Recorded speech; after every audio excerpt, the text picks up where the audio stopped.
CBS Radio Mystery Theater presents...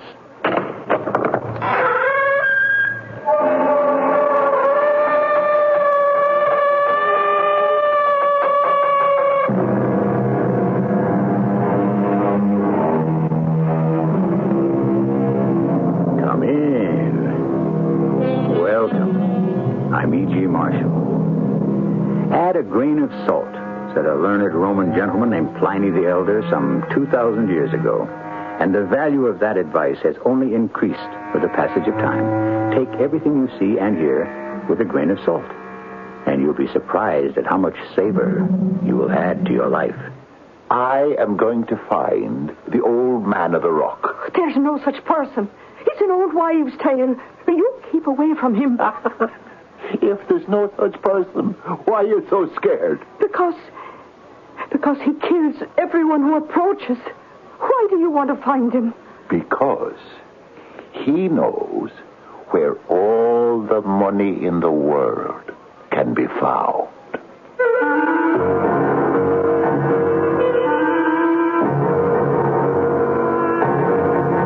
Our mystery drama, A Grain of Salt, was written especially for the Mystery Theater by Sam Dan and stars Terry Keane and Fred Gwynne. It is sponsored in part by True Value Hardware Stores and Buick Motor Division. I'll be back shortly with Act One.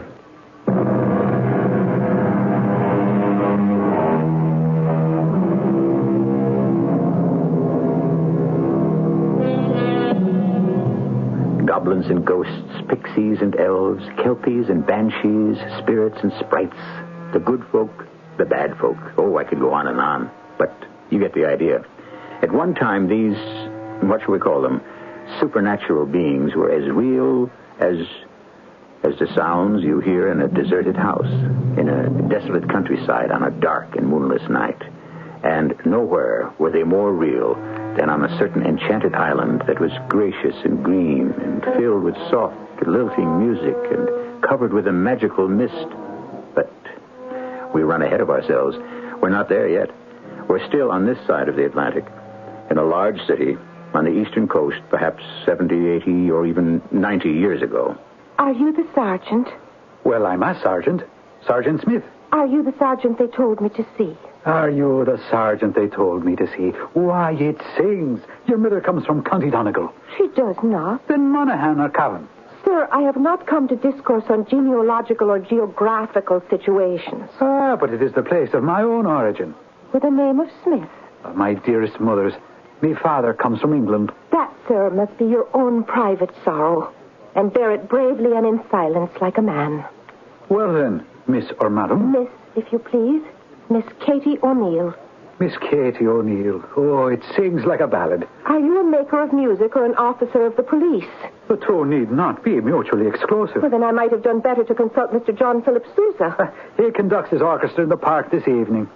Would you do me the honor, Miss O'Neill? Is this how you spend the taxpayers' hard-earned dollars, Sergeant Smith, attempting to romance every young maiden lady that requires the assistance of the police? Oh, not every young maiden lady, Miss O'Neill. Then shall we come at last to the facts in the case? Ah, then.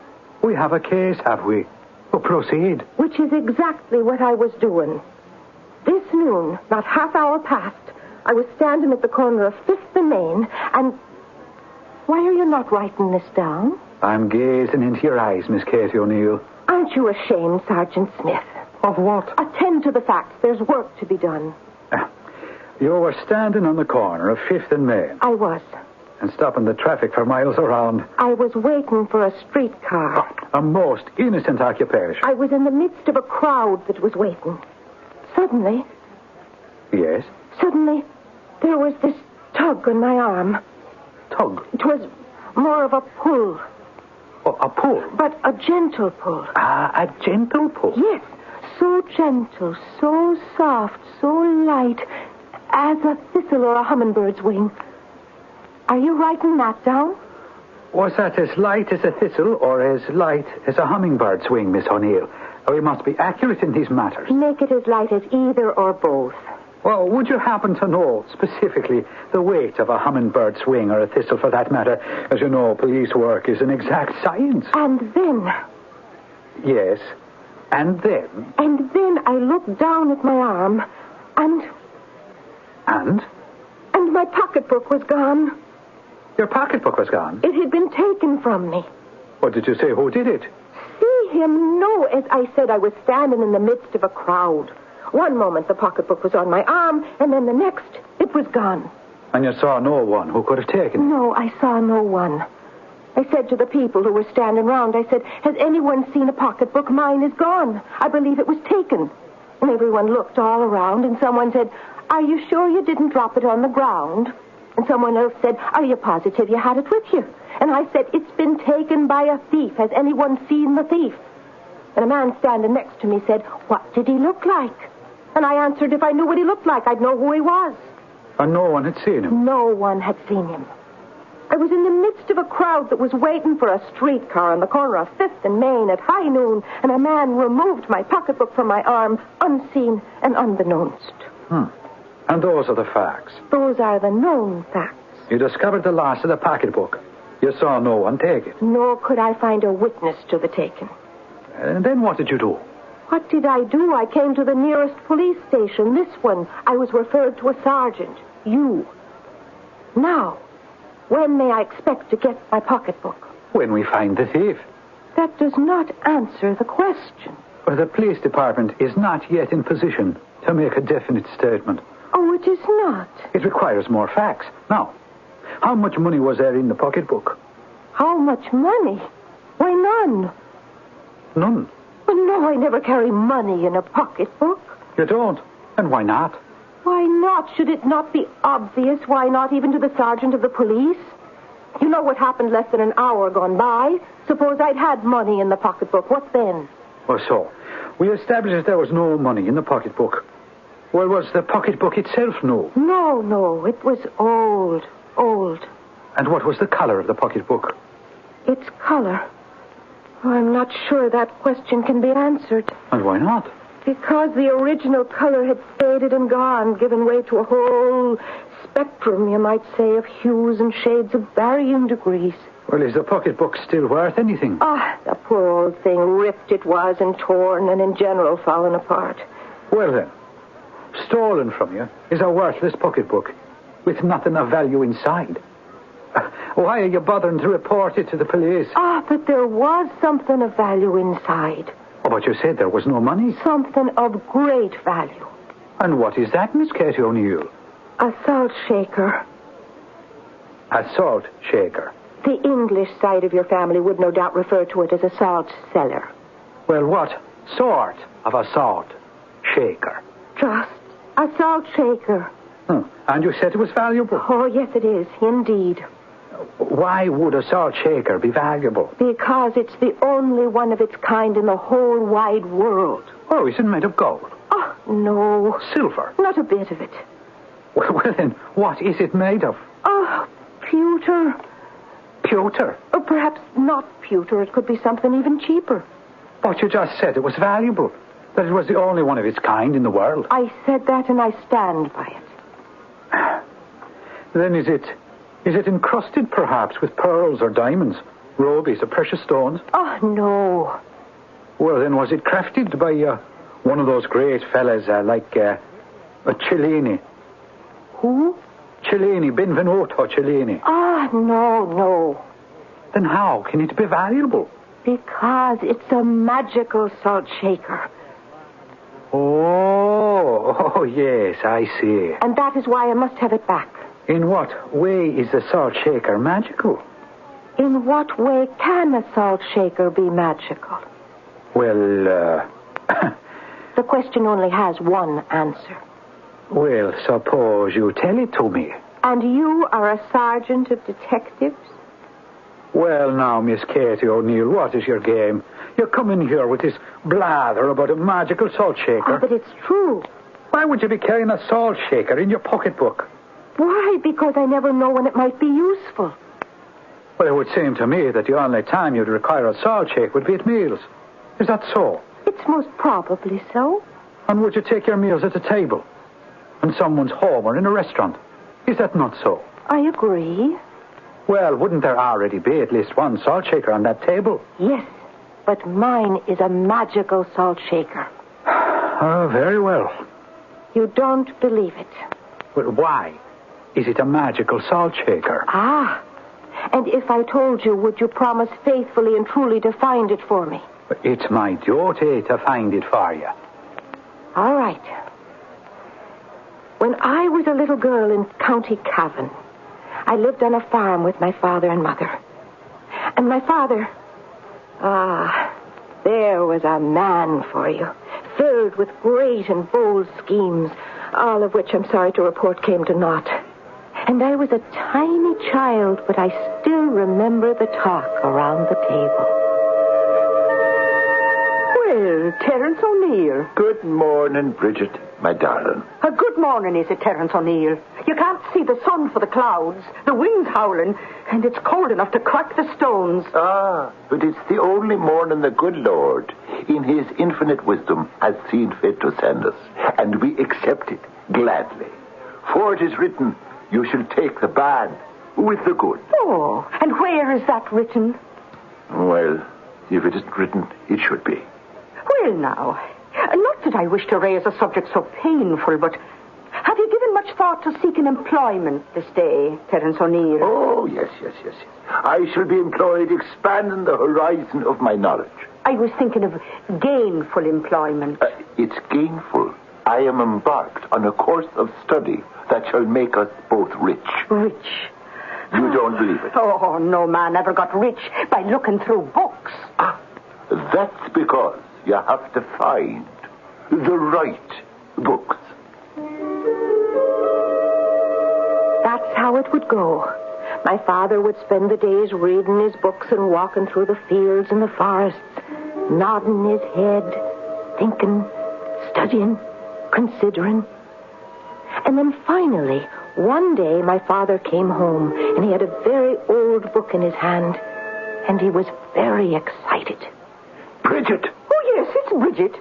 And did you expect me not to be home? Bridget, listen to me. Oh, I listened to you once, and that was the undoing of me. Oh, marry me, Bridget, darling, and you shall wear silks and furs, spangled with cloth of gold and sparkling with diamonds and pearls. And so you shall. Oh, of course. No, Bridget, I'm serious. Oh, about what? About the promise I made you, about the wearing of the silks and the furs and the diamonds and the pearls. Oh, well, bring them in and I'll put them on. I will. When? Tomorrow. Tomorrow? Yes. Oh, my poor Terence, it's gone to your head as I knew it would. Bridget, I am not crazy. It's here in the book, right here. It tells how to find him. Find who? The old man of the rock. Oh, have you taken leave of your senses? Bridget, it's here. It's in the book. The old man of the rock. He's nothing but an old wives' tale. He don't exist. This book tells you exactly where to find him. Well, then don't dare go near him. It reveals his hiding place. Now, you listen to me. The old man of the rock, he'll make you his slave. No. Not if you know the magical words. What magical words? The magical words that make him your slave. I don't want another word said about that in this house. You can make him your slave, and he'll grant you your wish. Whatever you want, he'll make it come true. The old man of the rock. Tomorrow, I'll go to him. No, Terence. I don't want to be rich. You do. Oh, please, Terence, promise me. Please. But, Bridget, I believe I've never seen you so frightened before. But it's because I've never been so frightened before. But what are you afraid of? The old man of the rock. But you should be afraid. Didn't you say he was nothing but an old wives' tale?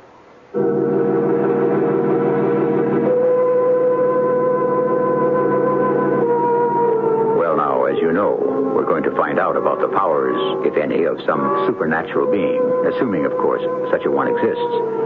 It all began with a stolen pocketbook in America, somewhere. And suddenly we find ourselves in Ireland, somewhere. But it's a good place to be for our purposes. And the tour shall resume as soon as I return shortly with Act 2.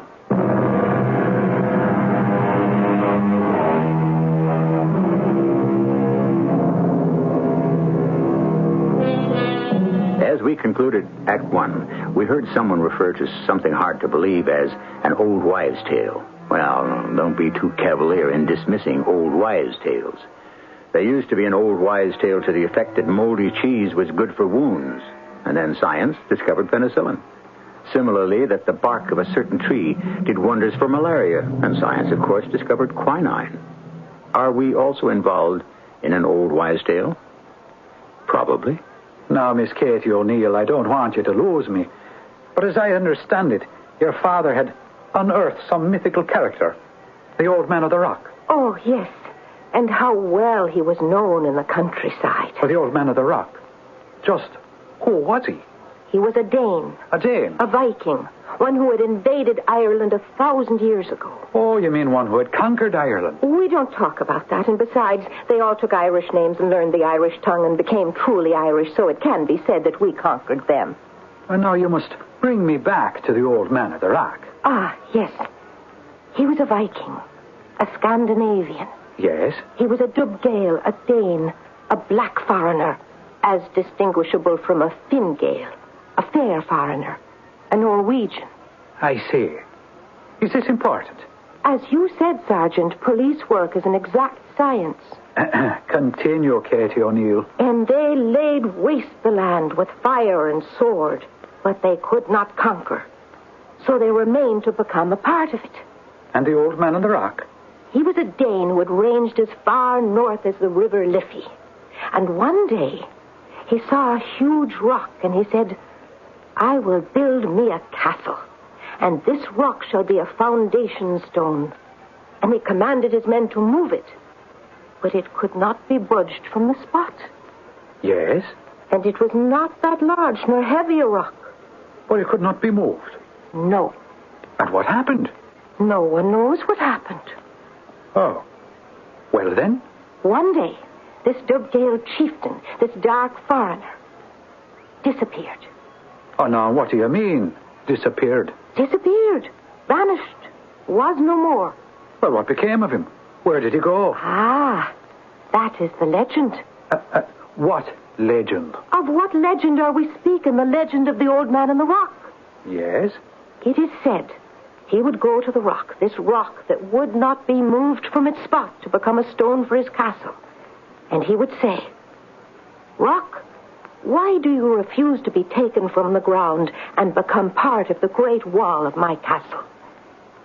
And do you know what the rock replied?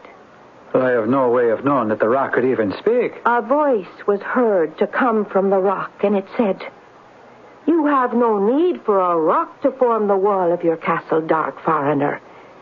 Inside your body is something even harder than I am. Your heart. Mm-hmm. This is what the rock purportedly said. Purportedly, is it? Well, is there documentation to that effect? Of course. There were witnesses who had seen and heard. Well, continue, Miss Katie O'Neill. For a moment, the Dubgale said nothing.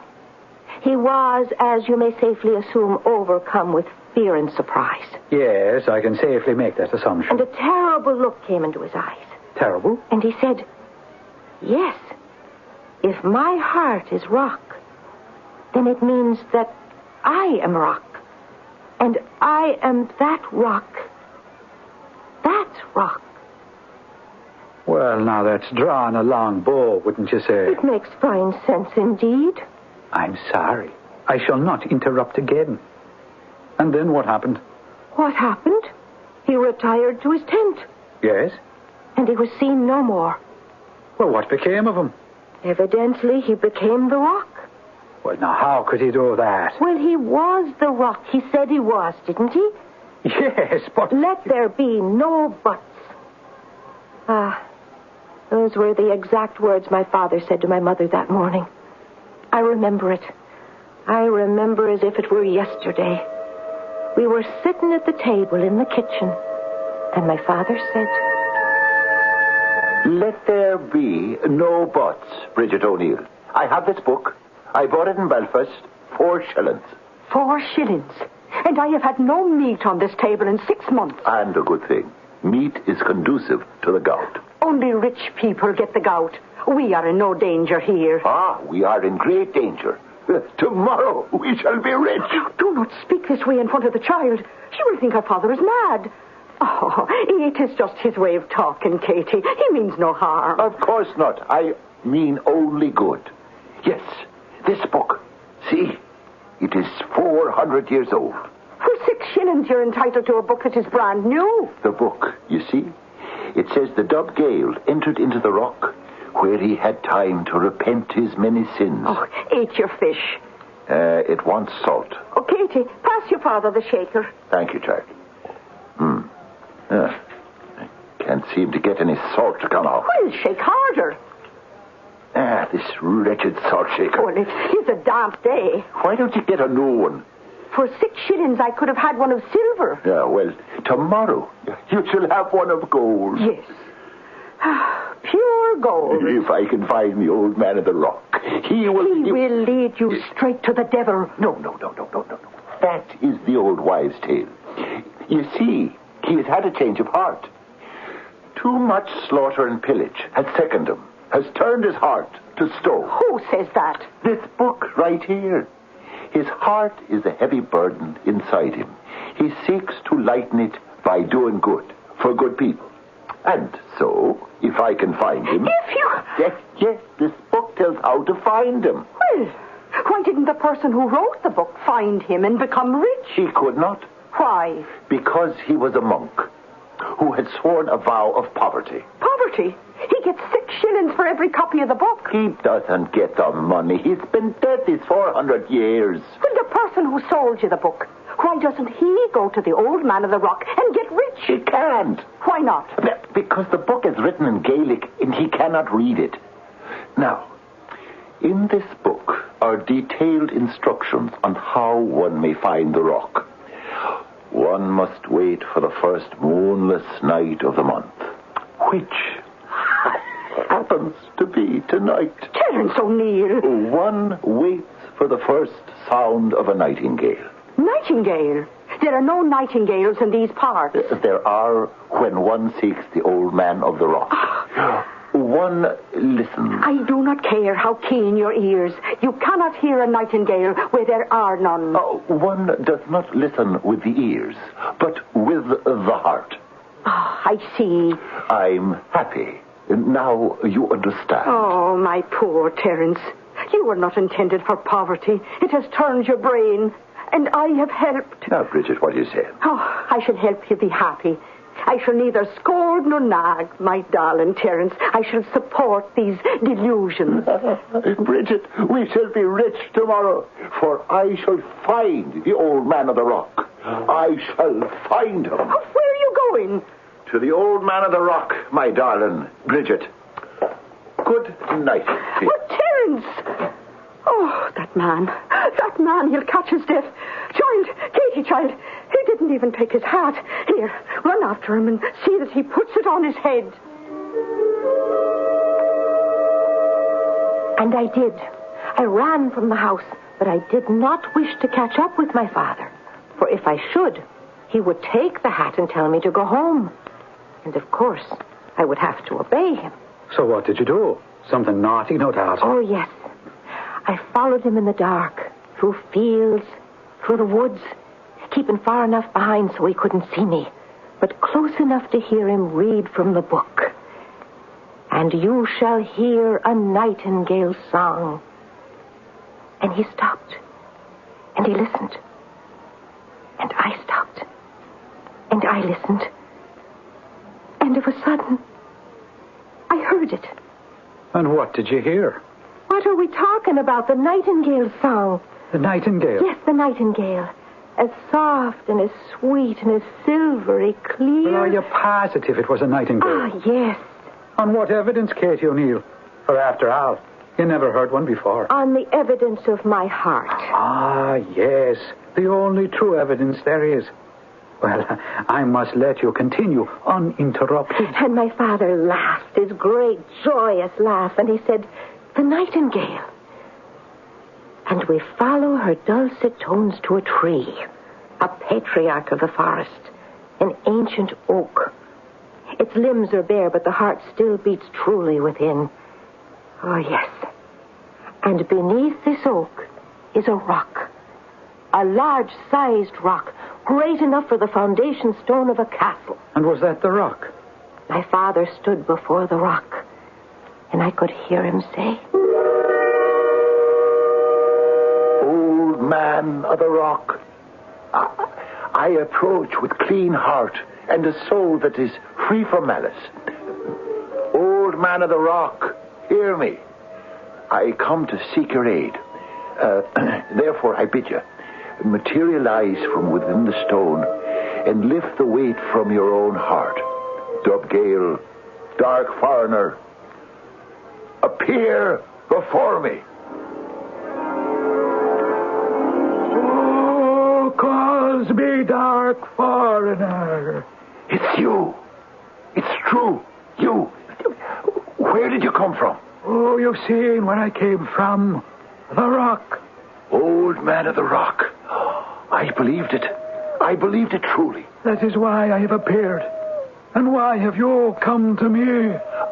I want to be rich. All men desire riches. It was for wealth that I try give Lodnar sail from Daneland, a Viking pirate. But I've learned better. Oh, I do not ask to be rich for myself. You do not? For private gain. Is that a fact? I want riches for what they can do. And what can they do? Bring joy. Not all rich men are joyful. I can say this, having known many. Indeed, having been one myself. But wealth, it is not meant to be kept. It is not. You know it is not, old man of the rock. It is meant to be given away. It should be used to feed the poor, to protect the widow, to raise the orphan, to relieve the oppressed. And this is what you would do with wealth? This is what I would wish to do with my wealth. It's a noble ambition.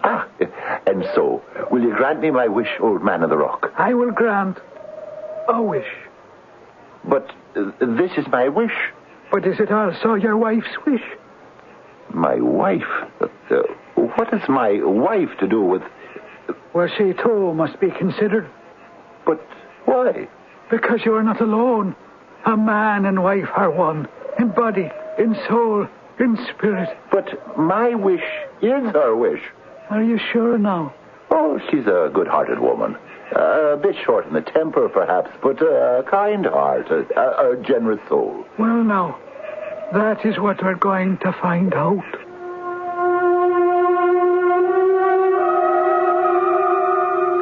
And we shall find out all about it in Act 3. Here we have the old man of the rock, this Viking turned Irish. Ah, well, those were days filled with action and magic. And so are these, if you know where to look.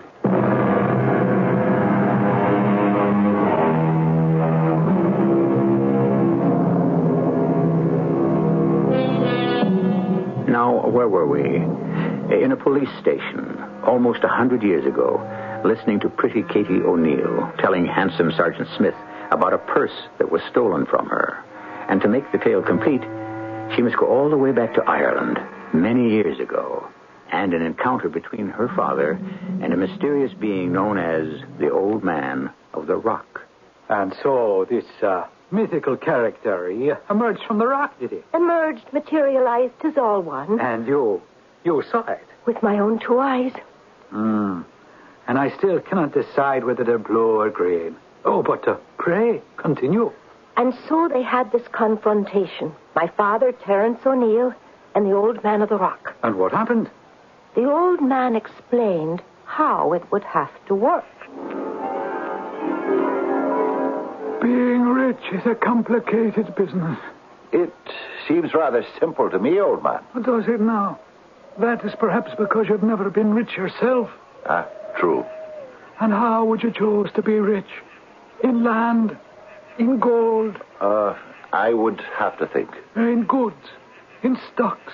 In bonds? I would just like to be rich. Well, you cannot wish just to be rich. And why not?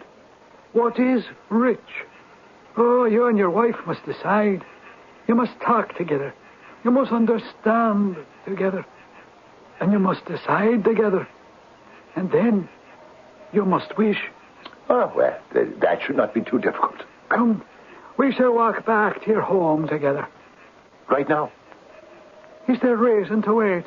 No. Well, then come. For now I've placed a charm on the home of Terence O'Neill. Come, lad. The charm lies over your cottage. Charm? From this point on, the very first wish that is made in your house shall be granted. The very first wish? The very first and only wish. For it is possible to give but one to a suppliant. I see. And so, talk it over carefully with Bridget and decide what that wish shall be. So, Katie O'Neill, what happened? They started back toward the cottage, with me following unobserved close behind. And once again we heard the song of the nightingale. Ah, so gentle and clear in the stillness of the night. And? It was the dead of winter, but there was a warm breeze in the air, and the ground was gentle underfoot. Soon we were in sight of the house. The little house where I lived with my father and mother. Yes? We walked inside, and when my mother saw my father, she was furious because he was not wearing his hat.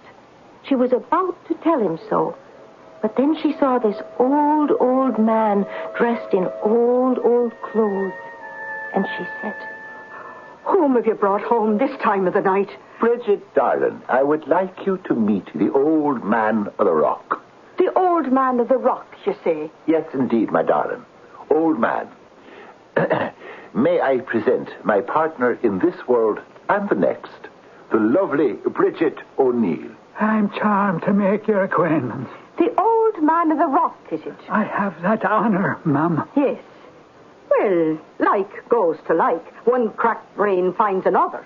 Now, Bridget, we have a matter of the deepest import to discuss. Have we indeed? Yes. It concerns becoming rich. Oh, well, that can wait a day or two, I'm certain. If not a year or a lifetime. And so, Bridget, you and I must discuss... You and I must discuss your lack of manners, Terence O'Neill. When a guest is brought into the house, he must be served a cup of tea. I would be grateful for a cup of tea, Bridget O'Neill.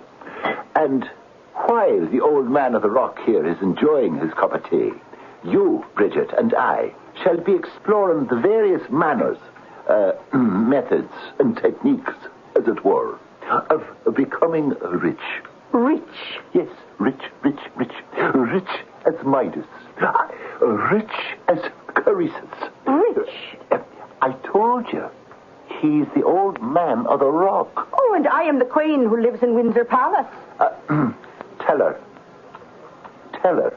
you are the old man of the rock. I'm the old man of the rock. And now to business. I will have no business until I have discharged my duties as a hostess. Oh, you look hungry indeed, my old man of the rock. Well, no. It has been a long fast. Oh, a bit of bread of my own baking, and a piece of fish that I caught with my own two hands. Seeing as how my husbands are too busy supporting the covers of a book. Oh, I'm thankful, ma'am. Truly thankful. Bridget, you must listen now. We must make a wish. A wish, is it? Oh, and how is the fish, my old man of the rock? Oh, fine. Just fine. No. Speak freely. Well, it wants a bit of salt. Oh, easily mended. Katie, pass the salt shaker to your father's old man of the rock. Bridget, will you listen? We must make a wish for a certain kind of wealth. Land, money, livestock. Indeed. Yes. And whatever wish we make, the old man of the rock here will see that it comes true. Will he? Yes, Bridget, it is the truth. Is it? Bridget, the very next wish you make will come true. And that's a fact. A fact? You don't believe me? Old man of the rock. What is the trouble, sir? Oh, no trouble. Oh, but I can see there is trouble. Oh, it's that old salt shaker. Well... It refuses to allow the salt to flow out. Well, it's quite damp, you know. Yes, I know. If only... If only what? Oh, it's impossible. Bridget, we must consider our wish. What wish? Oh, what wish have I been talking about now? The one wish that will be granted us. Now, Bridget, if you could have one wish, what would it be? No, old man. It doesn't do any good to shake that infernal salt cellar.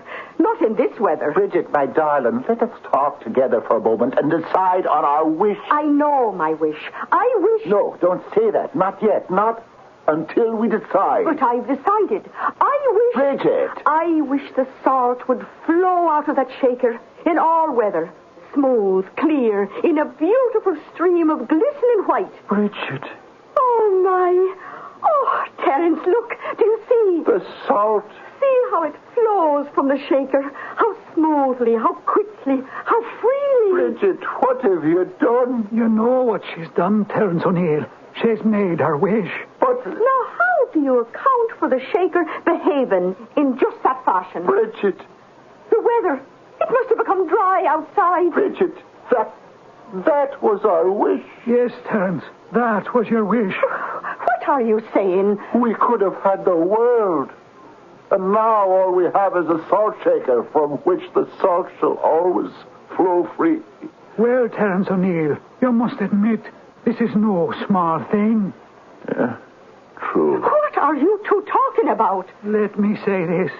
Since I've been the old man of the rock, since I've heard wishes made, never has there been a wish made with such heartfelt sincerity. Is that true, old man? Oh, yes. Yes, it's the truth. You really wanted that salt to flow, Bridget? Oh, now, what fool's tricks are you two playing? Could you answer me, Bridget? Answer him, child. No, what is this?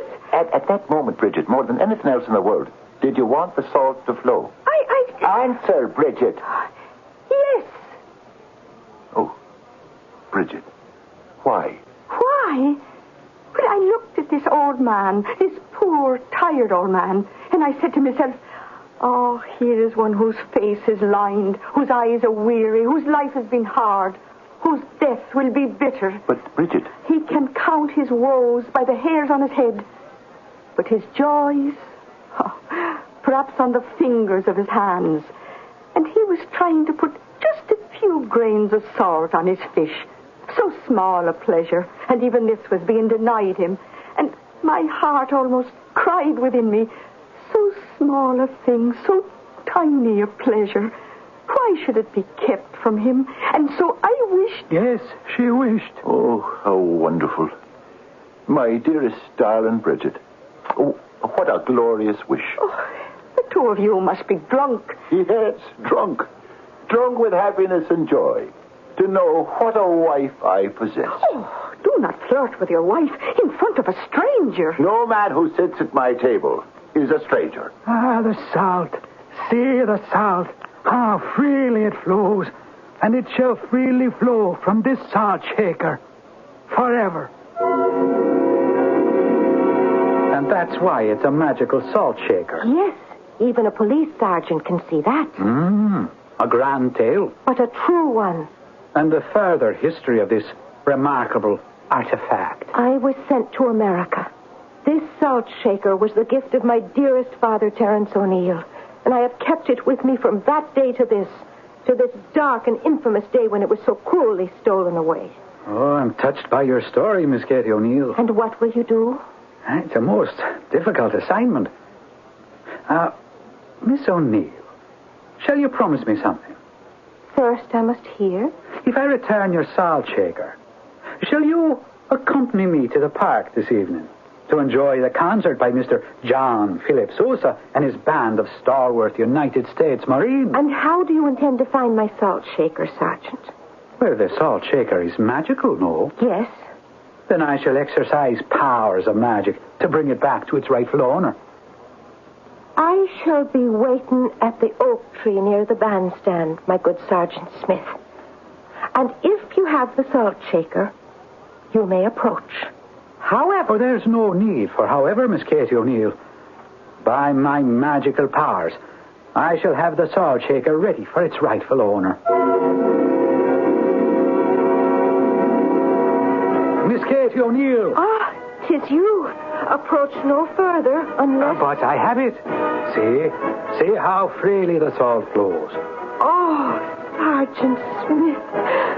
Sergeant Smith, you worked magic. Magic, of course. And shall you tell me the magic? Oh, that cannot be revealed. But it's great magic. Shall I tell you the magic? You see, I happen to know that all pickpockets, purse snatchers, and thieves of that ilk have their territory. Indeed, if they see someone else practice their depredations on that spot, they will turn the intruders over to the police. Is that a fact? You're telling the story, Katie O'Neill. And so, what you did was to ascertain which thief is the regular, shall we say, at 5th and Main. And you told him to produce the salt shaker, or else. Miss Katie O'Neill, what a suspicious nature you possess. But I retrieved the salt shaker. Yes, you did. From which the salt will always flow. And that's magic. Yes, that is magic. And so, Katie O'Neill, shall you accompany me home after the concert to meet me mother?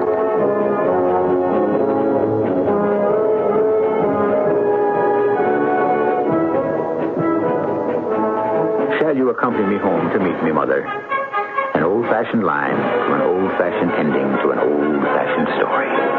And so, the romantics in the house have had their innings. We've had love and magic. And I shall return with more.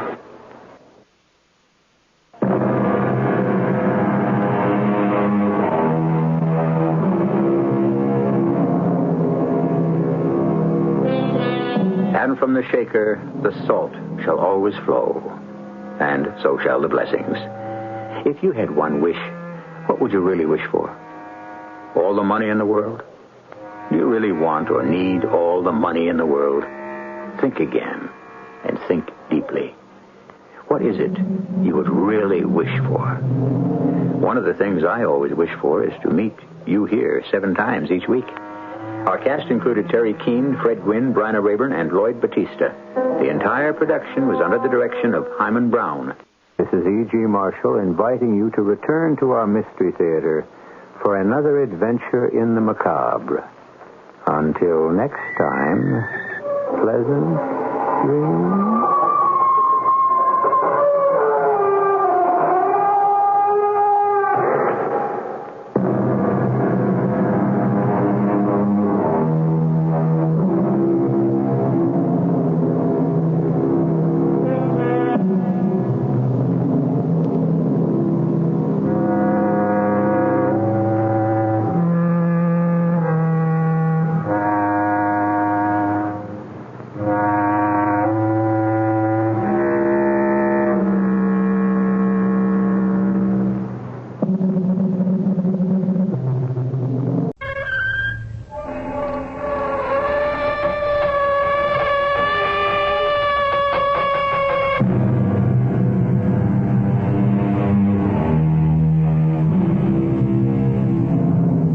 Come in.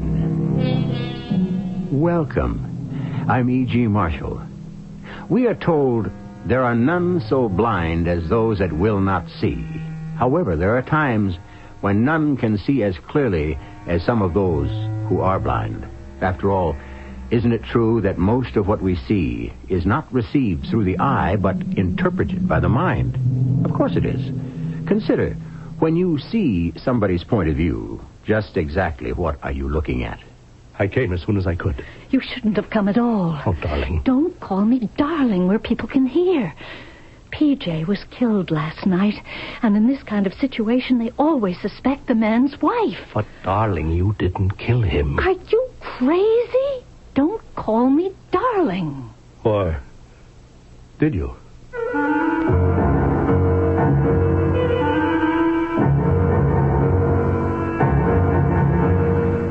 Our mystery drama, Second Sight, was written especially for the Mystery Theater by Sam Dan and stars Fred Gwynn.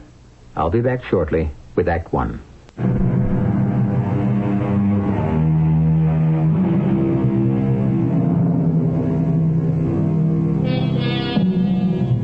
It's always a pleasure to watch a professional at work. Arthur Dixon is a professional who is superb at what he does. And what he does best is done in absolute privacy. You see, Arthur's nickname is Fingers, and he opens safes which belong to other people who did not invite him to exhibit his marvelous dexterity. Arthur is, even now, busily at work. He has just opened the wall safe in the home of a wealthy gentleman named P.J. Ginastera. He is about to extract the contents. He is unaware that Mr. Ginastera is also in the room, and, unfortunately, with a loaded revolver. Hold it. Huh? Freeze. Hey, pal. You wouldn't want to shoot a guy, would you? Stand still. Sure. Just don't get nervous. You thought you could open my safe, did you? I didn't think I knew. It's just a tin can. I mean, a guy with your kind of dough, you should have done better for yourself. Don't move. I got my eye on you. I'm backing up toward my desk. I'm going to lift up the phone and call the police. Hey, don't do that, pal. Don't call the cops. And why not? Give me a break, huh? I said don't move. I'm just an honest criminal. A what? I'm just doing a day's work. Now, come on, let me go. Absolutely not. There's no harm done. I said don't move. You wouldn't shoot me, pal. Keep away from those doors. You wouldn't shoot me. Don't force me. You're a stiff. You're not a real hard guy. I should have. I really should have. PJ? What was that noise? The French doors. What happened to the French doors? The glasses. That gun. Please, put it down. You'll kill somebody. I better. Now, will you tell me what happened? First thing I'd better do before he gets away is to call the police. Before who gets away? The burglar. Don't you see? The safe is open. I surprised him. Oh. He can't get very far. Well, what's the difference? He wasn't a bad sort of fellow. Who wasn't? For crying out loud, who are we talking about? How dumb can you get? The burglar. There was a burglar. He got in here. He had opened the safe. Yes, that's what I said. And then he just broke through the French doors out onto the patio, and he got away. I see it finally sunk in. Let's go to bed. Zelda? He broke through those doors, and he got away. Yeah, look, don't touch that gun. You better give it to me. Hey, that's not how you hand a gun to someone. You'd never point it at him. Honestly, you are so dumb sometimes. You hand it to him by the... Zelda, what are you doing? I'm going to kill you, PJ. You're going to what? Yes, me. Stupid Zelda. You will never laugh at me again. You will never call me dumb again. Zelda. You want to know how smart I am, huh? Well, I can kill you and get away with it. Oh. How do you like this dumb little showgirl you married now, huh? How do you like her? Now, I better wipe the fingerprints off the gun and just throw it on the floor. And, call the police. Operator, I need help. There's been a murder. I'm sorry we have to ask you these questions, Mrs. Ginastera. Oh, it's all right, Lieutenant. I'm not at all sure I can tell you anything. Whatever you can tell us. Well, we had just retired. We were in our bedroom, and he said to me, I think I hear a noise downstairs. And I said it must be one of the servants. And he said, no, it was their night off. I'd better go see. Yes? Well, PJ he had a revolver.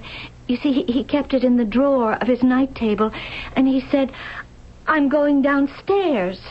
The revolver is the same one that's lying there on the floor? Oh, yes, Lieutenant. And? Well, I thought I would call the police myself, but I was so sure that the noise was in his imagination. I should have believed him. And then I heard a shot.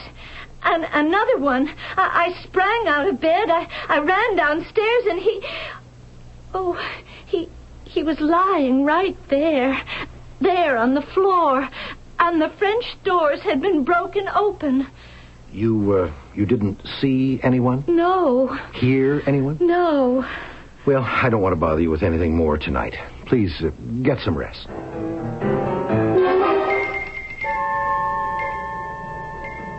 Yeah, that's him. He's coming down the steps. And he's got a valise. Must be ready to take off. Joe, you and Dick cover us. Phil and I are going to take him. Let's go. Hold it, Artie. Huh? Freeze. Police officers. Hey, what do you guys want? I'm clean. Artie, you got to come downtown with us. What for? First, we're going to read you your rights. And then we're going to talk about some of your most recent activities.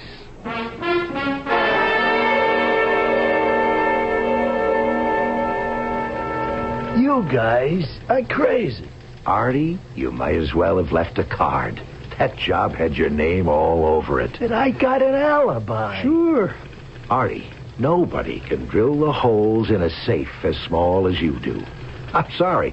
A craftsman like you has to be penalized for being so great. Hey, Lieutenant. When you busted out of there, you ran onto the patio and then on some soft ground. You know something? We've got an impression taken of your shoe. Fits like a glove. And it's got traces of the same mud on it, too. That's just circumstantial evidence. The bad part is you blew open the safe, and he caught you. You grabbed the gun from him. In the fight, it went off, and you killed him. Oh, no, I didn't kill him. The man's dead, Artie. I admit it. I was in the house. Now, we're getting somewhere. Yeah, and I admit that I opened the safe. But I didn't kill him. You didn't. He caught me, and he held a gun on me. But I could see he wasn't the type of guy who'd shoot. You could see that, huh? Yeah. You were willing to bet your life on it? I could see he wasn't the type of guy who was used to shooting people, you know. He would have to think. Yes, no.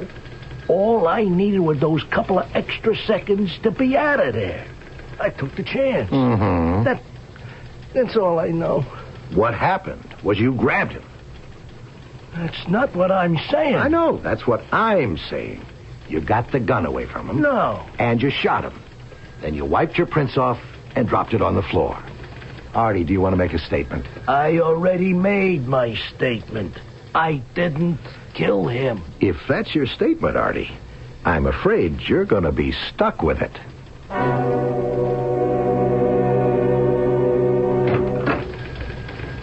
Hello, Ben. Jim, come on in. Okay. You get along all right, Jim? My pal here takes first-rate care of me. He's a terrific-looking dog, Jim. And he's smarter than I am, too. I heard you were trying to reach me. Well, I would have come over to see you, Jim. I didn't mean to put you to all the trouble. Hey, I was glad of an excuse to get down to the old place again. See everybody. You know what I mean. You're looking good, Jim. And you're sounding good, Ben. I know you're retired, but do you think you could give us a hand? Sure. What can I do? You remember Arthur Dixon? What a question. I guess you'll remember him the rest of your life. Yeah, Arthur Fingers Dixon. Yeah, how can I forget? On account of him, He's in a jam. Yeah, he sure is. I read about it in the papers. That is, my nephew comes over every afternoon and reads them to me. He got him for murder. Yeah. Well, I'm not going to lose any sleep over it. He wants to see you, Jim. Yeah? What for?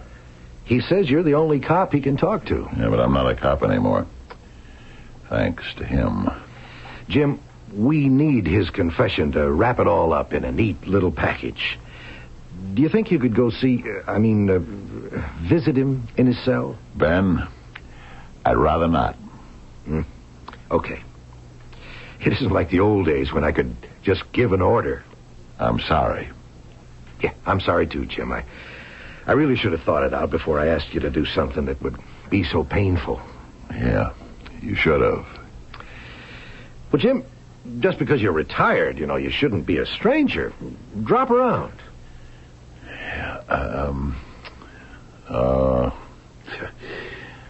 All right, Ben, all right. You want me to see him? I'll go see him.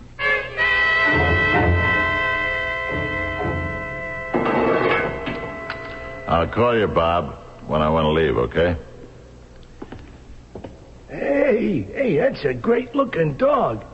I mean, he's, Get to it, Fingers. Yeah, well, I got a lot of nerve asking you to help me. You sure do. Let's get on with the show, huh? Hey, I never had a chance to tell you how sorry I was. Yeah. I mean, I was crazy to try to get away, but I saw the car parked outside the station house, and the motor was running. We know what happened. I shouldn't have done it, but I didn't want to go to jail. I don't have all day, Fingers. See, I thought I could get away clean, but when you got into your own car, I just couldn't shake it. I don't want to go through this again. And when I seen you crashing in that lamppost, I was going to come back and help you, but I was scared.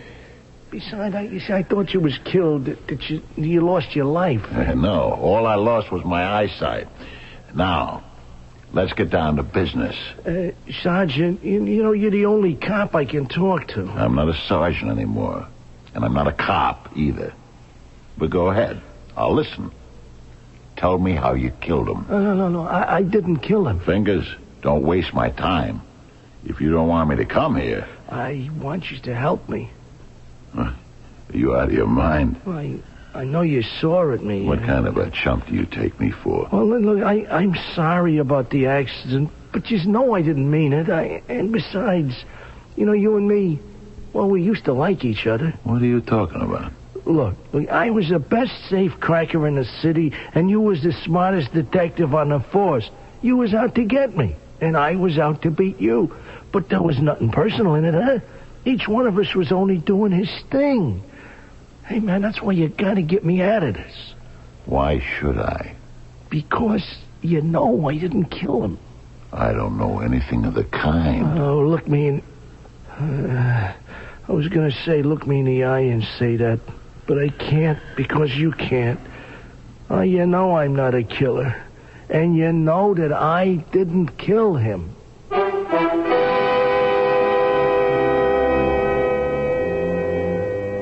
Yes?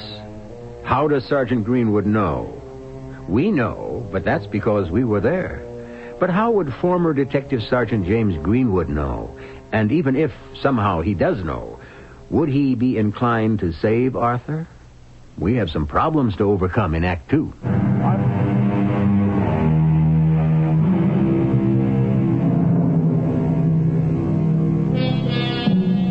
Very often, those who don't like us are in a greater position to influence our lives than those who do.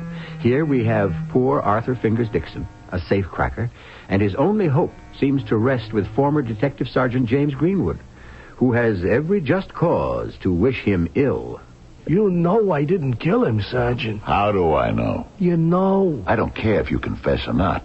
They got you nailed to the wall. You were there. Yeah, well, I admit it. The guy surprised you, didn't he? Yeah. So? You pulled a gun and killed him? No, it was his gun. I don't carry a gun. You know that. I don't know anything of the sort. But it was his gun. So it was his gun. You didn't want to get sent up. That's why you grabbed it out of his hand. No. You had to kill him. That ain't what happened. Yeah, well, let me give you the benefit of the doubt. It went off while you were struggling for it. Twice? Like I say, Fingers, I wasn't there. Oh, you didn't have to be there. You know how I operate. Who knows better than you? No gun, no knife, no violence. Now, look, if I'm caught, I'm caught. But by the time we plea bargain, I wind up with 3 to 5. And with good behavior, well, I'm back in the street maybe a year and a half. That's because, and only because, I don't lift a finger. Yeah, well, there's a first time for everything. Sarge, please, help me. Why? Because it's the right thing to do. the right thing to do. Yeah, look, I understand your angle, and I don't blame you. Yeah, this is the best revenge you could hope to get. Revenge? Yeah. Well, what else is it? You know that I didn't kill him. You know I couldn't. I want to tell you something, and you don't have to believe it. But you've got your revenge anyhow. Let's say, by a miracle, I licked this rap, huh? Okay? I'm finished. I've been finished ever since you lost... Well, anyhow, it did something to me. I lost my edge. I'm not as good as I used to be. The lieutenant says the job was as sweet and as neat as ever. Oh, yeah. Oh, no. I can still do it. Yeah, but with this difference. You see, now I make some noise. Now, when did I ever make a sound before, huh? Why did the guy come downstairs? Because he heard me. When did anybody ever hear me when I was working, huh? Yours is a very sad story. But this is a world that's full of heartbreak.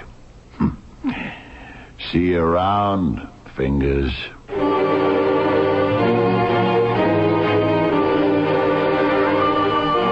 Gordon. Yes, I came as soon as I heard. You shouldn't have come at all. Why not, Zelda?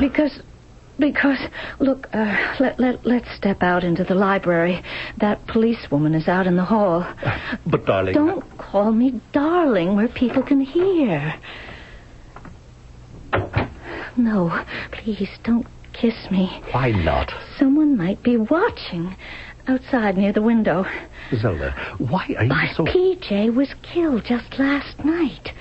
And in that kind of situation, the police always suspect a man's wife. But they already have the murderer. It was a remarkable piece of police work. Well, still, we better be careful. Darling, I know that death is a shock to everyone, but it isn't as if you were in love with him. No. Or were you? I hated him. Oh, how I hated him.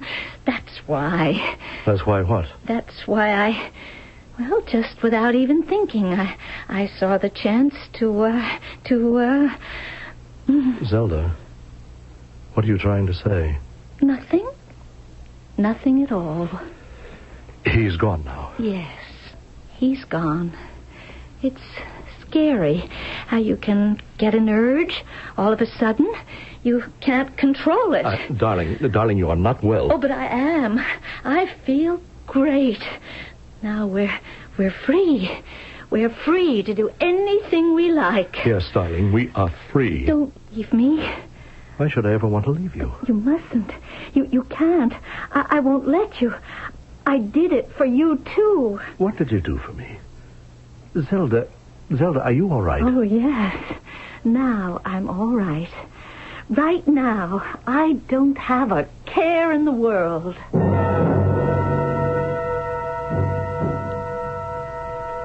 Back so soon, Jim? Yeah. That was quick. Is he willing to make a statement? Ben, I want to ask you something.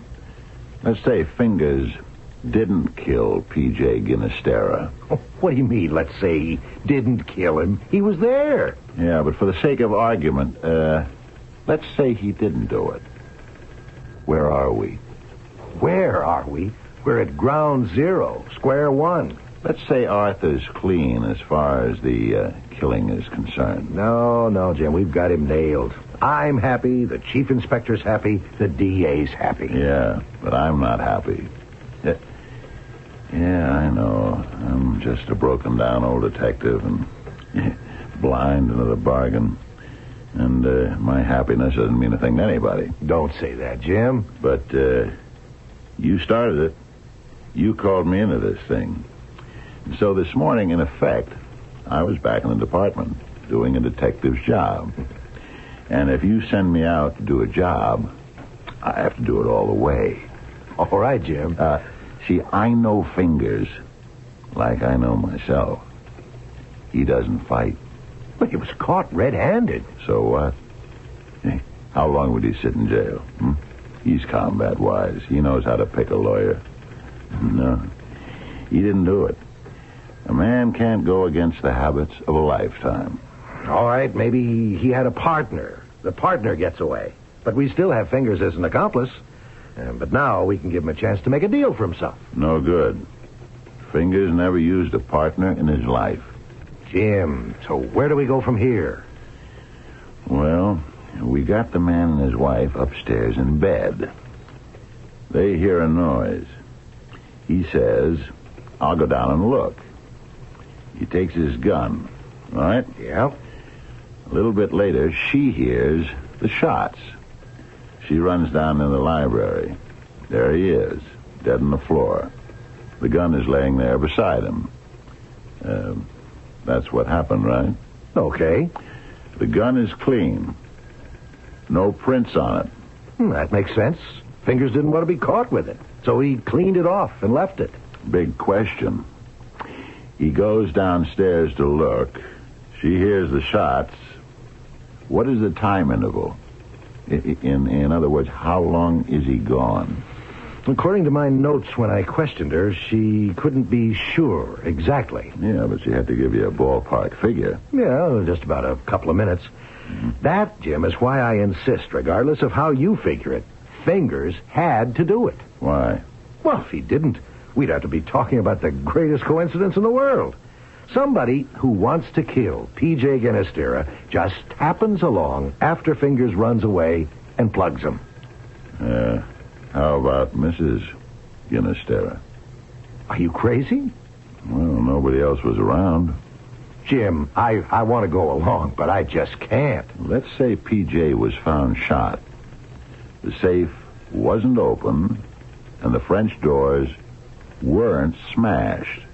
There was no sign of a break in entry. Oh, but you're talking about another case.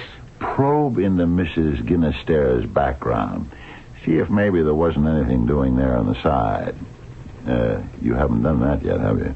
Jim, there's absolutely no need for that. We've got our man. I don't think so. Are you saying she killed her husband? Why? How? Well, say Fingers is telling the truth. He breaks away. She comes down, just like she says. She sees the whole thing. She takes his gun and shoots him because she knows she's in the clear. She's got a fall guy. But, Jim, why should she want to kill her husband? Isn't that why we're here? I don't know if I can get the inspector to buy it. Do you buy it, Ben? You know, Jim, I'm sorry I ever called you into this. No, you're not. All we have to do is wrap this up neatly, and the chief will grab it. Listen, tell me something.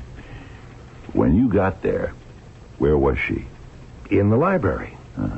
Did you ask her if she left the room at any time after she found the body? She said she hadn't. What was she wearing? What do you mean? What do you think I mean? Well, she was wearing a nightgown. And what else? Well, she had a kind of a robe over it and slippers. So, she hears the shots and she runs downstairs. But first, she puts on her robe and slippers. Well, those could be reflex actions, Jim. Sure. What color was the robe? It was kind of a light red. Why? What color was the nightgown? Oh, come on, Jim. A lightish blue. Now, what do you know that we didn't know before? Ben, let's do a background on her. Check out her friends. See if there might be an angle. Jim, our investigation is officially closed. I'd have to justify the assignment of manpower to the inspector. Play along with me, huh? Oh, I want to, Jim, but I have to have something. Isn't it enough that we know Fingers isn't a killer? Now that I say it, I can see that it isn't enough. If only there was something, just one little angle to go on. Well, maybe it is there. Listen, could I go out and look? Meanwhile, let's get a head start. Who's the cop that's been stationed out there? A policewoman named Wilcox. Well, could you arrange to ask her if Zelda Ginastera has had any interesting visitors?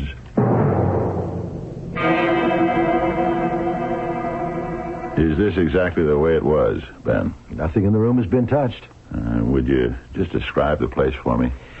Well, see, it's about 15 feet by 20, oak paneled or some other good wood. You've got a big bay window. You have those French doors. You've got a sofa, a small table, an easy chair, a desk. On the desk, is there any cloth? Cloth? Or maybe a box of tissues? No, I don't see any. Inside any of the drawers? I'll see. No, they're locked. So we can assume he locked his desk at night. And the key would be upstairs. what other cloth is there in the room? Well, the sofa and the chairs are made out of leather. I don't understand. Curtains? Drapes? Well, there aren't any, just blinds. What you're telling me, then, is that there's not a piece of soft material anywhere in the room, right? Right. But what does it mean? Yeah, and she was wearing a nightgown and a negligee when you came in here. A negligee. Yeah, that's exactly it. But, Jim, where does it all get us? And you're sure the negligee was light red and the robe was light blue? You know, you could really get a guy all twisted up. One was red and one was blue. I want them. Her negligee and her nightgown?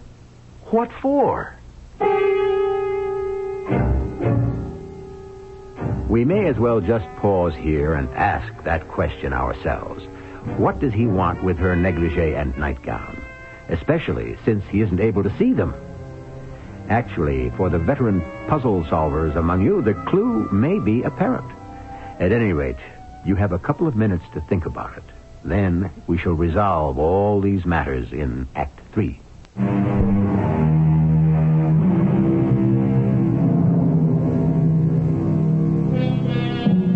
It is a characteristic of wisdom not to do desperate things, said Mr. Thoreau. And yet, our entire society is constantly being buffeted by acts of desperation, which proves that wisdom must surely be in short supply among us. However, we're about to witness an act of wisdom by a former detective sergeant who has been placed in a position where he must see things differently. Lieutenant Cates. Yeah, Officer Wilcox, I wanted to be in touch with you. Tell me, while you were on duty, did Mrs. Ginnister have any visitors? Uh-huh. And what would his name be? Oh, okay. That's fine. Thank you. It was Officer Wilcox. The answer to your interesting visitor question is yes. Who? A guy by the name of Gordon Slater. Good-looking, 30-ish. Whereas her husband was 60. The interesting bit of conversation Officer Wilcox overheard is this. He called her darling, and she said, "Don't call me darling where people can hear." Does that call for a closer look at Mr. Gordon Slater? Why not? Now, there's a housekeeper, you say? Mm-hmm. Could I talk to her? I told you already, she wasn't here. She has nothing to say to us. Well, let's have a little chat anyhow. Okay. Mrs. Conroy, could you come in here for a minute, please? Thank you. Mrs. Conroy, this is Detective Sergeant Greenwood. He is. Mrs. Conroy, would you say Mr. and Mrs. Ginnister were a happy married couple? Well, what does it matter one way or the other? The burglar is the guilty one. Could you answer my question? Well, personally, I could never see the logic of it. Yes? Well, she was half his age. He was a gentleman of, more or less culture, you know. She was in the chorus line. He met her because he happened to invest in a show she was in. Mm-hmm. Did they quarrel? Well, it was one of those things that just didn't work out. They had nothing in common. I mean, he was always calling her stupid, and she was always sulking about it. I see. Now, the other night, when it happened, she was wearing a blue nightgown and a red negligee. Yes, sir. What happened to them? Well, I've taken them down to be laundered, sir. Mm-hmm. Have they been done yet? No, sir. Ordinarily they would have, but there's been all this trouble in the house. Do you suppose you could bring them here before you do them? Well, yes, sir.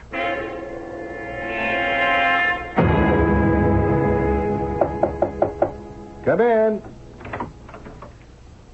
These are the things you requested, sir. Good. Mrs. Conroy, examine them for me closely. Well, for what, sir? For dirt. Well, they're never really dirty. I do them every day. Wait a minute, Mrs. Conroy. Down at the bottom of the nightgown, there are some very dark smudges. Ben, are you sure? Well, look, I mean, yes. Well, now, how did they get there? Well, I can't imagine. Well, what could it possibly be? It's just on the nightgown, Ben? I don't see any on the negligee. I knew it. What did you know, Ben? Mrs. Conroy, I'm afraid we'll have to borrow this nightgown for a few hours. Ben, you suppose you could take it down to the lab while I chat with Mrs. Conroy about Mr. Gordon Slater?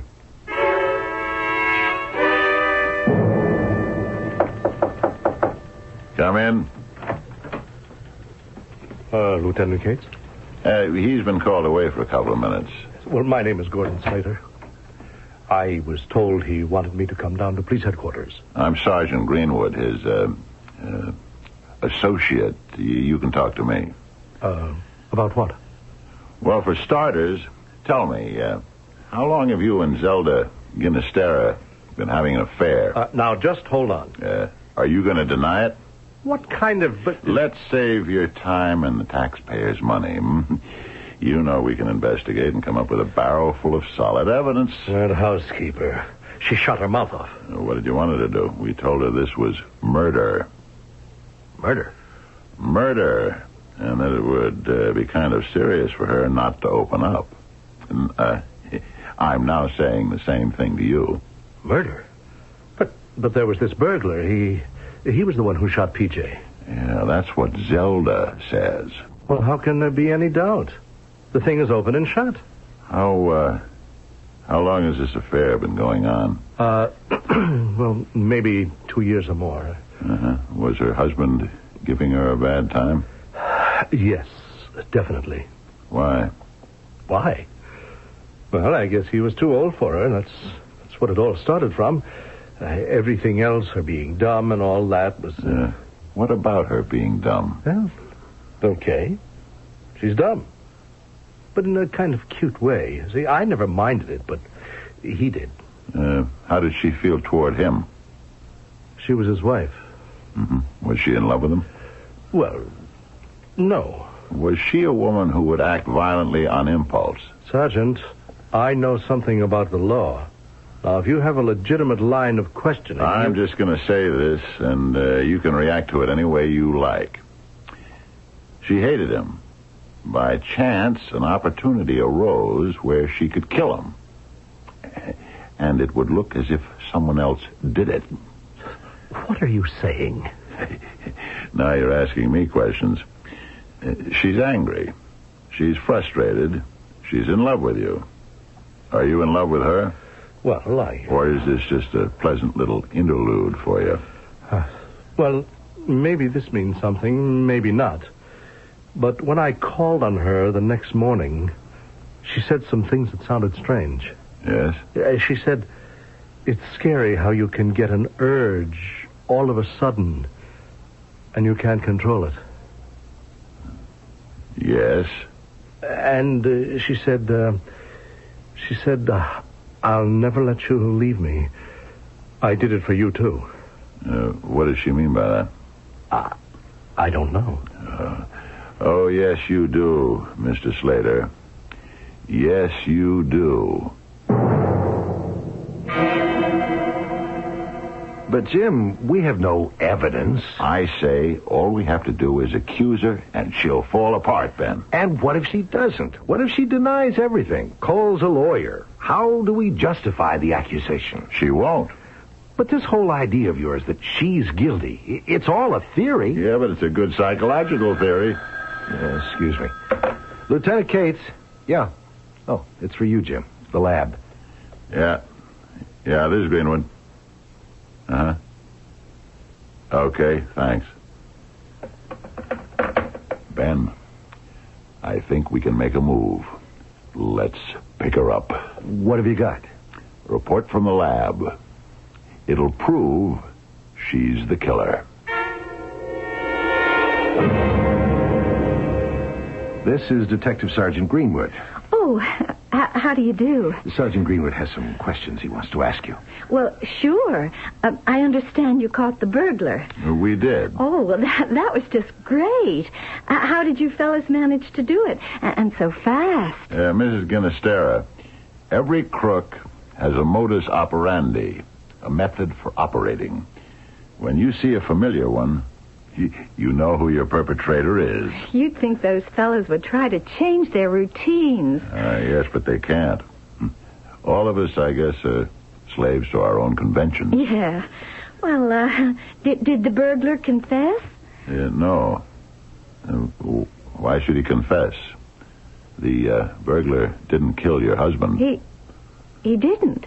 No, of course not. Well, then, who did?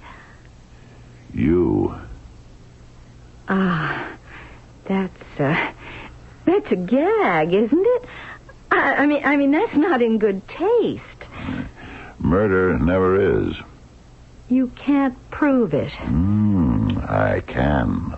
Lieutenant, what are you cops trying to pull off here? Who is this guy with his seeing-eyed dog?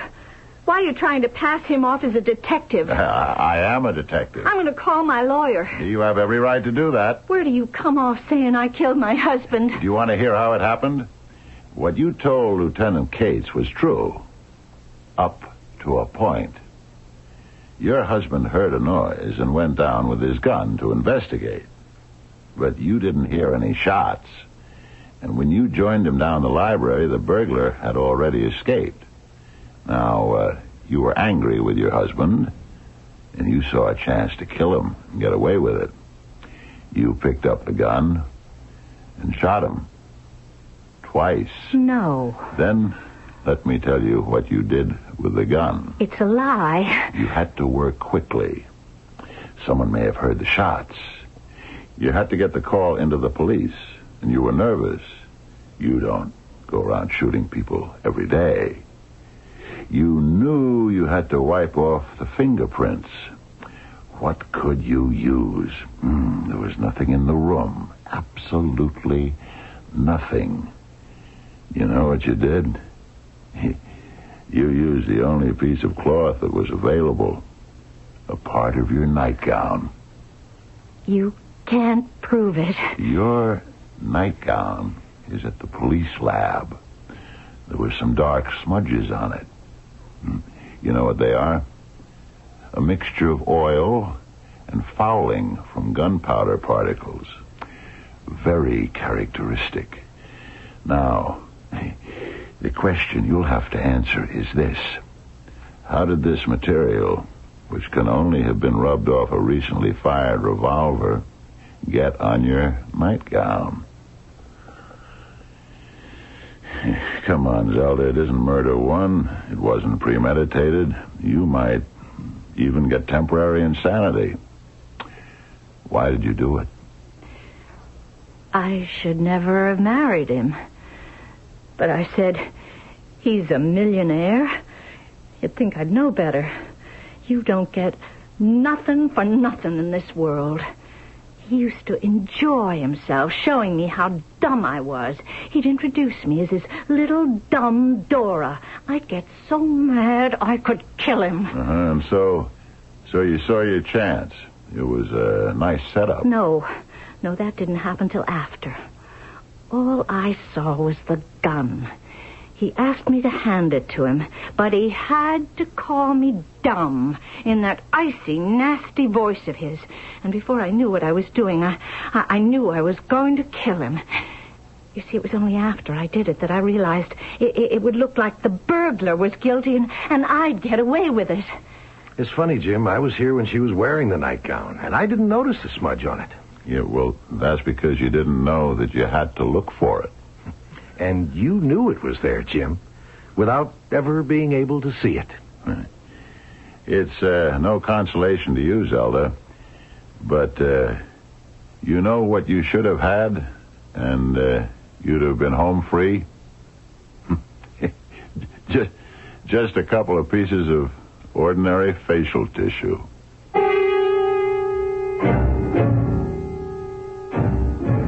For want of a nail, that's the old story. For want of some ordinary, everyday item, the life, liberty, and the pursuit of happiness of Zelda Ginastera will now be severely curtailed, for at least the foreseeable future. I shall return in just a very few minutes.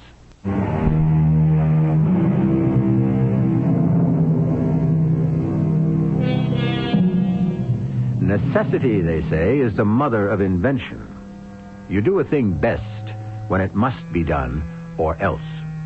And so, when our Sergeant Greenwood lost the use of his eyes, he was forced to learn how to see in a completely different context. When he could no longer see what men and women perform with their hands, he taught himself to see what they perform inside their minds, which is always the deepest and truest vision of all. Our cast included Fred Gwynne, Carol Teitel, Earl Hammond, and Robert Maxwell. The entire production was under the direction of Hyman Brown.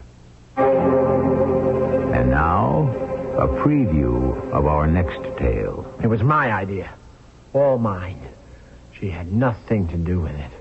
I want you quietly and reasonably to tell me when you first decided. How long can we live with tyrants, with injustice? Charles, do you understand why you're in jail? Of course. I planned it that way. Finley, I've changed my mind. I don't need a lawyer. It's only a matter of time. Maybe minutes before they'll come for me. Who? Why, General Sherman and General Grant and the people. Once everybody hears what I've done, they'll rise up and acclaim me. Don't you understand? Not quite, Charles. I have rid the United States of America of its greatest enemy. This is E.G. Marshall inviting you to return to our Mystery Theater for another adventure in the macabre. Until next time, pleasant dreams.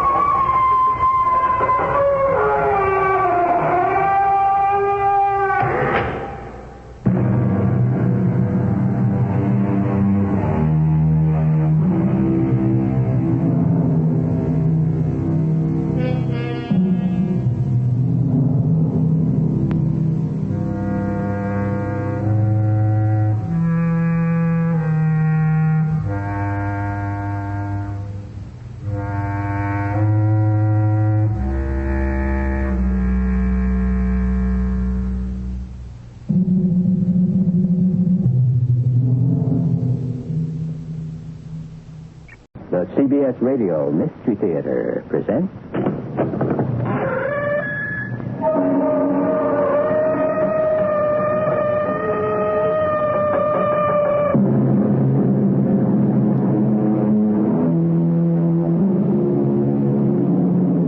Come in. Welcome. I'm E.G. Marshall. There was a little girl who had a little curl right in the middle of her forehead. And when she was good, she was very, very good. And when she was bad, she was horrid. Is the true wisdom of this world contained in the nursery rhyme? Probably. Because we can all be either good or bad, depending on, well, each case is special. What does it take to make you behave badly? I would not wear that pearl if I was your man. You wouldn't. And... why not? You wore it once, when you were the beloved of an Indian Raja. 100 years ago, you were the favorite wife of this Raja in Delhi, India. He gave you that pearl, and you were murdered for it. What are you saying? I'm saying, if you wear it again, you'll be murdered again.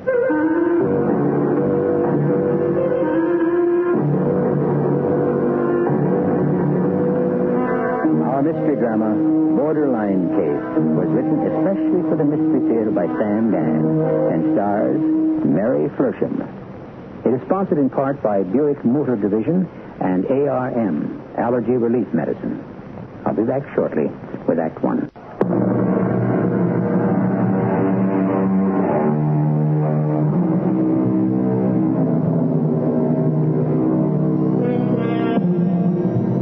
James M. Barrie wrote a fine and funny play called What Every Woman Knows. And what does every woman know? Why, that she's a smart one, operating behind the scenes, pulling the strings, planning the moves.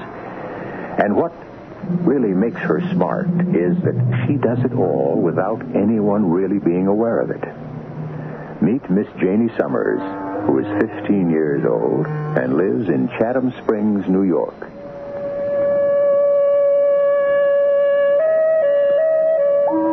We didn't always live here in Chatham Springs, up north near the Canadian border. We used to live in New York City, where my father was a detective. a member of New York's finest. So what are we doing up here in El Boondocks? I'll never forget the day I came home from school. Hi, Janie. Hi, Mom. What's wrong? Oh, what makes you think something's wrong? Okay. I walk into the kitchen and I see that paper bag you're using for the garbage. It's the kind they have at Stansel's, which means you were shopping there this morning. But we hardly ever buy at Stansel's because it's the most expensive supermarket in the neighborhood. However, it's the only one that carries those fantastic frozen pizzas I go ape over. For some reason, you feel you have to sugarcoat a pill. You think you have to do something nice for me. So, what's wrong? We're moving. Moving? Yes, dear. We have to move. Moving? But, Mom, I have a chance to be head cheerleader. I know, Janie. And Jerry. Jerry? The boy I've been telling you about. The Greek god. Oh. I mean, he looks like a Greek god. He's just starting to notice me. Oh, could I have the pizza now? It's in the refrigerator. Uh-oh. We must be moving far away. It's the extra large size. Yes, dear. We are. Not out on the island, I hope. No, upstate. Westchester? Hey, that might not be too bad. No, darling, I mean upstate. Chatham Springs. Which is where? Well, if you go a mile further, you're in Canada. Mom, you can't do this to me. Darling, we don't have a choice. It's Daddy. Daddy? Well, he hasn't been well. Why didn't I know? We weren't sure. What's wrong? It's his lungs. He has to get away from the big city. Oh. So we chose Chatham Springs for 2 reasons. 2 reasons? Well, first, the air. Second, there's a job for Daddy. What kind of job? Sheriff. Sheriff? Mm-hmm. Oh, Mom, how could Daddy be a sheriff? Oh, when they heard he was a detective first grade. But, Mom... And on the New York City Police Force. But Daddy isn't really a detective. Jamie, how can you say that? He's a basketball coach. That's in the winter. In the fall, he coaches football, and in the spring and summer, baseball. Well, dear, Daddy does a terrific job, but it's with the Police Athletic League. It's not being a cop. Janie, it's being a certain kind of cop. Sure, Mom, but not the kind of cop you have to be if you're a sheriff. Oh, I know. Daddy is not now, nor was he ever, the kind of policeman who walked around with a badge and a gun solving crime. Well, fortunately, there isn't too much doing up in Chatham Springs.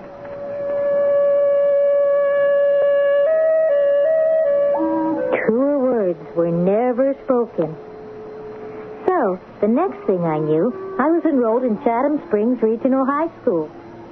The kids dressed pretty much the way they do back in New York City, except these kids wore denim because they actually pitched hay and shoveled manure, plus whatever it is you do on a farm. Of course, it was kind of isolated. How'd you like a job this summer, Janie? I spoke to old Mr. Perkins at the hotel. The hotel? Yes, indeed.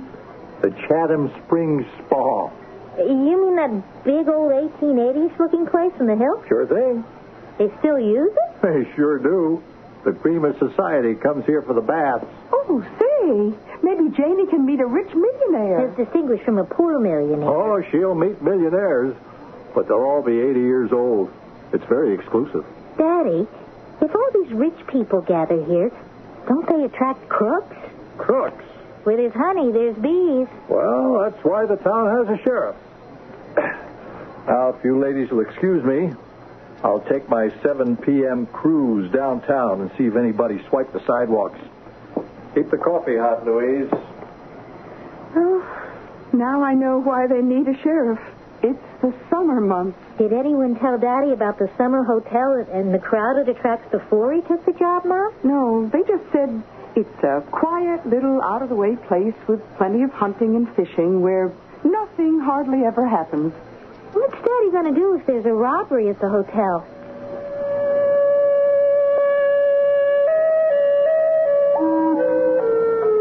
School closes early up here, and I reported to the Chatham Springs Spa Hotel. It's the kind of place you see in the movies. This old hotel filled with statues and paintings and velvet and marble. And old people. Rich old people, creaky with age. Most of them have been coming here, since they were alive. Old Mr. Perkins, the manager, told me what I was supposed to do. Mainly, for the most part, just stay behind front desk. But what do you want me to do, Mr. Perkins? Hand out the mail, I suppose. Is that all? Well, smile. Smile? It's mostly an elderly crowd up here, and a pretty young, smiling face kind of peps up the whole place. You mean you hired me because of my smile? Youngster, you've got the brightest smile in Chatham Springs.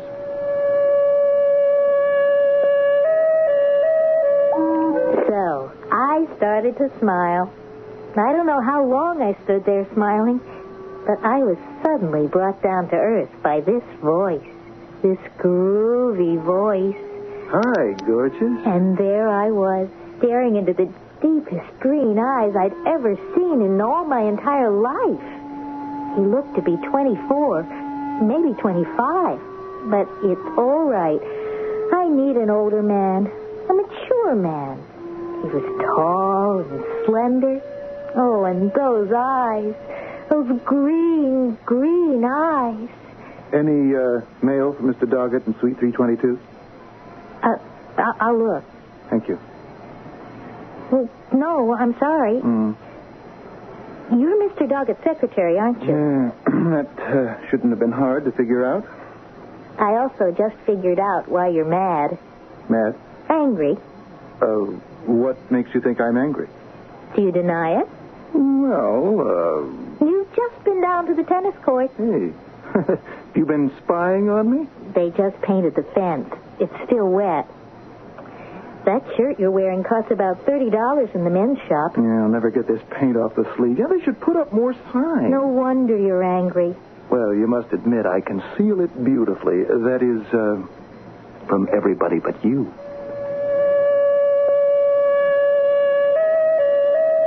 Another flash of the green eyes, and he was on his way. Bad sign. He didn't ask my name, nor did he tell me his. I may have handled him wrong. I may have appeared a little too smart. This can scare a fellow off. Well, a fellow, yes, but not a man. A mature man, like Mr. Doggett's secretary. Mr. Perkins? Who's Mr. Doggett? Oh, he's a man invented something for the automobile. What? I don't rightly remember. Must have been 40, could have been 50 years ago. I think every time anybody buys a car, he gets 50 cents or $1. It mounts up. What's his secretary's name? He's too old for you. Oh, I don't mean Mr. Doggett. I know who you mean. Tom Barlow's too old for you. Tom Barlow. I just knew it would be a strong name like that. Tom Barlow with the green, green eyes. He was usually busy with Mr. Doggett, looking over papers and one thing or another. The rest of the time, he liked to play tennis, a game I had never had a chance to develop. So, there he was, for at least an hour a day on the court, with our lady social director, Miss Jenny Croydon. She's at least 32, and she dresses kind of 1968-ish. But out on that tennis court, she was something else. She wore a cute little short white outfit. Come. This, my girl, is no place to dream. Come alive. I am Mrs. Elvira Tottenham. The keys to my room, if you please. She was tall, stout, with flaming red hair. She wore an electric blue dress, and her fingers seemed to sparkle as she waved them. Then I saw it was because of the diamond. Well, now, what are you staring at? What was I staring at? It hung from around her neck. It was a pearl. Yes, a pearl. It was the size of a small marble, and it was gray. A gray pearl. I couldn't tear my eyes away from it. What are you staring at, girl? I was staring at the pearl, the gray pearl. And as I gazed into the gray, it seemed my eyes were getting lost in the gray. I was surrounded by gray, floating in gray, everywhere, gray. And I heard voices. Kill her. But she's the Raja's favorite wife. Kill her and take the pearl. Take the pearl where? Who'd be fool enough to find it? It's worth millions. There's no pearl in the world to match it. But what would we do with it? To own it. To own it. To have it. I'll have no part of it. The door to the harem is guarded by a single slave. Your knife for him, my knife for her. But hurry before it grows light. Not a sound. Now. Stab him. Now. That was well done. Now, inside. Quickly. She's awake. Don't let her scream. The pearl. I have the pearl. Hurry. Let us leave here. True. I must hurry. But you have all the time in the world. What? The pearl. The Star of Delhi. It's mine. Mine alone. My keys, young woman. Whatever are you thinking about? What was I thinking about? What had I just seen? What had I just heard? It was so real that how could it be?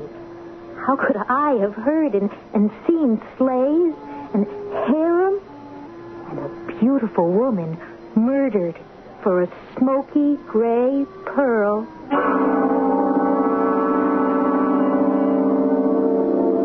Yes, indeed. How? Can it be the quiet life in Chatham Springs is starting to tell on little Janie? In her reverie or dream or whatever it was, she heard the pearl referred to as the Star of Delhi. Now, she'd have no way of knowing that, would she? Suppose it should turn out that the pearl is actually named the Star of Delhi. Where would that leave us?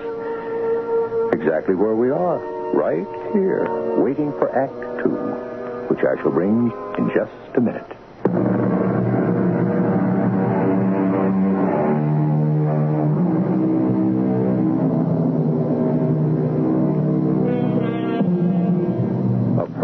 Great price, as we are told in the Bible.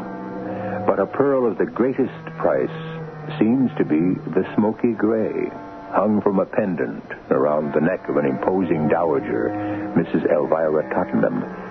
And it seems to have captured the attention, riveted the gaze of our young heroine, Janie Summers. I kept looking at that smoky gray pearl, and as I looked, I could hear voices. 2 men. They were sitting around a small table in a kind of room. I have the pearl, Sahib. Oh, I don't believe you, Bahadur Khan. The promised price, 100,000 rupees. That's the pearl. Why does the Sahib want the pearl? What can the Sahib do with the Star of Delhi? Show me the pearl. 100,000 rupees first in British pounds. You have the money? In this chest. Now the pearl. Behold, Sahib, the Star of Delhi. Yes, it is the star. And now, Sahib, I am to be paid? Oh, yes, Bahadur Khan. You shall be paid.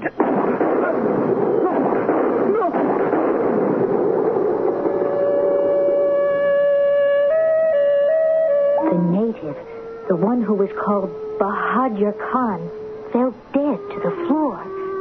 And the Englishman picked up the pearl, the Star of Delhi. He looked at it and looked at it. held it up, and a mist, a gray mist, seemed to flow from the pearl. Then the whole room disappeared in the gray mist.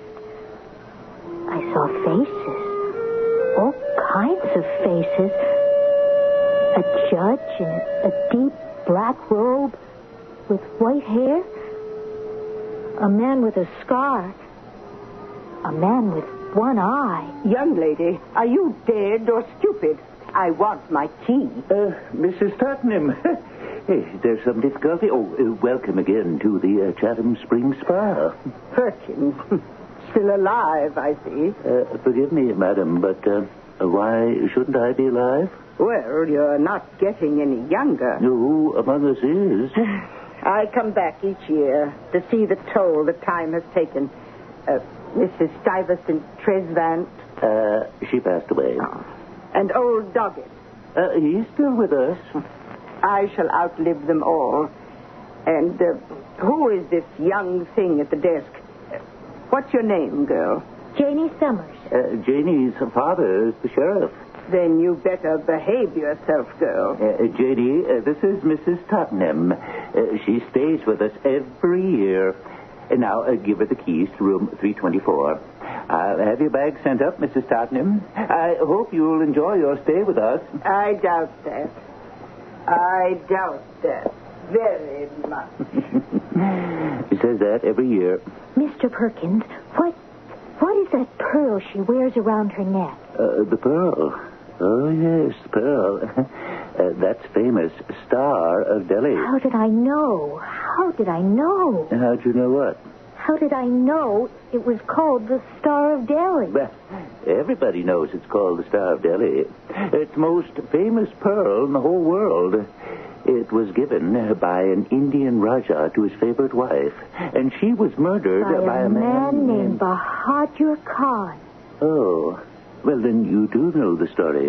No, I don't. I really don't. Well, Mrs. Tottenham sat down with me one night and told me how this thief, Bahadur Khan, and a Confederate stole into the Raja's harem, murdered the wife. And then Bahadur Khan knifed his pal. Say, who's telling this?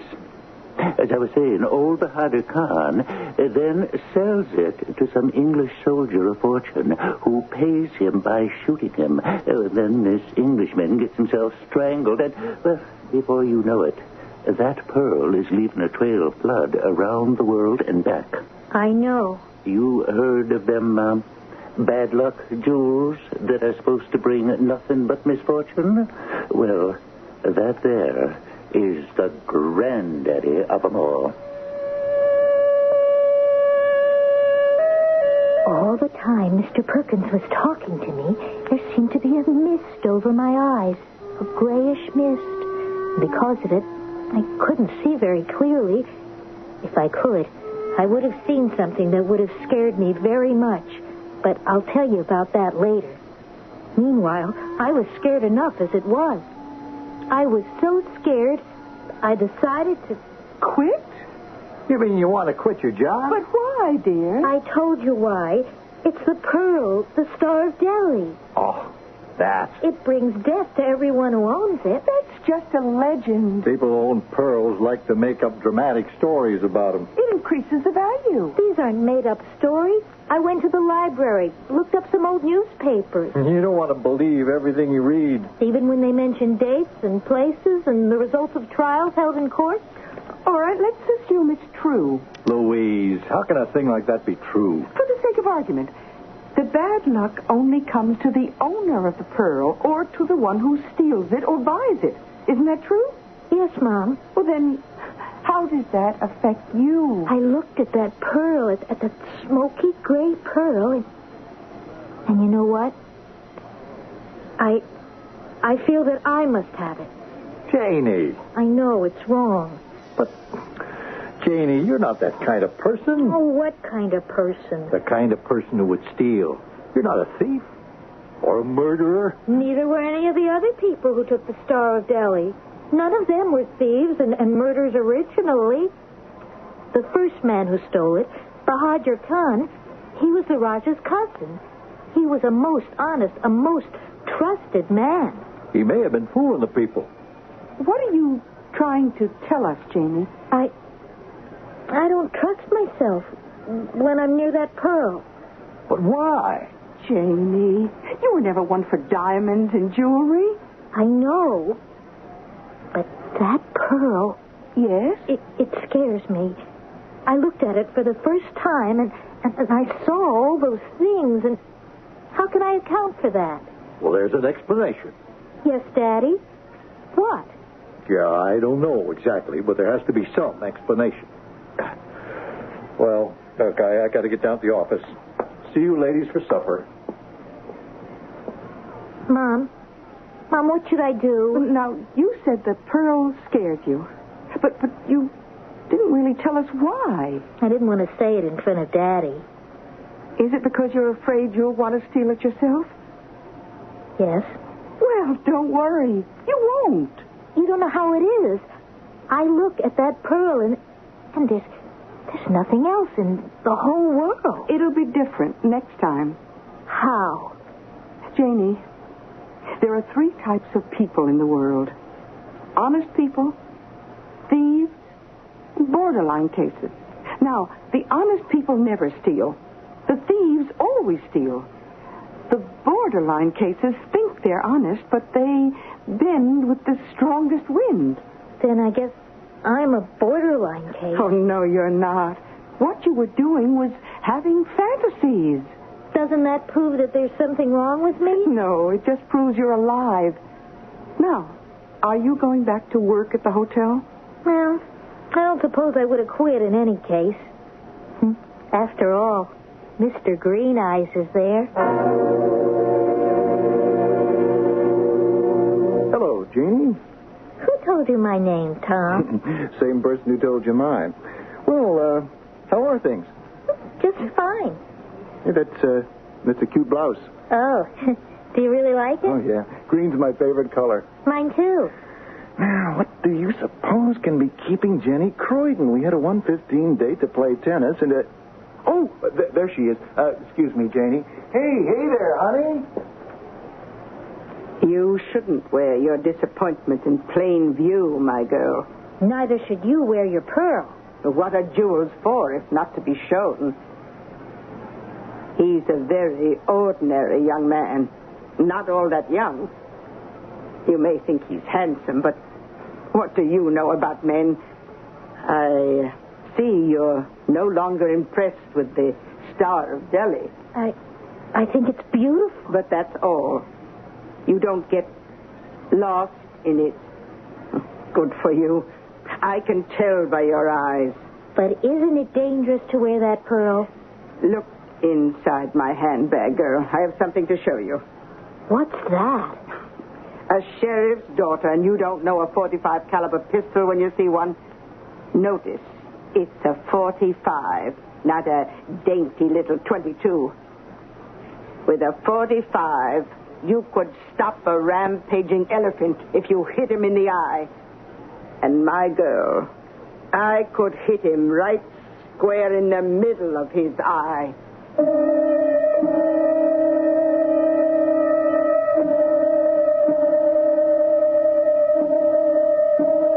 An elephant has very small eyes. Not that we advocate this kind of sport. We are, if anything, strict conservationists. However, we must take the world as we find it and deal with people as they are.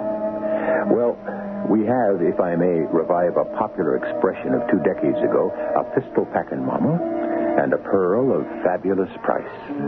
Will there be fireworks? Don't you just know it.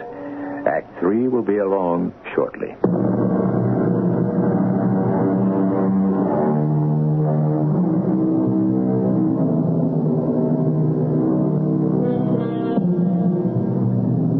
Full many a gem of purest ray serene, the dark, unfathomed depths of ocean bear. That's a poem by Mr. Thomas Gray, which talks about the hidden treasures of the world.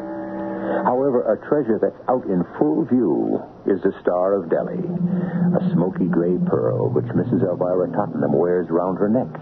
Historical fact tells us that everyone who owned this pearl met with untimely, violent death. Mrs. Tottenham is also armed with a .45 caliber pistol, a most lethal weapon. But, Mrs. Tottenham, isn't it true it's been bad luck to own that pearl? What's luck, girl, but a string of coincidences? If they go your way, they're good. If they go against you, they're bad. But still... I dare anybody to come at me in broad daylight. And at night, I lock my door and sleep with my Colt 45 beneath my pillow. But aren't you being foolish? I've been around for 80 years. I can't expect to live forever. But there are thieves who... Nonsense. No self-respecting thief would risk his life to steal the Star of Delhi. Who would buy it? But one person after another has stolen the pearl for more than 100 years. That's right. And you can tell who those thieves will be. How? They're the people who look at it and get lost in it. You can read it in their eyes, and I know who they are. Who? Yesterday, you were one of them. Me? Yes. Yesterday, you were lost in it. You would have done anything to get it. Oh, no. But today, your common sense has prevailed. Who else besides me still is lost in it? Green-eyed Tom Barlow. Blue-eyed Jenny Croydon. Brown-eyed Bill Perkins. Are you saying that... What I'm saying loud and clear is if I should be found murdered in my bed one morning and the pearl is missing, you may tell your father they are prime suspects. Not Tom. Not Tom Barlow. Believe me, Tom Barlow is like growing pains. You'll outgrow him.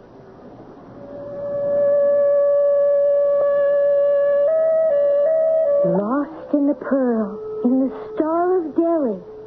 How were they lost in it? Did they see the same story I did? All the murders and robberies? I tried a little test. I waited till Tom Barlow came into the lobby again. Janie, did anybody ever tell you you have an absolutely beautiful smile? What happened? Did she give you the air?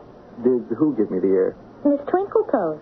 Jenny Croydon. Oh, hey, I love both of you. I'd even marry both of you, but bigamy is illegal. Not everywhere. Is it illegal, do you suppose, in India? I wonder how many wives Bahadur Khan had. Who? Bahadur Khan. Bahadur Khan. 4 syllables, and each seemed to strike at him as if it were a deliberate thrust of a knife. His face became chalky white, and the green light died in his eyes. Bahadur Khan, the name of the first assassin. Once again, I saw the dim, dark hallway, the massive door, the 2 men, and the 2 voices. We'll kill her and take the pearl. But what can we do with it? To own it. The door to the harem is guarded by a single slave. Come, help me. Your knife for him, my knife for her. And I saw them move stealthily towards the huge, well-armed slave who stood by the solid wooden door. He didn't see them, and suddenly there was a knife in his back. He dropped to the floor. And now, for her. I watched what I didn't really watch the first time. I saw the one killer, the one named Bahadur Khan, move toward the divan. I saw a young woman asleep. The first time I had closed my eyes, but this time I forced myself to keep them open. As he came nearer and raised the knife, I looked at her face. It was the face of Mrs. Tottenham. And the man with the knife had the greenest eyes I ever saw. It was his face, the face of Tom Barlow. Then he turned quickly and stabbed his friend. As the man fell to the floor, I could see his face, It was Mr. Perkins. Jamie, what was that silly question you just asked me about some guy named Bahadur Khan? I don't know. What kind of a name is that? What are you staring at? Nothing. Nothing. But you're staring at something. Something. His eyes. I've been hypnotized by his eyes ever since I met him. But now, there was something about his eyes that was different. Something I'd noticed in my dream. Or was it a vision? One eye was greener than the other.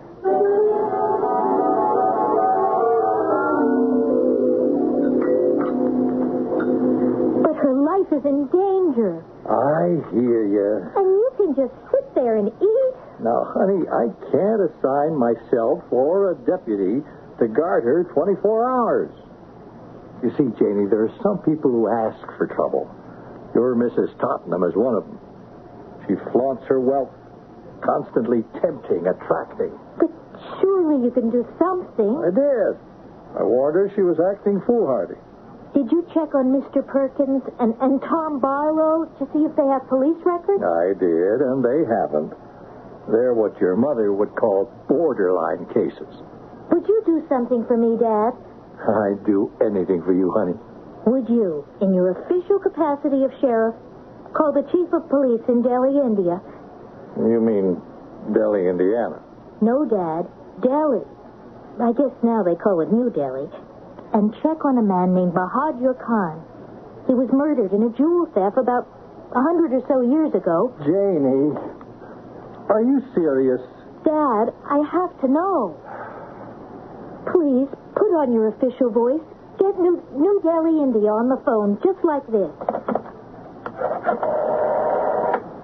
Operator, this is the sheriff's office in Iroquois County. We want to talk to the chief of police in New Delhi, India. That's fine. Have the overseas operator handle it. Just one moment, sir. Daddy, I got the chief of police in New Delhi. No, Janie. Remember the man's name, Bahadur Khan. A chief? This is Sheriff Summers of Iroquois County, New York. Summers.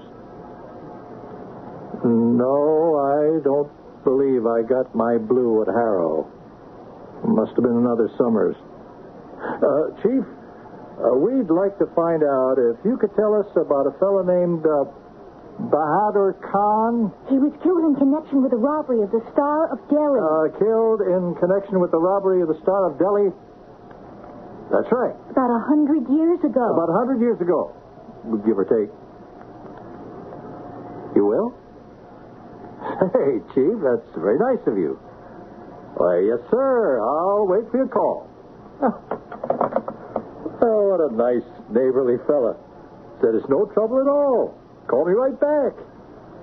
Oh, but, honey, what can this possibly tell you?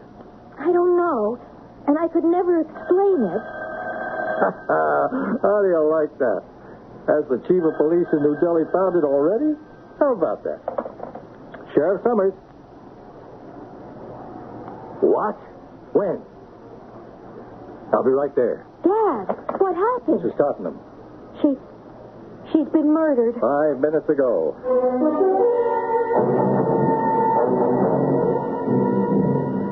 Okay. Everybody here? Perkins? Barlow? Yeah. Miss Croydon? Mr. Dargan? Yes, sir. Are any employees missing? No, Sheriff. All right. So we got everybody who's in the hotel. Oh, we're fortunate this didn't happen at peak season. Now, according to the story I get from everybody, at 5 minutes to 10 tonight, you all heard a shot. Right, from Mrs. Tottenham's room. You all ran to the hallway and you went in. Mrs. Tottenham was lying there dead. And the pearl, the Star of Delhi, was gone. That's right. Yeah, it was gone. But look, Sheriff, her .45 caliber pistol was lying on the floor. It had just been fired. As I reconstruct the killing, the intruder entered the room. He had a key. My daughter, Janie, tells me it isn't hard to get one. When Mrs. Tottenham woke up, she went for her gun under the pillow. The intruder struggled with her. The gun went off and killed her, and then he grabbed the pearl. The broken chain was still on the bed. Now, I'll start asking questions. And he did. Daddy wasn't bad, but he got nowhere. Jenny Croydon was in her room. Tom Barlow was out walking. Mr. Perkins was in the hallway on the floor above. And so it went. Nobody had seen the killer leave. Well, I wasn't listening to answers. I was busy checking legs, trouser legs. I was so intent that Daddy noticed it. Janie, what are you doing? Looking for the killer? What are you talking about? Daddy, you couldn't watch Mrs. Tottenham 24 hours a day. She didn't want to hire private guards. So, I decided if we couldn't stop anyone from going into her room, at least we could find out who did go in there. I don't understand what you're saying. All right, everybody might as well hear this. Last night, I got some ordinary thread. I rubbed some chalk on it. I stretched the thread across Mrs. Tottenham's doorway, just about a foot off the ground. Against the white door, it would be invisible. But anyone going in that door would break the thread with his foot. Therefore, he would have a white chalk smudge somewhere between his knee and ankle. Are you looking for it, Mr. Perkins? There he is, Daddy. Stand still, Mr. Perkins. I didn't do it. I must inform you of your rights. I don't have the pearl. You can search me. You could have hidden it. I did go in there to steal it. You admit that? I had to have it. I got the key to her room. I figured she'd be asleep. I stole in there. But I saw that in order to get it off her neck, I'd have to kill her. Well, I stood there, and she opened her eyes. She looked at me, and she said, Perkins, what is this? You're not a thief. You're not a murderer. Don't force me to kill you. Mrs. Tottenham, please, put away that pistol. Why should I? Why shouldn't I kill you? The law would be on my side. Please, I don't know what got into me. You had a moment of weakness, Perkins. The lesson will last you your whole life long. Go. We'll say no more about it. That's what happened. When I went out, I was so nervous, I must have neglected to close the door all the way. The real killer could have happened by and you don't believe me. But it's true. Every word. It's true. Get it, Janie. Mr. Perkins, you're not required to say anything at all. But I'm innocent. Hello? Janie, that chief of police called from India. He said... Who is it? Mom, the chief of police from India called. Another time. I'm busy. He says Bahadur Khan, who first stole the Star of Delhi, was 30 years old. Dad, it's about Bahadur Khan. I'm crying out loud. I'm tied up here. And among other things, he only had one eye. He what? He had one eye, and he was an officer in... Mom, I'll call you back. Mr. Perkins, I'm sorry, but I'll have to ask you to come along with me. But I'm innocent. Dad, if we could find the pearl in someone's possession, that would prove he was the thief and the killer, wouldn't it? Search me. I don't have it. Of course not. Tom Barlow has it. Do you, Tom? Well, if I do, it was because it was planted on me. Perkins could have slipped it into my pocket. I did no such thing. Dad, you better be ready with your revolver. Tom Barlow may be armed. Hey, Jimmy, what are you... I'm sorry, Tom. But my mom knew about people like you. Borderline cases. You happened along the hallway. You saw the door to Mrs. Tottenham's room wasn't quite closed. And so... Sheriff, your daughter's a little girl I'm not a little girl. Who makes up stories. But Mrs. Tottenham woke up. And in the struggle, you killed her. You snatched the pearl. You ran. You can't prove that. You've got the pearl. Where have I got the pearl? Sheriff, search me. I demand to be searched. Now, Janie... Daddy, Bahadur Khan had one eye, and so does Tom Barlow. The other one is glass. And inside that green glass eye is a smoky gray pearl.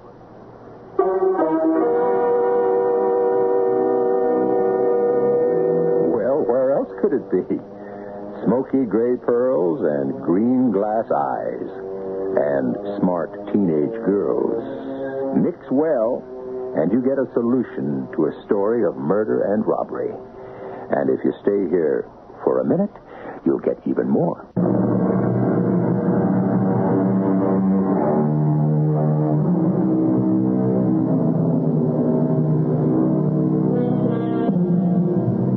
Is there a moral to our story? Of course. None of the evil in this world is committed by the good people. Not all of it is brought about by the bad people. For the most part, evil is the work of those who could be either good or bad, depending on how things work out. The borderline cases. It's good to be good. It's bad to be bad.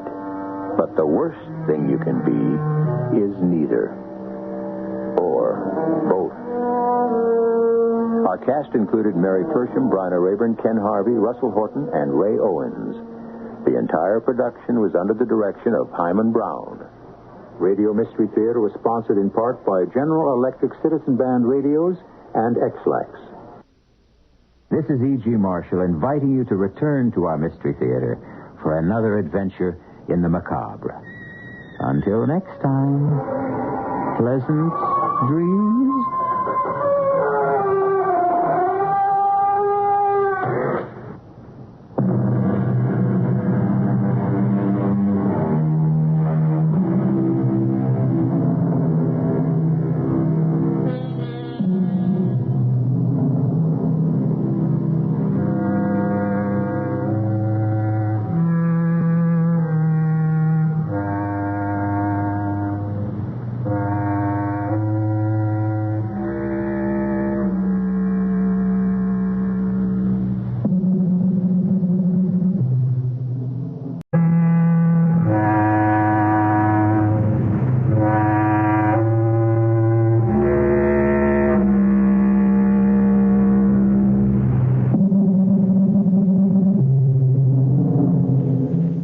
The CBS Radio Mystery Theater presents...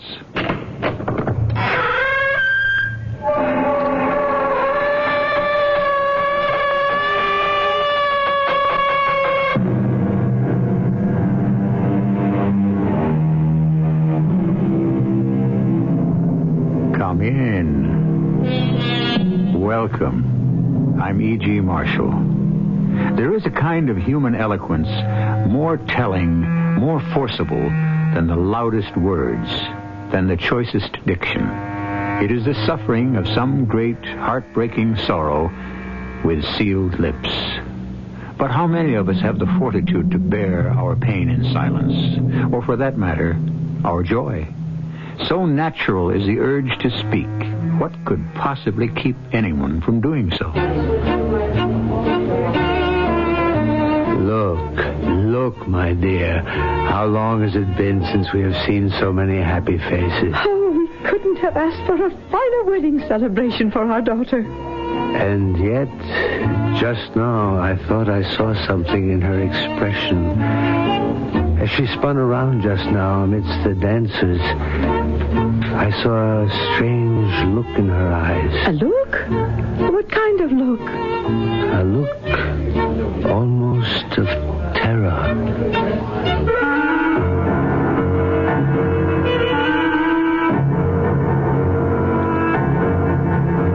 Our mystery drama, The Silent Woman, is based on a story by Leopold Compert. It was adapted especially for the Mystery Theater by Percy Granger and stars John Beale and Robert Dryden.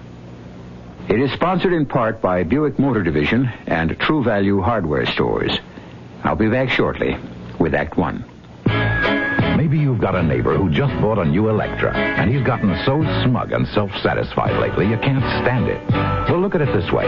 If you had just gotten a car with all the luxury and prestige of Electra and a trim European-like design that makes it easier than you might imagine to park and maneuver in city traffic, wouldn't you be a little insufferable for a while? We thought so. The new Electra at your Buick dealers now. A little science, a little magic, a little science.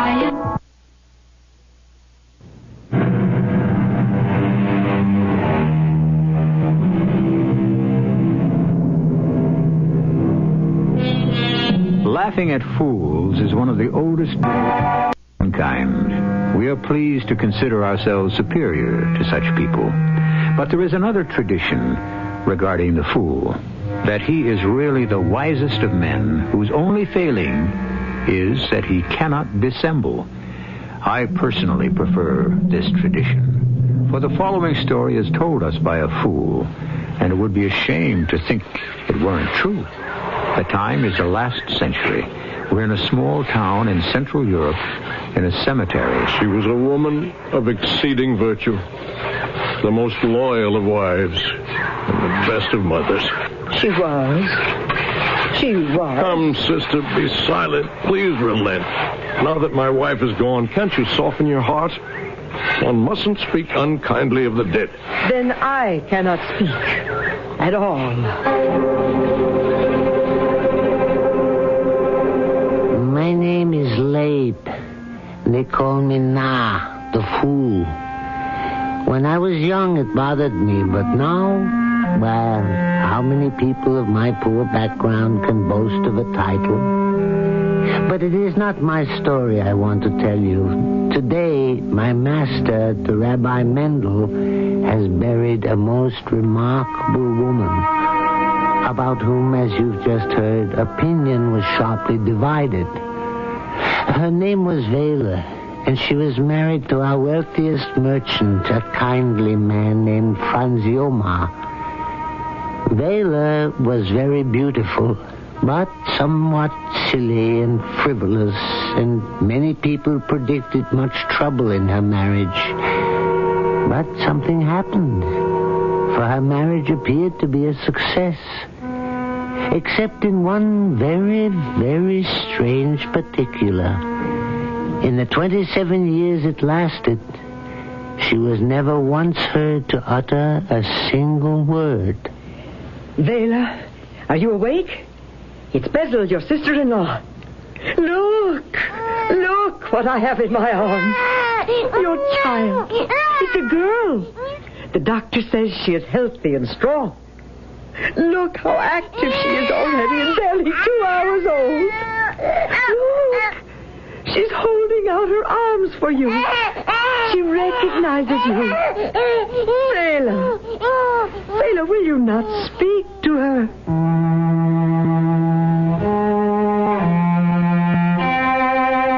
But though tears of joy came to Vela's eyes as she cradled the child to her breast, she did not speak. Nor was her silence broken at the birth of her son some years later. But the most severe time in all her marriage came on the eve of her daughter's wedding. A great plague was sweeping the countryside. Bring out your dead. Bring out your dead. Vela, it's Franz. I'm home. Oh,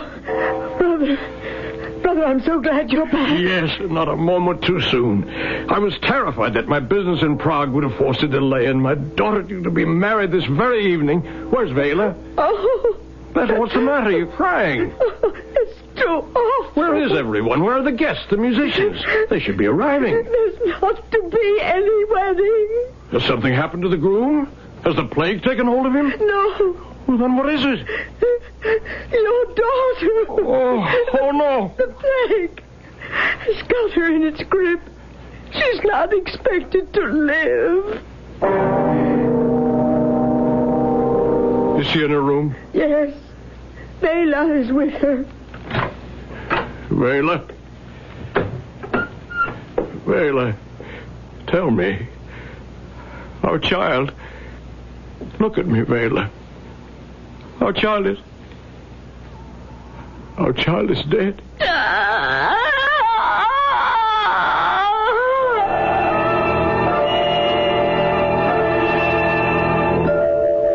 Vela's cry of anguish echoed in her husband's ears. But though she wept as they bore her daughter's body away, not a word of complaint passed her lips. Thus did she bear all, joy and sorrow, in deep silence for 27 years. And for 27 of those years, an argument has raged between Franz and his old maid sister, Bethel. I tell you, it's nothing but willful malice on her part. No, sure you're wrong. Bethel, are you jealous? Not in the least. Vela used to boast how she would break hearts. But I never thought it would be my own brother she'd make so miserable. But, Bethel, I'm not miserable. The only thing that makes me unhappy are these arguments. Do you want me to leave your house, then? You'd expel your own sister? No, only please keep your voice down. It hurts Vela deeply to know that you disapprove of her so. Then why will she not speak? I don't know. I know she wants to. Sometimes I can see her lips move, almost forming the words. It must be some physical deformity. Nonsense. She was the picture of health until the very day of her wedding. And she can utter every sound except those of speech. What deformity could be so selective? Well, there are those who say that she's been bewitched. You are a prosperous merchant. You are my brother. How can you believe such superstition? If it is not a physical deformity, then what could possibly prevent her from speaking, if not a supernatural force? Some of our most trusted friends, people who were at the wedding, who danced with her, say that they noticed something odd. Why did no one speak up at the time? They swear that there must have been an evil eye on her, one jealous of her beauty. Is this not possible? I'm sure I don't know. She's mocking your weakness to your face. If I were you, I'd give her a good hiding. No, I could never do a thing like that. What has happened is God's will. It is a mystery, not given us to know. I am certain her power of speech is in some way paralyzed. And I can't live any other way but to have faith that it will someday be restored. It was certainly doubtful whether Franz's faith was going to be rewarded. The years fled by. Their son grew into a handsome fellow and quite a scholar to boot. The time came for him to go study with a first-rate teacher in Hungary. Years he would be gone before he would see his parents again. Yet though her eyes were full of sorrow and pride, Vela let him go from her embrace without a word of blessing. Then, only a few weeks ago, Vela was taken ill. And yesterday, as I was walking down the street past their house, a servant girl ran up to me and begged me to go at once to Franz Jomar's office. Who is it? It is I, your worship. Lebnar, what are you doing here? You must come with me at once. Your wife's illness has taken a turn for the worse. How bad is it? The doctor has left, and the rabbi has been sent for.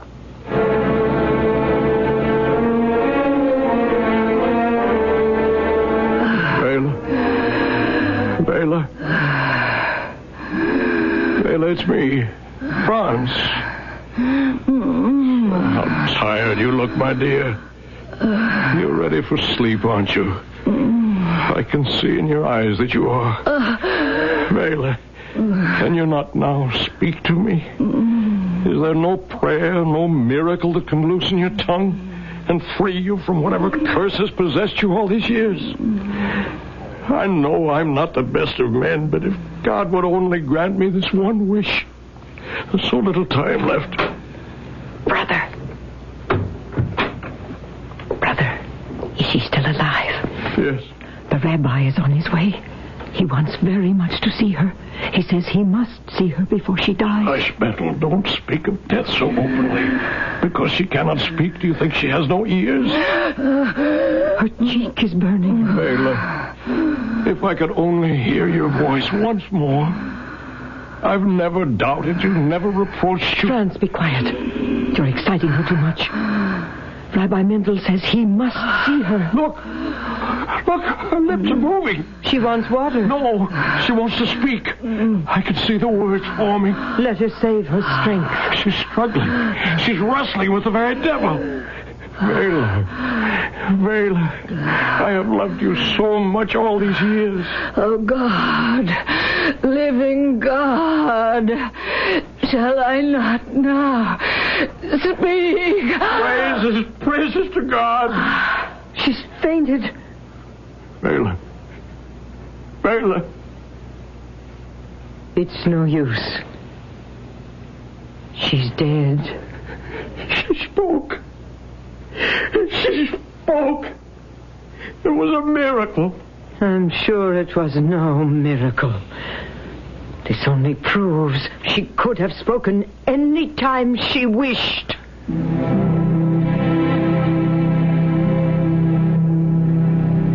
Rabbi Mendel was very upset that he did not reach Vela's bedside before she died. Oh, was he upset. The night after the funeral, however, he was still brooding. And when I brought in his meat for supper, he was still staring at his soup. What do you see in that bowl that's so fascinating, Rabbi? I see a fool, Labe. Well, your secret is safe with me. After all, one of us has to pretend to be a rabbi. Otherwise, how could we afford to live in so grand a style? What grand style? Why use a perfectly good bowl of soup for a looking glass when any rain puddle would do just as well? Aye, Labe. Between us, we make one passable human being. I shouldn't waste time brooding. But if only I had hurried faster. They say she spoke anyway. A single sentence. I don't think that mattered to poor Mr. Franz. I saw his eyes when he came from her room. I've never seen such happiness in the midst of such sorrow. 27 years. I've never seen anything like it. You remember the night of her wedding? Oh, yes, I remember. I remember everything. See who that is, huh? Labe? Oh, good evening, Mr. Franz and Miss Bettler. Good evening, Labe. Is the rabbi here? I don't know. Let me ask. Of course I'm here. Why do you have to ask? A moment ago, you were in the past. Just shut the door. Forgive us for disturbing your evening meal, Rabbi, but we must have judgment. Judgment? Yes, there hasn't been peace between my sister and myself for 27 years. And now that Vela is dead, it will be worse than ever. I'd be willing to drop the whole matter if Franz didn't insist on referring to Vela's last words as a miracle. But that's what they were. A miracle. Is this not so, Rabbi? She was the ultimate shrew. My old friends, you are both wrong. What? The miracle is not that she broke her silence with her last breath, but that for 27 years... she did not speak.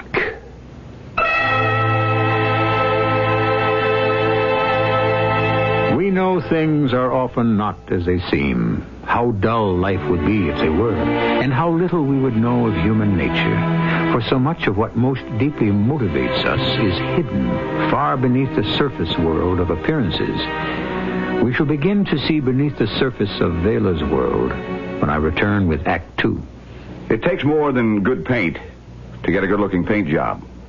Hi, Pat Summerall to suggest you go to your True Value hardware store and see their selection of paint accessories that can help you get a professional-looking result for a fraction of professional cost. One of their handiest painting accessories is the True Test 8-piece roller painting kit for just $3.99. It includes almost everything you need for your next painting job. You get a 9-inch roller cover, frame, roller extension, paint tray, 1.5-inch trim brush, and more, all for just $3.99. True Value hardware stores also offer a complete selection of quality True-Test Orel paint brushes. Choose from their selection of varnish enamel brushes, wall brushes, angular sash brushes in a variety of sizes from just $1.98. Get the True-Test 8-piece roller painting kit and quality True-Test Orel paint brushes exclusively at participating True Value hardware stores and home centers. And remember, True Value, much more than just a name, our way of doing business.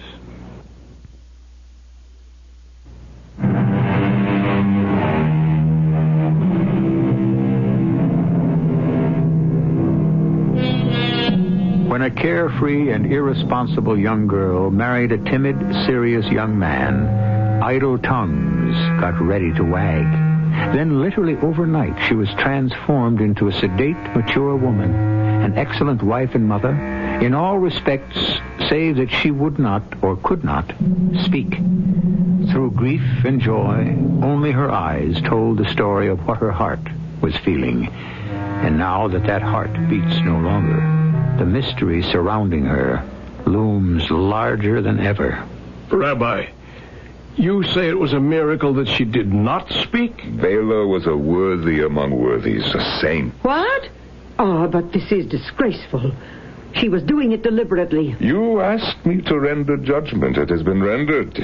Now, if you will let me get back to my meal, Labe will show you to the door. Good evening. 1,000 thanks, Rabbi. Come, Bethel. No. This judgment makes you happy, of course, Franz. It vindicates your simple faith. And it makes me look like a fool. Good, madam, please, let the rabbi eat. If he does not eat, he will be in a bad humor. And if he's in a bad humor, he will expect me to get him out of it, and I'm very tired. Labe is right, sister. It is late. I will not hear a woman praised who sat by in silence at times when most mothers could not have found words enough to express their feelings. Well, then perhaps she was the wise one for not even trying. Now, please, good night.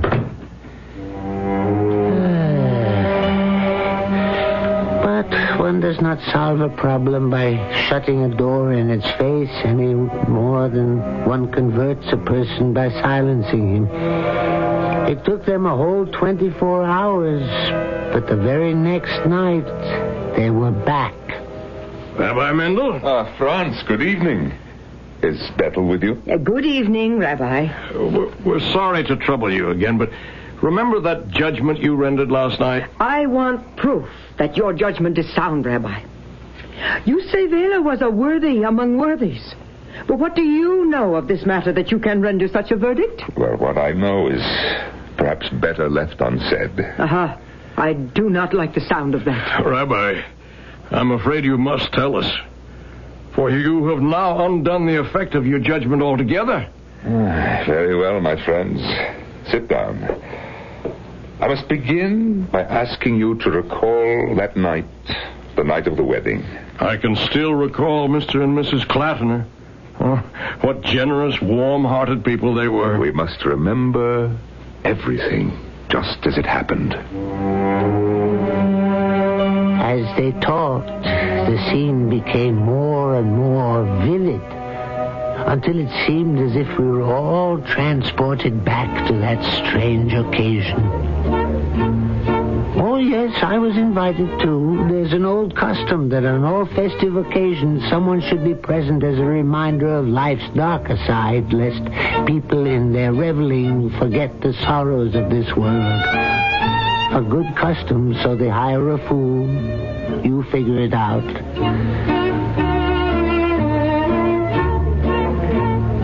Zelda, this is a splendid occasion, is it not?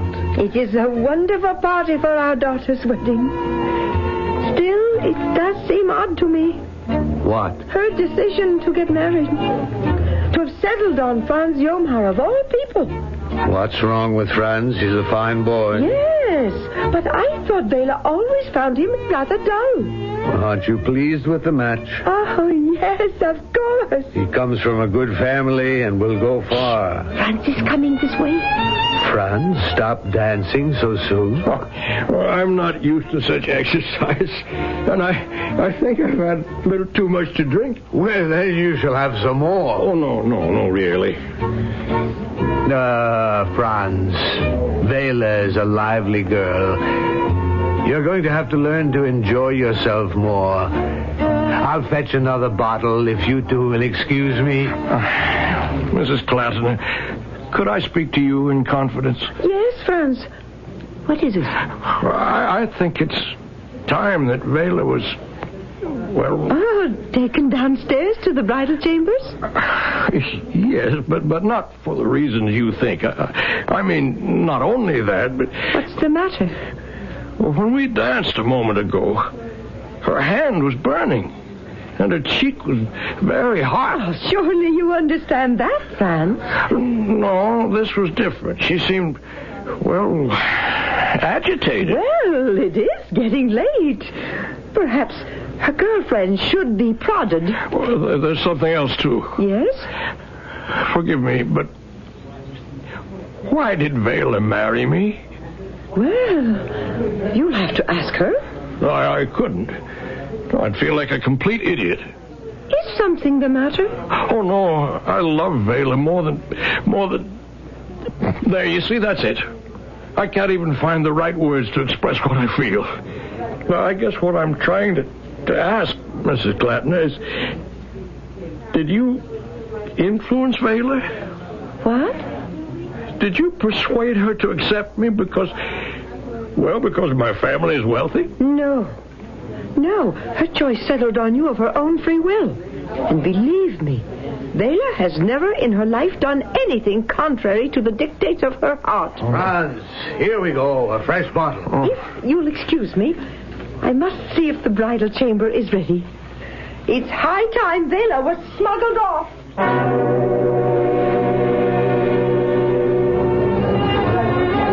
Franz?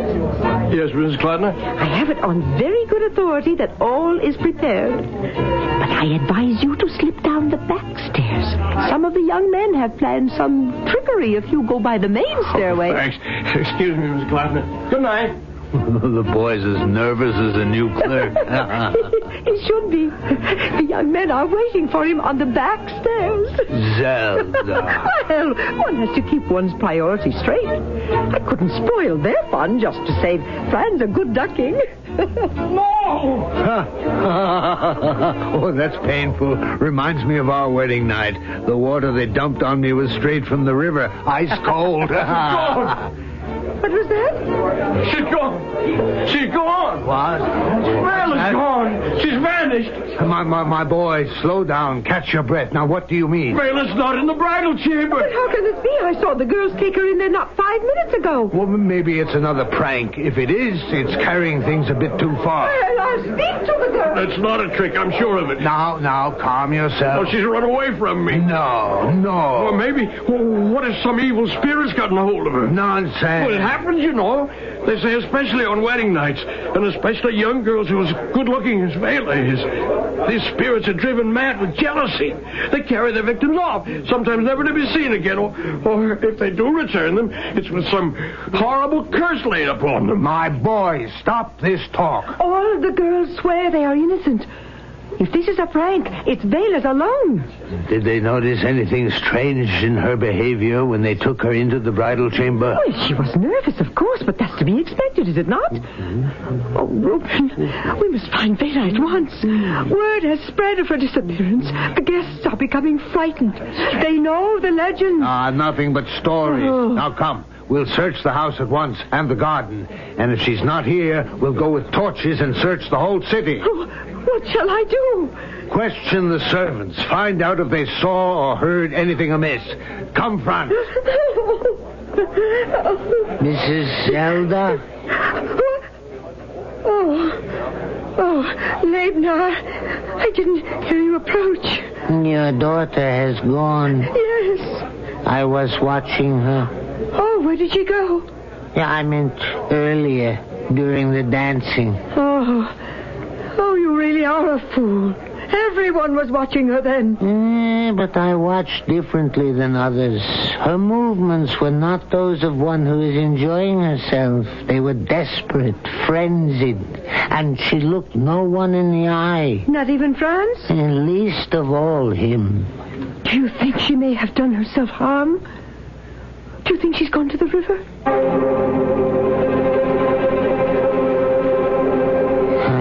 know where Vela had gone or why, or whether she would ever come back for that matter. I left the house as puzzled as anyone, but unlike the others, I was not frightened. Whatever was going to happen was going to happen. In this world of uncertainty, I have always been certain of that. Yes, Rabbi. I remember. We searched the entire house and the garden, and there was no trace of her. Then we took torches and scoured the city. And when you returned to Reuben Clotimer's house... She was there, sitting with her mother in the kitchen, as calm as could be. How remarkable. What is? You asked us to remember everything, and I remember something now that I'd forgotten. When we came into the kitchen, our burnt-out torches in our hands, Vela looked up, and she looked directly at me, into my eyes. Labe was right. She had avoided everyone's gaze, and most of all, mine. But now she looked at me, and I at her. And I remember a chill ran through my body. I thought, surely this woman is bewitched. But now I think we were laying eyes on each other for the first time. Yes, my son. And what it was that happened that night, I am now free to tell you. Franz and Bettel came to the rabbi's house with an argument they wished him to settle. It was a question they thought had only two sides, and one of them, they assumed, had to be right. But is this always the case? I'm reminded of a riddle. Two girls walked into the classroom on the first day of school. They were identical in appearance. They had the same last name and the same parents. Yet when the teacher asked them the obvious, were they twins, they said no. How is this possible? I'll give you the answer and the rest of our story when I return with Act 3. Why are so many people buying Buick's new Century? Well, it depends on who you ask. Mrs. Marcia Resnick? It holds the road, and it drives really smooth. It's nice. And Mrs. Phil Jackson? I like it because it's roomy. And Mr. Jackson, he can't even begin to tell you all the reasons why he likes their new Buick Century. I really wouldn't know where to start. But then that says a lot about Buick's new Century and why it's drawing a crowd at your Buick dealers.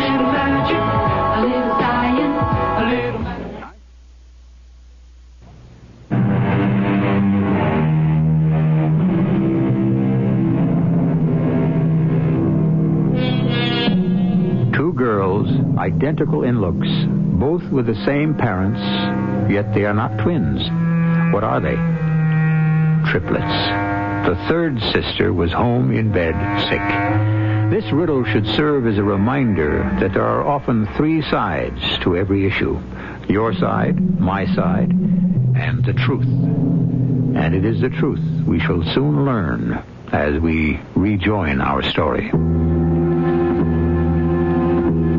I always figured the rabbi somehow knew more than the rest of us. Whenever Vela's name was mentioned, a certain look would come into his eye, a look of sorrow and tremendous respect. Then, too, I remember one particularly odd incident. It happened right after the plague had carried off their daughter. Franz and Vela were in formal mourning, and I accompanied the rabbi to their house. He went, so I assumed, to offer consolation to them both. But strangely, he spoke only to Franz. Vela deliberately kept her gaze averted, and only as we were leaving did she lift her eyes. For a brief moment, their looks met, and then departed without a word. When your bride left her parents' house on her wedding night, it was to my cottage that she came. She came here, Rabbi? It was I who heard her last words. It was to be one of the most difficult hours of my life. It was late, as you recall, but I was still at my desk, deep in study. Please open the door. Rabbi, Rabbi, you must let me in. I see your light. You are home. Please, I must speak to you. Who is there? It is I, Reuben Clattener's daughter. What do you want so late at night? Please, you must let me in or I shall die at once. Well, yes, by all means. Oh, thank you. Please, you must try to calm yourself. There can be no peace for me. I must ask you again who you are and what you want. It is very late. Do you not recognize me? No, I don't think I do. Then I am indeed a lost soul. Are you from this community? Oh, you see, I am new here. I still don't know everyone as I ought to know. I am the woman you married not 5 hours ago to a husband. Yes, your voice. Yes, it does sound familiar. Reuben Clattener's daughter, you say? Yes. Oh, no, but this cannot be. I'm being visited by an apparition. Why do you say that? If you are truly she whom you say, why are you here and not in the place where you belong? I know of no other place where I belong, more than the one where I am now. The place you belong, my daughter, is in the house of your parents. And since you have today been made a wife, your place is with your husband. What is a wife? And who am I? Forgive me, but that is a good question. What is it you wish of me? I have a great sin that rests heavily on my heart, and I don't know what to do. Well, what you have done can be discussed at another time. No. I know what oppresses me. It lies so near before me, I can grasp it by the hand. Very well. You have come here to confess a great sin. Do your parents or your husband know anything about this? Who is my husband? What? I am in love with a man, but not the one you married me to today. Hush. You cannot speak of this now. I must. You are married. His name is Naphtali. He is a scholar, a student at the yeshiva. I see. And he is perhaps poor? Very poor. Unfortunate Vela. I think I begin to understand. But did you not speak of this to your parents? No. You owed them the opportunity to approve of your heart's true choice. I did not think they would. You didn't? No. Vela, I'm going to ask you a question. If it is not answered honestly, you will have to leave. I will answer. Were you forced to be married? No. I was not forced to be married. My parents never once said you must. It is my own desire that I am what I am. But this other young man, Naphtali, was he for some reason displeasing to your parents? They did not know him. But you claimed just now you loved him. I must be incapable of love. I married Franz Yomar because he is the rich son of a rich man. To enter his family is to become the first lady of the community, to sit buried in gold and silver. That is what infatuated me. That is why I forced myself to marry him. The gold and silver have an influence over me. More and more they cry to me, you will be the first lady in the community. And the more Franz loves me, the more I detest him. It is not Franz you detest, but yourself. That is true. He is a kind man. I have deceived him. I was never a liar before now. And today, when I stood under the wedding canopy and he took the ring from his finger and he put it on mine, and when I danced with him, and they led me away. When you first entered my house, I thought this must be a mad woman. But only a soul conscious of its own sin could speak as you do now. Tell me what I am to do. What to do? Tell me. Do you think I have come from my parents' home merely to return again without help? You alone in all the world must tell me. Look at me. I am no wife. I will not be a wife. Tell me what I am to do. Please, Vela, stand up. Tell me first. I will not rise till then. Oh, dear Lord, who could that be? Master. Labe, that fool of a sexton they've given me. Vela, can you hear me? Yes. It would be best if no one knows that you have come here. Will you rise and go into the next room until... I will not move. Master! All right. Vela, I'll put this screen in front of you, but please try to make no noise until I have dispatched this fellow. I'm coming. Oh, Master, 1,000 pardons, but I'm afraid I had one glass of wine too many. It's all right. And it caught up with me just as I was trying to find my latchkey. Enough, Labe. Yes, Rabbi.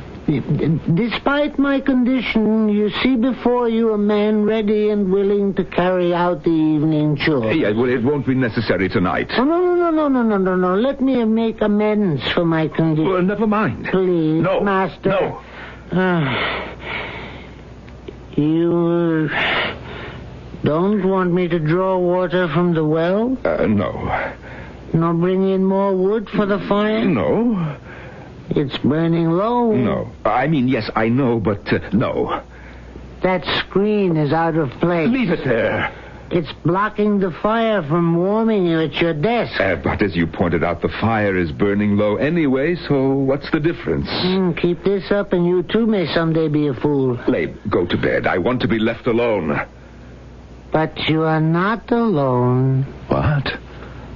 I can see your thoughts are with you. Go to bed. You know, Master, a most remarkable thing has happened. The bride you married today has been carried off by spirits. That's nonsense. I know. They're searching for her everywhere. If they were smart, they would just come to you. Huh? Well, why me? Because I'll bet you know where she is. Why do you say that? You're the rabbi. The rabbi knows everything. In fact, it's your fault I'm a fool. What do you mean? That's what I was always told as a child. The rabbi knows everything. That's why I never bothered to learn anything. I figured as long as someone knows it, what's to worry? So, don't disappoint me, Rabbi. I'd hate to have been a fool for nothing.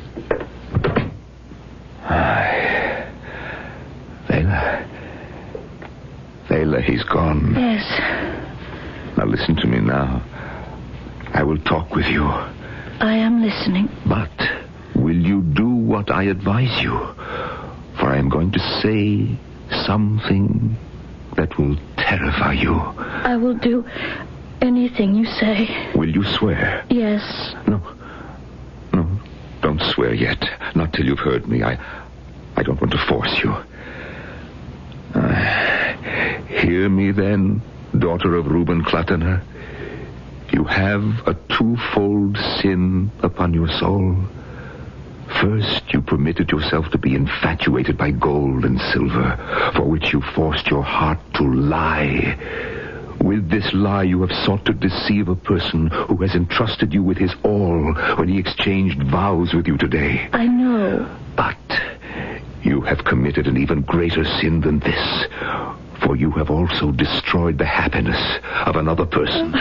What can he do now when he knows what has been lost to him? Darling. Silence. You must never let his name pass your lips again. Why did you not speak when you could have spoken? God can never easily forgive that. To be silent, to keep secret in your breast what would have made him whom you loved happier than the mightiest monarch. Say no more. Hear now what your penance must be. You were silent when you should have spoken. Be silent now forever to all people and to yourself. From the moment you leave this house until I grant it, you must be dumb. You dare not let a word pass from your mouth. Now, will you undergo this penance? I will. Do you have the strength to do it? I shall be silent as death. Now, you must go. May I say one last word? Yes. Yes, Vela. Speak.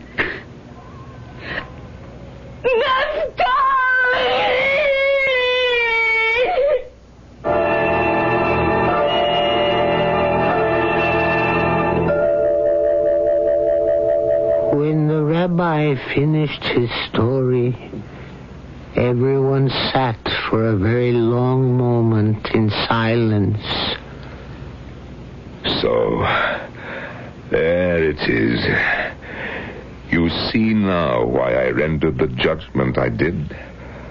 Under the duress of her penance, I watched Vela blossom into a woman who was not only beautiful, but of wonderful character as well. So she was in love with another man. Come, Bethel, that was a long time ago. We had a good life together, and I truly think that in time she came to love me. But, Franz, can you say you were completely happy? No. Can you? Must one have everything? I had doubts about our marriage, too. But at least I can say it turned out better than I expected. And if we could only say that much about everything, what nice lives we should all have.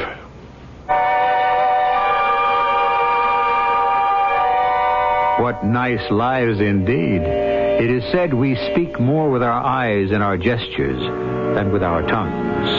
Often we speak too quickly and without thought, or we say what is expected and not what is true. How much wiser we might all be if every time before we spoke we had to chew a piece of toffee.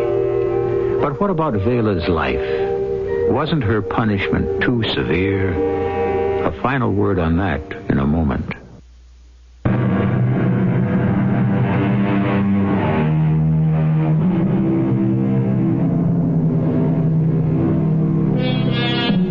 Was Vela's punishment too harsh? Well, the story was meant as a parable, and it was written 100 years ago when the marriage tie was far more strict than it is today. All in all, I think I'd have to say that Vela was a remarkably strong and self-possessed woman who endured. Our cast included John Beale, Norman Rose, Carol Teitel, Joan Shea, and Robert Dryden. The entire production was under the direction of Hyman Brown. And now, a preview of our next tale. You've been at that all day. It doesn't seem to do me any good. Here I am stuffing myself at dinner time. Mr. Charles, that man sitting at the next table, do you see who I mean? That young parson, the thin fellow with the glasses, sitting with the freckle-faced girl? No, not them. The other table. The man sitting alone. Oh, yes. Sinister-looking chap. Yes, I've caught him twice looking over the other side. Do you notice his eyebrows? Bushiest darn things I've ever seen. No, don't look now, but it occurred to me. Do you suppose they could be stuck on? Fake eyebrows? Of course. That devil. What luck that he's here in the same hotel in St. Moritz. We've tracked him down. Sir Charles, we're not following him. He is following us. This is E.G. Marshall inviting you to return to our Mystery Theater for another adventure in the macabre. Until next time, pleasant dreams.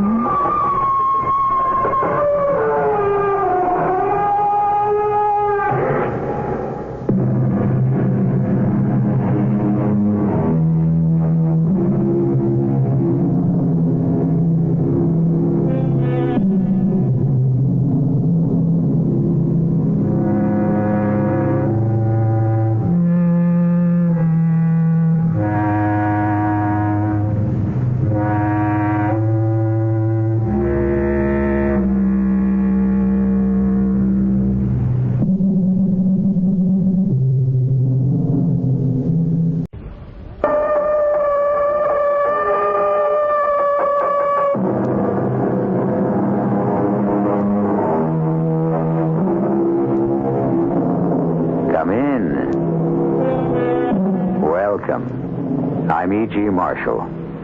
A triptych is defined in Webster's Unabridged Dictionary as a picture or carving in 3 parts, side by side, especially an altarpiece consisting of a central panel and 2 flanking panels that fold over it. Thus, by definition, it represents a sacred figure, and usually 3 aspects of that figure. This story concerns a triptych that represents a wholly profane and baleful figure in all its different aspects. Our mystery drama, Triptych for a Witch, was written especially for the Mystery Theater by Ian Martin and stars Margaret Hamilton. It is sponsored in part by Listerine Lozenges and Buick Motor Division. I'll be back shortly with Act 1.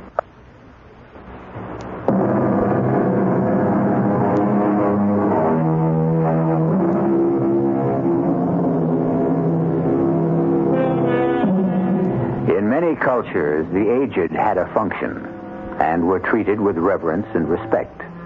Less and less this is true of the Occidental cultures. I enter no discussion of whether this is right or wrong. Frequently, the elderly would prefer to be left alone to pursue their own destinies. And yet, when the moment comes and some very ancient relative is left alone, particularly a woman, some atavistic instinct, or is it just plain guilt, drives many of us to open at least our homes, if not wholly our hearts, to them. This is the story of 2 such people. But may heaven protect you from the strange and awful experience they unwittingly laid themselves open to.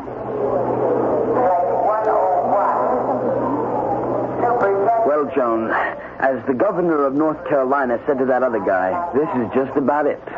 Did I know my great-grandfather was going to get married again just before he died? And here I thought I was marrying an orphan. Now I find out you tricked me. Oh, I just forgot about Charlie. He's 60 years older than me.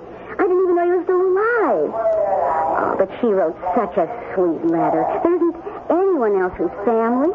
So the least I can do is help out poor old Charlie's widow till she finds out what she's going to do. Okay, no sweat. How old is old Charlie's widow anyway? Search me. Just before our wedding, when Mother died, she mentioned out of the blue that my great-grandfather had suddenly married at the age of 82. Then you came into my life, and every other thought I ever had went out the window. Well, that's why I'm so jealous of anyone horning in. Old Charlie had a real eye for the ladies. The first 3 times he married, only one of them wasn't young enough to be his daughter. This one might turn out to be young enough to be his granddaughter. Well, I guess we're about to find out. Like you said, this is it, for better or for worse. The times you look back and would like to have bitten your tongue for some crazy thing you blurt out. Not that I knew right away. Matter of fact, when we first spotted her, the old gal didn't look so bad. Oh, she was no spring chicken. She was old, all right. With a little round face like a withered apple that still had red cheeks, and sharp blue eyes that glittered like agates, and didn't miss a trick darting out from the shadows of a wide-brimmed hat with a conical crown. It looked a little like it might have been left over from Halloween. But for all her age, she was spry, skipping along like a sandpiper with a pet carrier in one hand and a carpet bag in the other. Joan, I'm her. Your great-grandfather's sister. And this must be Walter. Oh, hello, dear. How did you know us? Know you anywhere. Spitting image of Charlie, only prettier. Here, let me take those heavy things from you. Oh, then, takes no problem. You can have the bag. I'll hang on to Smokey. He likes to stay real close. Smokey? My cat. Oh. You're almost home again. Just want to get Captain Jack out of my pocket before he stirs up a real... Some of the words... Captain Jack, It talks. Of course he talks. He's a parrot. Well, a kind of parrot. Half moon, they're called. You don't mind about smoking Captain Jack. There won't be any trouble. Oh, of course we don't mind. We're just a little surprised, that's all. Doesn't that bird need a cage? Can't abide them. He sits on my shoulder. Or a perch I have for him in the carpet bag. He won't fly away. Can't. Flight feathers are clipped. Not that he would anyways. You mean you brought that bird all the way from Minnesota in your coat pocket? Of course. He sleeps there. Oh, I take him out when we change planes. He was complaining. He doesn't really like to fly. Oh, that's a switch. Well, shall we get this show on the road? It's all kind of comical to begin with. I mean, here I was, 23, a rookie cop, just off probation after a hitch in the Navy, and already I was married, had a kid. And now I just inherited an aged great-grandmother, plus a cat and a talking parrot. Who needs it? I started off easy, play it cool, just like Joan and me agreed. No ties, except for getting married. But outside of that, just hang loose, enjoy being young, keep all the options open. And before you know it, we're trapped. Or are we? Will you climb off the ceiling, honey? What do you want of me? It's crazy. The whole thing is crazy. Oh, wow. Aunt Hester, a cat that bites, and I'm not giving you any line, but I think that half-baked parrot is on something. You know, that's funny. You know, you really object to her being here, don't you? Oh, what about our vacation on the Cape? Oh, we're going to have to lug her there? Not on a bet. It's just us alone. Thanks to your sister Rosie, who's going to take our child and heir off our hands for 2 weeks. You see? Relatives can be of some use. In time of dire distress. Well, if anything happened to Rosie, Aunt Hester could come. Well, we decided that was the best name for her. Everything else was sort of clumsy. Anyway, as I was saying, Aunt Hester could always fill in as babysitter. Now, I wouldn't leave Kip alone here in the apartment with an old witch like that. Don't call her a witch. She's a sweet old lady. Oh, you have something special against Aunt Hester? Oh, no, baby. Oh, what could I have against?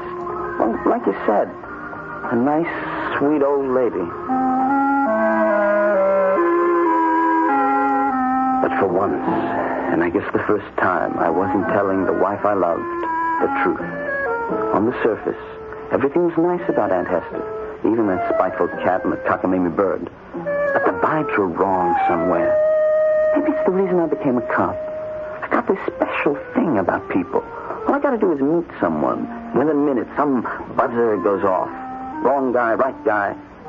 It's never failed me yet. Of course, Rosie, I understand. No, we couldn't take a chance at Kip's age. Oh, please don't worry. We'll work it out. Is there something wrong, Joan, dear? Oh, well, nothing earth-shaking, I guess. It's just that our vacation's messed up. Oh, what's the matter? Oh, Rosie's oldest child has just come down with measles. That changes all our plans, doesn't it? Oh, not yours. We'll see you off back to Duluth the end of the week. I'd be happy to put things off and stay here until you've had your vacation. Oh, I couldn't do that. Kip would be too much for you. Unless what? Oh, unless you wanted to come along with us to the Cape. It's lovely there, and then Walt and I could have our cake and eat it, too. If you're sure Walt wouldn't mind, I'd be happy to. How could I object or complain? It seemed the perfect solution. Then why was I ridden with doubts and fears that I concealed from Joan? They only began to take shape when we finally did go to the Cape. The cabin was right on the beach, up on a sand dune facing the Atlantic. Joan and I had lots of time to swim and surf, while Aunt Hester kept an eye on Kip. But every so often, Joan would have mother's guilt feelings and decide that this particular morning would be just for Kip and her. And on one of these mornings, I had gone beachcombing, and on the way back had stopped for a rest, half covered by sea grapes, and had fallen asleep. All of a sudden, some inner time clock woke me, and I was looking towards the beach where I saw Smokey the cat, prowling and pawing in the receding tide as if he were harvesting. Up to my feet, my eyes, even after sleep, were still partially sun-blinded, and headed down to the water. As I came near him, that cat looked around and, seeing me, suddenly billowed out to Aunt Hester's plumpness. Barefoot and bare-legged, her skirts kiked up to her knees. Aunt Hester! Why, hello, Walt. What on earth are you doing here? Me? Oh, just gathering some seaweed. Hi. Funniest thing, from a distance, well, it seems silly to say it, but you look like Smokey. My cat? For land's sake. How would a cat go near seawater? You look pretty sunburned. Maybe you got a little too much sun. You feel all right? Yes, I guess so. What do you want the seaweed for? One my little secret. Maybe we we better get on back up to the house and let you and your pretty Joan go picnicking while you got the chance. The chance? Well, you know what I mean. Summer's growing short. Not much time left. An innocent enough remark, surely. It was growing short, and soon we'd have to get back to the city. But why did it have some sort of eerie significance to me? Why did I feel a long run of cold fingers down my back? The uneasy-queasy feeling a cop gets every time he has to draw a gun to protect himself. Sorry the weather turned sour on us, Joan. We'll be back to shore before the squall. Oh, I don't care about the weather. We've gotten duck before and thought it lots of fun. Don't you want to get home? Me? Sure. How about you? Oh, yeah, well, where else? Well, I don't know. You don't seem to like your home much since my Aunt Hester came around. Okay. You want to lay the cards on the table? I don't. And why not? I don't know how to tell you. I used to read books about the hackles rising on someone's neck. I never knew exactly what it meant. I do now. Well, how could you? You have to have feathers like a bird or hair like an animal. I feel as if I do. Like Smokey or Captain Jack. The unholy three. And now when she puts that hat on, she looks just like a witch. Oh, wow. How can you say something like that about somebody as sweet and helpful as Aunt Hester? I don't know. It just doesn't make any sense. Except like this afternoon, the cat. Well, what would Aunt Hester be doing gathering seaweed? That. Well, maybe you haven't noticed, but the impossible has happened. In spite of vitamins, health food, everything we take, I've been catching a cold. Aunt Hester says she has an old-fashioned remedy for it. Homeopathic. A tea made from seaweed. Joan? What? I want you to promise me something. What? Don't take any of that tea. Oh, but darling. I want to promise. On your love for me, don't touch that tea. All right. Don't blow your cool. I'm with you. You're the man that calls the turn. If Joan was puzzled at me, so was I at myself. What was it? This subconscious fear that slowly was invading me. What was I afraid of? A little old lady and a cat and a bird she tended as carefully as our child. But some wild alarm bell was ringing deep in the pit of my stomach, and my police training reacted instinctively. That night, through the precinct station, I put some queries on the wires, and I picked up a sample of the seaweed and airmailed it to the police lab. Duluth police confirmed Charles Harrod Higby died when his house burned down on date named. Also killed in fire was his wife of less than 12 months, Hester Combs Higby, May Channing. Both buried Sunnyside Garden Cemetery. No known relatives. Funeral expenses covered by estate. No residue. My ESP working again. This time when I least wanted it. If Joan's Aunt Hester was dead, who was this stranger in our home? What did she want? And then the clincher. Hello? Walt, it's Jake. Hi, Jake. What you got? On this junk you mailed me for analysis. Yeah, the seaweed. Well, that's what it is, all right. Seaweed. Nothing but a simple fungus. Why, is it poisonous? Absolutely not. It wouldn't harm a fly, and unless, of course... unless what, of course?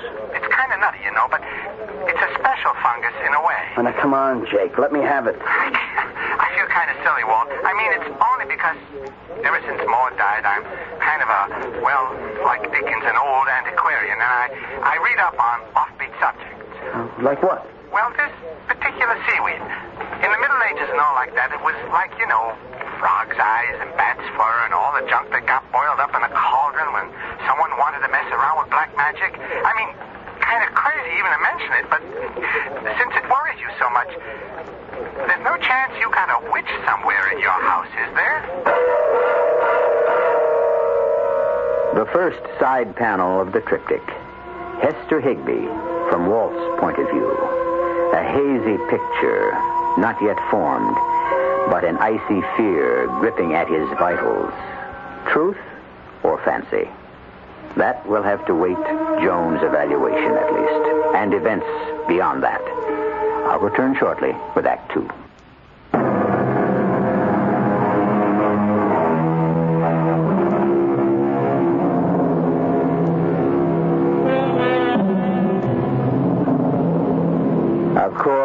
Nobody believes in witches anymore.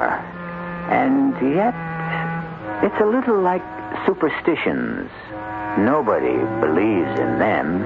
And yet, do many of us like to have a black cat cross our path? If you're like most people, do you try to avoid walking under a ladder, except for sheer bravado? On the other hand, there are people who are so healthy in mind and body, so open-hearted and so generous, and who, without being Pollyanna, do look by habit on the best side of everything. People like Joan Madden. I should have known not to give in to my old-fashioned sentimentality.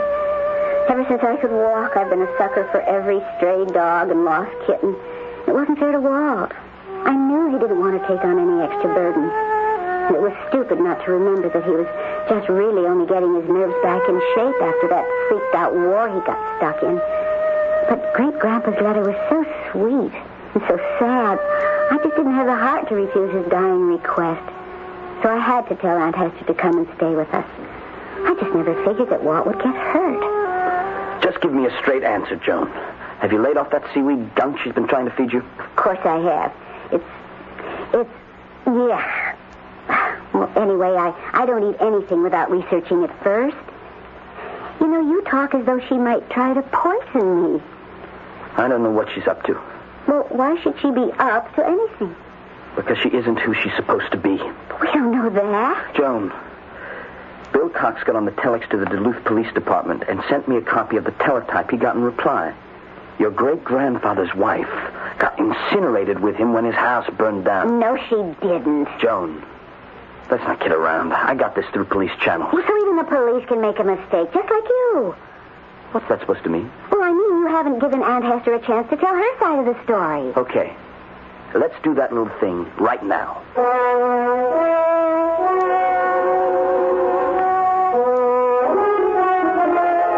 Now, let me get this straight, Aunt Hester, or whoever you are. You weren't in the house when it burned down? Then, sakes, Walter, of course not. How could I be here if I had been? Oh, dear. What's the matter? I think I dropped a stitch. Let me see now. Now, look, if you weren't in the house, where were you? I don't think I want to say. Why not? It's sort of important. I suppose it could be made to be. Dear me. He was such a good man and kind, but weak and terribly careless. Oh, it's beginning to get dark, isn't it? I'll turn on some lights. Oh, no. First the windows, the drapes, and the shutters. Oh, I'm sorry, I forgot. There, you see? You like that better? Ever so much. The night must always be shut out, especially here. You can put the lights on now if you want. I'm still waiting for an answer. From me? Oh, yes. About the house burning down. Oh, dear. I hoped I wouldn't have to go into this, but... Now, Walter, don't look so grim. It's all perfectly logical, if terribly unpleasant. I'm afraid when Charlie wrote that note about me, he wasn't quite telling the truth. He did say he had lupus erythematosus disseminatus, didn't he? Yes. We didn't know what it was. That's the bad kind, terminal. Only it wasn't true. He was just trying to cover up. Cover up what? Or that even though I loved him, I'd had to take Smokey and Captain Jack and leave him. Why? Oh, my. I guess I can't pull any punches. You see, Charlie was a chaser. A chaser? He was woman crazy. It had gotten so bad I'd had to move out. Little did I realize how lucky I'd had. Or I would have been burned up in that house. Are you trying to tell me that a man of 82 was still, was still messing around with other women? You better believe it, son. And he had another woman with him when the house burned down? I'm sorry to blacken his name for you, Joni, but that's about the size of it. Oh, the times I used to warn him about smoking those cigars in bed. Wait a minute. You don't actually expect me to believe all this stuff. Why not, when it's the truth? Because it doesn't hold water. I mean, what about this other woman? She must have friends or relatives or something. You can't just leave them wondering what's happened to her. Well, what good would it do them to know that she'd been burned to a crisp? Besides, Darlene was a drifter and a deadbeat. She was also a professional. Nobody will miss her. Well, but Aunt Hester, what about the estate and... Well, there wasn't any estate. What money we had was mine. Yes, but the house, the insurance... I didn't own it. Charlie had no insurance. Yes, but you've thrown away your identity. You can't even get Social Security or... I won't be needing any of it. You see, I'm the one who hasn't much longer to live. The pains have begun already. I'll be all right, though. The doctor said it would be quick. If you'll just keep a roof over my head till the dark angel comes to fold me in his wings. Poor. His face was a study. I felt almost as sorry for him as I did for poor Aunt Hester. But I managed to get him out of the room and out of the house for a long walk on the beach. Just as well. Because we had what amounted to our first quarrel. And the way he carried on really scared me. And I'm telling you, she's a fake. She's lying through her teeth, and I want her out of this house. Darling, please calm down. I can't just throw my poor old aunt who's sick. Don't you listen to what I'm trying to tell you. She's not your poor old aunt. All right, dear, all right. Don't get yourself so upset. And even if she isn't, she's a sweet old lady with nowhere to go. I know where she can go as far as I'm concerned. And as far as I'm concerned, it's right where she belongs, the old witch. What? It's silly. There's no such thing as a witch. Yes, there is. I'm going to tell you something about that sweet old lady of yours. I think she burned the house down. Wrong. And by me, the only reason she took a plane here was to make things look good. She could just as easily have made it on a broomstick. Darling, please. Now, look, I want you to try and relax. It's just like it was after you came back from overseas. Maybe we ought to call Dr. Paul Damon. I don't need Dr. Damon. All I need is the evidence of mine own eyes and ears and my police instincts. What do you mean, evidence of your eyes and ears? I told you. Right down about there, on those rocks, that's where I saw the cat pawing about in the water. And then all of a sudden, the cat changed into Aunt Hester. Wow, you've been asleep. That was just a hallucination. I don't hallucinate. Well, not anymore, anyways. And it isn't only that, but she talks to that bird, Captain Jack, all the time. And sometimes there's a third voice, like the cat. And he talks back. I hear them. Don't you? No. So now you think I'm hearing things, too? Oh, darling, Captain Jack says a few little words. But how could a cat talk? Because they're not just a cat and a bird. Any more than she's your Aunt Hester or even human. I tell you, she's a witch. And the other two are her familiars. Her what?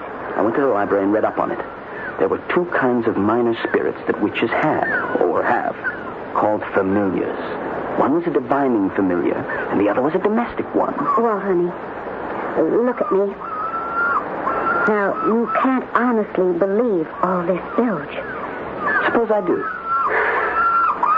Then I think you're sick, and you ought to see a doctor. Listen, I just want that woman out of the house and out of our lives. Don't ask me to do that to the poor old thing. Look, what could she want from me? How could she hurt me? I don't know. You can see from the way she treats Kip how harmless and well-meaning she is. Kip? Oh, good Lord. Maybe that's what she's after. The baby, and we left her alone with him. Oh, you like to scare me to death. The two of you, running like that and bursting into the house. I thought you'd wake up poor little Kip. Look at him, having a little afternoon nap with Smokey in his arms and Captain Jack perched on the edge of the crib, keeping... 4 bells and all clear. Oh, dear. When the sun goes down, my old bones have an ache. And I look at you, Joan, darling, and think to myself, what a wonderful thing it is to have a young, healthy body at one's command. How much you make me long to be just as you are now.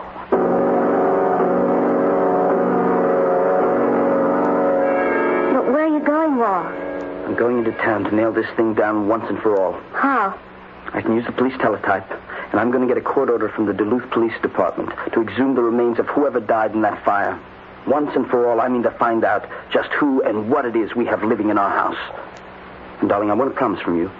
What? Don't you leave Kip alone for 1 minute while I'm gone. Oh, Walt, you're not really serious about this. I was never more serious in my life. Because if that woman represents a threat to you or our future, I wouldn't hesitate for a moment to wipe her off the face of the earth. And that's the reason, just as soon as Walt was gone, I called Dr. Damon. Because the way I saw it, what was wrong around our house was my poor husband. He was back in a tailspin just like after the war. He was round the bend. Somehow I had to find a way to bring him back.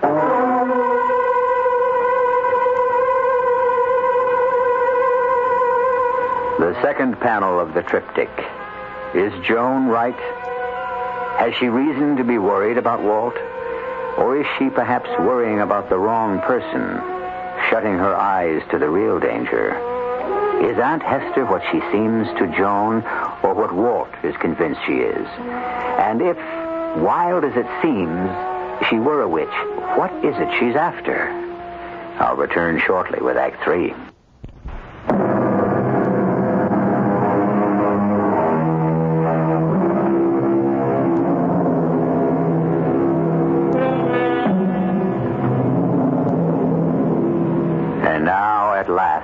For the central panel.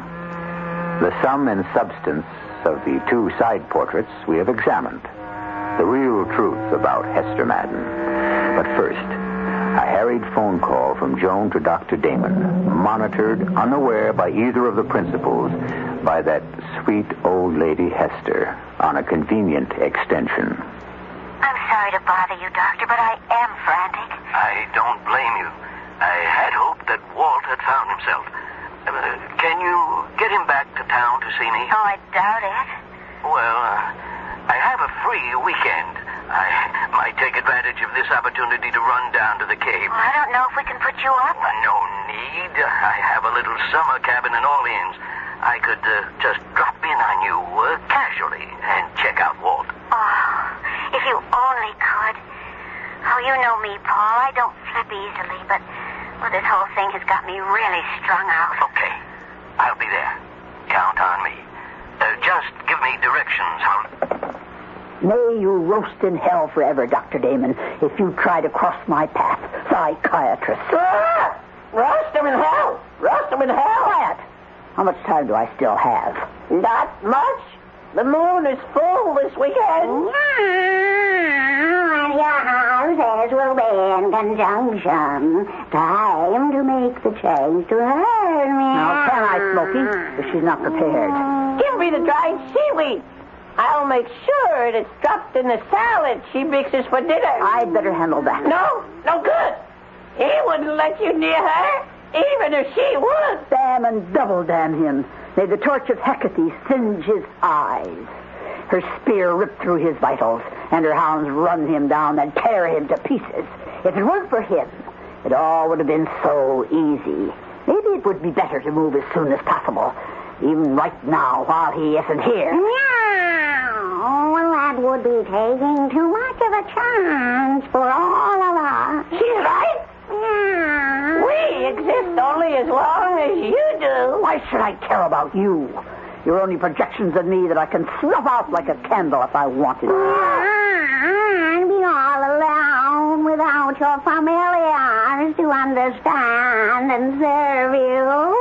And if you did send us to eternal nothingness, our voices would still carry to tell them the truth. But you did not die as you want them to think. He would come back to reclaim you for his own.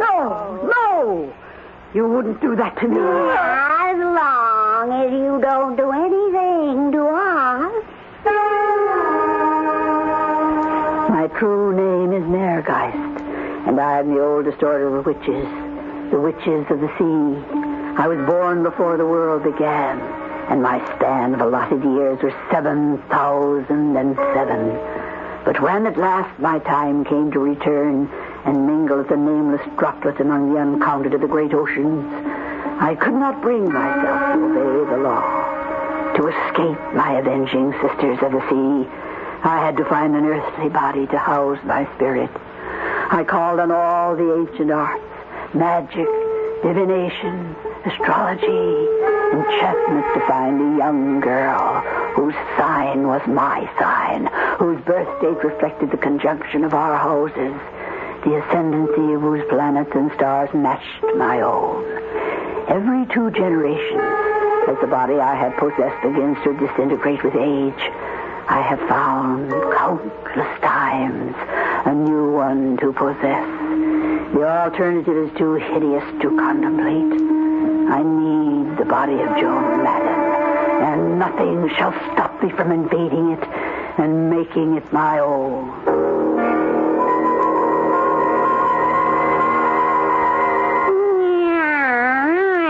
Nothing shall stop you, me darling. Don't call me by that name. Forgive me, Esther. How can I afford to wait? Divine me now, Alebka. What is the man Walter Madden doing? He is arranging for an order to exhume the bodies, to examine the one of the woman who died in the fire. You don't want me to see any further? As far as you can. The skull was not destroyed. They will find where you struck her and killed her. And by the teeth, they will know her as someone other than you. They will look further and find the fire was set by someone, and they will start to look for you. I knew it. Margaret, what is the girl doing now? I'm guarding her child because her husband told her to. He is most afraid you mean the boy harm him. Does she still trust me? He is not even thinking of you. She worries about her husband, that he is losing control of his mind as he did once before. She does not think that I am a witch. She doesn't believe such things exist. So much the better. Let us do everything to make her think he has gone mad.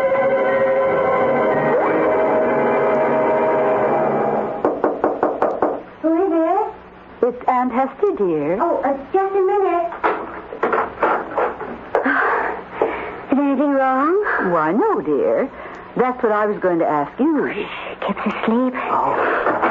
Everything all right? Of course. Why shouldn't it be? Oh, no reason. Except it isn't like you to shut yourself away. I thought maybe you or Kip might not be feeling well. No. It's just this cold. I guess I'm just not used to feeling out of sorts. And if you have a cold, you shouldn't be sitting locked up in the same room with a boy. You give it to him. Oh, I never thought of that. I've just made a nice cup of tea. Why don't you come and join me?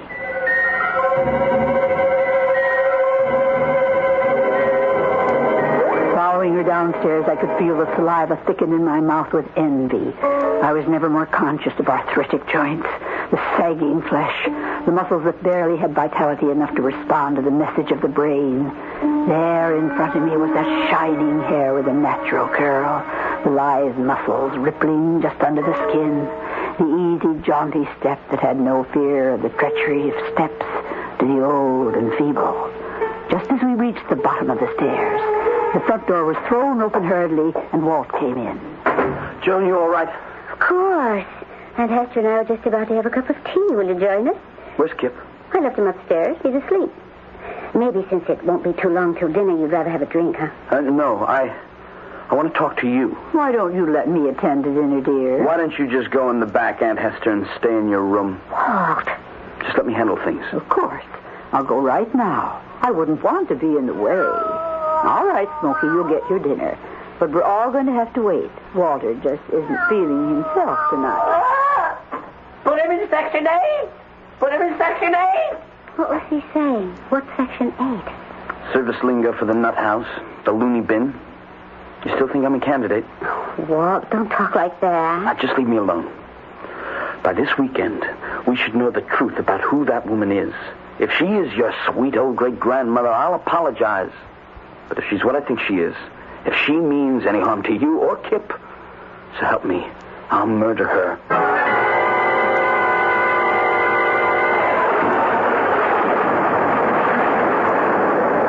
What time is it now?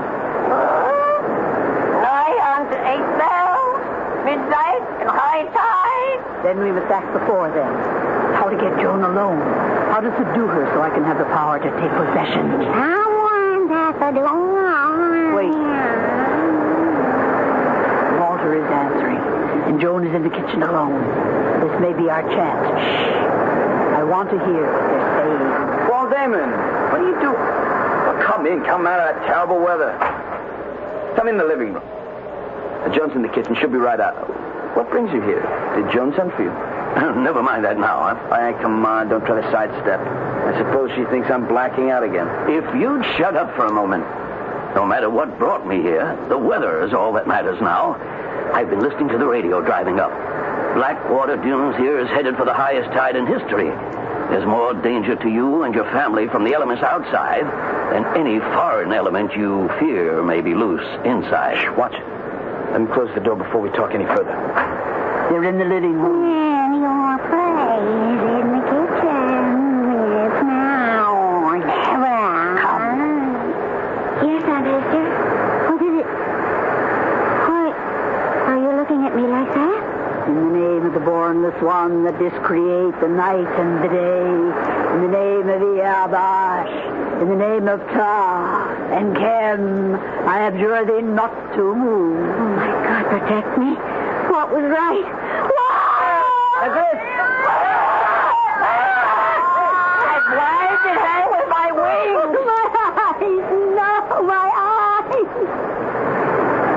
I cut her feet away until she fell, mere guys.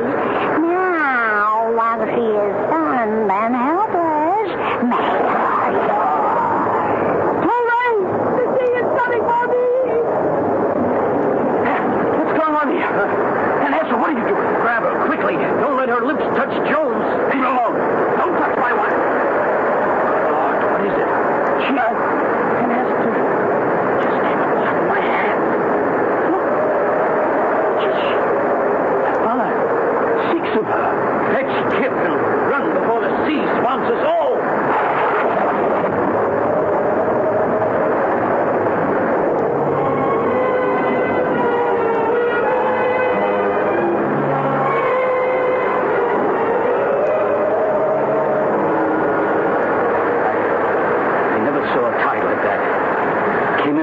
Giant hand and swept everything away. You all right, Joan? Oh, I think so. Oh, thank the Lord you came in time, Paul. Even if it was for the wrong reason? What does that mean? Joan thought you needed psychiatric help. No, I can't blame her.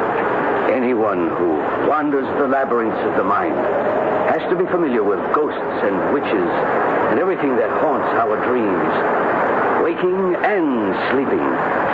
There is a phenomenon I know from all my reading that never ceases to haunt me. Even me, who has to deal with the fragmentation of personality so much. Fragmentation? You mean what happened when I tried to grab Hester or whatever she was? I'll never forget that sight. A little black, rusty woman who broke up into countless numbers of other little rusty women in black dresses, all mirror images running in every direction at once. Projection of image, the magic secret of only one kind of witch, the sea witch, old as her Celtic heritage and beyond, perhaps as old as time. That's what Joan was saved from, becoming another of those faceless bodies she possessed and used up. You mean it was Joan she wanted? Then is she still in danger? Not anymore. What do you mean? Look at where your house used to stand, wiped out by a cataclysmic tide that reached from the sea like a monstrous god hand. You and Joan are safe now. The sea has reclaimed its own. It was the great German poet Goethe who wrote of a mystic goddess who came from the sea, Meergeist, which means simply sea ghost. The sea ebbs and surges, timeless and inexorable. But what it sucks away in the undertow does not always return with the succeeding wave. Eventually, it swallows up what it wills. And no hand, natural or supernatural, can stay it. In the end, the sea always wins. I'll be back shortly.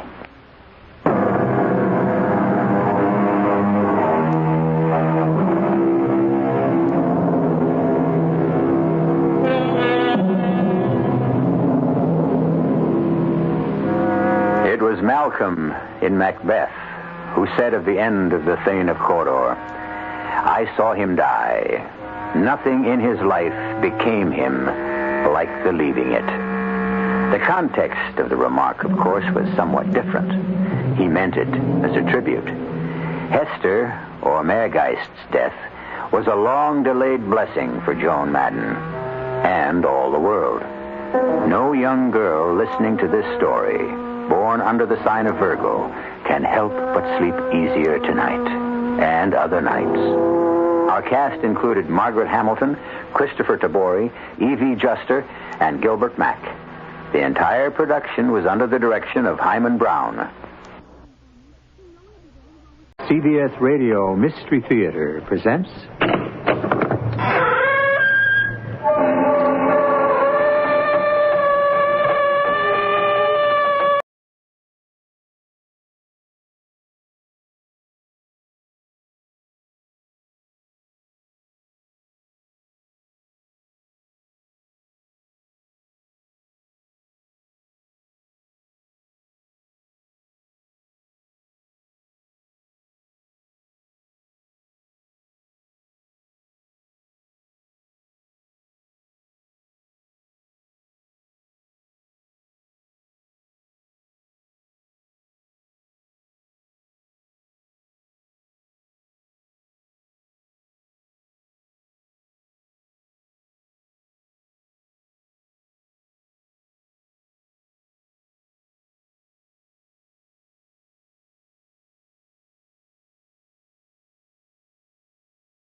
CBS Radio Mystery Theater presents...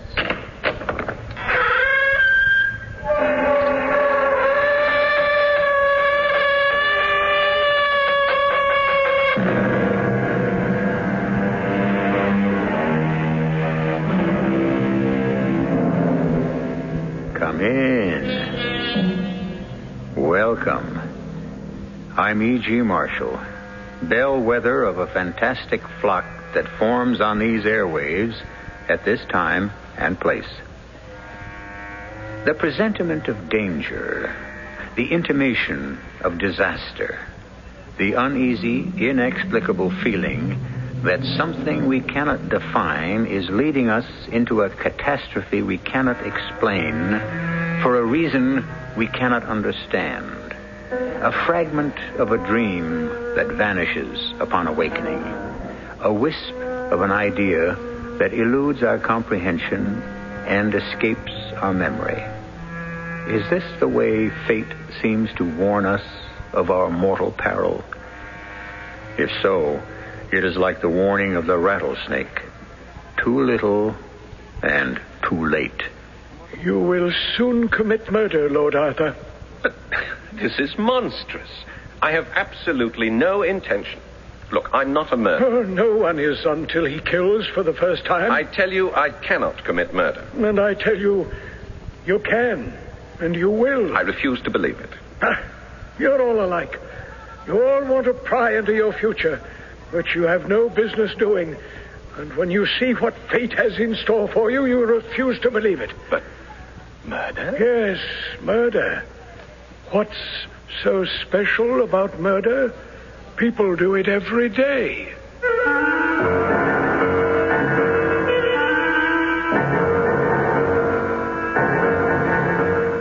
Our mystery drama, The Saxon Curse, is based on the Oscar Wilde classic and was especially written for the Mystery Theater by Sam Dan and stars Paul Hecht.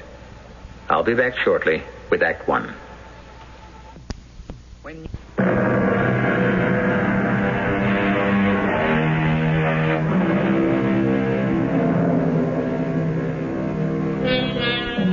Today, things are tough all over. Even the very rich complain. They protest their wealth is being eaten away by ruinous taxes. They lament that their once sacrosanct watering places have been invaded by common folk. And most of all, they bemoan the fact that it's virtually impossible to find a decent servant. They may have a point. Quite possibly, they may have been born at the wrong time. They should have lived, say, in England around 1905, when rank had its privileges, wealth had its license, and the common people knew their place. Our hero is the youthful Lord Arthur Savile, a golden boy who lives in a golden time. Well, you naughty fellow, why haven't you been to see me all this time? Dear Aunt Clem, I never have a moment to myself. That's because you spend all your time with Sybil Merton. I cannot understand why people make such a fuss over getting married. I assure you, I have not seen Sybil for 24 hours. As far as I can make out, she belongs entirely to her milliners. How are you feeling? Dear boy, as you well know, doctors are of no use at all. They can't even cure my headache. Unfortunately, these wretched headaches seem to run in the family. You know the legend. There's an old Saxon curse leveled against one of our ancient Norman ancestors. Poppycock.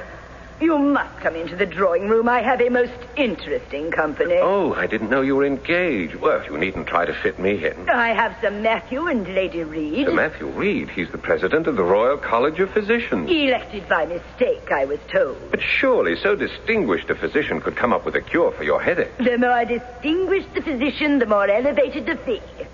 And, of course, you must meet Professor Septimus Podgers. Professor Septimus Rogers? Podgers. Well, now, who is... You haven't heard of Septimus Podgers? But everyone knows Septimus. Except me. Professor Podgers is a celebrated chiromantist. What is a chiromantist? One who reads hands. Oh, a gypsy. Professor Podgers is a man of science. Oh, really? I must introduce you. He tells fortunes, I suppose. And misfortunes, too.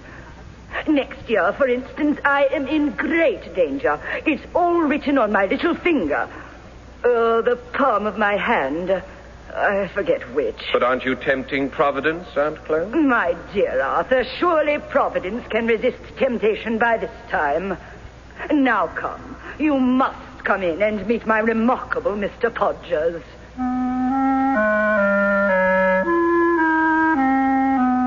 And so I entered my aunt's drawing room, where I was introduced to her Mr. Podgers. I must say there was nothing esoteric or mysterious or romantic looking about him at all. He was a stout little man with a funny bald head, and you might take him for something between a family doctor and a country solicitor. He was staring at the palm of Sir Matthew, and I was amazed to see how Sir Matthew and Lady Reed gazed at him with rapt attention. And what do you claim to see in my hand, sir? I see a man of adventurous nature. You have taken 4 long voyages in the past. By George, so I have. You were shipwrecked once. Amazing. You have a passion for collecting curiosities. But everyone knows that. It's been in the paper. Arthur, dear boy, do not interrupt. I see in this line, the health line, a secret. Sir Matthew, you had a serious illness between the ages of 16 and 18. Now, how the devil would you know? Well, it's all written here. Extraordinary. The man is uncanny. And now, Professor Podgers, my nephew, Lord Arthur Savile, is anxious to have his palm read. No, I'm not exactly. Oh, have him do it, Arthur. It's like someone opening a window in your mind. I'm not sure those windows shouldn't remain closed. Perhaps the boy is afraid. Oh, I'm not afraid. Professor, as you can see, young Lord Savile is dying to have his hand read.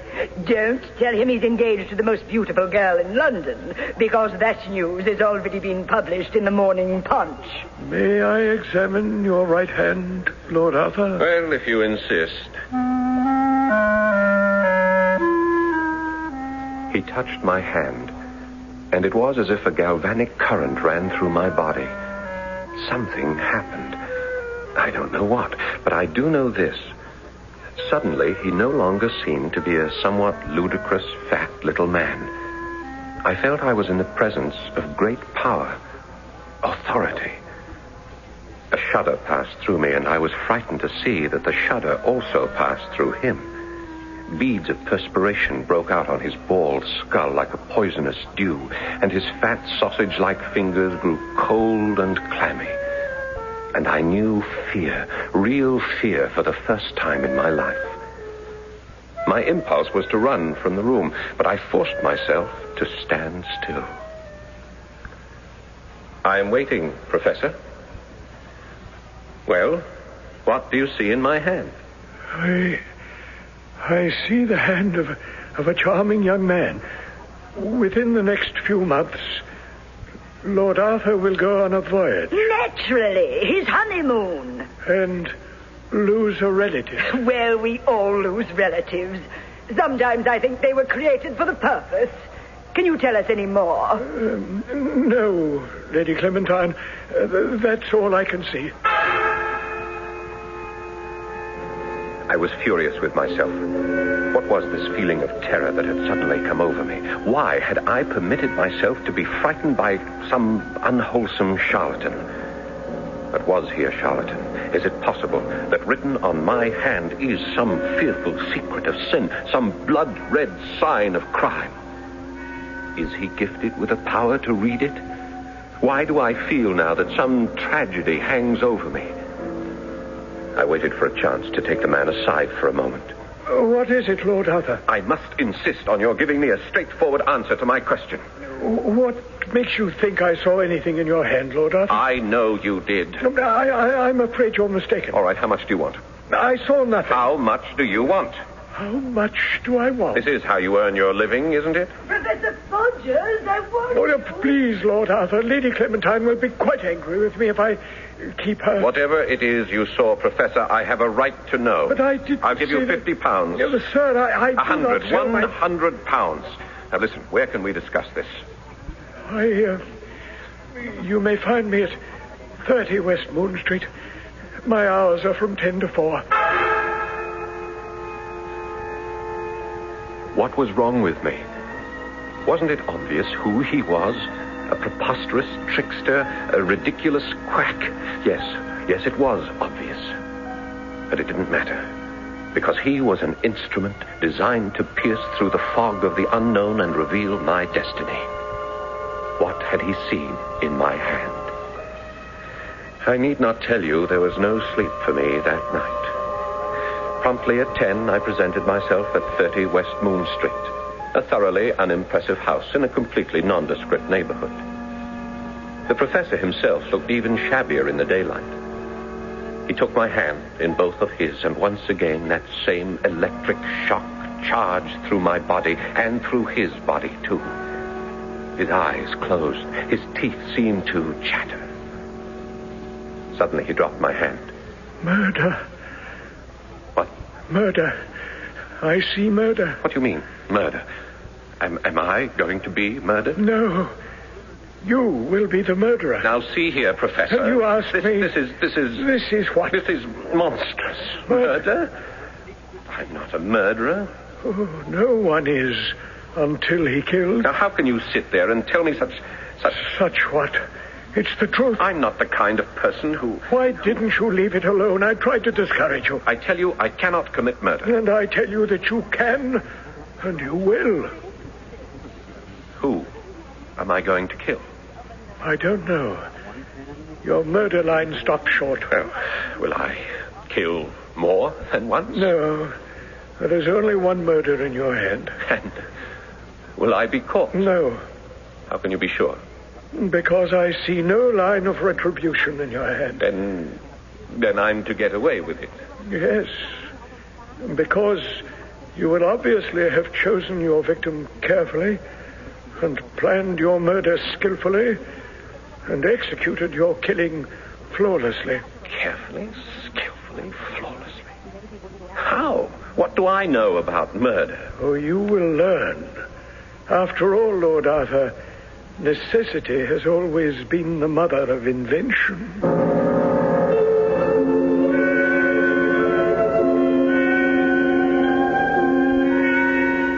Than which truer words were never spoken. Of course, to our hero, Lord Arthur Savile, murder was something that usually took place only in the sensational newspapers. It was neither the pastime nor the preoccupation of a gentleman. But now, suddenly, he himself is notified that he is not only about to commit murder, but he is to do it successfully. I'll be back shortly with Act 2.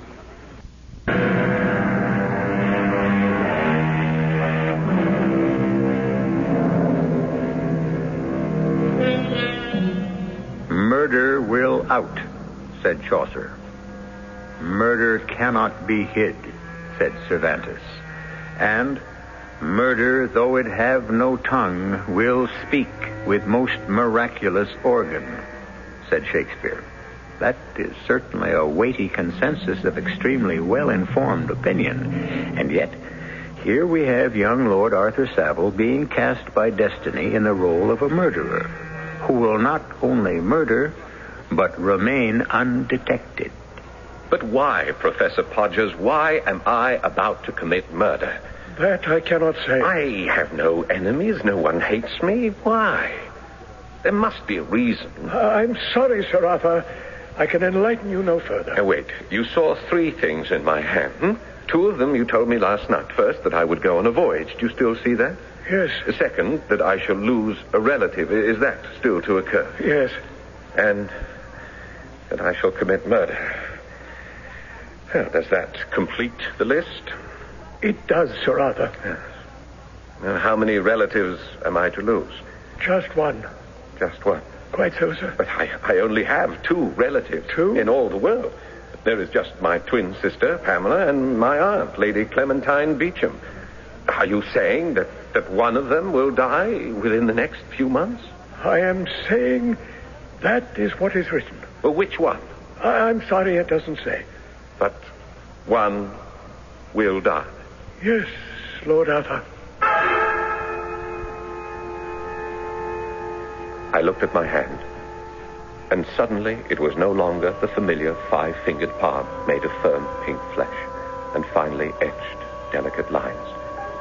It was white, dead white, corpse white, like the white paper on which the death sentence is written. And here the death sentence was written in blood-red letters. Lady Clementine Beecham. And I even knew why. She would die because it would be necessary to make sure that my sister, my dearest twin, Pamela, would live. And at that moment, I felt almost at peace, almost as if I was serving the ends of a just fate. For why should Pamela, lovely Pamela, newly married and about to know the joys of motherhood, die? Why shouldn't I make sure of her love? Aunt Clem. Surely a woman of 80 could have no complaints. I was able to smile. I was even able to assume a pose with Professor Podgers. Professor, I believe I owe you £100. May I write you a check? If it's convenient, Lord Arthur. Oh, here we are. Paid to the order of Septimus Podgers, and so forth. £100 is cheap enough for such capital amusement. Amusement? Yes, and quite ingenious. I enjoyed every moment of it. But I assure you, Lord Arthur, what I saw in your hand is the absolute truth. Yes, I dare say. Remarkably good show. I trust you're available for future entertainments, parties, and so forth? I am always at your lordship's service. And so I was committed to the killing of my Aunt Clem. But how to go about it? Direct physical violence was out of the question. I simply could not see myself assaulting my aunt. I would feel like a fool. That left one way. Poison. But what did I know about poisons? Nothing. But Sir Matthew Reed, the famous physician, was a family friend, a member of my club. He lunched there daily, as I did. It would be a simple matter to join him. I say, Arthur, that cop seems a bit underdone. Well, it's what comes of having a French chef. Yes, joining him for lunch was no problem. But how could I get him to talk about poisons? It was hardly a luncheon topic. But imagine my amazement when suddenly, after his second glass of port... Speaking of poisons, Arthur... What? I wasn't aware that we were speaking of poisons, Sir Matthew. Well, I was thinking of poisons, so it's the same thing. Yes, sir. Remarkable case in the newspapers. Read about it? No, sir. Fella did away with his wife. Yes, sir? Botched it. Is that so? Chap was married 50 years, fell in love with a younger woman, had to get rid of the old one. Bounder deserves to be hanged. For murdering his wife, sir? No, for using arsenic. Messy, painful affair. Now, after 50 years of loyal service, the poor old lady deserves something like, well, aconitine. Aconitine, sir? Oh, yes. It's the creme de la creme of poisons. Swift. Takes almost immediate effect. Perfectly painless. It mixes well with food and drink. Quite palatable. Is that so? Arthur, you must promise me something. If after 50 years of wedded bliss with the divine Sybil, you should decide to, well, do her in, you shall by all means use aconitine. I promise. Sir Matthew, suppose after 50 years I should wish to make a fool of myself, how could I come upon this aconitine? Why, I expect there shall always be a Humbies and Pestle. They shall still be chemists by appointment to whomever the future monarch will be. Humbies and Pestle. Of course. Yes, it was going along beautifully. It was as if I were following a track leading me to my sure destination.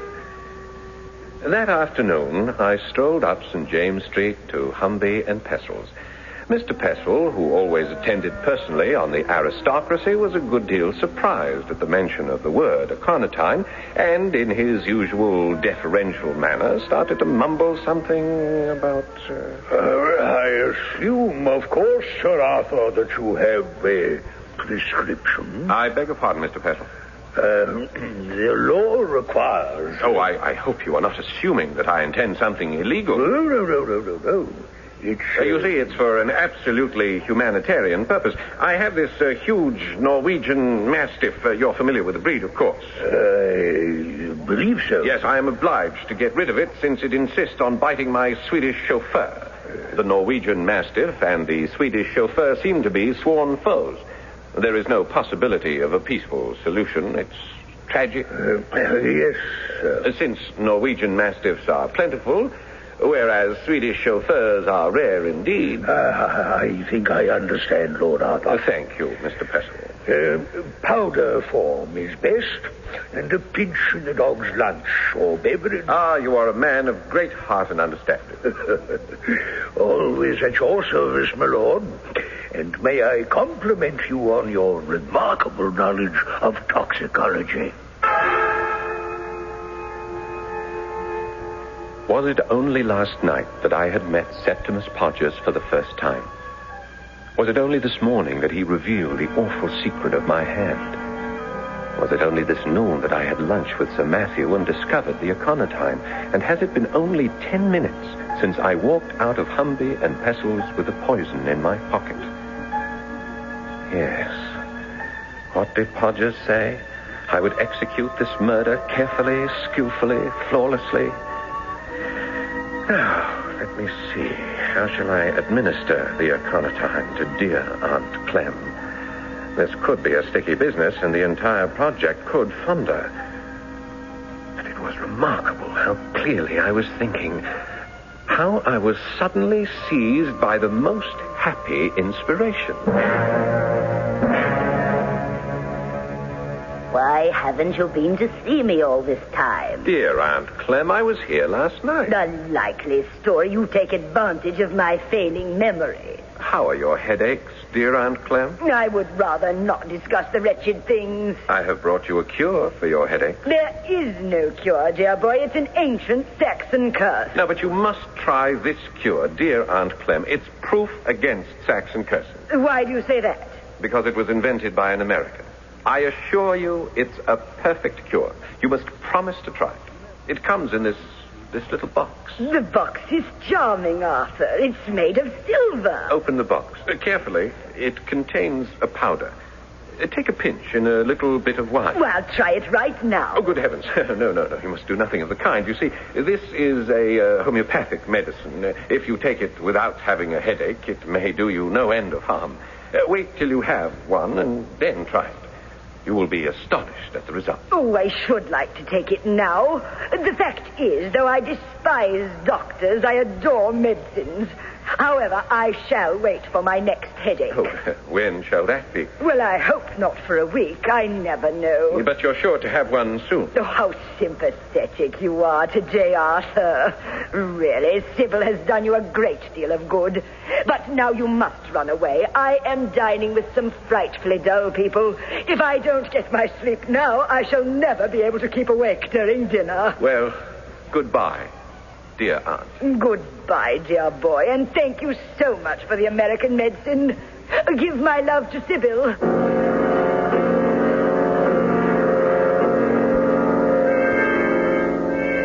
Sybil. I must talk to Sybil. Since I should like to be as far away as possible when it happens. Of course, that's the voyage Podgers saw in my hand. I must take my leave of Sybil. But it's a month before the wedding. What excuse can I make? My dearest, I have a confession to make. A confession? Oh, no, is it something serious?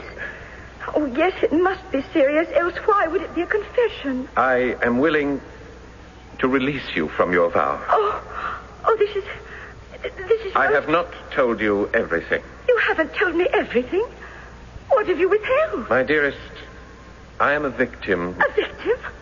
A victim of fate? Of circumstance? Neither. I am a victim of severe headaches. Headaches? Oh, you poor boy. It runs in the family. My Aunt Clementine... Oh, I know. She told me. There's an ancient Saxon curse. And so you see, since you were unaware... No, I love you despite your headaches. I accept you for what you are. Yes, but I must take my leave of you, my darling. Your leave? You're going? You're leaving? You will desert me? I'm going to Vienna. Vienna? But nobody ever goes to Vienna. There is, in Vienna, a celebrated doctor. A headache doctor? Well, a head doctor. Marvelous. And you're going to see him? Well, surely he can cure my headache. Oh, my darling. Go. Go to him. Fly to him. You would not mind being neglected for 10 days, fortnight, perhaps a month. My dearest, I have so many things to do to prepare for the wedding. I shan't even know you are gone. There you are. See how quickly and efficiently the thing has been arranged. Step by careful step, my murder has been skillfully planned. And now, can there be any doubt that it shall be flawlessly executed?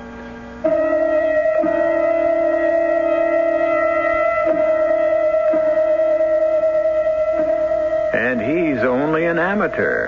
And this is only his very first attempt. So it only goes to prove that each of us has a hidden facet, an unknown talent, an ability that's kept secret even from ourselves.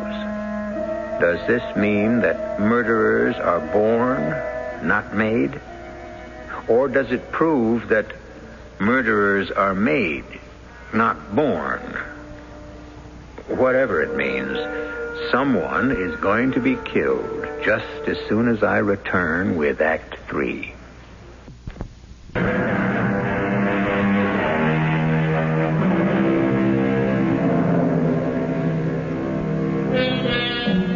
The order of the act has been schemed and plotted, and nothing can avert the final curtain's fall.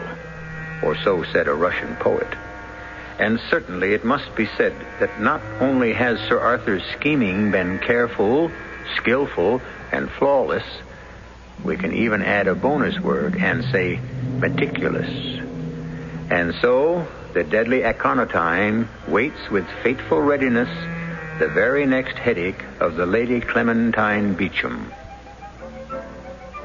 While I, of course, have made myself perfectly comfortable and happy in Vienna, a delightful, if somewhat socially backward city. And since I had announced to my beloved Sybil that I was here to consult a celebrated doctor, I decided, for the sake of the record, to do so. Headaches? Yes, Doctor. Fierce, relentless headaches, once or twice a month. Tell me about your dreams. Dreams? I never dream. You never dream? Impossible. Yeah, but it's true. I never had a dream in my life. We have found it. Found what, Doctor? The cause of your headaches. You have the headaches because you do not dream. So, all the bad thoughts are still imprisoned inside the skull. You see? I'm not sure. By George, there might have been something to what the fellow said. Lately, I noticed I had been starting to get headaches. Maybe the Saxon curse had come down to me. But this lack of dreaming... all this was of minor concern. The crucial thing was, I had made sure of my story. I had said I came here to consult a doctor. I had consulted a doctor. I could now see where the execution of the perfect crime required superb intelligence, which is perhaps why it is beyond the capabilities of the lower classes. However, my visit was to end abruptly. That evening, there was a telegram from Sybil. Aunt Clementine died suddenly.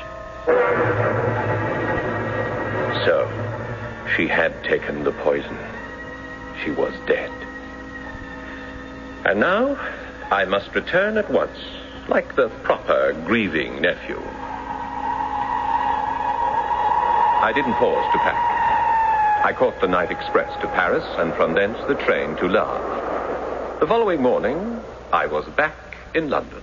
Oh, darling, you're home. Tell me everything. Where is poor Aunt Clem? In the hospital.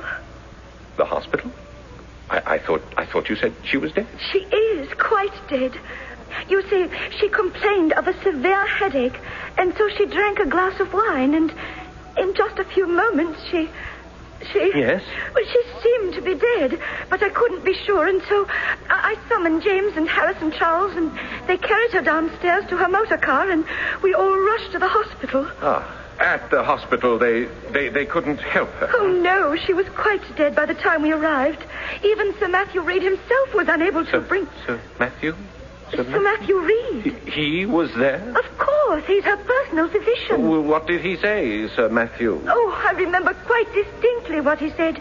If I didn't know young Arthur better, I'd suspect foul play.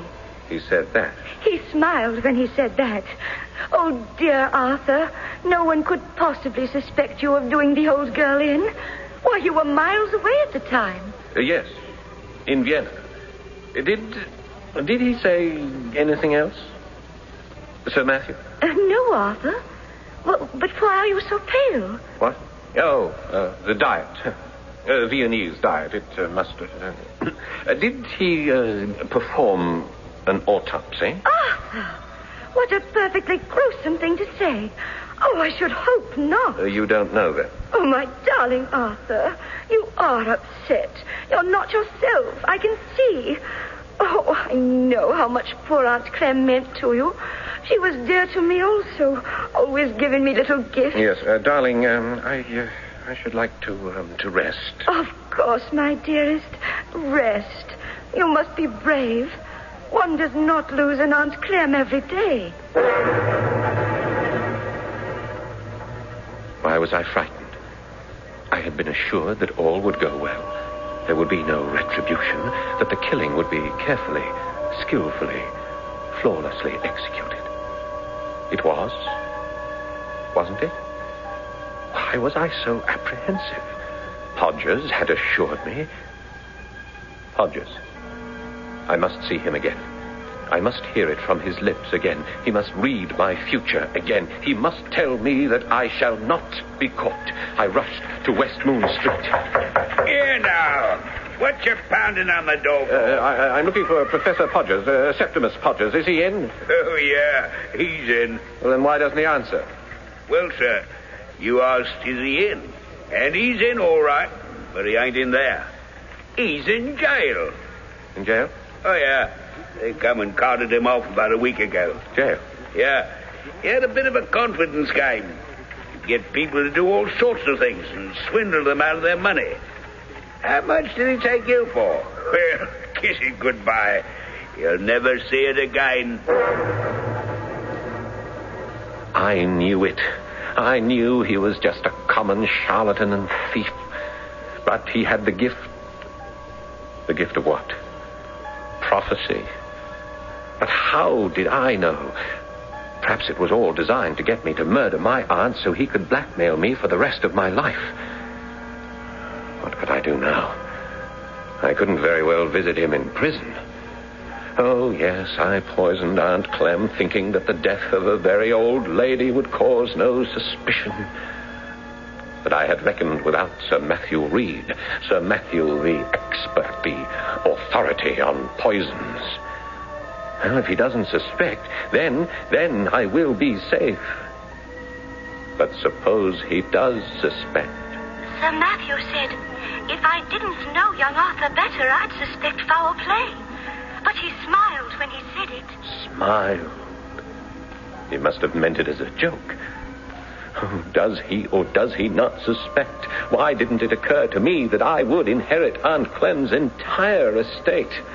Oh, that could set tongues wagging. Did Sir Arthur perform an autopsy or didn't he? Does he intend to or doesn't he? How can I find out? I must find out. I'll corner him at the club.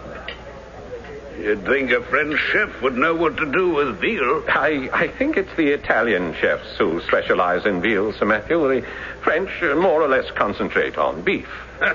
Comes of relying on foreigners. Damn shame about your Aunt Clem. Yes. What do you suppose was the cause of her death? I don't know. I can't be sure. Do you contemplate doing an autopsy? A lady of that age? Well, she can die for any number of reasons. Resistance low, heart not too strong. Old people die because they simply give out. Yes, and she simply gave out. That has been my initial diagnosis. However... What is it, Sir Matthew? Just talking to you has raised a rather interesting point. What did she die of, specifically? Well, does it matter? In science, everything matters. That was a good idea of yours. Idea? What idea? That I perform an autopsy? I did. Sir Matthew, do you intend to perform an autopsy? I don't know. It depends upon my schedule. If I've no surgery in the morning, I might just, and then again, my boy, I never make plans. Did he know? Was he playing with me? Does a person who has been poisoned by aconitine show definite signs? Was this a game? If it was, then I have lost, for Mr. Pestle will certainly remember selling me...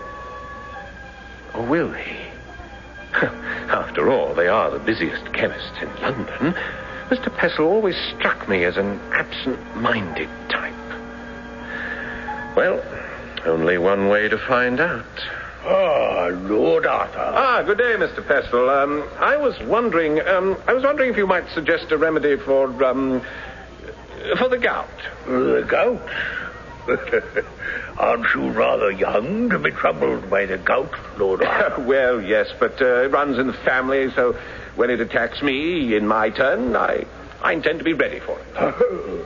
Well, we have here a stool, and one elevates one's foot. Excellent. Yes, thank you. I'll take it. I'll have it sent, Lord Arthur. Thank you so much. It's so good seeing you again. It's been a long, long time. So it has. No. Weren't you in here a fortnight past? Was I?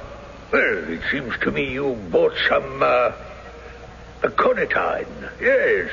For your Swedish chauffeur. Oh, no. For your Norwegian mastiff. It must have been a fortnight. Well, I could look it up. It must be very careful, you know, to record the dates of all poison purchases. It's the law. A most commendable statute. Well, good day, Mr. Pestle. I was lost. Lost. Only a miracle could save me. But the age of miracles is past, gone, vanished. I shall be charged with the murder of my aunt. I shall be tried, found guilty, and hanged. And my head, oh, my head. My poor head is splitting. Your Honor, I do not ask for mercy. I ask only for understanding. I killed my aunt to save my sister, my dearest twin sister, at present living in Canada, and order that she should continue to perpetuate. Arthur, darling, wake up. I only acted according to the command of fate. Arthur! Sybil, what? How did you get in here? Hastings called me, said you were in a frightful shape. Nightmares and whatnot. Oh, my head is splitting. Poor boy, the Saxon curse. The Austrian doctor was of little help. Nothing can help. Oh, you must never say that. Here, drink some coffee. A hot cup of black coffee. No, I don't like coffee. Oh, it's black. I know. I put in plenty of sugar. It won't make me feel better. It will, I promise you. Here, drink it. All right. Now, isn't that delicious? Oh. Sybil, I must make a confession. Oh, no, you're exciting yourself. I poisoned my Aunt Clem. Oh, you did nothing of the sort. I did. I gave her poison. Poor boy, you feel so badly about her death. You've been having nightmares. I tell you, I poisoned her. You did no such thing, and Sir Matthew can prove it. Sir Matthew? Of course. He performed an autopsy on poor Aunt Clem this morning. What? Death was due entirely to natural causes. Oh, wonderful. I feel lightheaded, completely. Oh, then it worked. The medicine worked. What medicine? Aunt Clementine's medicine in this little silver box. That box?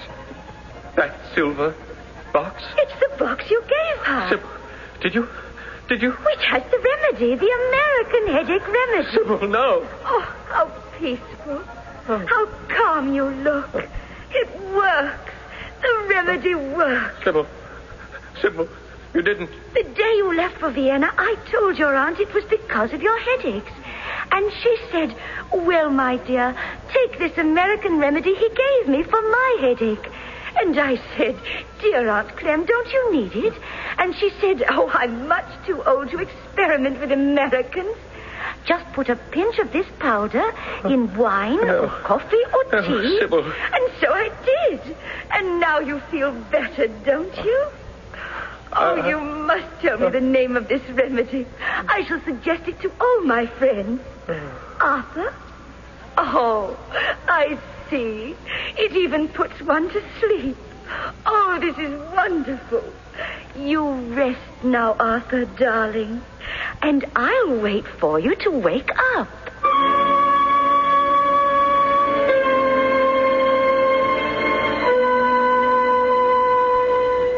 As you might assume, she had a very long wait. Well, whatever you want to say about Professor Podger's prediction, his 3 basic forecasts did come true. Lord Arthur lost a relative. He did go on a voyage. And there was a murder. Not that Sybil was ever tried for it. I'll be back shortly.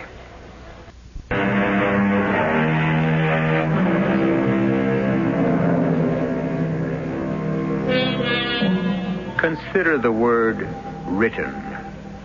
For centuries, we have heard it used in all sorts of mystical context.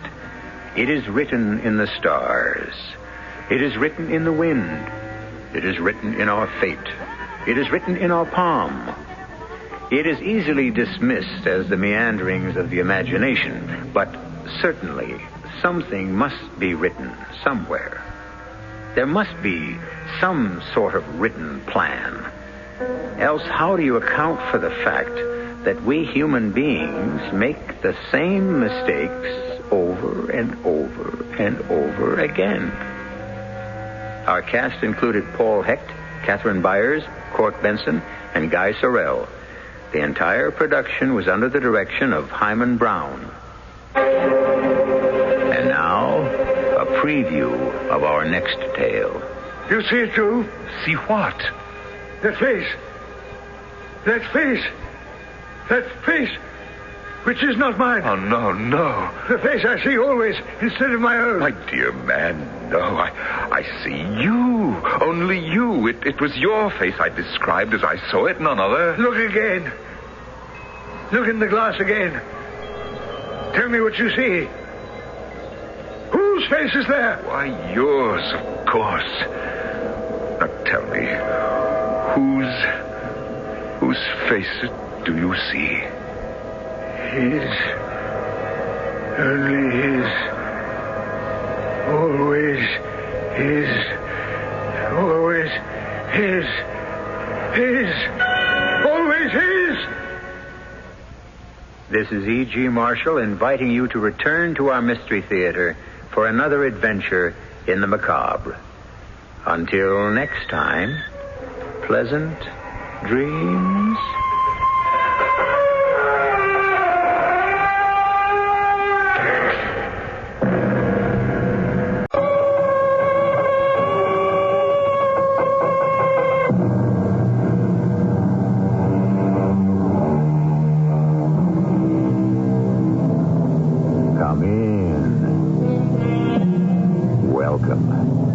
I'm E.G. Marshall. Has it ever occurred to you that success breeds its own failure? We've all heard of actors so successful in one role, they are never offered anything else. This also happened to a famous writer, the creator of the first great fictional detective, Sherlock Holmes. Our story today is not written by Conan Doyle, but is about him and those unmanageable days when he refused to compose one more Holmes adventure, and a mysterious mirror that so mesmerized him that he had to. Louise, I want you to look straight into that mirror and tell me what you see. I see my own face. What else is there? You don't see any shadows moving across the glass? What kind of shadows? Something in the shape of a cross? No. More like a dagger?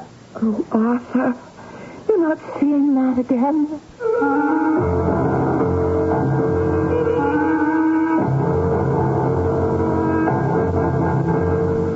Our mystery drama, The Silver Mirror, was written especially for the Mystery Theater by James Agate Jr. and stars Gordon Gould. I shall return shortly with Act One.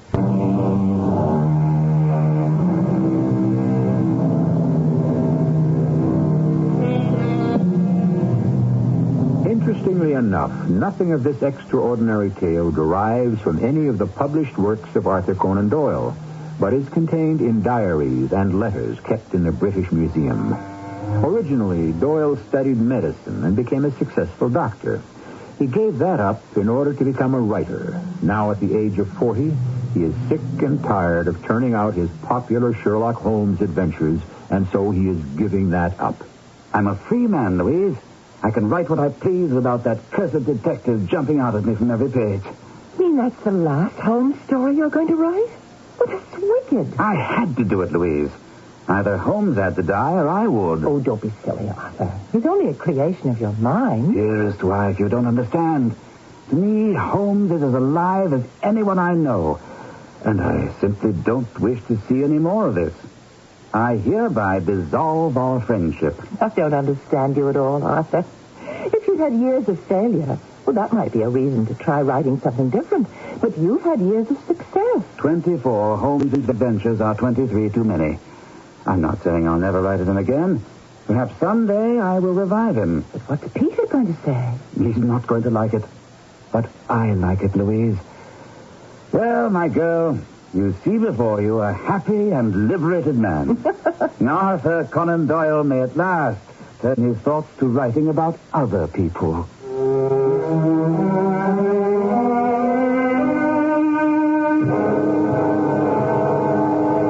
Arthur said a month ago, Peter. But I don't think it's turned out the way he wanted. Why do you say that, Louise? He's miserable. He's depressed. He says he can't find any subject to write about, and he stalks about this house like a caged animal. Where is he now? Up in his study. I'll go see him. Oh, no, I don't think he wants to see you, Peter. Besides, he goes to bed early, he sleeps badly, wakes up early. Did he know I was coming over this evening? Yes. And he said he couldn't see you. He wasn't feeling well, you know, all that. Not see me? I've been his publisher for, I don't know how many years. Why wouldn't he want to see me? Peter, Arthur's ashamed. I mean, that's what I think is the bottom of all this. I don't understand you. Well, when he wrote that last Sherlock Holmes story, in which he had Holmes plunge over the cliff to his death, Arthur said that was it. He simply he couldn't write any more of those. Yes, we talked about it. I told him it was writer's block. In Galsworthy had it, Tolstoy, Zola. He'll get over it. Yes, but for this long? You're sure he won't see me, Louise? We're old friends. Well, let's see what kind of a night he has. And if he wakes up in a good mood, I'll give you a call and you'll come over, all right? Let's keep your fingers crossed for tomorrow morning.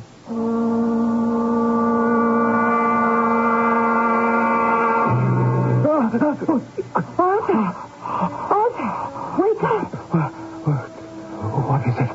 You were crying out in your sleep as if someone were attacking you.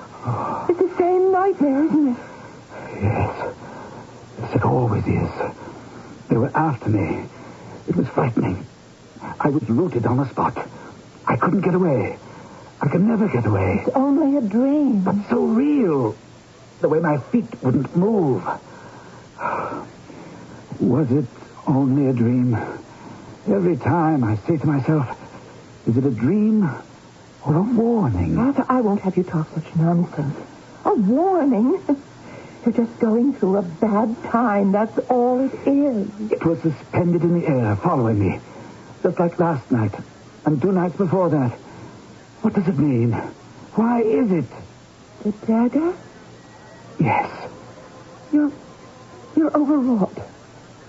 Oh, darling, just be sensible. You haven't killed anybody. But I have. I killed off Sherlock Holmes. Oh, why must you go on like this? You're a professional writer.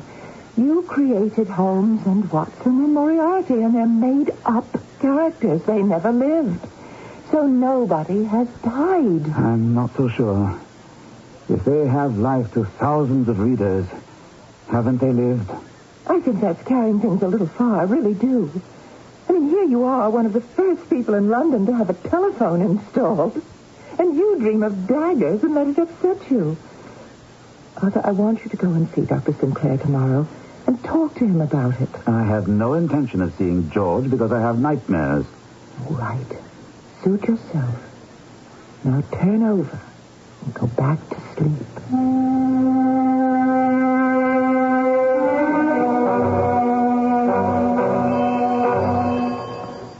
Who do you suppose that is at this hour of the morning?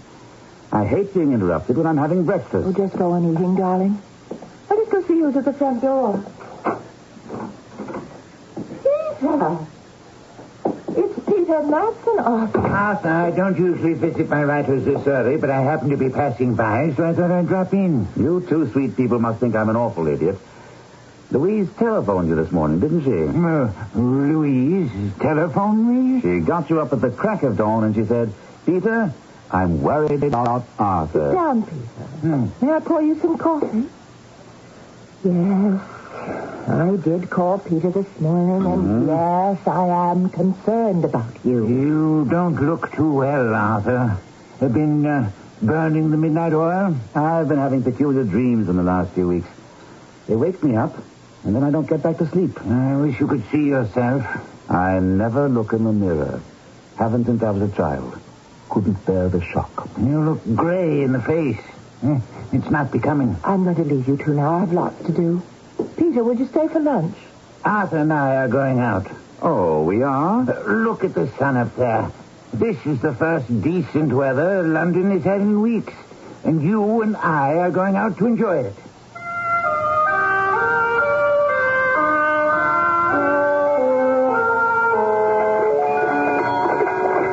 How far does this tram take us, Peter? We go to the end of the line. Are we heading for the thieves' market? I haven't been there in years. Neither have I. I always enjoy watching people buy back what's been stolen from them. Been having a rough time since you stopped the Holmes adventure stories? It's no secret. And I don't know if it's my subconscious making me feel guilty or what. But, Peter, I'm determined not to get back into that rut. I was getting awfully stale. No, not to your readers. No, I'm not exaggerating, but we're getting mail by the sackful, demanding more of your Holmes and Watson stories. No, stop. All out, please, Marky. All out.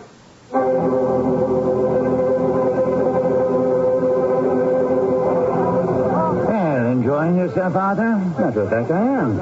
I can go up and down these booths and stalls out here in the open all day.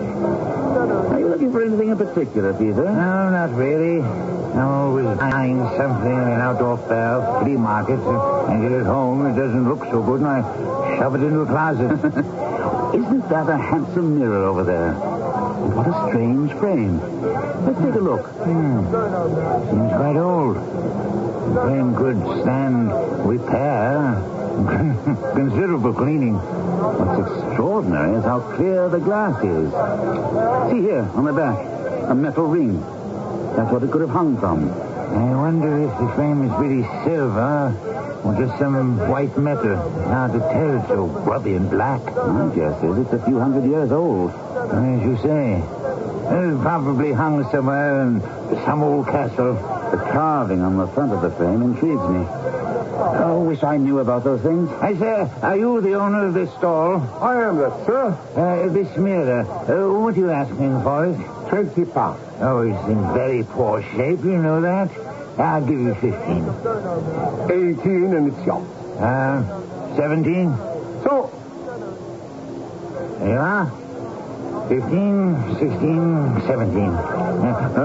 You needn't wrap it. We'll take it as it is. Thank you, sir.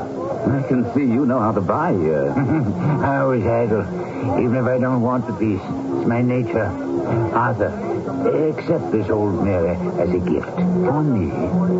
Peter, what a nice idea. I want you to put it on your writing table and look into it. When you see your face getting as gray as it was this morning, you can do one of two things. Get out for a quick walk into the fresh air, or write yourself another Sherlock Holmes adventure. Either way, I think you'll look and feel better.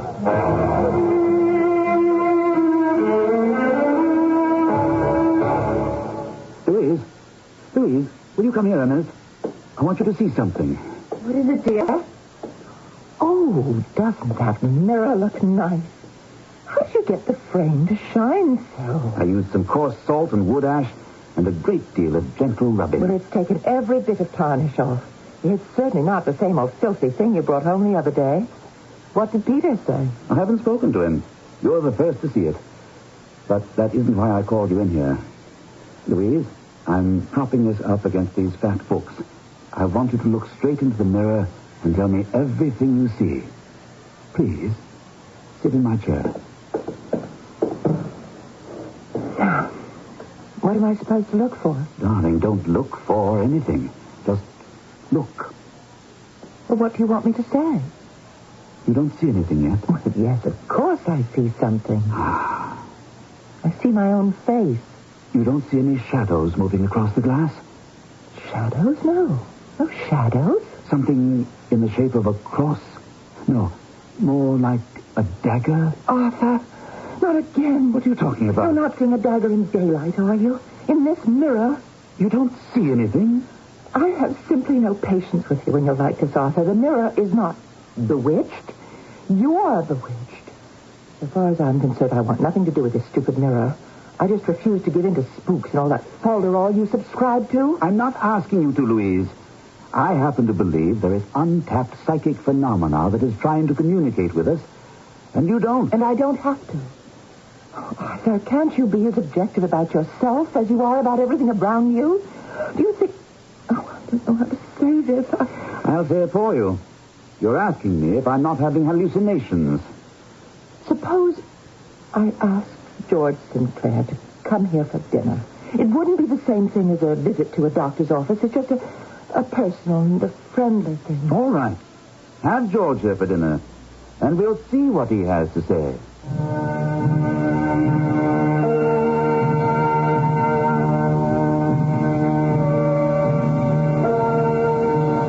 Sir Arthur Conan Doyle once said, "Never shut your mind to the unusual or the unaccountable."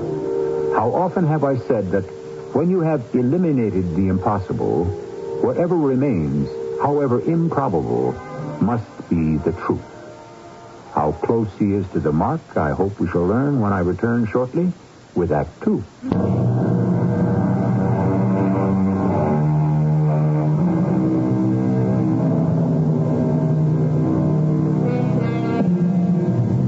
It all happened when a great novelist decided to kill off fiction's most popular detective, Sherlock Holmes. He wrote a story in which Holmes leaves a farewell note and dies. That was to be the end. And just when Conan Doyle thought he was free of writing detective fiction, he began to be haunted by dreams and visions in an antique silver mirror.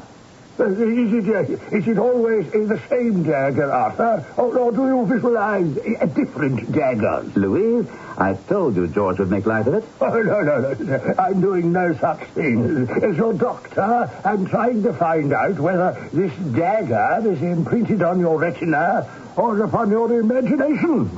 I think it's getting chilly in here. Would you light the fire? It's so late. It's ready to go. Louise, it was a marvelous dinner. It isn't often I can combine a professional visit with such pleasure. Will you look at that? One match. Arthur, I've been thinking about our conversation over coffee, and I cannot really see between your nightmares and reality. Seeing them night after night? Not a symbol of some kind? It could have a far more prosaic meaning than a psychic warning. I know just what you're going to say. Strain. Overwork. It's one of the weapons I used to use in my stories. My thinking exactly. When I was a physician, I would tell my patients the same thing. Overwork. You need a rest. It will pass, etc. Arthur, because you practice medicine doesn't mean you don't suffer the same ailments from the same causes. Anyway, the dreams are a problem of the past. It's the visions I get at present I'd like explained. Take a glass, Arthur, and come up to my study. Will you excuse us, dear?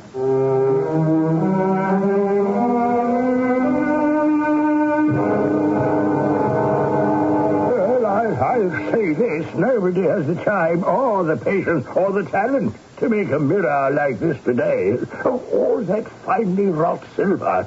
The artisans who made this have been long since dead. I congratulate you, Arthur. When did you find it? My publisher, Peter Matson, and I were in Thieves' Market, and we were both quite taken with it. First thing I knew, Peter had bought it and gave it to me as a present. What do you make of it? Push your desk lamp a little closer to the mirror. We'll turn it over and have a look. It is an interesting inscription. You don't happen to have a magnifying glass? Yes, right here. Oh, good. Let me have a pencil and a sheet of paper. I will make a sketch of this inscription. Help yourself. You know, I have a patient who makes a hobby of heraldry. He may give us a tip. There's peculiar marking, the way those letters are twisted together, and that head, it's a dog or a cat or a lion. George, I asked you up here not so much to have a look at the back of the mirror as at the front. Yes, just a moment. I'll have it. It's all drawn in a moment. There's a snake-like mark. There. Now, would you turn the mirror around so it faces you? Prop it up against those two big dictionaries on the table. You can leave the lamp where it is. Well, now what? You stay seated in my chair. I'll stand behind you, and we'll both look straight into the mirror. Arthur, is this what you do when you're alone? Gaze into the mirror? I'll tell you what I do. I'm sitting where you are, writing, concentrating on the words on the page. And all of a sudden, I get an impression of movement, as though I see something fluttering or waving out of the corner of my eye. Oh, yes, peripheral vision. If I look up quickly, there's nothing. But if I very slowly raise my head, there is something moving in that mirror. Yes, I'm looking. But keep on. Be patient. Do you see anything? Not yet. No. Perhaps we shouldn't be talking, huh? I don't know why that would have anything to do with it. Unless sound vibrations disturb... like a telephone ringing to another world. George, that's brilliant. A telephone to another world. I'm going to use that line someday. What you see in the mirror, Arthur, is it just movement, like a passing shadow? So far, yes. But each time, the impression is stronger. Or do you mean more definite? You see recognizable objects? Not exactly. I've seen shadows in the shape of a cross or a dagger. But this morning, I was alone in here, and I was sure there were two separate, distinctly separate things. Can you describe them better than that? I can't describe them at all. That's why I call them things. It could be curtains or people.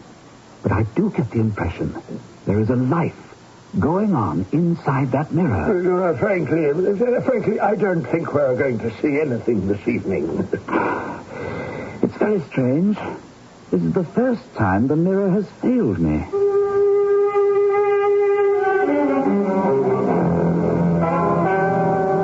Louise, I came as quickly as I could. I'm so worried, George.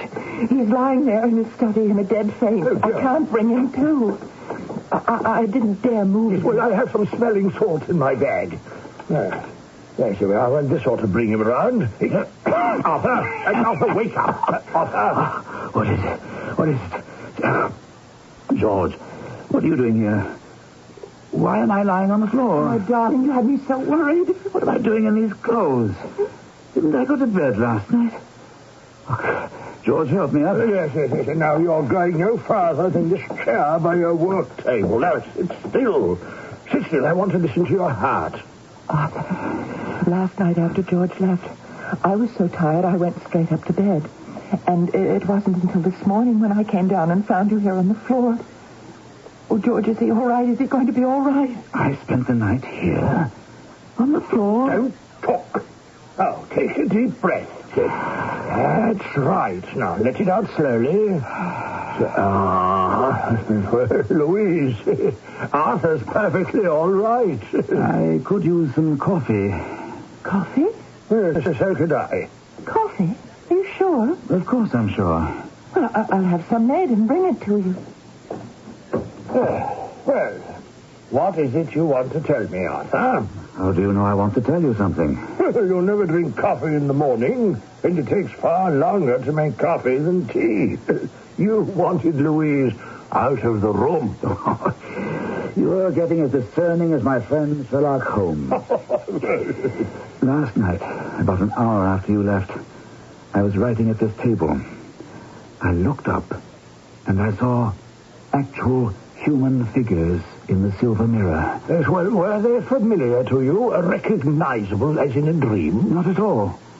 I'd say they were from a previous era. 16th, 17th century, by the way they were dressed. You say they. How many? The young man and the young woman. He had a little beard and a mustache.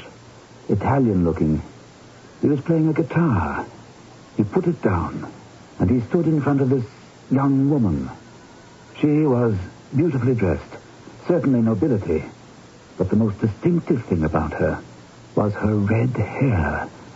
She wore it tumbled down to her shoulders, as if she had just taken the pins out and was getting ready for bed. Did they say something? Did you hear them speak? Not a word. They just looked at one another, and that was all. What was all? All I remember. That's when I must have fainted. Yes, well, Arthur, evidently these visions, or whatever you see in the mirror, only appear to you at night. I'm going to have the pharmacist make up a prescription for you. Now, before you go to bed, take 2 of the tablets. You'll have a good night's sleep. You think I'm hallucinating, don't you? Before I had the mirror, I had bad nightmares. I saw daggers. Louise thought the same thing. And now you do. Yes, but a great many people are deeply affected by visions they don't understand. And I'm not taking the chance that Arthur Conan Doyle will end up on a slab in the morgue, having died of shock. He won't, I assure you. As I know he won't, because I'm going to watch him like a hawk. Here's your coffee, you two. Louise, bless you. I'm going to ask you a favor. Arthur and I have had a long talk, and we agree. The most important thing is to see to it he gets a good night's rest every night.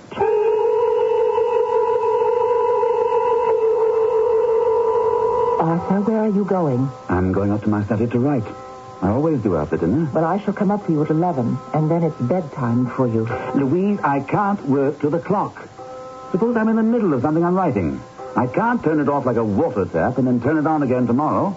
I am coming at 11 o'clock into your study, and if you're not finished, I will sit there and wait for you.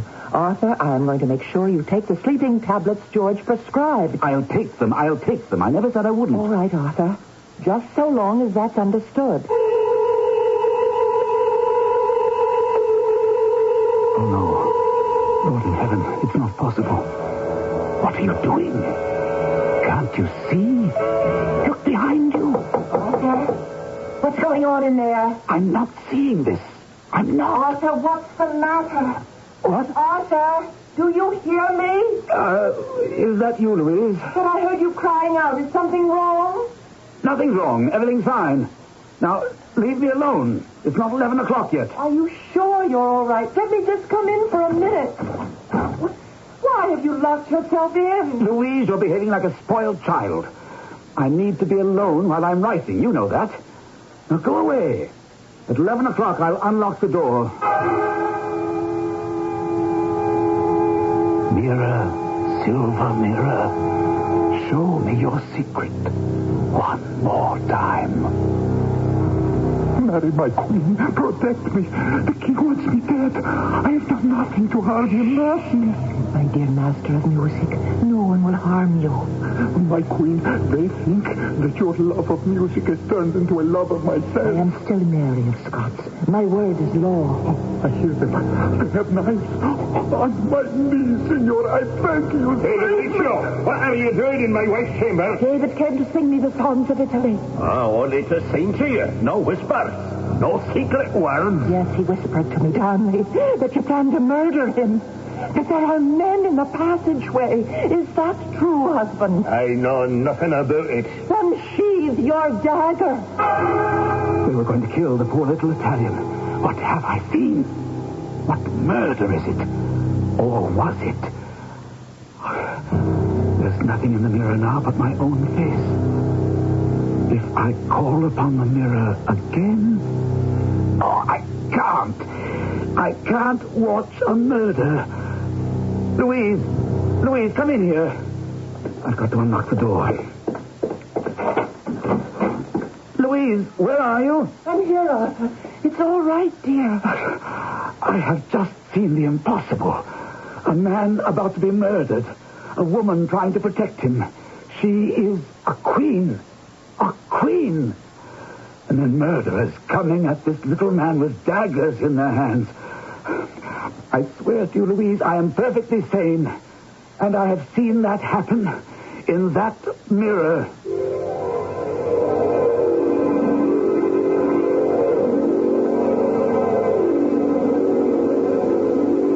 How much of Conan Doyle's peek at the past, strangely transmitted through the silver mirror, was self-induced hypnosis, and how much was actual, we shall never know. For we only have the entries in his diaries and mention in accounts of his personal adventures. What we do know is that Doyle was so troubled by these recurring visions that he took the one step few men dare to take when their own sanity is at stake. I shall return shortly with Act 3.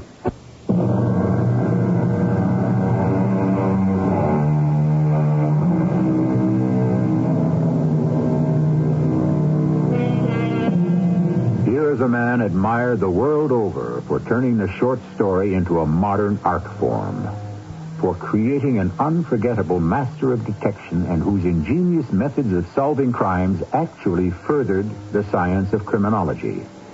Yet that same man of impeccable logic is unable to find an explanation for scenes that appear to him through the glass of an antique silver mirror. George, how is your patient today? Louise, you have to realize in matters that concern the mind, progress isn't measured by the day. The biggest leap towards his recovery that Arthur has made, to my way of thinking, was to knock on the door of my rest home and say, "Let me in, George. I need professional and medical help." But do you really think that being out here, away from his study and work and all the pressures of all those letters we're getting... Well, particularly that, yes. I'll be frank, my dear. The science of the mind is a relatively new field to all of us. But it could very well be that all the letters and news stories begging Arthur to revive his Sherlock Holmes series, it could be contributing to his mental problems. The mind has a peculiar way of dealing with guilt. Guilt? Do you think he realizes that? Well, I certainly hope so. Our success with him may depend on it. May I see him? No, not yet. Let it wait a few days.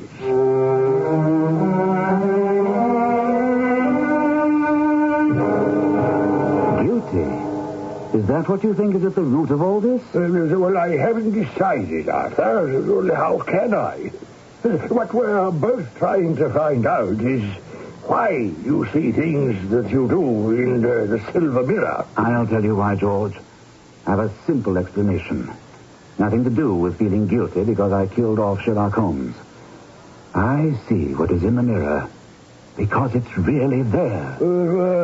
Yes, possibly, but why does no one else see anything? And why that mirror? Oh, which reminds me, I got an answer from that friend of mine, the heraldic buff.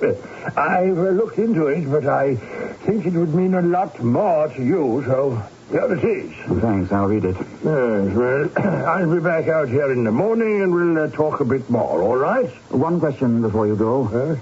When can I see Louise? Oh, shall we say the day after tomorrow? And any other visitors? Peter Matson, my publisher, has left messages here several times. Well, you can see him at any time. I'm only postponing Louise because he's so emotionally involved. But Matson is by all means. You know, this place isn't a jail. You came here voluntarily to try to put your mental house in order, and if friends will help, well, then by all means, see them.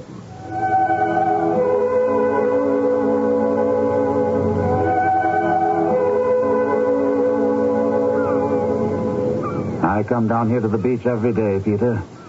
I walk and I think. And Dr. Sinclair, is he helping? Oh, George, he's as puzzled as I am. He's got a theory that I see things in that mirror you gave me because I feel guilty about not writing any more Holmes stories. Are you talking about the mirror that we found at Thieves' Market? Mm-hmm. You see something in there? Pictures. Actual pictures. Things, scenes I've never seen before. Like a stereopticon? No. The people move. More like the kinetoscope that American Edison invented. I actually saw an attempted murder. But I don't know who the people are.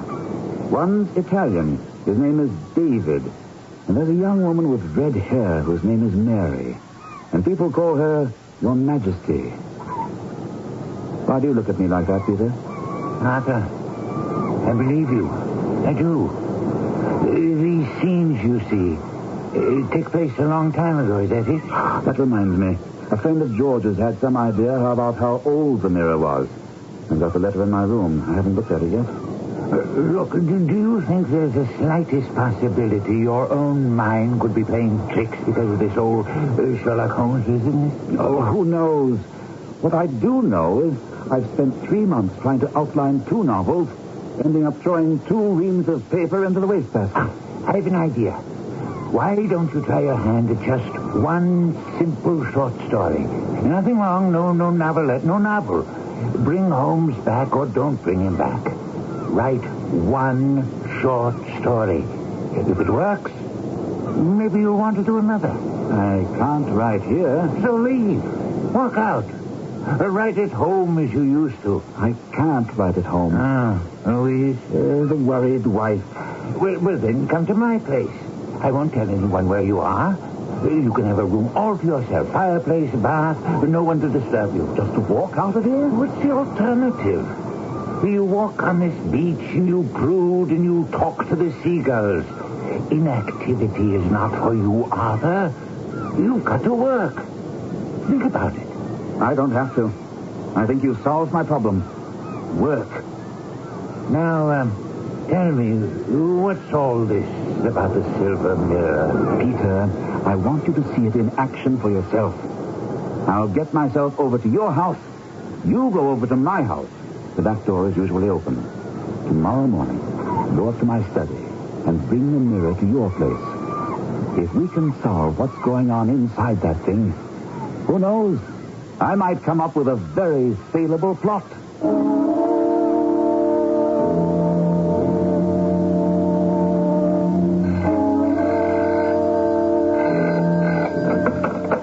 Hello? Is this the Conan Doyle residence? Yes, hello?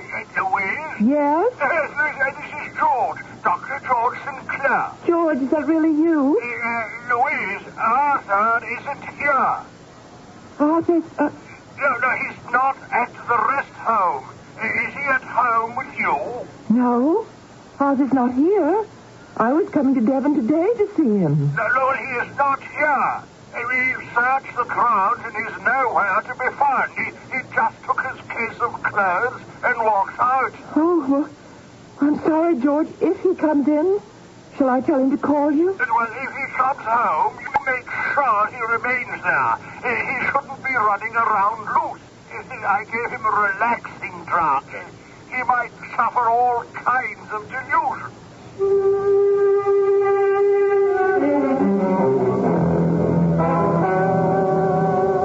Arthur? Peter, is that you? I've got it. I've got the mirror. Oh, careful with it. I don't want it broken. Oh, you shined it up. This was some bargain. Now, what's the history of this fancy piece of glass? You had a letter from a friend of your doctor's? On the back of the mirror, according to what he writes, you see that letter M and the face of a lion? That's the Lion of Scotland. And the entwining is very similar to a signet ring belonging to Mary, Queen of Scots. That would make this over 300 years old. Then, the man says, look at the design of the frame itself. Identical with that on a silver casket made for Queen Mary. Possibly made by the same silversmith. He surely did get a bargain. Have you been thinking about how to revive Sherlock? I've had a few thoughts. So have I. I was thinking there could have been footholds in that sheer cliff, and Holmes, instead of leaping to his death in the chasm, could have climbed out and laid low. Oh, Arthur, I guarantee if you can bring Holmes back, you'll make thousands of readers very happy. And yourself? You're convinced it will give me peace of mind, aren't you? I most certainly do. Can't you just see it? The return of Sherlock Holmes. Now, I must be off to the office. There's plenty of paper, sharp pens, black ink.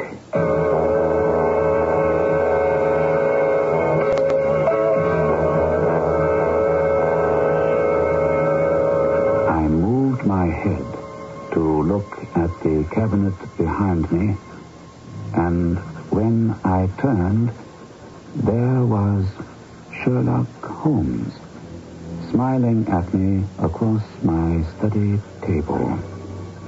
I rose to my feet in utter amazement, and then fainted for the first time and last time in my life.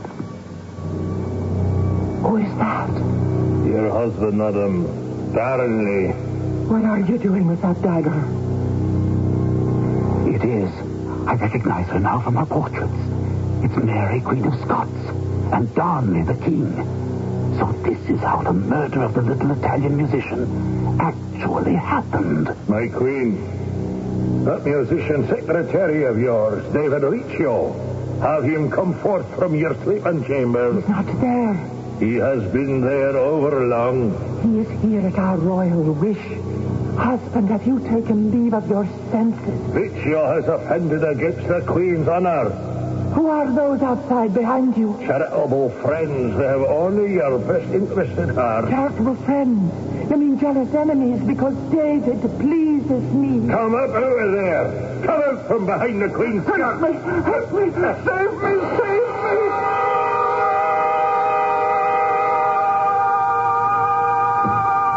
Arthur. What is it? Why are you sitting here in the dark? Cook says you haven't eaten anything all day. Here, let me light this lamp. Ah. Oh, that's better. May I sit down? Arthur, you don't look well. You're white as a ghost. I have seen ghosts, Peter. Enough ghosts to fill a graveyard. Over and over, murder and death. In your mind's eye? In the silver mirror. It was more than anyone could bear. How cruel our ancestors were. Is that why you turned the mirror face down? Don't ask me why I have been chosen to have the privilege of seeing the reenacted past. But I have. And I don't have 300 years to forget it. Do you believe me? Yes. Yes, I do believe you. I only wish there was some way that I could share this with you. David Riccio. Remember your history? The Savoyard who played the guitar for the Queen and sang her melancholy songs. I saw him murdered by Darnley and Douglas and Scott. I saw the pitiful little Italian dragged kicking and screaming to the head of the stairs of the Holyrood Palace. I saw him savagely stabbed 50, 60 times and then thrown down the stairs. And then? As soon as the murder was done, it all began again. The wretched mirror repeating the entire tragedy. I couldn't bear to look anymore. And I didn't dare to break the mirror either. Break the mirror? Oh, I'm glad you didn't. Now that you tell me what you saw, it all fits together. Much of English history is in ruins today, but in Mary's Palace in Holyrood, the very room where David Riccio met his death, there is a contemporary engraving. The top of the stairs down which Riccio's murdered body was thrown is in the picture. The door that faced the hall through which the murderers entered, and a back wall that faces the room, the door, the hall, and the stairs. Now, on that wall is a mirror. A silver mirror. Could it have been this one? It's not impossible. Oh, Peter, do you know what this means to me? I wasn't imagining. I wasn't dreaming. I was merely in touch with events past, as imprinted upon this mirror as a photographic plate. Peter, I think I can fall to now. Everything is clear. I'd like to begin by writing a few adventures about the return of Sherlock Holmes. Glad to hear it. I'm also glad to welcome the return of Arthur Conan Doyle.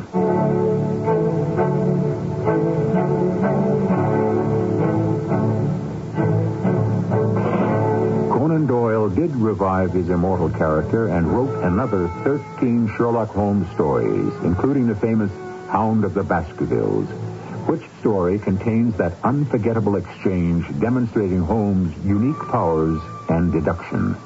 Watson, is there a point to which you wish to draw my attention? Holmes, the curious incident of the dog in the night. Watson, the dog did nothing in the nighttime. Holmes, that was the curious incident. I shall return shortly.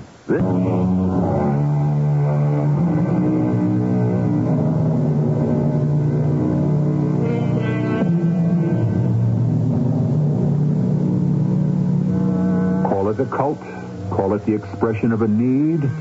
Since the death of Conan Doyle some 50 years ago, the fame and name of his principal protagonist lives as if it had sprung alive from the printed page. There are groups the world over, clubs such as the Speckled Band, made up of devotees to detective fiction. And we are proud to announce there are members of the Baker Street Irregulars who are fans and listeners to the Mystery Theater. After all, we're all the same family, aren't we?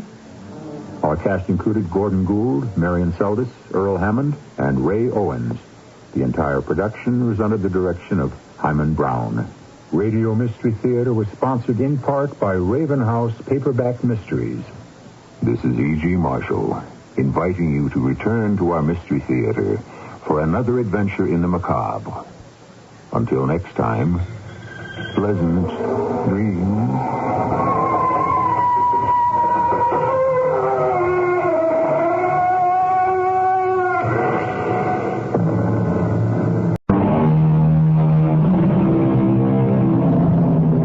Come in. Welcome. I'm Tommy Grimes. How dearly we pay for what we possess, said the philosopher. He might also have said, How dearly we pay for what we are possessed by. For just as we are owners, we are also owned. Some of us belong literally or figuratively to others. But for most of us, there may be a much more subtle form of slavery. So many of us are ruled by ideas we do not understand, passions we cannot control, and habits. Why are you pointing that pistol at me? I'm going to kill you. What do you want? Money? Is this a holdup? You know why I'm going to kill you. No, believe me, I don't. You threw me over for her. You got me confused with someone else. Oh, no. Believe me. No, Spencer, not you. You're one of a kind. There isn't anyone else like you in the whole wide world.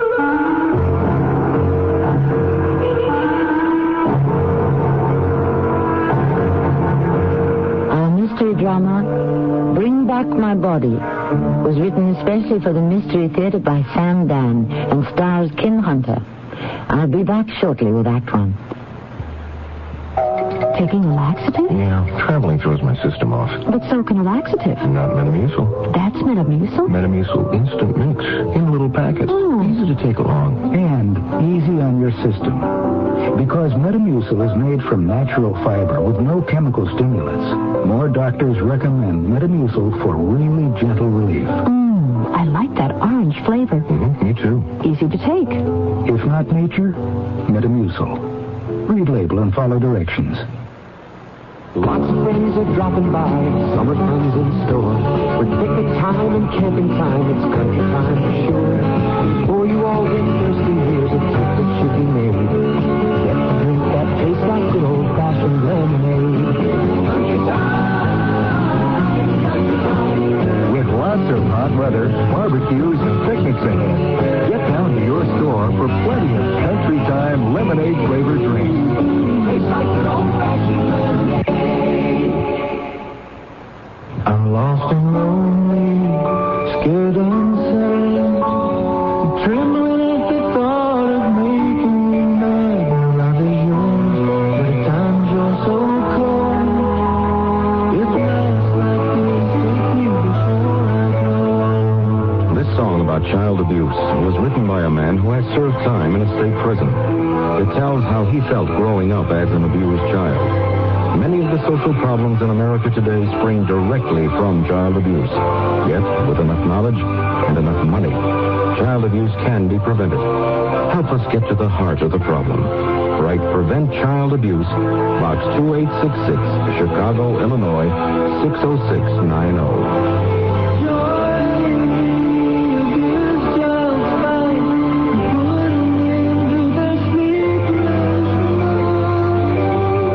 Message of the Ad Council and the National Committee for Prevention of Child Abuse.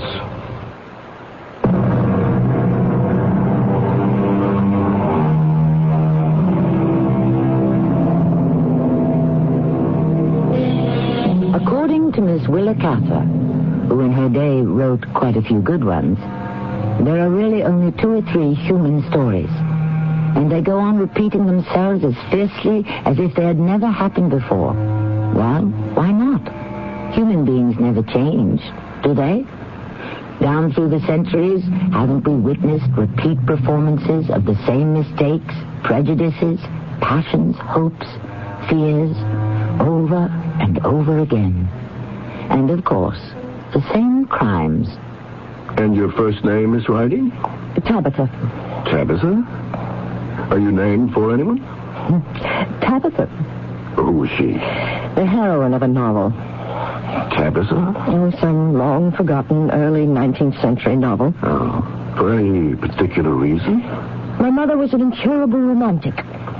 Do you consider romance a terminal illness? No. Then why do you call it, incurable? Did I say that? Yes. Actually, that's what my father called her. Oh, he didn't approve of her being a romantic? No. Why not? Doctor, I didn't come here to talk about my parents. Did your father like the name Tabitha? He hated it. Why? Well, as I understand, she was supposed to be a sort of liberated woman for her day. And your father didn't approve of liberated women? He said to my mother, "Why did you insist on naming my daughter after a harlot?" I gather your parents did not get along. They've been dead for many years. Did they approve of you? I was a disappointment. Father wanted a pal and Mother wanted a poet. And you couldn't satisfy either of them. Doctor, your meter is running at the rate of $100 an hour, which breaks down to $1.67 a minute. I've been sitting here for exactly 4 minutes, for a total so far of $6.68 and counting. And we have not said one single word about my problem. What do you think your problem is? I know what it is.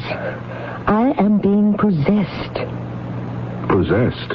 I'm being taken over, owned, ruled by someone else. Who? I don't know.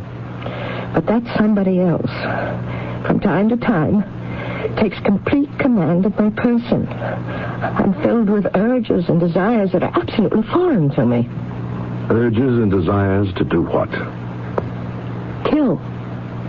Anyone in particular? A man named Spencer Whitlow. Who is Spencer Whitlow? What has he ever done to you? Nothing. I don't even know him.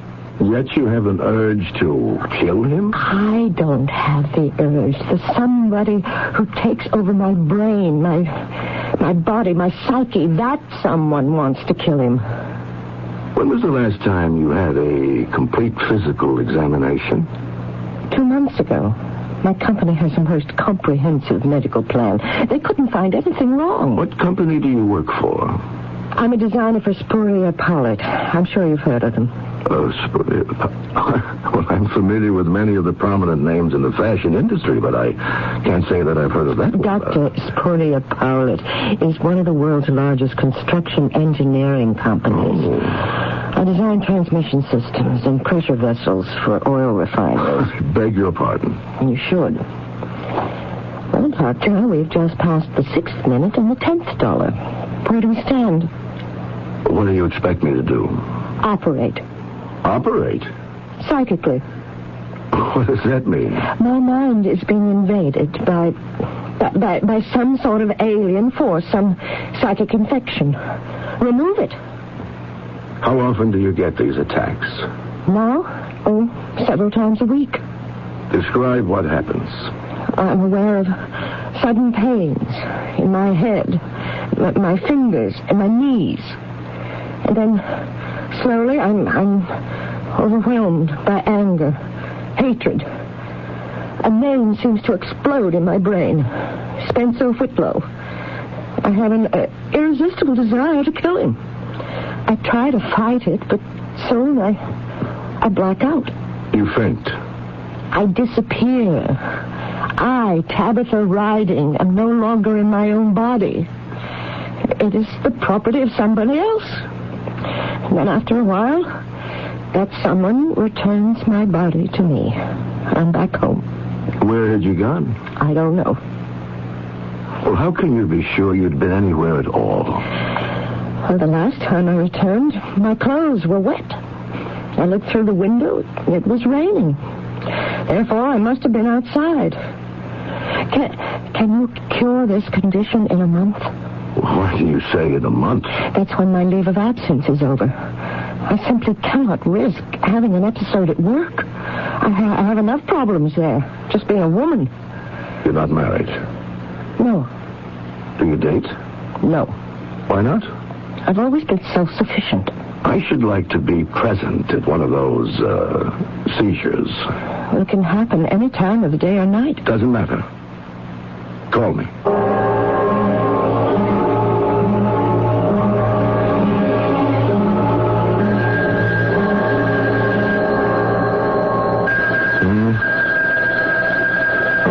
Oh, it's the phone. All right. Yes, hello. Doctor, it's Tabitha Riding. It's beginning.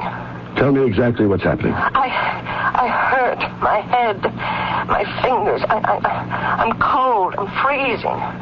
And now. Yes, now. I'm starting to lose control. Of what? Everything.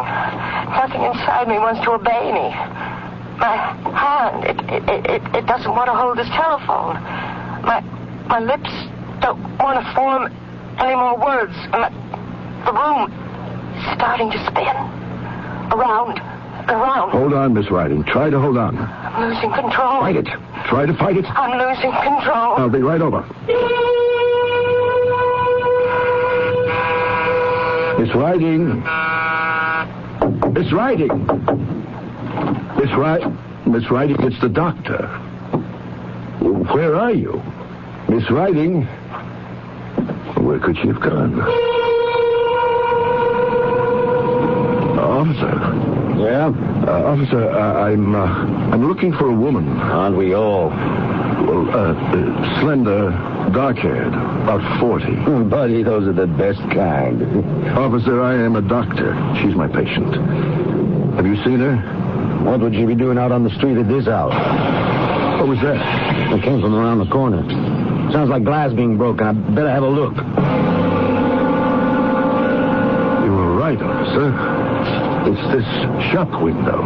Edwards and Sons. Antiques. I know the old guy. Now, look.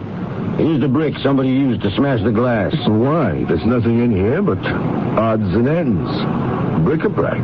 They do it for kicks. I don't even believe they took anything. Wait a minute.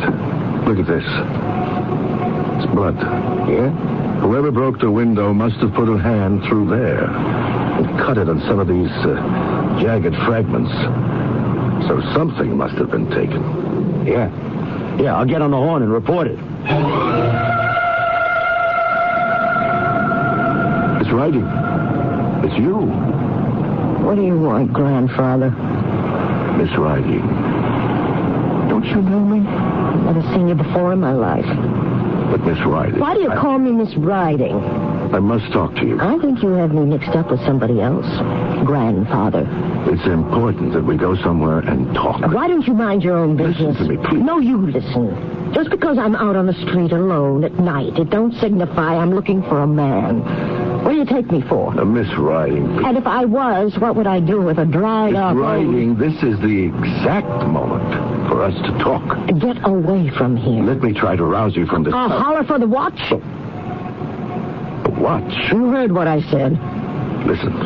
Just listen. Don't move. Listen.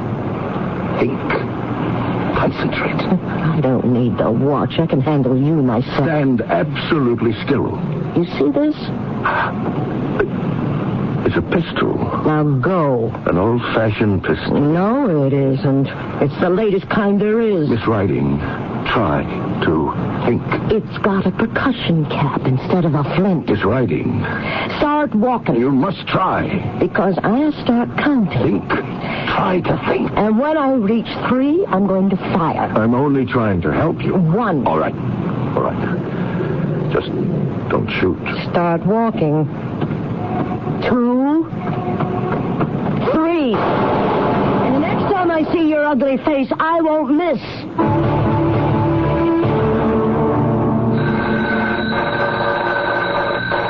Just a minute. Oh, Doctor, it's you. Miss Riding. Please, come in. Where's the gun, Miss Riding? The gun? The pistol. What pistol? The one you fired at me. Doctor. I thought it was an antique. It looked like an antique, but it could shoot. You don't know what I'm talking about? You don't remember being out on the street just before? No. Was I? And you don't remember meeting me? No. Did I? You were speaking in a voice that was harsh. I would say it was that of an uneducated woman. You threatened at first to call the police, but you didn't say police. You said the watch. Now, why the watch? I don't know. You see, it's what the police used to be called before they became the police. They were just watchmen. Now, what do you know about antique firearms? Nothing. I'm not aware of any of this. You know, then, that you had a seizure. Oh, yes. You remember calling me just as it started? Yes. Tell me everything that happened. And Go as far as you possibly can. I called you. I could hardly make it to the phone. By the time I'd finished dialing your number, I was in agony. Describe it. Terrible pains in my head, my fingers, my knees. And then I lost all control of my mind and my body, everything. The next thing I knew, you were ringing the bell just now. You don't know where you went? No. I'm terrified. Suppose I had encountered Spencer Whitlow. Doctor, what's going to happen to me? Miss Riding, your hand. I just noticed your hand. What's wrong with my hand? Let me look at it. It's bleeding. Doctor, why is my hand bleeding?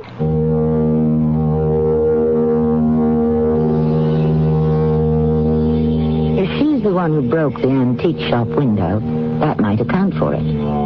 But why should Miss Tabitha Riding, a most conservative construction engineer, employed by a most conservative construction company, go about smashing store windows in the dead of the night? Even if an eyewitness could testify seeing her commit the act, she could still swear it was somebody else.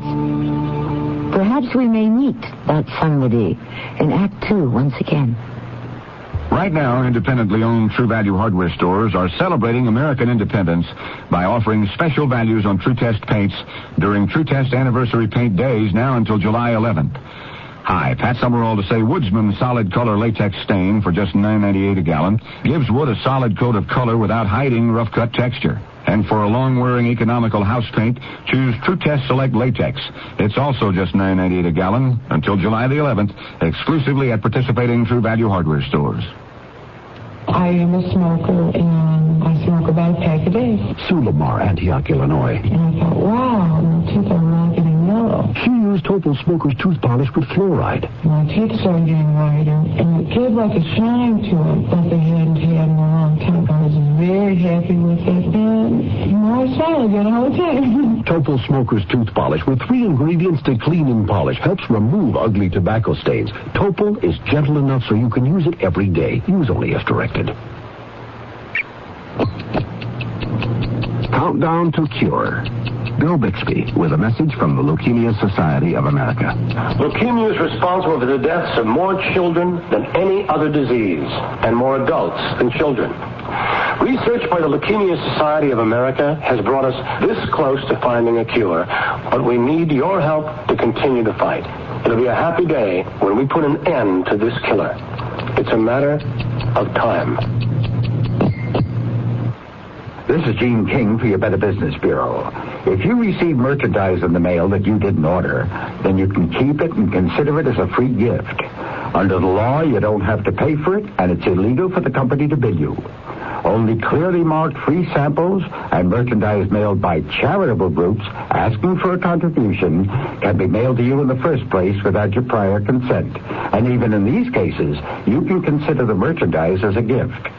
A tip from your Better Business Bureau.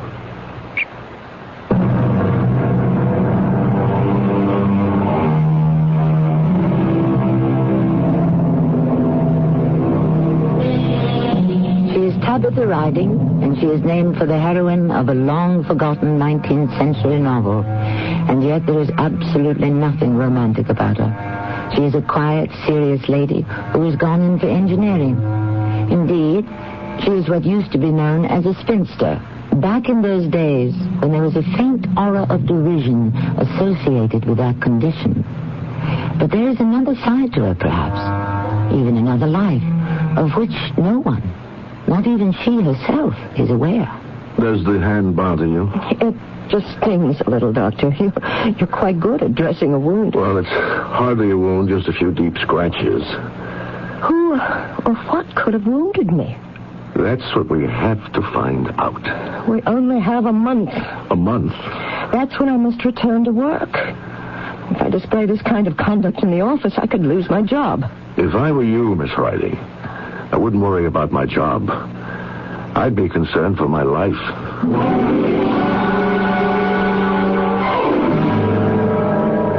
Remember me, officer? Oh, yeah. You're the doctor that was out looking for a woman last night.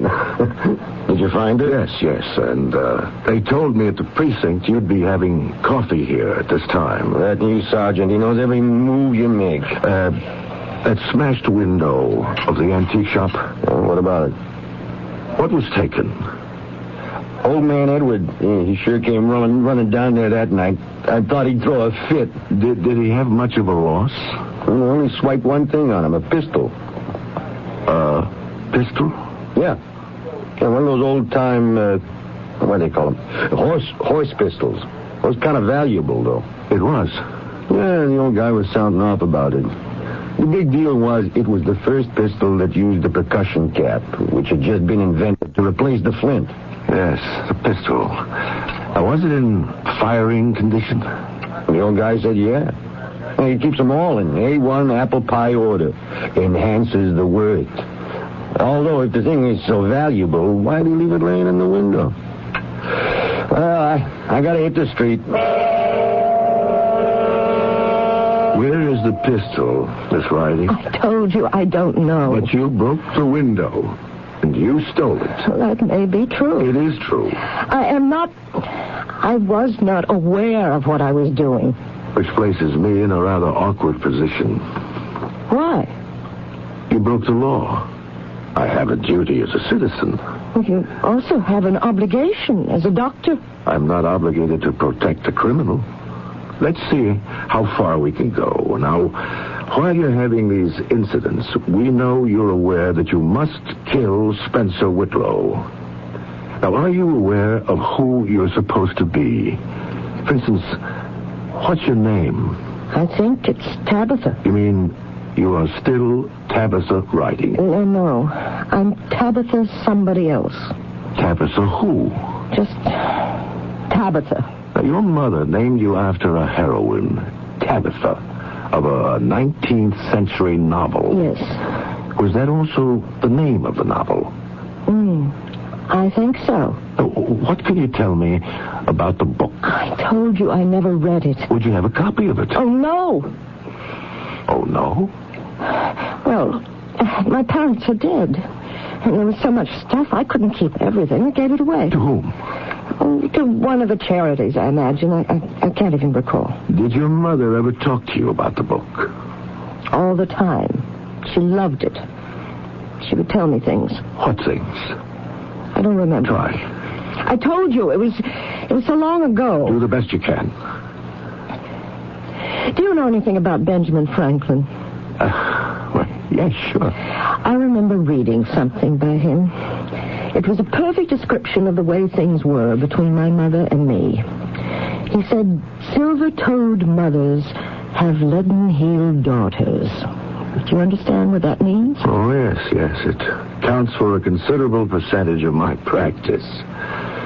All right, for now, go home and relax. How can I relax? And try to remember.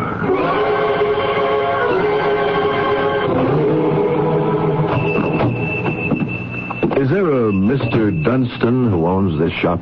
There never was. I'm Miss Dunstan. Oh. I've had this place for 63 years. Well, Miss Dunstan, I realize this is somewhat unusual, but I would like to ask you about a book. Fire away. Now, this is a very old book, published, I'd imagine, around the beginning of the last century. What's the name of it? I think the name is Tabitha. Tabitha? Well, I know I don't have it in stock. Do you know anything at all about it? Would there be some kind of catalog listing all the books that were ever published in this country? Well, let's see what we can find.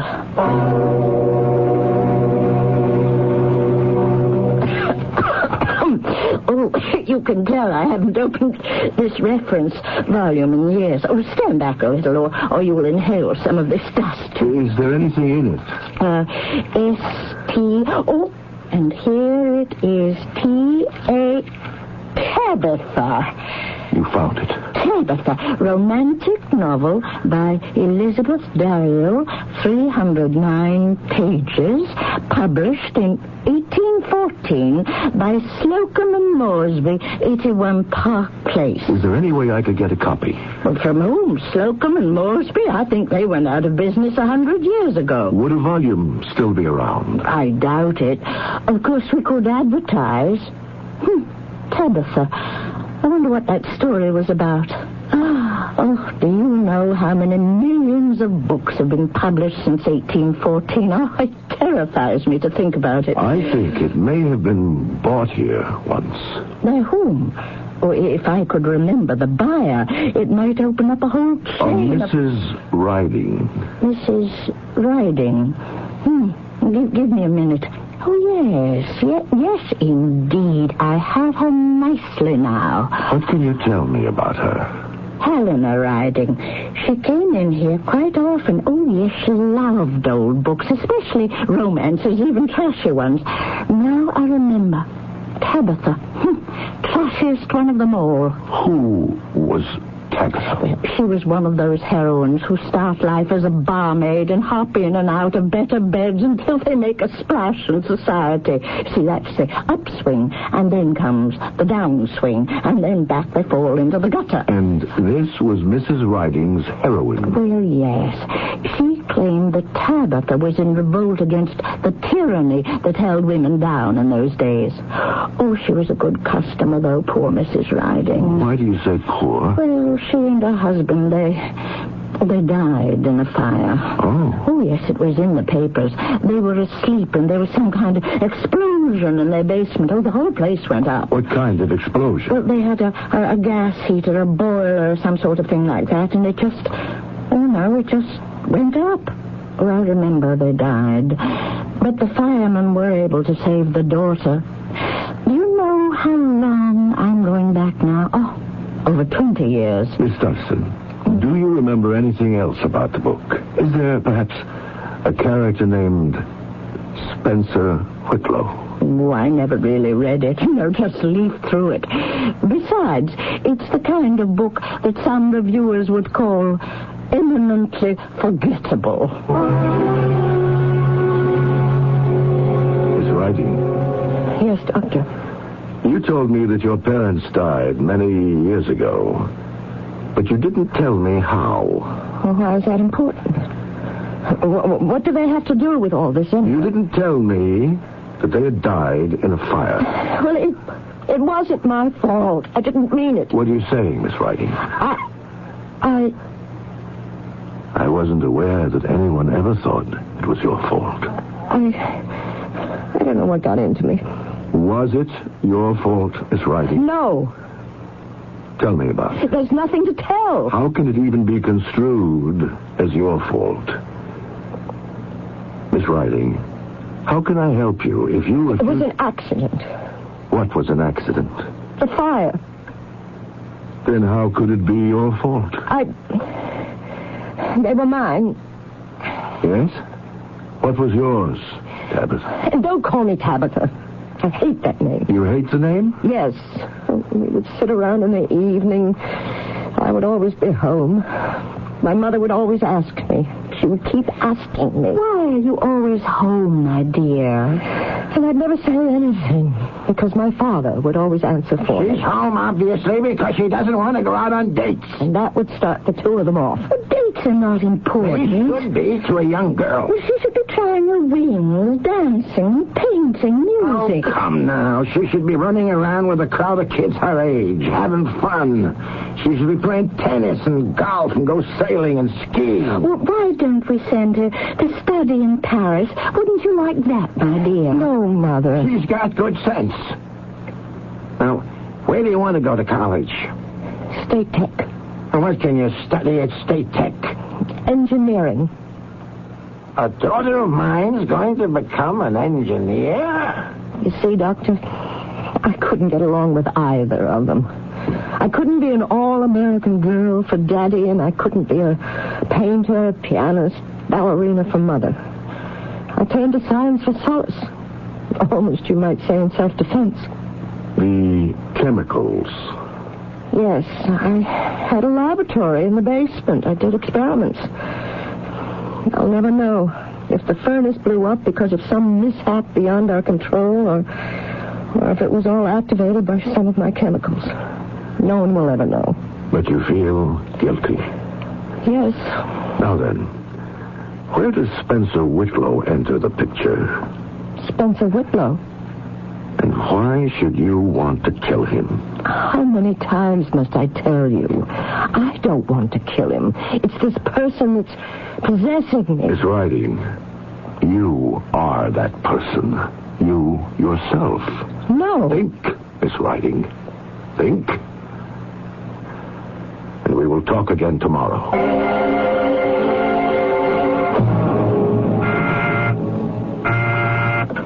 Yes? Miss Dunstan is on the phone. Miss Dunstan? Oh, yes. Put her on, please. Miss Dunstan? Hello, Doctor. How are you? Oh, just prime for 80, wouldn't you say so? Absolutely. Now, you asked me to think about that book, Tabitha, and you mentioned the name Spencer Whitlow. Yes.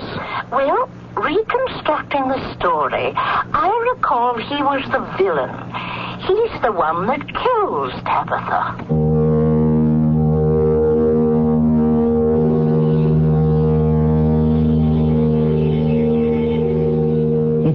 To come together, or is it? We are either moving closer or further away from our solution. What we have here is an adventure that is taking place in the human mind. And despite what anyone may tell you, that is completely unknown territory. But we shall explore it in Act 3 presently.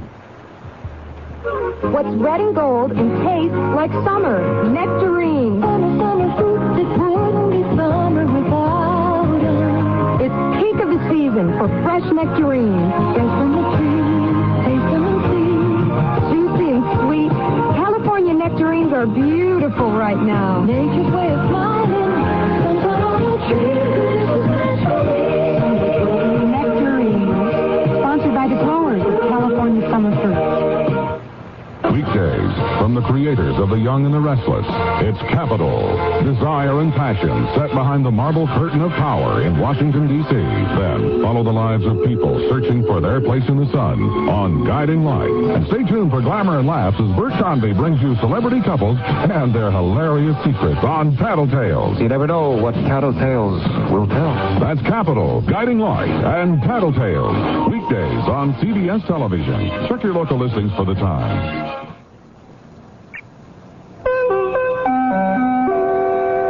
This is Roy Scheider.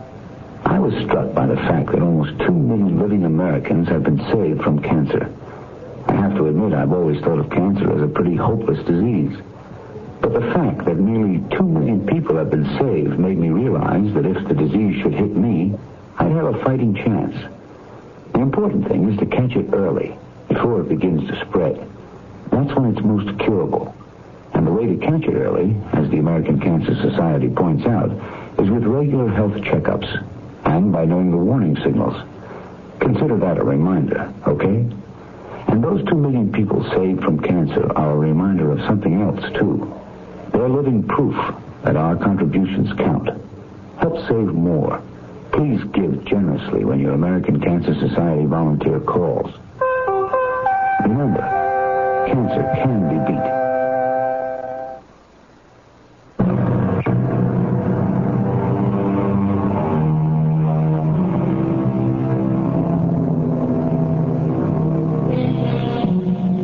Within each of us, there is what the psychiatrist and psychologist and other gentry of that discipline are pleased to call the subconscious.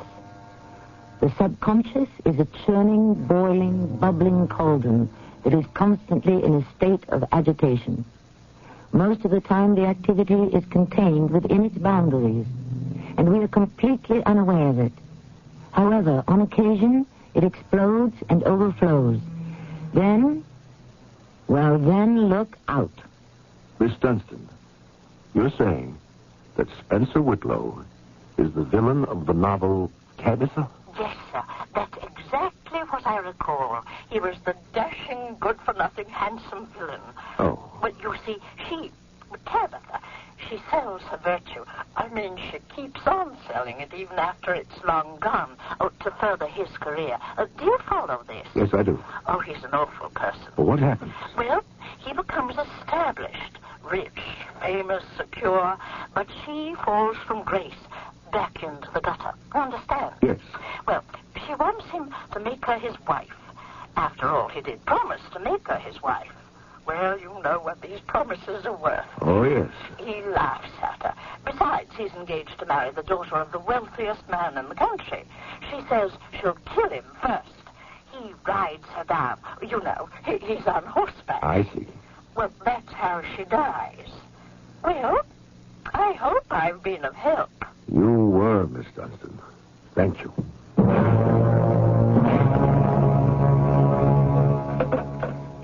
Yes, Doctor? Miss Travers, I want you to stay with Miss Riding for a while. Live in her apartment. Keep an eye on her. It's very important. Yes, Doctor. Now, she's due here shortly. I'll explain it to her. Yes, sir. And, if she has a seizure, call me immediately. Yes, Doctor. I have no objection to your nurse staying with me. She'll be able to keep track of you. I'm terrified. I have a feeling I'm going to experience one of those things tonight. Can't we do anything to stop it? Tabitha of the novel wants to kill Spencer Whitlow. Do you know why? No. I do. See, in the book, he kills her. Oh. She wants him to keep his promise to marry her. Instead, he simply rides her down with his horse. Yes, I remember. You remember? I remember now. Mother used to read that part to me. That's why you get those pains when Tabitha of the novel is in control of your body. You were badly injured. But why? Why does it happen? Who is Tabitha of the novel to me? You have great feelings of guilt. You caused the death of your parents. I don't know if that's true. It didn't have to be my fault. But it could be true. Couldn't it? Yes. You didn't like your mother? That isn't true. It isn't? What do you remember most about your mother? That novel, that trashy, romantic novel. Why did your mother name you Tabitha? She wanted me to be like that silly heroine. Perhaps she wanted to be the heroine. But why am I being possessed by Tabitha?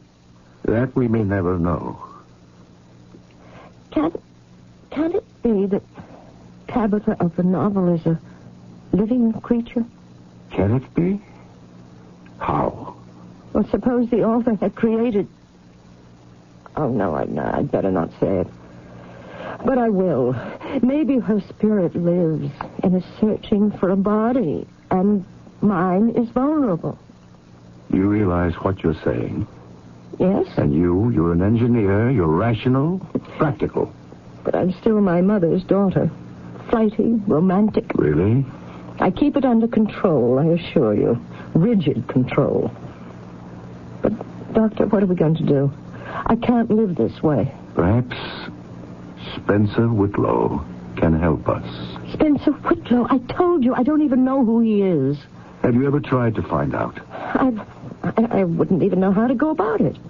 There is a Spencer Whitlow in the phone book. The only one. I'd like to talk with him. About what, Doctor? About what?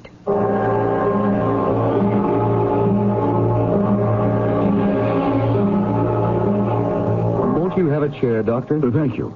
It's good of you to see me, Mr. Whitlow. You're a psychiatrist. Yes, I am. None of them were ever able to help me. I've gone to so many. Have you? You see, I don't get along with people. Why not? I suppose I just don't have the knack.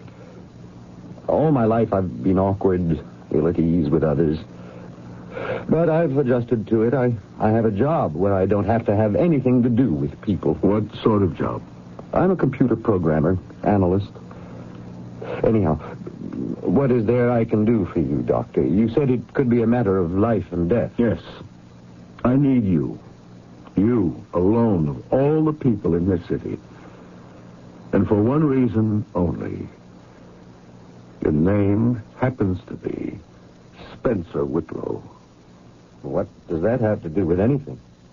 A character named Spencer Whitlow was the villain of a long-forgotten romantic novel. Oh, really? I'd like to read it. I don't know if you could ever find a copy, but I can give you a chance to rewrite it. I don't understand. You see, I have a patient, a rather attractive woman, who, for reasons of her own, thinks she is being possessed by the spirit of the heroine of this novel. Really? Why? In the novel, Spencer betrays her, and then he kills her. That's a villainous thing to do. Now, my patient is obsessed by the spirit of the heroine and is seeking Spencer in order to have her revenge. What sort of revenge? She wants to kill him. Murder? That is the situation. I really have no right to ask you to do anything. When she is in the grip of one of these spells or illusions, call them whatever you will, she can be quite dangerous. Could you help her? How? By being Spencer Whitlow. But I am Spencer Whitlow. I mean, the Spencer Whitlow of the book. I don't think I understand. The next time she's possessed, we'll bring her to you. To me? You see, she wants to kill you. And you mean to let her do it? No. Of course not. But why does she want to kill Spencer Whitlow? Well, as you told it, because he killed her. Why did he kill her? Because he had jilted her, he didn't want to marry her. But suppose he gives her no reason to kill him, no reason to hate him. Suppose he agrees to marry her. You want me to marry this lady? I'm not sure. Just agree to it. But isn't that the same as... Agree in the character of the Spencer Whitlow of the novel. Oh. And when she comes here, she will be the Tabitha of the novel. You will be the Spencer. And when she confronts you to demand that you keep your promise, just say, yes, Tabitha, yes, I will marry you. And then? Yes, Doctor. And then? That will break the spell. The demon that is destroying her will be exorcised, and she will resume her normal life, free of fear. Will you cooperate? I know I don't have the right to ask. Actually, I couldn't blame you if you were to say, Doctor, if this woman threatens my life regardless of her motives or her mental state, I'll have her arrested. You know what? This is an adventure. I never in my life ever had an adventure.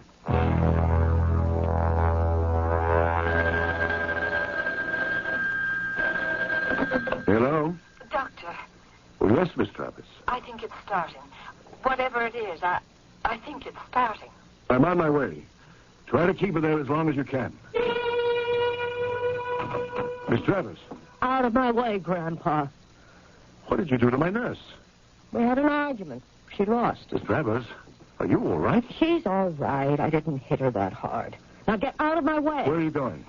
None of your business. Get out of my way. You see this pistol? This time it isn't loaded. It makes a good club. Now stand aside. How do you expect to find him? Find who? You know who. Spencer Whitlow. I'll find him. I could help you find him. Do you know where he is? Yes. But take me there. And I promise you, you won't be sorry. Let me have the pistol. No. Then we don't go. Take it. I can kill him with my bare hands.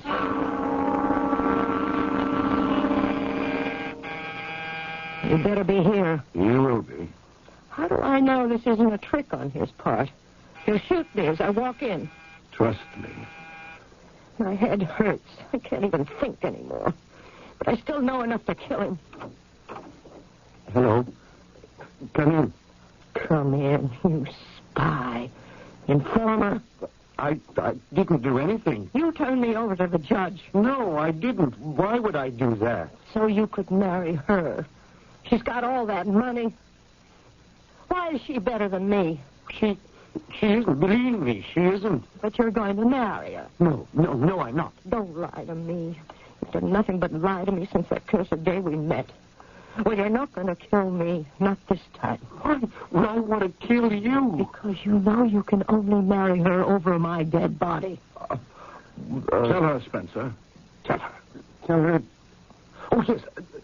Tabitha, I don't want to marry her. You're lying again. No, I want to marry you. I'll kill you first. What did you say? I want to marry you, Tabitha. I love you. You love me? Spencer. This is the first time you ever said you love me. Is it? Oh, Spencer, I never knew you loved me. I wanted you to say it. Oh, how I wanted you to say it. Say it again, Spencer. I love you. Doctor. Yes? What? Where are we? What are we doing here? Are you all right? Yes, of course. I'm perfectly all right. Good. As a matter of fact, I've never felt better in my life. Who is this gentleman? This is Mr. Spencer Whitlow. Oh. It seems that Mr. Spencer Whitlow and Miss Tabitha of the novel have straightened out their problems. Have they? And I believe this will be the last we will ever hear of them. Yes, good riddance. It was really a very silly book. I'm very glad to meet you, Miss Tabitha. How do you do? May I offer you a drink? Oh, I don't indulge in... No, neither do I. A soft drink, of course. Well, thank you. Doctor? Would you excuse me? I'm sure I have a waiting room filled with patients. At this hour of the night? Who knows when the telephone will ring? Yes, that's true. But I'm very sure that the next time it does, it won't be you at the other end. Good night. Good night. Yes, Doctor. Good night.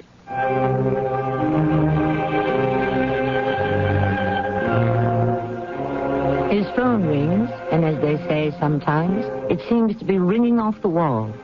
But it's never Tabitha. She has evidently exorcised her demon. What did happen? Was there a future for Tabitha and Spencer? Probably. Nature always takes its course, especially when we chart it for her. I shall chart my return shortly. Here's how to tell Skyhawk, the new smaller Buick, with your eyes closed. The doors, for instance, sound like this. Unless you get the sedan, then it's like this. Similarly, the hood and the trunk shut with a satisfyingly solid... The new Skyhawk, you see, is very precisely built and inspected hundreds of times in hundreds of places, so everything fits like... Excepting, of course, where people sit. There, the fit is more like... The new Buick Skyhawk. Everything fits beautifully, including you. That's nice. Lots of friends are dropping by, summer fun's in store. With picnic time and camping time, it's country time for sure. Before you all get thirsty, here's a tip that should be made. Get a drink that tastes like good old-fashioned lemonade. Country time, country time. With lots of hot weather, barbecues, and picnics ahead, get down to your store for plenty of country time lemonade-flavored drinks. Tastes like good old-fashioned lemonade. If you've been putting money aside, you can almost see inflation eroding its buying power, unless it's earning high interest rates or substantial dividends. And right now, thanks to Dreyfus Liquid Assets, even a small investment can profit from the currently high interest rates with complete cash availability. Think of your Dreyfus Liquid Assets account as an income-earning investment with free checking privileges. Privileges that allow you to pay bills and still earn money till the checks clear. You can even withdraw all or part of your cash by phone There's never a penalty, never a sales or withdrawal charge. To get all the details, call toll-free 800-228-5000 for a simple, no-jargon information booklet and a prospectus including management fee, charges, and expenses. Find out how Dreyfus Liquid Assets helps you get the lion's share from today's high interest rates. Read the prospectus carefully before you invest. 800-228-5000. No charge for the call. 800-228-5000. Call now.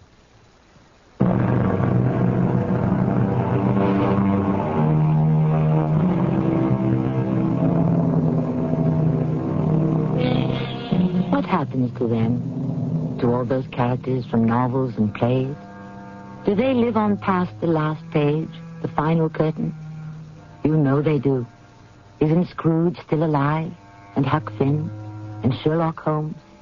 Don't they have greater reality than people we see all around us on the street? Anyone we've encountered, whether it be in fiction or in life, has made an impact on our psyche, for better or for worse. But always, forever. Our cast included Kim Hunter, Bernard Grant, Carol Teitel, and Louis Turenne. The entire production was under the direction of Hyman Brown. This is Tammy Grimes inviting you to return to our Mystery Theater for another adventure in the macabre. Until next time, pleasant dreams. Of diseases. They say the region-by-region variations may offer important insights into the diseases. Now this. The CBS Radio Mystery Theater presents...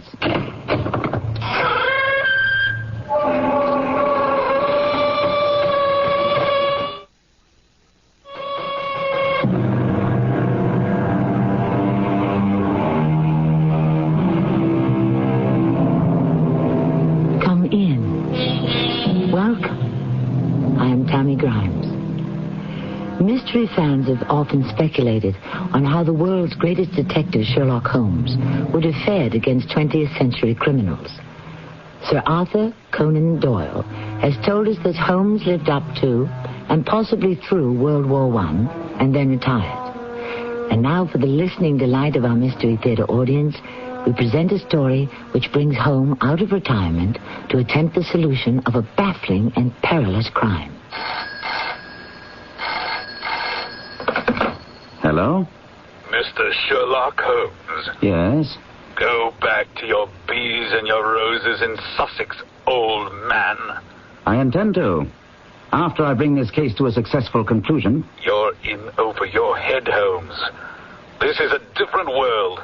And if you want to smell your roses again, you'll quit right now.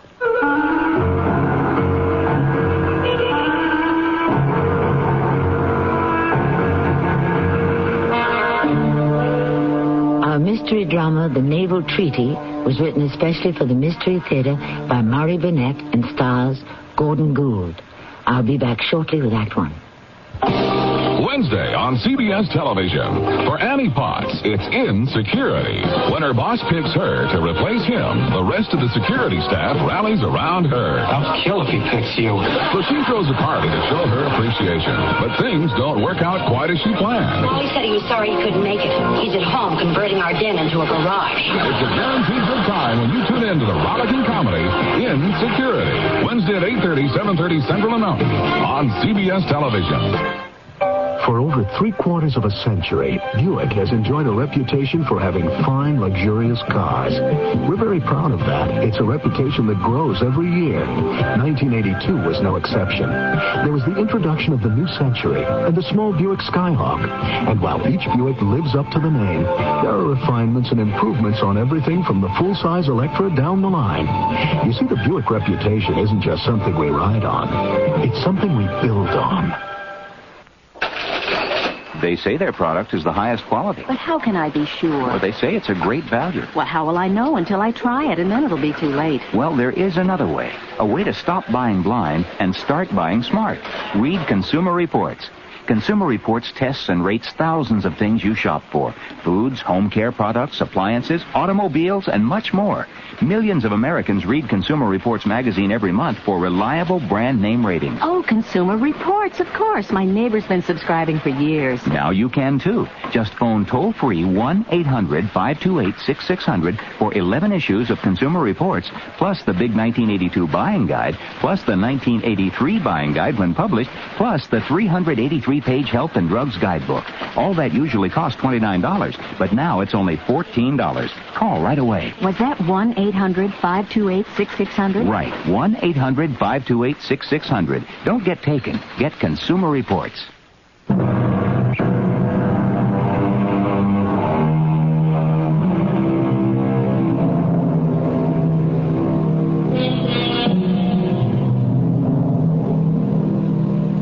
Retirement is a much discussed topic today. At what age should a person retire? Opinions vary, but facts don't lie. Winston Churchill was in his 70s when he led England through World War II. Thomas Edison was advisor and consultant to the United States Navy during World War I when he was 75 years old.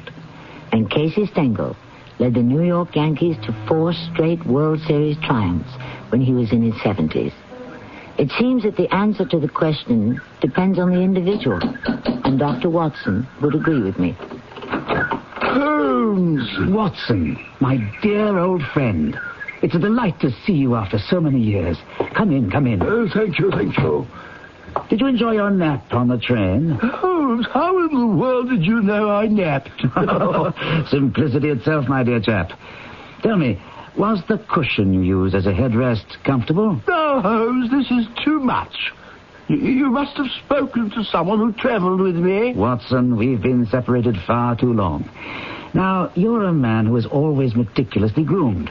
Yet I perceive that the hair on the right side of your head is disarranged and indented. There are also a few red threads which are certainly not your hair. Now, since I know you came down on the Brighton Belle first class, you leaned your head against the window. Probably finding that uncomfortable, you took one of the red velvet cushions and used that as a headrest.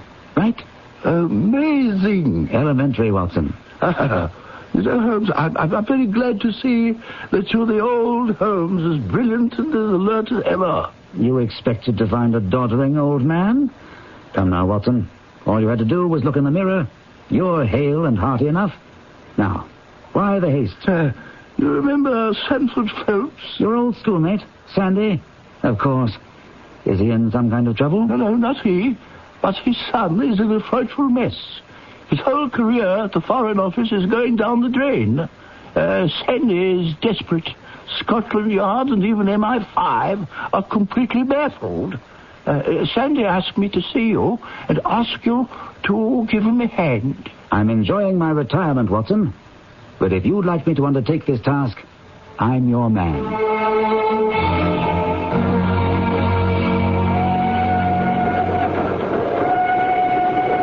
Now, Watson, you said something about a letter which you were going to show me. There may be no need for it now, Holmes. It was to be my last resort in the event that you refused to help me. Nevertheless, I'd like to look at it. It's very pathetic, Holmes. You'll read how the young man asks over and over for your help. It's only a brief note from your old school chum, but a whole long epistle from young Percy Phelps. It doesn't tell us very much, does it? Hardly anything. As I give it back to you, you might note the handwriting.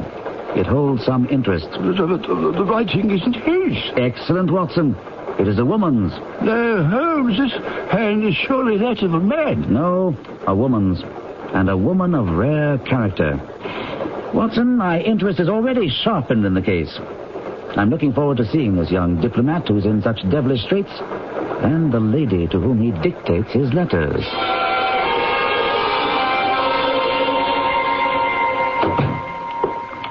Mr. Holmes and Mr. Watson, I'm so glad you've come. Percy has been asking for you all morning. The poor chap clings to any straw. His father and mother asked me to see you, for a mere mention of the subject is very painful to them. We've had no details yet, but I see that you yourself are not a member of the family. What? Oh, Yes, you saw the J.H. monogram on my shirt. Of course. For a moment, I thought you'd done something extremely clever. Joseph Harrison is my name. And as Percy is to marry my sister Anne, I shall at least be a relation by marriage. I see. You'll find my sister in his room. She has nursed him day and night these past 3 weeks. Perhaps we'd better go in at once. I know how impatient he is. Step this way. Oh, Mr. Holmes and Mr. Watson. I should recognize you two anywhere. I do hope you can help me. We shall try. I'll leave then. Shall I go also, Percy? Oh, no, Anne. I want you to stay if you can bear to hear the whole thing over again. Oh, I can bear anything. Anything that will help. I suppose I'd better start at the beginning, Mr. Holmes. It would save time in the long run. Well, Watson may have told you I'm in the Foreign Office. Through the influence of my uncle, Lord Holdhurst, I rose rapidly. When my uncle became Foreign Minister, prospects looked even brighter. I became engaged to my lovely Anne here, and 3 weeks ago, I'll never forget the date, the 23rd of May, my uncle called me into his office. I can recall every word of that conversation, every detail.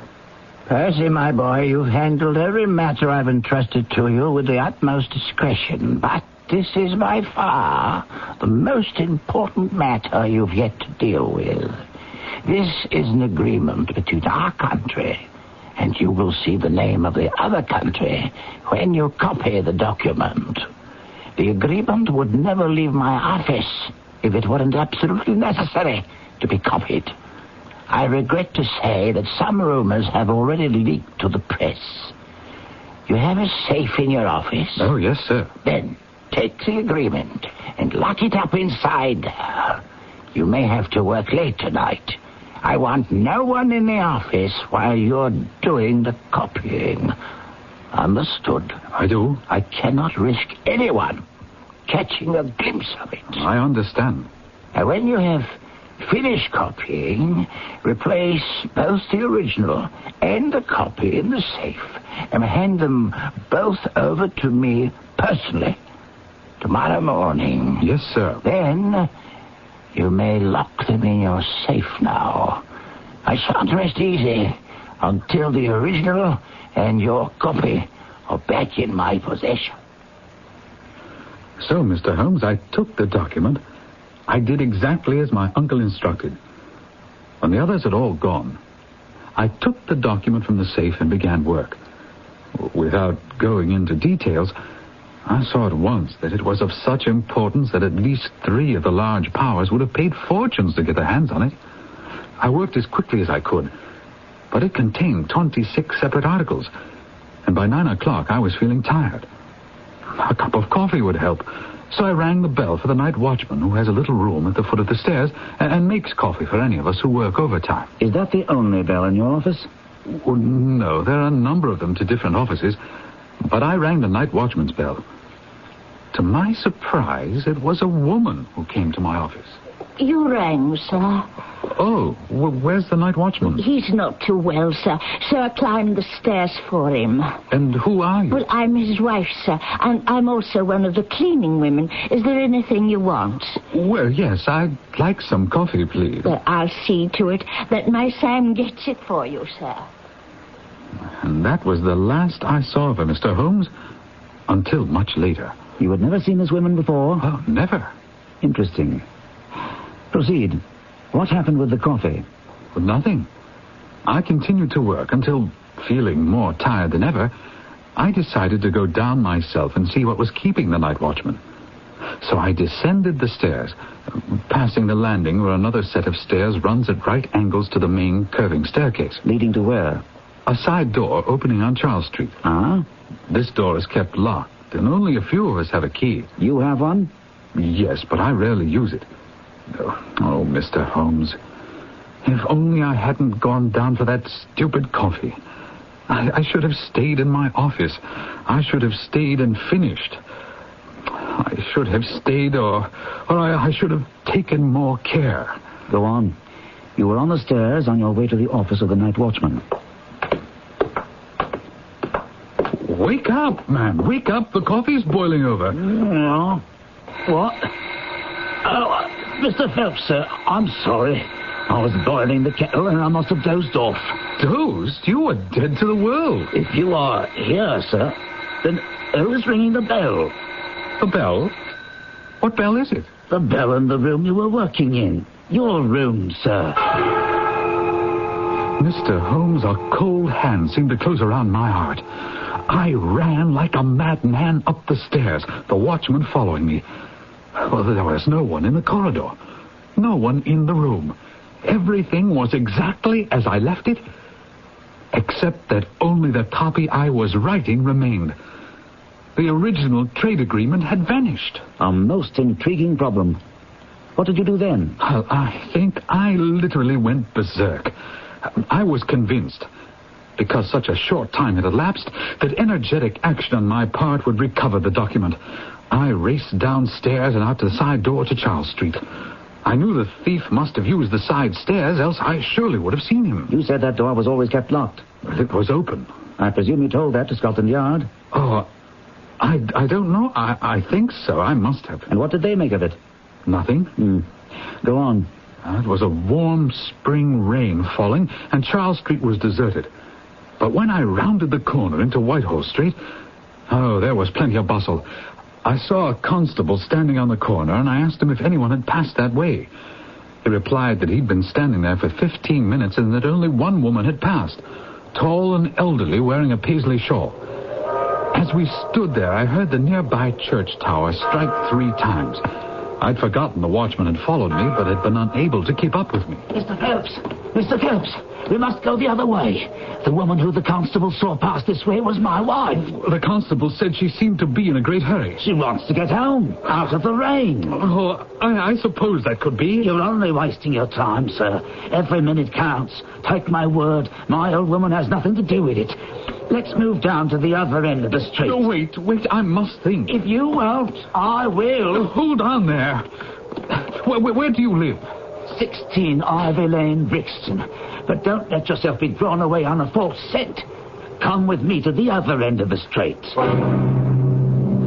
I was obsessed with the thought of retrieving the document, but I allowed him to persuade me. We found nothing. We returned to my office, searched together. Again, nothing. But you did visit the watchman's home.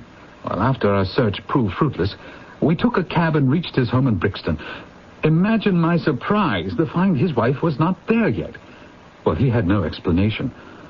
Then when we heard a key turning the lock and the front door opening, that's when I think I made my mistake. I let him go to the door. Sarah, there's a gentleman waiting to see you. If it isn't Mr. Phelps, what you doing here? I think you stole a paper from my office, and I'm calling Scotland Yard. And did you stay with her and her husband until the men came from the yard? Yes, Mr. Holmes. She was under my eye all the time until they took her to the yard and searched her. And found nothing? Had nothing on her husband, or anywhere in the kitchen either. Oh, that's when the full extent of the nightmare hit, and that was when I collapsed. If it's any help to you, Mr. Holmes, Percy was brought here directly in an ambulance. I was so concerned that I wouldn't allow them to take Percy to his bedroom, but insisted that Joseph vacate this room at once. And my poor brother has been in an upstairs sitting room ever since. Oh, tell me, please, Mr. Holmes, do you see any hope? Darling, you must remember that Mr. Holmes has been inactive for some years now, and times have changed. The best minds at Scotland Yard and military intelligence have been baffled. Yes, but that's just the kind of case where Holmes succeeds, Miss Harrison. That's why Percy's father asked me to get in touch with him. Thank you, Watson, for the vote of confidence. But there are a few dark corners here that will have to be illuminated before I can answer Percy's question.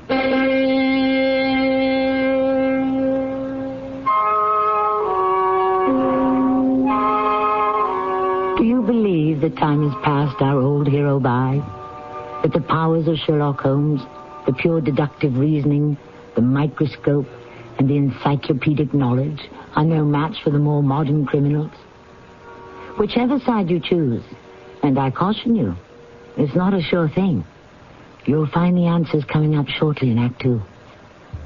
Right now, independently owned True Value hardware stores are celebrating American independence by offering special values on True Test paints during True Test Anniversary Paint Days.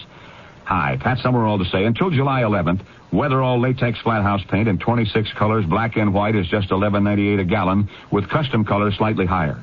And give siding, shutters, and trim all-season protection with new Weatherall satin or gloss finish, both value-priced, exclusively at participating True Value hardware stores and home centers. Hotel coupon and discount offers are confusing and limited.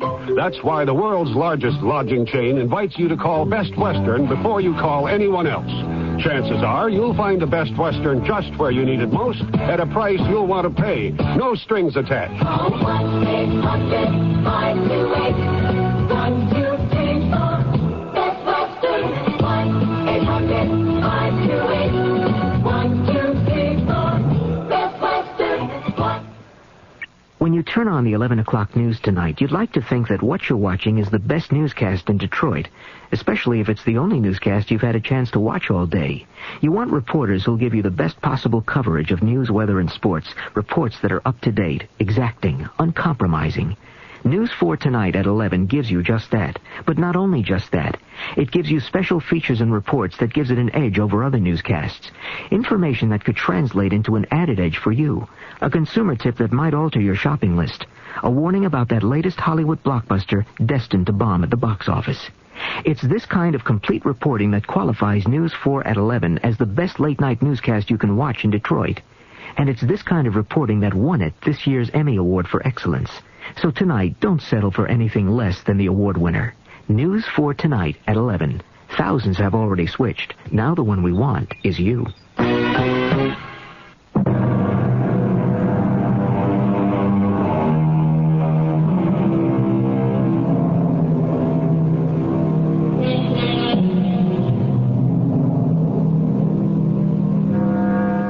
It's exciting to have our old friends Sherlock Holmes and Dr. Watson with us once again, with Holmes faced with solving a puzzle that appears to be insoluble. Does Holmes retain his old skills? Certainly Watson believes he's as keen as ever. But there are doubters. Time takes its toll of all of us. Let us rejoin Holmes and Watson as they stroll back to Percy Phelps' sick room in the lovely Phelps house. You do have some ideas, Holmes. You see some way to clear Percy Phelps. I'd say, Watson, that at the moment we're equidistant between failure and success. But let's go in now and see if a little refreshment has strengthened Percy Phelps. Well, Miss Harrison, I must say the patient's color is much better. Beef tea works wonders. And so does Sherlock Holmes. There is one question of utmost importance that remains to be answered. Did you tell anyone that you had this special task to perform? Oh, no one. And I'm sure the yard went into the night watchman's background. Oh, yes. He's an old soldier. I believe he was in the Coldstream Guards. Mr. Phelps, I've been noticing your roses are lovely. The moss rose in particular. We know that roses are your speciality, Mr. Holmes, but Percy was hoping for something on the mystery, which will ruin him. Do you see any clue? You furnished me with several, but of course I must test them before I can evaluate them. You suspect someone? I suspect myself. What? Of coming to conclusions too rapidly. Then go to London and test your conclusions. Excellent advice. Watson, come along. And Miss Harrison, I see what excellent nursing care you've given Mr. Phelps. May I urge that you continue it? I need no urging, Mr. Holmes. Since I'm not offering you hope, I thought at least I'd give you advice.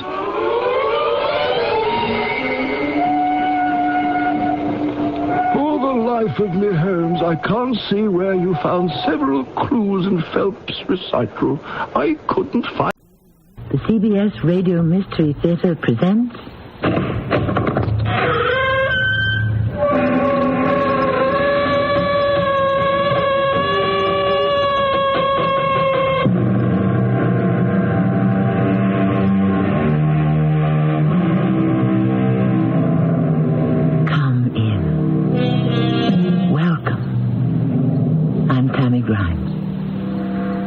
Before television, children entertained one another. often with quite gruesome games, like sitting in the dark and answering the question, what's the most horrible thing you can imagine happening to you? The answer usually involved werewolves, vampires, ghouls, and the like. But I've never found such things real enough to be frightening. I believe the question should be rephrased. What's the most horrible thing that could really happen to you? But they're going to kill me. Well, I can't help you. I've got nothing to work with. But you're supposed to be a lawyer. I'm not a magician. So, you're just going to let them electrocute me? I'm innocent. Can't you understand that? I'm innocent. Not anymore. What do you mean, not anymore? I mean legally. That's the law, Joe, remember? Innocent until proven guilty. But I'm not really guilty. Where's the proof? Proof is 9 points of the law. And on your side, Joe, you don't even have 1 point of proof.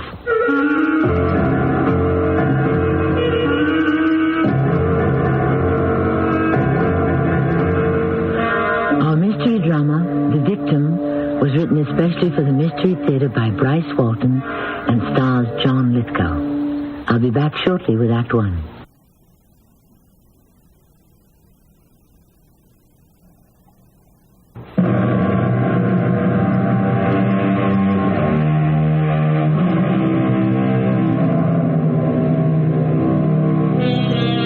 This is my idea of genuine horror.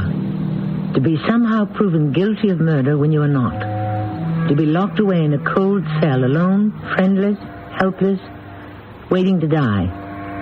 How many innocent people have been executed for crimes they never committed? How can such rank injustice happen? Here is how it happened to one man. Here is his story in his own words, as it appeared in the Morning Sun Times. I'm Joe Thompson. In the headlines now. My picture in the papers and magazines. But before that Monday night, when my nightmare began, I was Mr. Nobody. Going nowhere but on over the hill to the wrong side of 40. Old Joe Average. Divorced. Lonely. Average height. Average build. Average paunch. With the kind of face you'd forget even while you were looking at it. I'd killed another evening in a restaurant and bar. Got home around 12:30 that night. Home. One room with a pull-down bed, a closet-sized kitchen, and a television set that wasn't mine. I'd popped another can of brew and was semi-conscious in front of the TV, and there was a knock at the door. Is this any way to greet a visitor? What way? What do you mean? I mean, half-dressed, hair all messed up? Why, you haven't even taken yourself a shave. I wasn't planning on having company. Well, I wouldn't have planned on it either. If I was you, I wouldn't even be at home. So you should have called first. Hey, what's the idea? I'm not a fan of early John Wayne. Nothing funny now. Just stand against the wall, nice and easy. Hey, what are you doing? Risking you for concealed weapons, remember? That's no weapon. That's my wallet. So keep it. It's empty. This whole scene's empty. Nothing worth taking out of here unless you collect old TV sets. Go ahead, take it. But you'll also have to pick up the payments. Hold on to your sense of humor, pal. You'll need it. Hey, what are you doing? Handcuffing you. That resisting an officer won't help your case either. What case? I'll ask the questions. So who's asking? Oh, excuse my rudeness. I'm Sergeant Crow. My partner, Officer Wilson, is waiting for us downstairs. Sergeant, look, you can see in my wallet there. I'm Joe Thompson. You've made some kind of mistake. You made the mistake, Thompson. Hey, why throw my clothes around? Well, wait, I've got some rights here. You're a cop. Show me some identity. You barge in here, don't tell me anything. Handcuff me, tear my clothes apart, break things. What about the search warrant? I've got rights. Didn't you invite me in, Thompson? I sure didn't. I say you did. You're wrong. I didn't. Oh, I apologize for disturbing your elegant wardrobe, but I got... here they are. You'll need the raincoat and hat. What for? We're going out, Thompson. You have an appointment. But it isn't raining. We'll take the raincoat and hat anyway, just in case. Let's go. Go where? Why should I go anywhere? We're going downtown, Thompson. Police headquarters, Central Station, where you set up the appointment. I didn't set up any appointment there. Sure you did. You set it up last Saturday night. I don't know what you're talking about. I tell you, you got the wrong man. Then why do you object to cooperating with the police? Where's your civic spirit? Civic spirit? That's a laugh. Now, simmer down, Thompson. If you're innocent, you can't object to answering a few questions. About what? Hey, this is no place for a serious discussion. We have a place all set up for that downtown. A special private room just for answering questions.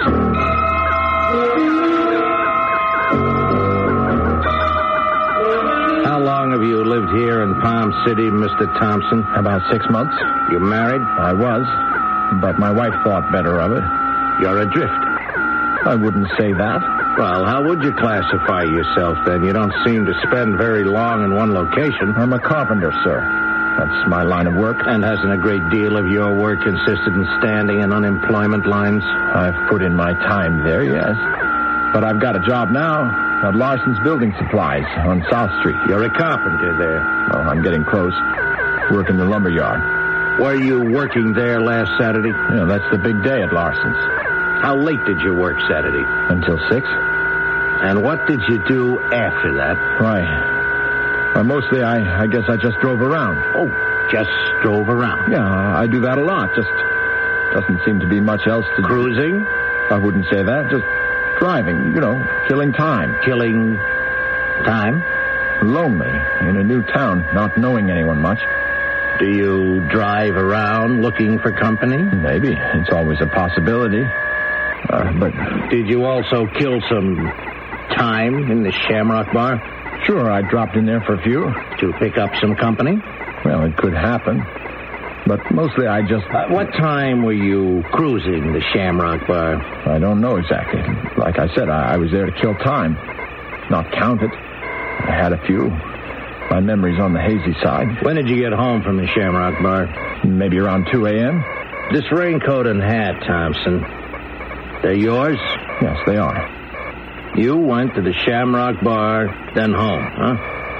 Well, where did you get all this mud on your raincoat and hat? Mud? Yeah, this reddish clay mud smeared all over.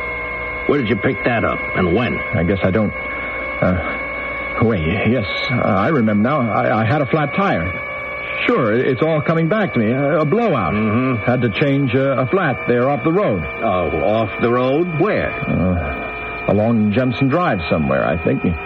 It was dark, and I couldn't... Well, if you can't remember where this suddenly remembered convenient flat occurred, maybe you can tell us when. I can't. No, I can't. Not exactly. Oh, well, can you remember if it was after or before you cruised the Shamrock Bar? After, I think. Mm-hmm. And when do you think? I think maybe around midnight.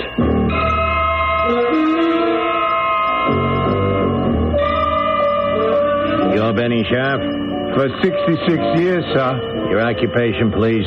Bartender at the Shamrock since the end of World War II. Is this man, Mr. Thompson, one of your customers, huh? Him? Oh, sure. He's in here every Saturday night. That's his name, Thompson? He was at your bar last Saturday night. That's right. Leaning over the end there. Was he wearing this raincoat and hat? Yeah. Was the raincoat and hat smeared with this reddish clay mud? Not that I remember. No, sir. Well, when did Thompson come into the Shamrock? About 9:30, I'd say. Uh-huh. When did he leave?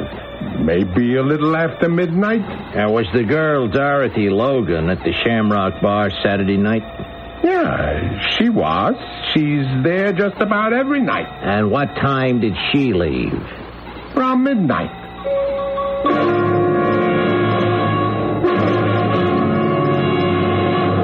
Now, Thompson, do you remember following Dorothy Logan out of the Shamrock Bar a little after midnight Saturday? I told you, no. I never knew any Dorothy Logan. Small, slender, 18 years old, dark brown hair, red sweater? You knew her such a short time, maybe you just didn't get around to her name. I didn't get around to her at all. I never saw her. I never followed any woman out of the Shamrock Bar. I was always careful who followed me out.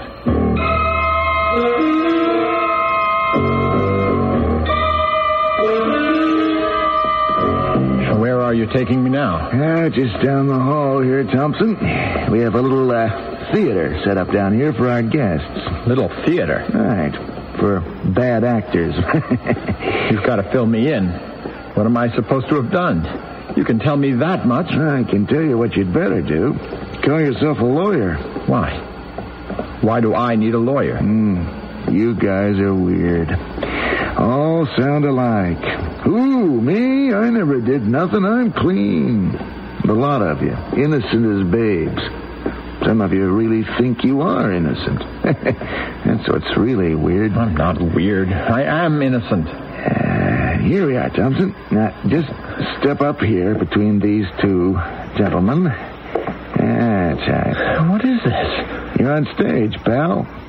Let's say you're trying out for a part. And if you get it, you'll be a star performer. Now, just stand up here, straight and natural. That's a ticket.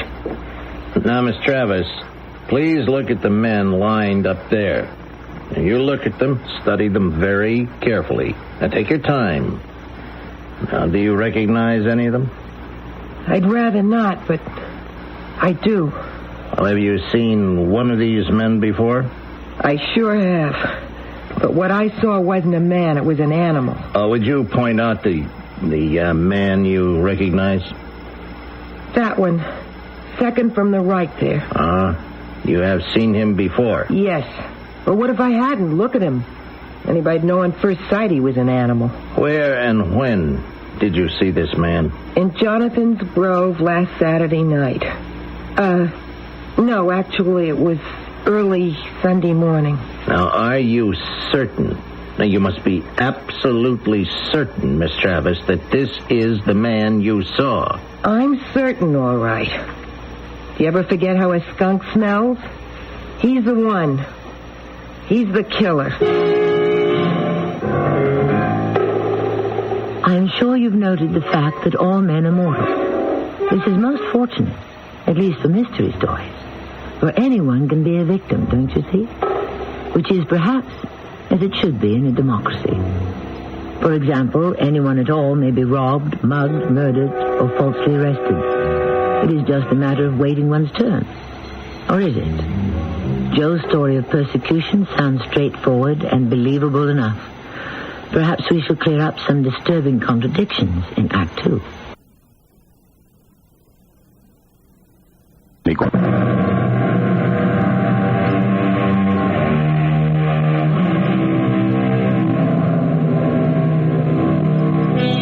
Joe Thompson's continuing story of persecution as it appeared in the Morning Sun Times rings with undeniable conviction. Joe's been there. He's experienced the nightmare. Joe knows firsthand the depths of terror. The terror of a small and innocent man found guilty of a murder. He's telling it like it is. We believe him. Of course we believe him. But I'm reminded of an old English legend. I know not what the truth may be. I tell the tale as 'twas told to me.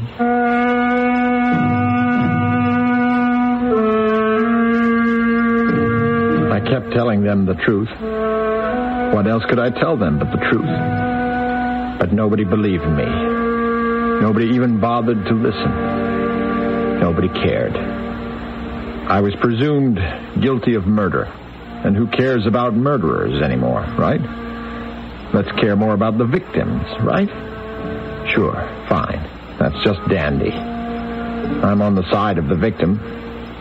But I was the victim. They couldn't see that, though. All they could see was Dorothy Logan and the need to nail somebody to the wall. You followed Dorothy Logan out of the Shamrock Bar Saturday night or early Sunday morning. You lured her into your car, drove her into Jonathan's Grove and back of the tavern. She resisted your advances, and you killed her. You strangled her with those powerful carpenter's hands. No, I didn't do that. I couldn't have... No, you're guilty, Thompson. Now confess. Tell us the truth. Make it easier for yourself and for all of us. But I'm telling the truth. I never knew any Dorothy Logan. Never saw her, never followed her, never followed anybody. And I sure never killed anybody. Evidence, witnesses, and testimony at this homicide court hearing strongly indicates the contrary, Mr. Thompson. And that will be all for now.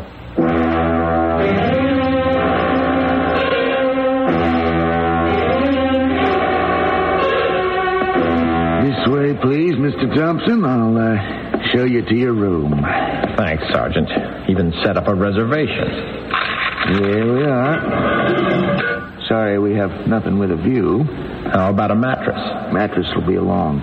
No mattress cover or bed sheets, though. Why not? Some of our guests have hanged themselves. Wait.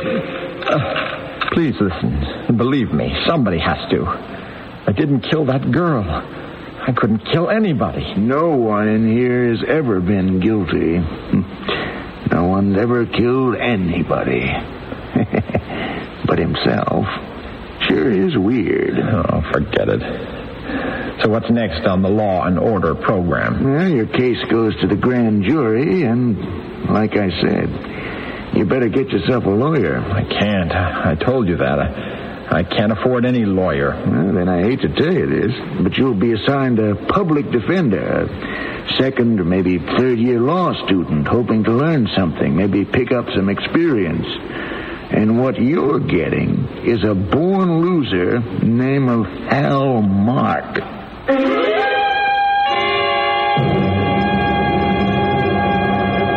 Hi, Joe. How you feeling? You'd be Hal Mark. Right on. I've been assigned to your defense. How you holding up, Joe? I feel better in traction. I'm climbing the walls in here. You've got to get me out. Yeah. Well, Joe, we've got a problem. No kidding. I've got the problem. I've never done anything wrong, and they want to kill me. Now, I know the facts, Joe. Believe me, I know. But I'm not referring to the end, the bottom line of this case. Our hurdle is big and immediate. The grand jury hearing's coming up in just a few days. Now, we aren't prepared. I have here a copy of your homicide court proceeding. Now, I have slept with this report. I've turned it inside out, and it's a hang-up. If you were a doctor, I'd figure I had terminal cancer. And I got to level with you. There's no evidence here in your favor. Nothing. You're supposed to find something. Well, you give me something to work with. Like what? I didn't kill Dorothy Logan. I wasn't there. That's it. You see, your word. That's all there is. We have to have some positive evidence, some kind of alibi. Witnesses. Okay, like, maybe someone saw you changing that flat tire. Someone stopped to offer a hand. Anything. And there wasn't anybody. Nobody stopped. We're just driving around? Who knows? Did you stop for gas somewhere? A filling station attendant? No, I didn't need any gas. Oh, boy. You know, I can see just one way out for you, Joe. Don't tell me. Plead guilty. What? When you go before the grand jury, plead guilty. Throw yourself on the mercy of the court. Mercy? What mercy? They want to kill me. I can't help you. I got nothing to work with. But you're supposed to be a lawyer. I'm not a magician. So you're just going to let them electrocute me? I'm innocent. Can't you see? Can you understand that I'm innocent? Not anymore. What do you mean, not anymore? I mean legally. That's the law, Joe, remember?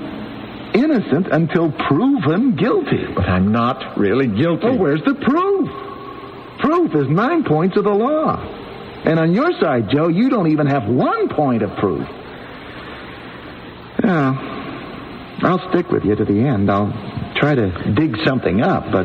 spare me. I don't blame you for being uptight, I understand. If I was in your shoes, I'd be shaking in them forever. But you're not getting rid of me. I'll be there at countdown. So stick around. Take notes while they cut me up. And hope I last until your final exam.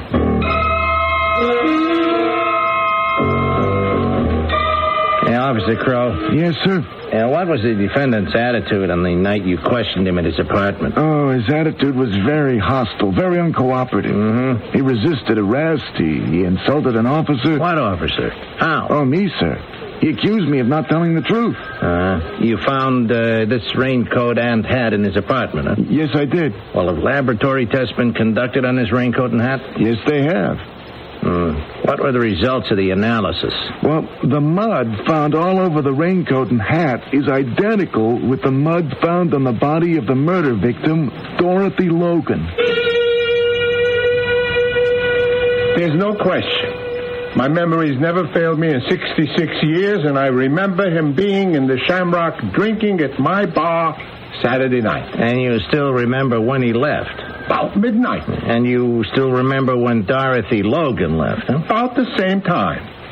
Maybe a little before. I get a lot of customers on Saturday night. And when the accused left the Shamrock, you didn't see any mud on his coat and hat? Not that I remember.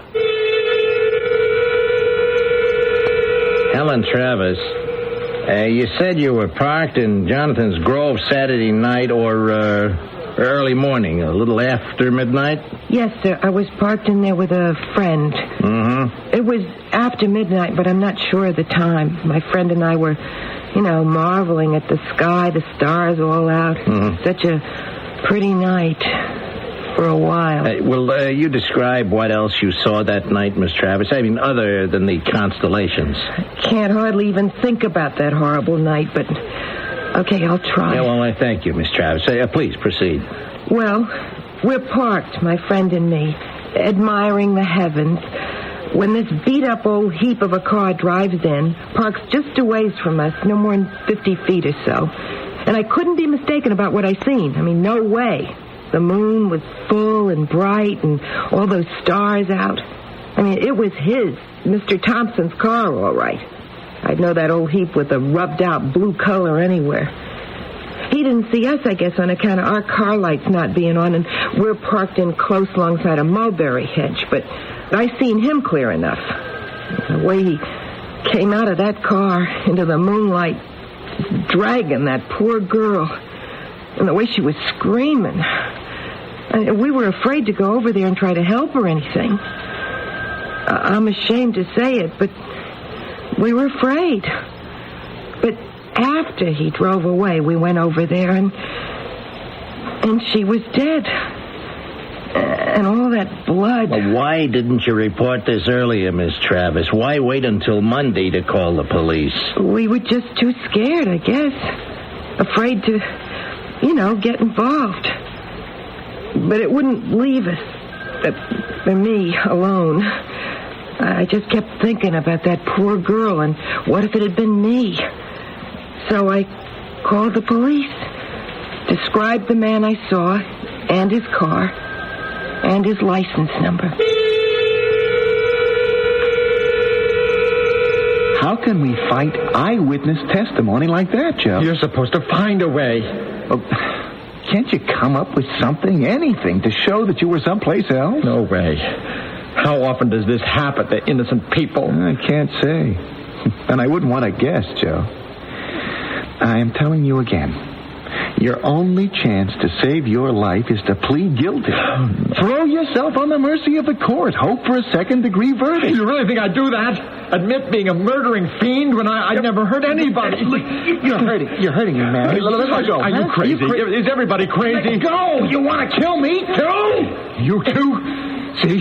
You do believe I'm guilty. You miserable shyster. Why not kill you, too? Why not? I can only fry once.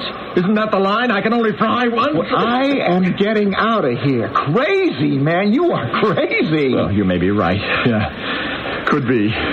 Joe, you have got nothing on your side. No witnesses, no alibi, no money.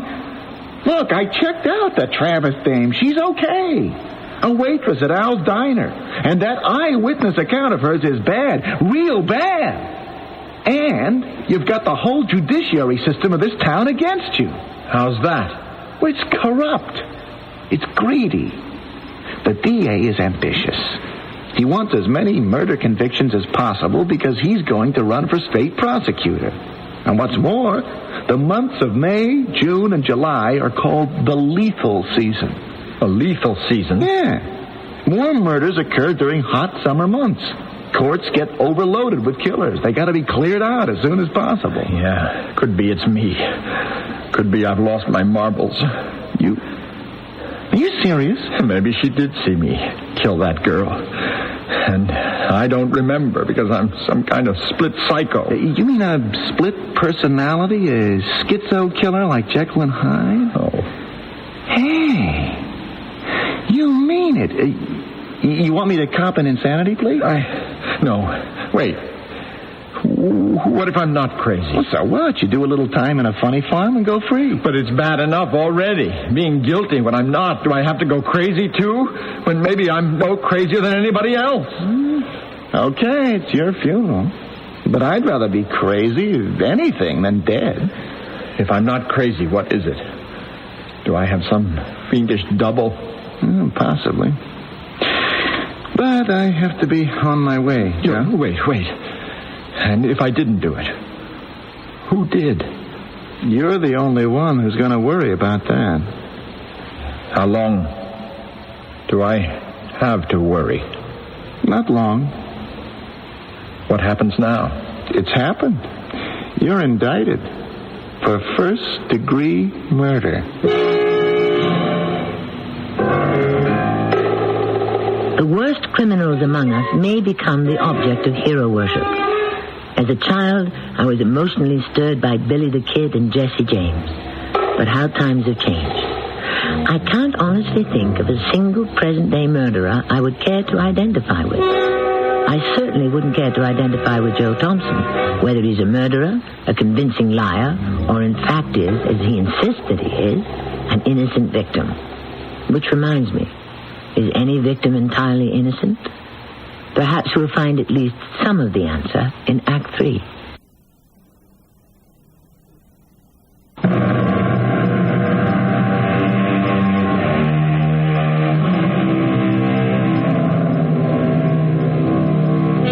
People still insist on reading newspapers and listening to the news. Most likely because they desperately need to be assured that something, somewhere, is happening to somebody. The misfortunes of others make us feel, by contrast, so much more fortunate than we really are. We can only hope that the ending of Joe Thompson's nightmare story of persecution does not disappoint you. So I'm found guilty of first-degree murder and put away to die, like a bug in a killing bottle. My only company was hopelessness and fear. I'd wondered if everyone else was right and that I might be crazy. Now I began to fear that I was going crazy in that isolated cell, waiting, knowing when and where and how I was to die, and knowing I was helpless to do anything about it. And one night, I woke in a cold sweat, thinking of a name that might mean a last faint chance for salvation. Mr. Sam Ferris. Ferris? Yeah, he says he has an appointment to see you, Joe. Oh, yeah, Sam Ferris. Almost forgot. Here you are, Mr. Ferris. Make yourself at home. Thank you, Sergeant. I prefer larger quarters. I didn't really think you'd come, Mr. Ferris. I wondered if you even got my letter or read it. Oh, I read it all right, but before committing myself, I had to review your case. Sergeant, would you kindly excuse us? Oh, sure. Pardon me, Mr. Ferris. Take your time. Now, you call out if you need anything. Maybe you'd like some coffee? No. Just some privacy. Oh, right, Mr. Ferris. You got it. Here, Mr. Ferris, you want to sit down? Why not? First off, Mr. Ferris... Sam. I got to say first that I'm innocent. Believe I'm innocent. Like I said in my letter, I couldn't have killed that girl. I've never been in Jonathan's Grove. Never heard of that girl or seen her before. You got to believe me now. Say you believe me. Do that or it's off. No talk, no nothing. Forget it. No. Just cool down, Joe. Just cool down. Now, how did you get on to me? I dreamed about you. I read a magazine story about you once, and I remembered in my sleep here. The lawyer of last resort. The man who goes to bat for the little guy who's been written off and doesn't have the chance of a moth in a blizzard. You've pulled off miracles in the courts. I figured you could pull off the biggest miracle of all time and help me. Well, no miracles, Joe. It's just evidence, facts, and the right of every man to equal defense before the law. And I have never taken the case of a man who smelled guilty. You mean it? You figure me innocent? Well, I'm here, Joe. You give me a chance? Oh, the prosecution has, Joe. Now, one look at the prosecution's case, and it is so full of holes you could use it for a fishnet. You mean it? Easy, Joe. You have been running in the rain too long. It's time to just dry off and just sit tight. I am going to do a complete rundown on your case, those so-called witnesses, especially that gal, Helen Travis. Sam, where you been? I thought maybe something... Well, I've been losing sleep, Joe, losing sleep, but that DA is going to lose a lot more. How's my case look now? What case? There just never was a case. So how come they figure they could kill me? No defense, Joe. No lawyer. Now, first off, they put most of their eggs in Helen Travis eyewitness testimony, and nothing is so undependable and so unreliable in a court of law as an eyewitness. Any 10 eyewitnesses will give you 10 different versions of the same event, and nothing is easier to break down and discredit than an eyewitness. Now, what about the boyfriend she was parked with who was supposed to have seen you commit the murder most foul? That's right. Where was he? Well, it wasn't easy finding him. I saw Helen Travis. Now, she couldn't remember just which guy she was with. Now, one guy she named denied being with her at all, and the other joker said he hadn't seen anything because the night was pitch black. Now, I checked the Weather Bureau, and sure enough, at night, the sky was black with clouds. No stars, as Travis said. No bright moonlight, no moon at all. So that's why they didn't bring in the boyfriend to testify. So they couldn't have seen me. Couldn't have seen anything. I knew she was lying. Or crazy. Or drunk. Probably all three. And even if it had been a moonlit night, she couldn't have told your car was blue, because no one can distinguish at night any difference between green, blue, black, purple. Now, for Sharp, bartender. Yeah. What was his bag? Well, I saw him. He says he'd never testified definitely that he saw you leave the bar after the Logan girl. And now he isn't sure the exact time you left. He says he never was, never said he was. And it's the same with the Logan girl. And he says he never saw you with her at the bar, so much for Sharp. And now for the physical evidence. Yeah, the mud on my coat and hat. Mm-hmm. That could have been picked up anywhere in the area.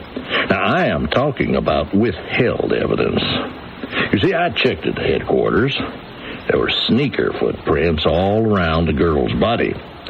And that foot that made them was patently larger than yours. Evidence never presented in court. And the crime lab had blood and hair samples, but didn't begin testing until the weekend before the hearing. And by then, the original samples were too old to be properly tested.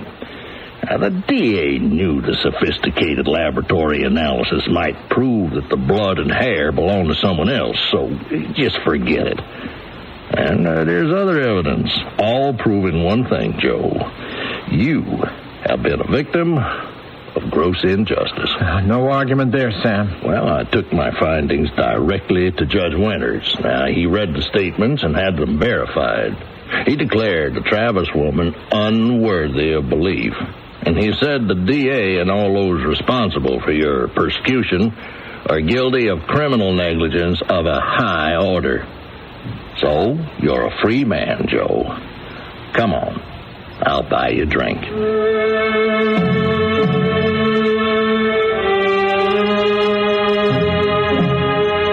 So there, on the razor's edge between life and death, I found salvation. How many other innocents have been unjustly condemned? No one knows.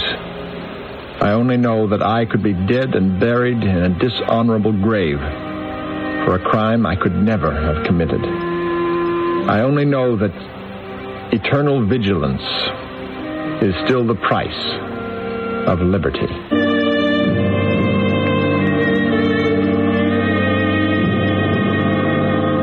My story, as it appeared in the Morning Sun News, ended there. It was a sensation story. It also paid me $4,000. But there is more. Much more that I didn't tell. The story I share with one other person, Miss Helen Travis. I used to stop off at Al's Diner, where Helen had the early part of the night shift, waiting tables. Business slacked off after 11. I'd hang around. Helen would join me in a booth for coffee. Helen was about my age, bored, bitter. We were there in Al's Diner Monday night. The Monday after Dorothy Logan was murdered. Refill, Joe? Thanks, Helen. And how was your evening? Texan was in here. So wealthy he didn't even know he had 4 kids in college. Or so he said. It hurt, but I laughed, and he tipped me $25. So what about you, Joe? No. Has the little man got any more big pipe dreams? No, we can still rob a bank. Yeah, you can get yourself killed doing that. You know a better way? Joe. No, I'm tired out. So am I. Tired waiting for nothing to happen. Gotta make it happen. Tired reaching for the sky and getting it right in the teeth. I'm tired hating myself because I'm a bust. I just want to accept myself and live with it. We're not cut out to be gracious losers, honey. Gracious winners have more fun. Pipe dreams. We're over the hill, Joe. It's finished. Maybe only the astronauts can have the moon. But we can shoot at it. We ought to make it a good ride anyway. Even if it's all downhill? Oh, everybody's on the toboggan ride. You're a funny cat. All hot air, but I like to listen to you yak. You almost make me believe all over again in the big Bufola. They're out there grabbing it every day, Helen. Why not us? I just feel burned out. Wow. Wasted, like an old rack at the thrift shop. Like that girl that was murdered Saturday night. Oh, another one? Don't you read the papers? Oh, who needs more bad news? Oh, here. It's all over the front page. Girl hung around at the Shamrock Bar, Dorothy Logan. Just a kid into the city looking for, Lord knows what. One of our dreams. The brass ring you're always yakking about. So what did she get? Murdered. In the mud. Squashed like a bug. Wasted. Only difference between her and me is it's taken me longer. That girl, that night, Joe, gives me the creeps. Oh, why the creeps? It happens every night. Not right in front of your eyes. What? I was there where it happened, when it happened. I was so bored Saturday night, I took a ride with an old boyfriend. If you saw him, you'd know how really bored I was. Anyway, he parked in Jonathan's Grove. That girl was killed a few yards away. I know the spot. At about the same time we was there. But you didn't see or hear anything? Oh, no. Yes, you did, Helen. You saw and heard it all. No, it was dark. No, it wasn't dark. You saw it, honey. You saw the killer's car. You remember the license plate, and you know the killer. I do? Yeah. You're looking at him. Hey, you sure could have fooled me. I figured your limit was pulling wings off butterflies. No. I mean, that's what you're going to phone up the cops right now and tell them. You're going to describe me, my car, give them the license plate, and tell them you saw me murder Dorothy Logan. Hey, sorry, Joe, but you're gone. Gone round the hill. Just gave me the idea. The big one, Helen. The first and last big one of our life, honey. Because if they're big enough, one is all you'll ever need. Now listen. And do what I tell you. And all you have to do is stick to your story. And when it's over, we cash in.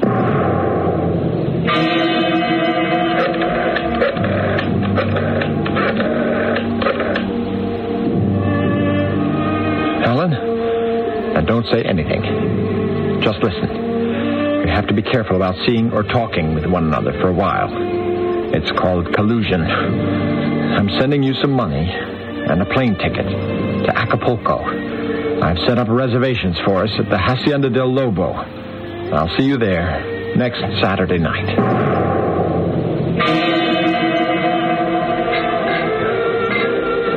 Joe, you wouldn't kid me. I never did. Haven't we got more walking around money than we ever had in the bank? Boy, it was a nightmare. I wouldn't go through that again for the key to Fort Knox. Who needs Fort Knox? What happened? Sam Ferris and I sued the city. Charged that I was subjected to false arrest, unlawful imprisonment, illegal search and seizure, malicious persecution, loss of job, damaged reputation, cruel and unusual punishment, mental torture, and you name it. What does all that add up to? $2 million, honey. And the golden bacon. Hey, you okay? I feel dizzy. That's not dizzy, Helen. That's flying. Here, drink this.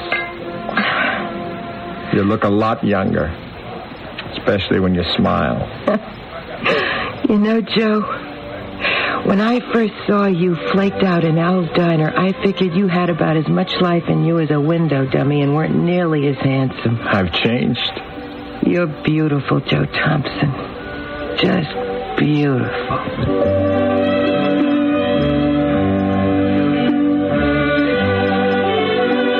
It's wholesome and American for a criminal to want to rise in the world, to want to get on to bigger, if not always better things.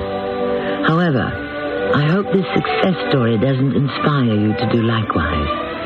I'm not even sure to what degree our hero is a criminal. If so, he managed to carry out a crime that was somehow rendered legal by the illegality of the law. I shall return shortly.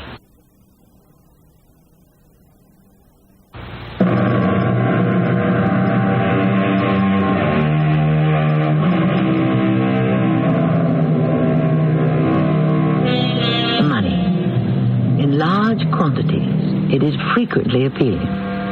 For this very reason, long sentences have been designed for grand larceny. Money persists in being a problem. They say it isn't everything, that it's the root of all evil. Then there are those who consider it eminently worthwhile, or who at least feel that they deserve the chance to decide for themselves, whatever the risk. I should like to look in on Joe and Helen Thompson one day, and perhaps find out if it was worth the cost. Our cast included John Lithgow, Russell Horton, Terry Keane, and Earl Hammond. The entire production was under the direction of... Love him. All right, you love him.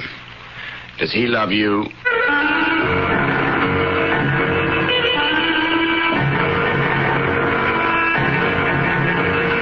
Our mystery drama, The Fourth Reason, was written especially for the Mystery Theater by Sam Dan and stars John Lithgow and Terry Keane. I'll be back shortly with Act One. It's your way of looking good. Having fun in summer like you should.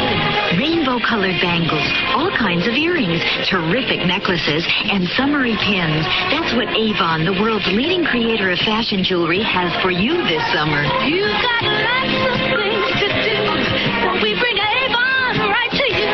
It's Avon, summer rain, so good. Where is that clerk?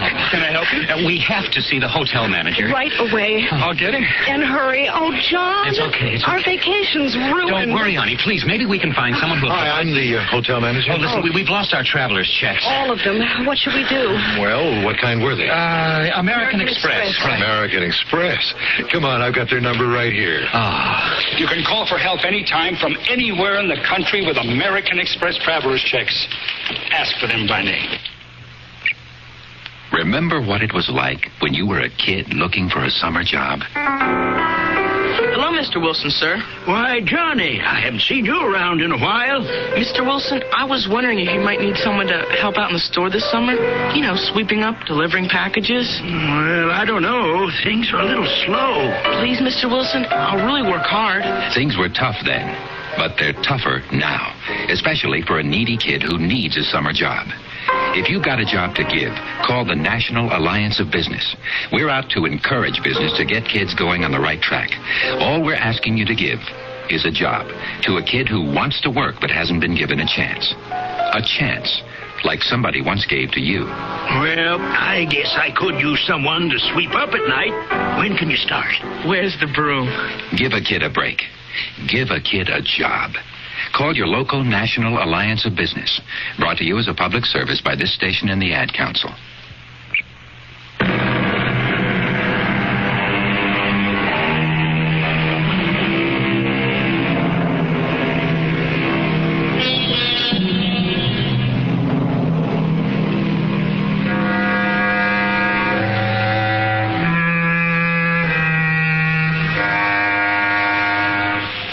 They say every nation has the government it deserves. If that's true, we can expand the basic proposition and say that every man has the wife he deserves, and every woman, the husband. While we're thinking about that, we can concentrate on Mrs. Thomas Thatcher, Irene. Right now, she's at the airport. She's standing at Gate 17, where Intercontinental's Flight 4 from Paris is disembarking its passengers. She waits and waits. Is it possible? Has he missed the plane? No, he would have called me. Sir, are there any more passengers on the Paris flight? That's all, ma'am. No, there's no Mr. Thacker on the list. Not Thacker, Thatcher. Thomas Thatcher. Well, it doesn't matter. What do you mean it doesn't matter? I was going to say, it doesn't matter how you spell it, because there isn't anyone on the sheet whose name begins with T. That's impossible. You think so? Out of 397 passengers. But I know for a fact my husband is supposed to be on that plane. Ma'am, according to this list, there's no Thomas Thatcher. There has to be. There's no passenger by that name. Nor was there any reservation made for him. I'm sorry.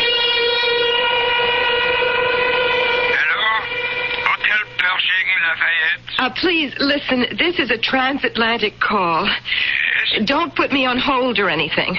I must speak to Mr. Thomas Thatcher. Who? Thatcher. Thomas Thatcher. Thatcher. Yes. Has he checked out yet? Who? Mr. Thatcher. Mr. Thomas Thatcher.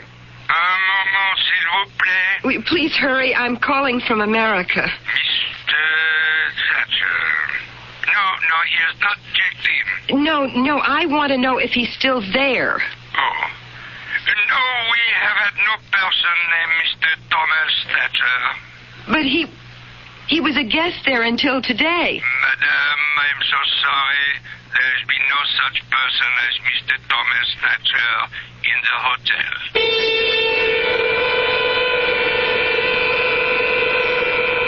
Yes, ma'am? Mr. Purvis, is that your name? George Purvis. I was told to come here to my congressman's office. That is, the police suggested that I see you. The police? The desk sergeant at the precinct. Oh, won't you sit down? Mrs. Thatcher, Irene Thatcher. Mrs. Thomas Thatcher. Yes, Mrs. Thatcher. I really don't know what to do. About what, Mrs. Thatcher? It's my husband. Last week, he left for Paris on a business trip. He told me he would be staying at the Lafayette Pershing Hotel, and that he would be coming home on Thursday, the 19th, yesterday. He wasn't on the plane. He missed it? No, he hadn't even booked the flight. I mean, that is, they say he hadn't. Well, perhaps there was some last-minute change of plan. Well, he would have called me. Well, it's difficult sometimes to make overseas calls. Well, I didn't have any problem. Then you called him in Paris? He wasn't at the hotel. Had he checked out? They told me he had never checked in. They didn't know who he was. They had never heard of him. Oh. I went to the police, and this desk sergeant said there was nothing that could be done about it here. Oh, that's true. That it was a matter for the Paris police. He said I would have to take it up with the State Department. He was very nice because he saw the way I felt. I mean, how do you go about taking up things with the State Department if you're an ordinary citizen? Well, it isn't easy, even if you're an extraordinary citizen. So he said to see you. Well, not you specifically, but to call at the local office of my congressman. I mean, that's the way to, I guess, get some action. Yes, Mrs. Thatcher, the congressman is always available to help his constituents. Well, I'm not a registered member of the party. I didn't even vote last year. Oh, that doesn't matter. The congressman will do everything in his power to bring this matter to the attention of the proper authorities. Oh, thank you. I don't know what else to do. Mrs. Thatcher, you're not to worry. Just leave everything to the congressman.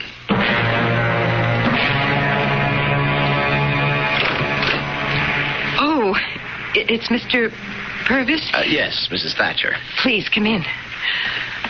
I hope you have news for me. I do. It isn't very good, is it? I'm afraid not. Oh? The congressman has friends in the State Department, and they had the embassy in Paris work very closely with the local police. Yes? No one has seen a man who answers your husband's description. They circulated his photograph.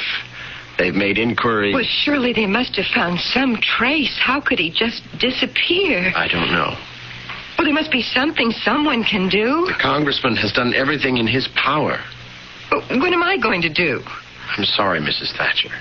Oh, I know. I should have done it then and there. Operator, what's the number of Intercontinental Airlines? Mrs. Thatcher, just think for a minute. Yes.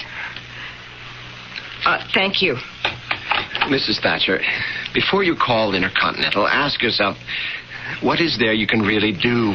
I can go to Paris. But what will you accomplish? I will go to the police. The embassy has already done that. I'll do something. Well, Mrs. Thatcher, do you speak French? No. Do you know anyone? Do you have any friends there? No. You'll be a woman, all alone in a foreign country. The only place you can go to for help is the embassy, and they've done all they can. I have to go. But to whom could you turn? I'll find private detectives. Well, I'm sure they'll find you. They'll take your money, and they'll go through the motions for as long as you can afford them. Then what do you suggest? Look, I know it's difficult, Mrs. Thatcher, but you just have to wait. Wait? For what? I don't know. Maybe something will turn up.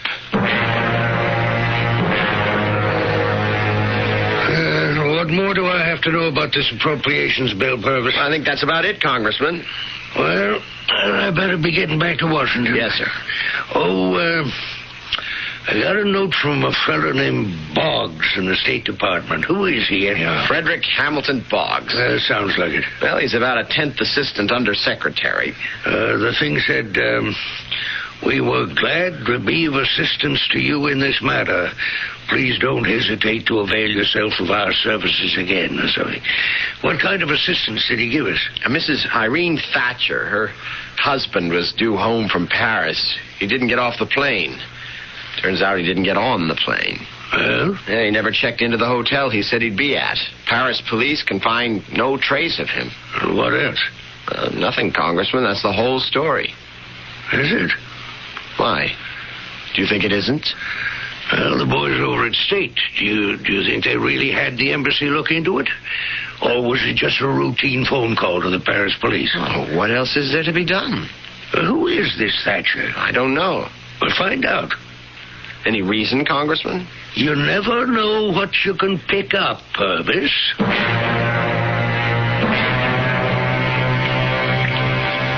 Mr. Purvis, you have news for me? No, I'm afraid not. Oh. But we're interested in doing all we can. We don't know anything at all about your husband. I gave you his picture. You have all the relevant facts. You say he was a businessman. Exactly what was his business? He is an engineer, a consulting engineer. Yes? He designed new systems, technologies.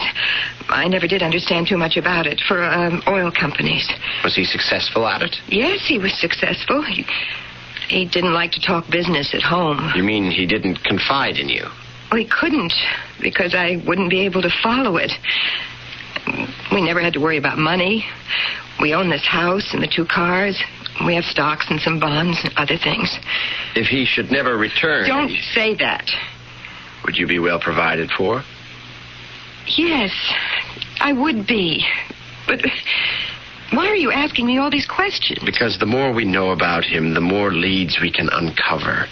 You say you don't know much about his business. Did he have an office? Yes, upstairs in the den. Would you know any of his clients? There's Jack Toomey. He's president of an oil company. Mr. Purvis, please tell me. Do you think Tom was murdered? It doesn't do us any good to speculate. But is it possible? These days, anyone at all can walk down the streets of any city, anywhere in the world, and suddenly... That's how it is. Tell me, did your husband have enemies? Tom? Enemies? He was the most easygoing man in the whole world. Everybody was just crazy about him. Perhaps it might have been one of those random things, a hold-up. No. Now, look, we're talking as if Tom is dead. Isn't it possible that he might have amnesia? Yes, it's possible. And he could be wandering around the streets of Paris alone, helpless? He'd have been picked up by now. Then he's been kidnapped. You'd have received a note. Well, maybe it wasn't for money. Maybe it's one of those political things, you know, terrorists. Then the government would have heard about it. What are you trying to tell me, Mr. Purvis? Right now, nothing. Let's just hope for the best. Morning, Purvis. I saw your message, Congressman, when I got back home last night. I took the first plane this morning. I want to talk to you about the Thatcher affair. Do you mean you had me fly here to Washington just on this Thatcher situation? You notice I said the Thatcher affair. Yes, but why? Because that's maybe what it can become. Why should a legitimate American businessman disappear under mysterious circumstances? I don't know. Well, would you like to know? Yes, I suppose. Do you think the American people would like to know? Oh, I see. Congressman, I'm not sure there's anything there for us. Well, neither am I. But there could be. What business was he in? He was an engineer. That sounds promising already. What did he engineer mostly? From what I gather, oil technology. Oil? Well, don't look now, but we may have a natural. Maybe some international intrigue, espionage, sabotage. I don't know. It's an election year. I need an issue. You've got plenty of issues. I need an issue that's all mine. Like, what is our government doing about your neighbor, Thomas Thatcher? Has he been murdered? Silenced? What is the real story? Well, how do you like it, Purvis? I'd like it if... If what? If we knew what the story was ourselves. How do we know she's telling the truth? Why should she lie? For instance, what if they're trying to pull an insurance fraud? I've got a hunch on this thing, Purvis. We could be involved with a threat to the security of our country, the very strength of our economy. Get to work on it.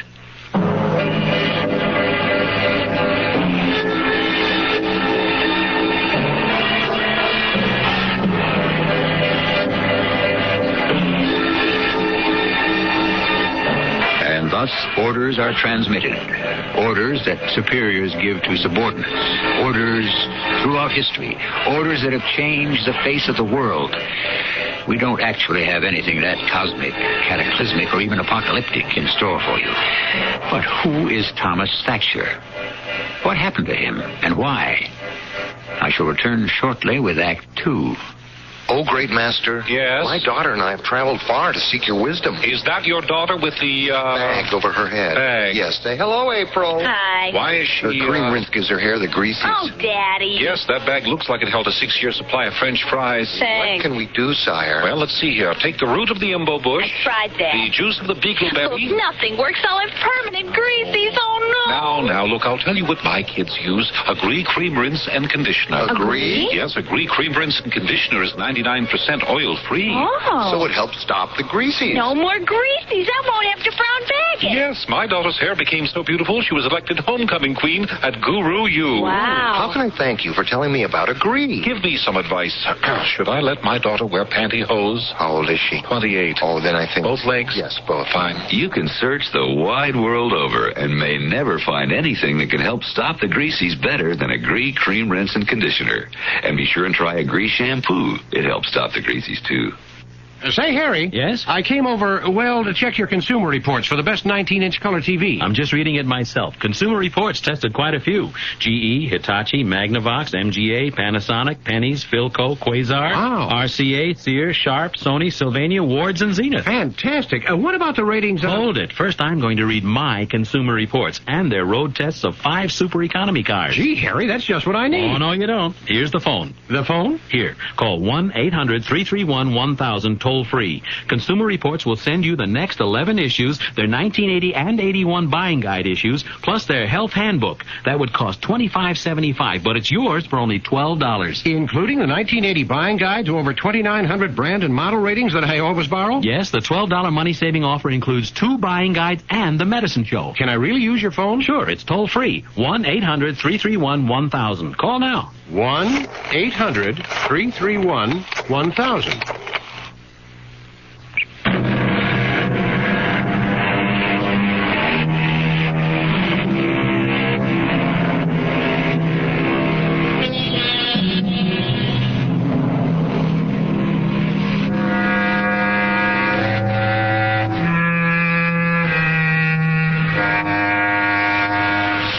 Matter, say the physicists, can neither be created nor destroyed. If it didn't exist in some form in the first place, you can never make it. And if it does exist, you can't do away with it. All right? While it's true that you cannot destroy matter, you can make it disappear. We're now talking about a finite quantity of matter named Thomas Thatcher. It seems that Mr. Thatcher is nowhere to be found. It's very kind of you to take me to lunch, Mr. Purvis. I read that article in the paper about Tom and how the congressman wants an investigation. I should take you to lunch. Mrs. Thatcher, do you consider me a friend? Yes, a very good friend. And I'd like you to call me Irene. I have to say something to you. And when I've said it, we may not be friends any longer. But at least we shall understand each other. What do you mean? Why won't we be friends? I said we may not be friends. Mrs. Thatcher, the congressman is going out on a limb for you. I certainly appreciate that. I won't, and certainly he won't, if it should turn out that this is a hoax. Why would I attempt such a thing? I don't know. Well, then how can you even suggest Mrs. Thatcher, all I know is what you've told me. I really don't know anything about the relationship between you and your husband. We have friends, you could ask. Well, other people can only see the outside of a relationship. How do I know that you didn't murder him and bury him under the cellar floor and come up with this story as a cover-up? I could never have done that. I believe you. I took him to the airport. He told me when he was coming back. I waited for him at the airport, and that's all I know. Once again, I'm not prying, but I need this information. How did the two of you get along? We were very much in love. No fights, arguments, quarrels? No, none at all. He used to say, Irene, are we normal? We never get mad at each other. Mr. Purvis. George. Yes. I have this terrible feeling. I know Thomas is dead. We don't know anything yet. I've been getting calls from the papers and the radio and TV reporters. They're asking me all kinds of intimate questions. Well, you knew something like this would happen. It's news. It's a mystery. The media eats it up, and so does the public. But I'm a very private sort of person. For your own good, be careful what you tell them. But I don't know anything. What can I tell them? Well, you know a great deal. First of all, how can you even be sure he went to Paris? Because he said so. Yes. And I told you I took him to the airport. Did you see him get on the plane? Yes. And did you see the plane take off? Well, no, I had a dentist appointment and I had to hurry back to town. Then he could have gotten off the plane. But why would he do that? That's what we're trying to find out. I'm not saying he did or he didn't. Was he under any pressures? I don't know. Was there anything unusual about his behavior recently? No, I don't think so. Did he owe anybody money? I told you, I don't know anything about his business affairs. I just don't know what to do. At this moment, there's not much you can do. Except enjoy your lunch. How can I enjoy my lunch? You could try. Thank you, Mr. Purvis. George. George. You're very kind.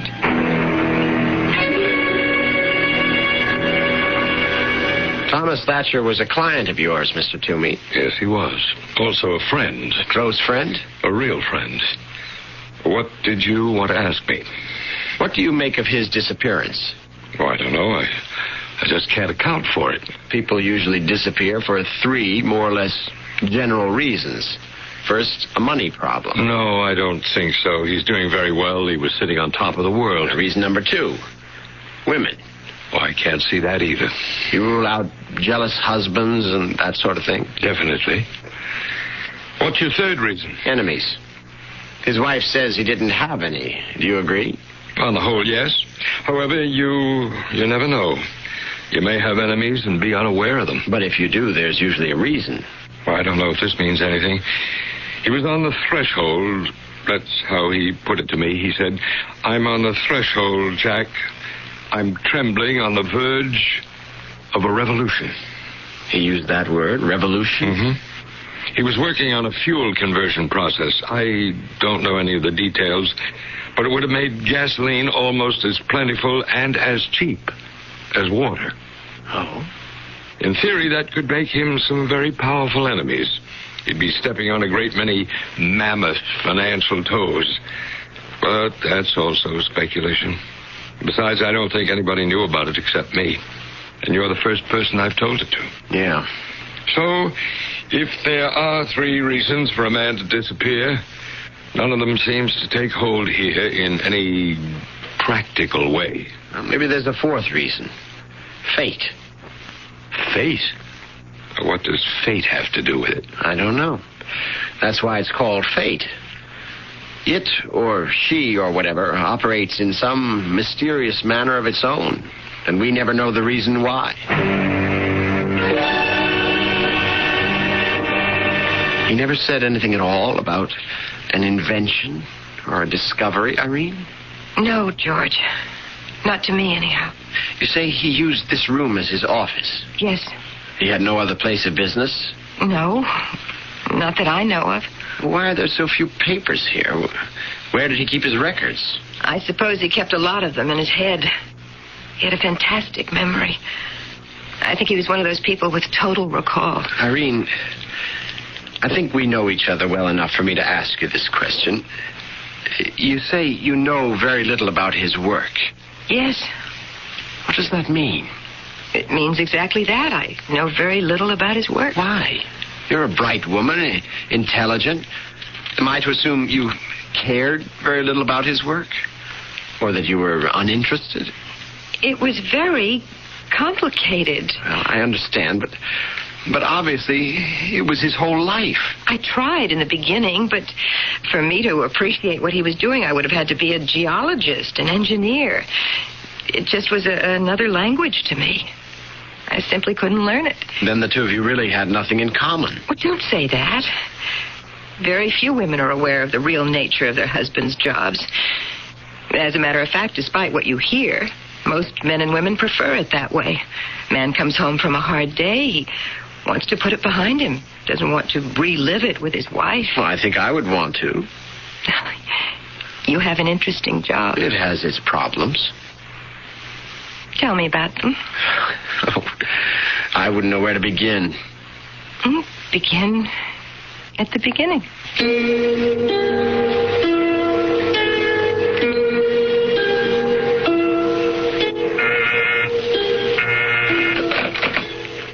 Purvis.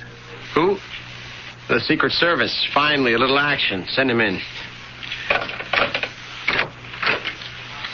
Come in, Mr. Dakins. That's right. What can I do for you? You can level with me. Is the congressman trying to get reelected? Sure. Is that a crime? What's he building here with this Thatcher situation? It's absolutely legitimate. A constituent comes in for help. We do precisely the correct thing. We go through channels to the proper government agencies to investigate. It's only after they prove ineffective that we try to do what we can. I'm sure. We have absolutely no ulterior motives. What's the other side doing about this? The other side? What are you talking about? Foreign agents? I'm talking about domestic agents. I'm talking about my competition. The CIB, the FBI. Oh. You haven't given this to either of them yet, have you? Well, nobody else has come in here to ask. Oh, they'll be here. Each of them will promise you the moon, but you work with us. We're the oldest and the most solid of all services. We work in a quiet way, but we get the job done. That's the bottom line, isn't it? Yes, I guess it is. Good. Thatcher belongs to us. I'll have to check it out with the congressman. Sure. We'll find Thatcher. We have ways.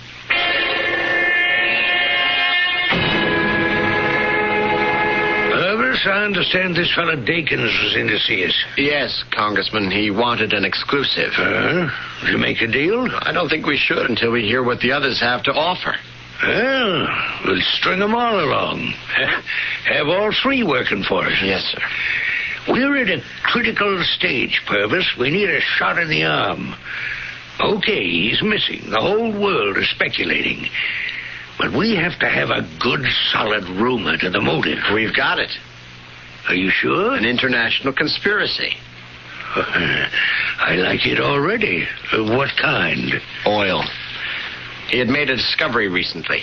He had? You know how you get water by turning the tap in your faucet? Well? You could get oil or gas or whatever in just about the same way.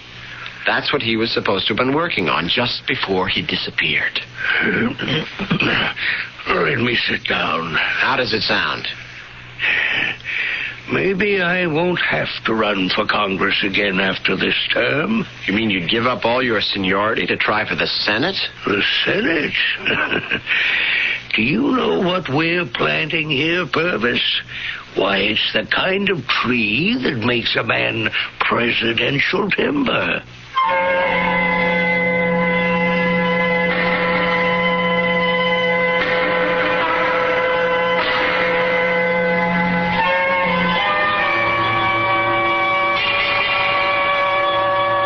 Great oaks from little acorns grow, huh? And when you stop to think of it, many a man became president by writing a single issue right up to the White House door. But our friend the congressman and his assistant still have to jump the hurdle of the third act. I'm Susan Anton for Serta Perfect Sleeper. It's a good feeling to sleep the night away on a perfect sleeper by Serta. Be a perfect sleeper. By a perfect sleeper, perfect sleeper by Serta. I love my Serta Perfect Sleeper because it gives me the top comfort I want and the deep support I need for a great night's sleep. Top comfort comes from plush layers of Serta-foam puff quilted to quality fabrics and fine upholstery materials. Inside, Serta's famous construction gives you the deep support you need. Underneath it all is the patented Serta-Lock foundation that perfectly complements your mattress. Top comfort, deep support. You get both from every Serta Perfect Sleeper. That firmness, it feels good. So, Be a perfect sleeper. By a perfect sleeper, perfect sleeper. Harry, your Consumer Reports magazine is coming between me and my wife. My Consumer Report? If you didn't share your Consumer Reports, Gladys and I would be much happier. My Consumer Report? Yeah, I used to make bologna sandwiches for the kids, but Gladys won't let me anymore. Why not? Why not? It was your Consumer Reports that gave her the bad news about bologna. Consumer Reports just gave her the facts. Yeah, but they made her mad at me. Because you like bologna? No, because I ordered a new 19-inch color TV before we read in your Consumer Reports that we could have saved money with another model. Oh, come on. And another thing. Poor Harry. He should tell his friend to call toll-free 1-800-331-1000 and take advantage of our money-saving offer.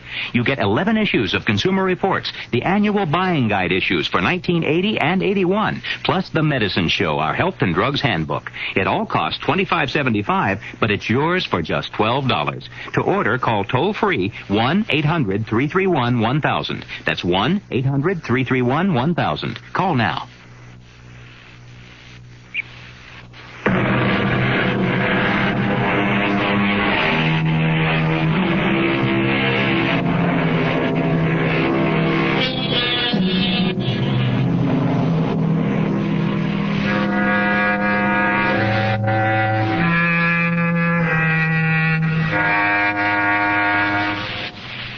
Truth, it is said, is the cry of all, but the game of only a few. Perhaps that is because truth is so fragile and elusive. Truth wears so many faces. It speaks with so many voices. And perhaps there is not one single great truth, but an infinite variety of smaller ones. Where are you taking me, George? I'd like you to stay with my aunt. Why? It might be dangerous for you to remain at home. Dangerous? Well, the situation has developed a life of its own. We really don't know who or what may be involved. Besides, it acts as a magnet for a host of freelance nuts. Oh. No, I said danger. It isn't really as dangerous as annoying. You'll be better off in, let's say, seclusion for a while. Tell me about your aunt. Oh, she'll talk your ears off, but you'll enjoy it. She raised me. My parents sort of disappeared. Disappeared? How? Well, nothing very mysterious. My father lost his job, and he just up and left. That's the last I ever saw of him. My mother became interested in some other man, and she deposited me with Aunt Louise. And that's the last I ever saw of her. Aunt Louise. I like the name. You'll be all right. George, how long do you think I should stay? Well, just till some of the heat dies down. I was thinking, what if Tom were to return suddenly? He'd come home. I wouldn't be there. He wouldn't know where to find me. Irene, do you think Tom is ever coming back? No. I don't think so. Why? I don't know. Something told me as I stood there at the gate and watched the passengers come out. After the last one had stepped off and they closed the gate, I just knew somehow that I would never see Tom again.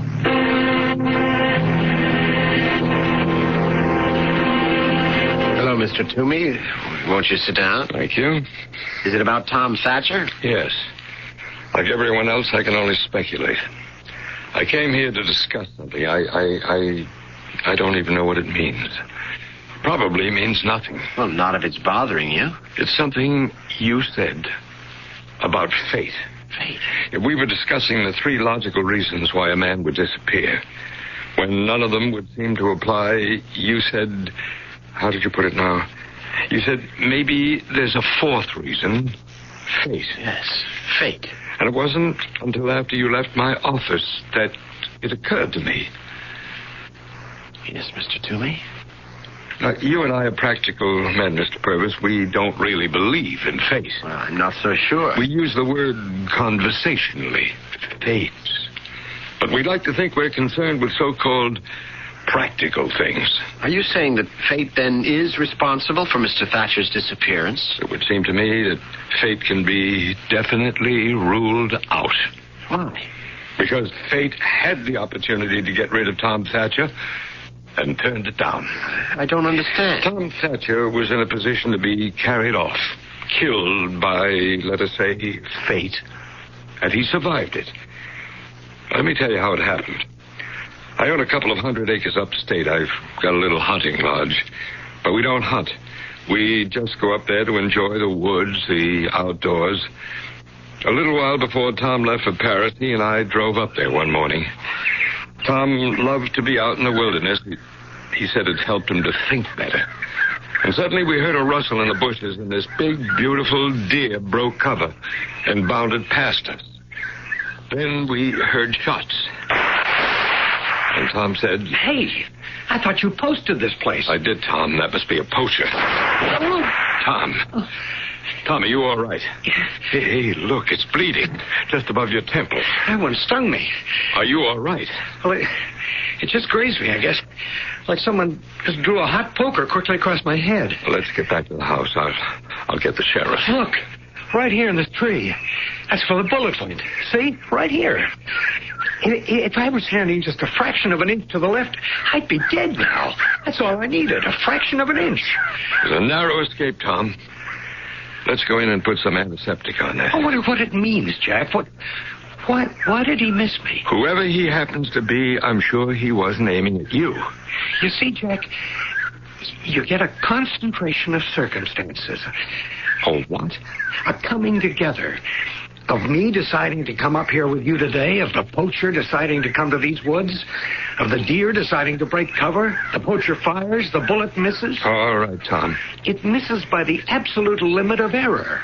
Anything closer and I'm dead. How do you account for it? Let's say it's fate. I know that. Why did you ask? Because I don't know what fate had in mind. Mind? What I don't know and somehow have to figure out, did fate intend that poacher to miss me or to hit me? Tom, why don't you simply forget the whole thing? Well, what does it mean, Jack? What does it mean? It wasn't much of a wound, Mr. Purvis, but I've never seen a man so badly shaken up in my life. Tom kept saying over and over, what does it mean? What happened afterwards?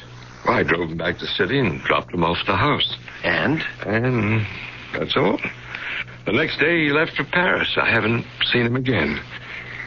I don't know if I've contributed anything, but you're the one who brought up this whole business about fate. Irene, about a week before he left for Paris, your husband had gone up to the country with Jack Toomey. Do you remember how he was feeling just before he went? Well, he was in very good spirits, just the idea of going up to the woods. How was he when he came home that evening? He was depressed. I think he'd hurt himself. Yes? He had a piece of adhesive along his temple. I asked him what had happened. He wouldn't tell me. And he was mumbling something, the same words over and over. Could you make them out? Well, he was saying... Wait. Let me tell you. What does it mean? What does it mean? Yes. Yes. How did you know?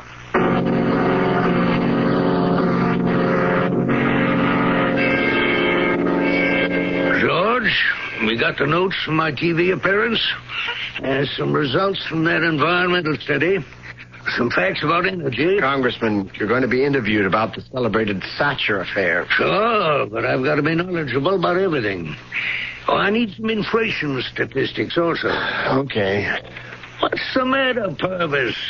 You're wearing a long face lately. It's out of keeping with the spirit around here. We're all upbeat. Well, I'd like to be upbeat myself. You should be. There's talk about my getting into some of the primaries. I know. I started it. Look, Purvis, you're just about the best man I've got. I need you. Now, what's wrong? I really don't know. I just have this uneasy feeling. About what? About this whole Thatcher affair. Why? I wish I knew. It's something which won't stop bothering me. Ah, stop worrying. Get home and get yourself a good night's sleep.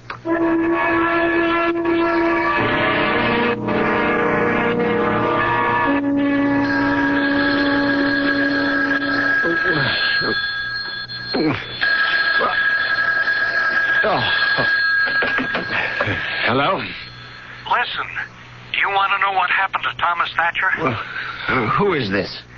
Get on the interstate.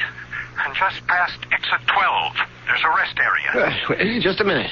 Pull in there. I'll be parked near the first picnic table. Who am I talking to? Be there in 20 minutes.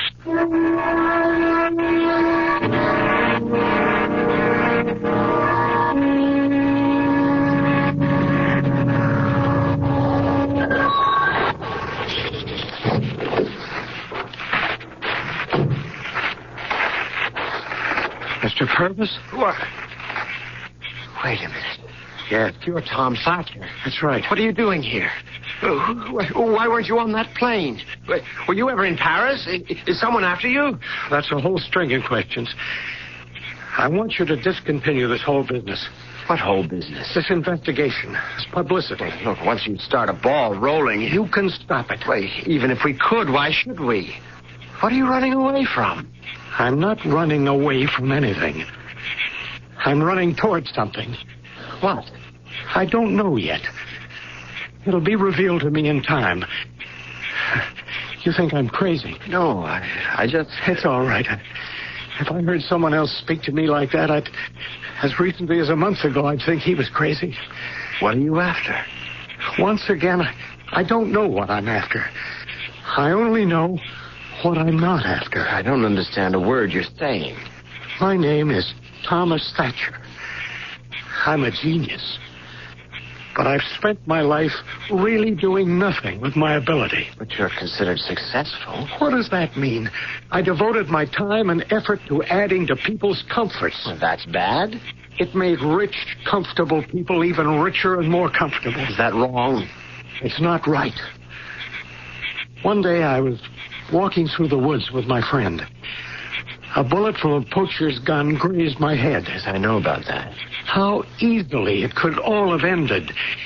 He wasn't aiming at me. But what made him sight just faintly to the right? Did he blink as he fired, or did he flinch? Was the cartridge faulty? An infinite number of things. Do you agree? All right, I agree. I could have been dead. Suppose I had been dead. What would have happened? You would have been buried. But suppose it was meant as a sign, as a warning. Yes. The message, if any, was for me. The warning, if any, was for me. The lesson was for me. And the decision is mine alone. And what's that decision? Isn't it obvious? I'm dead. Tom Thatcher is dead. I want to start over. Begin again. You want to walk out on your wife? I've left her very well provided for. We're in love now because we thought we were in love earlier. There's nothing fresh, nothing new. After the shock wore off about my disappearance, she realized she didn't really love me. She's more attracted to you. Look, I wasn't trying to... It doesn't matter. I want her to be happy. If all you want to do is disappear, why did you reveal yourself to me now? Because I want you to end this whole affair. I can't. The congressman smells blood. If this thing is kept at fever pitch, I run the risk of discovery, and I won't be a free agent. I want to live in my own way. But how can we stop it? Stop feeding it. After a while, it'll all die down. But the congressman... He's already gotten enough mileage out of it. Convince him to be a statesman. You don't know him. Just tell him if he doesn't cut it out, I'll make an appearance. Say I was suffering from amnesia, and he'll look like a fool. Now, that's the kind of language you can understand. I'll make sure. Because if I'm discovered, Irene will feel duty-bound to stay with me. And where will that leave you? So goodbye, Mr. Purvis. Where are you going? I couldn't give you the answer. I'm going where fate is taking me. That is, if there is such a thing as fate.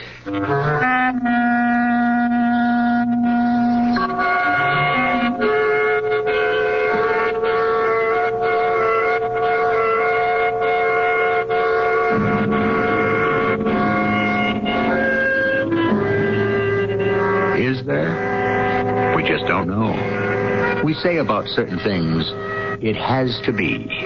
But who decides and why? So often, so many people simply disappear, and no one ever knows or can ever find out why. Is it fate? I shall disappear too, but only for a short while. I can't wait to meet your daughter, sir. Well, I'll call her. Evie! What? Come here, would you? This better be good. She's got a lot of spunk. Yes. What is it? Evie, I'd like you to meet a nice young man. Oh, no, my hair looks dirty. Daddy, how could you do this to me? I want to die. I'm afraid her cream rinse makes her hair a little greasy. May I suggest Agree? Of course you'd agree. All you have to do is look at her. No. Agree cream rinse and conditioner. It helps stop the greasies. Really? Sure. After I shampoo, I use Agree cream rinse and conditioner. And it helps stop the greasies. Right. Gee, it sounds like I would like Agree, too. Well, Agree cream rinse and conditioner is 99% oil-free. Evie, stop crying. I'll go get some Agree. And after you use it, I'll drive you to the movies, okay, Evie?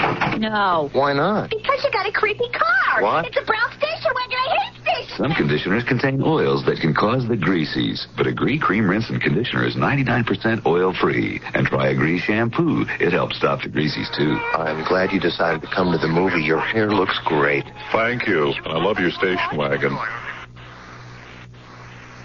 A message from CBS News.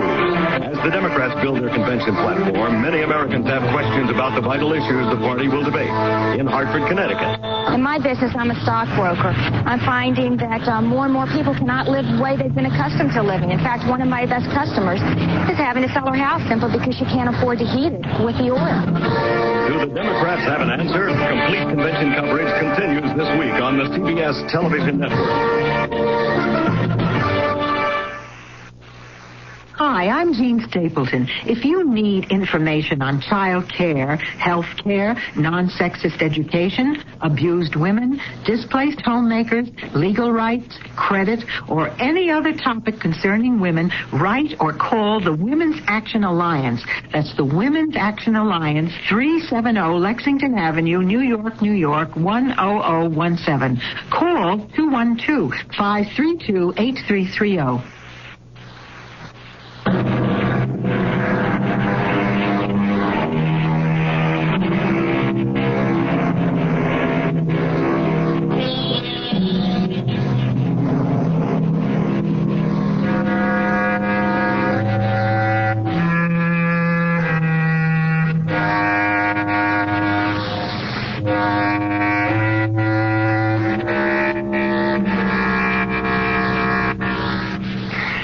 Those people who suddenly turn away from the tasks they've been devoted to all their lives. Without warning or even reason, suddenly they are gone. If not physically, then they become someone so completely new and different that in a very real sense, it can be said that they are born again.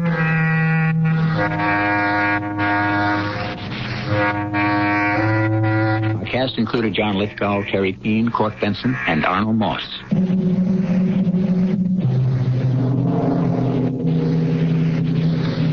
The entire production was under the direction of Hyman Brown. This is E.G. Marshall inviting you to return to our Mystery Theater for another adventure in the macabre. Until next time, pleasant dreams.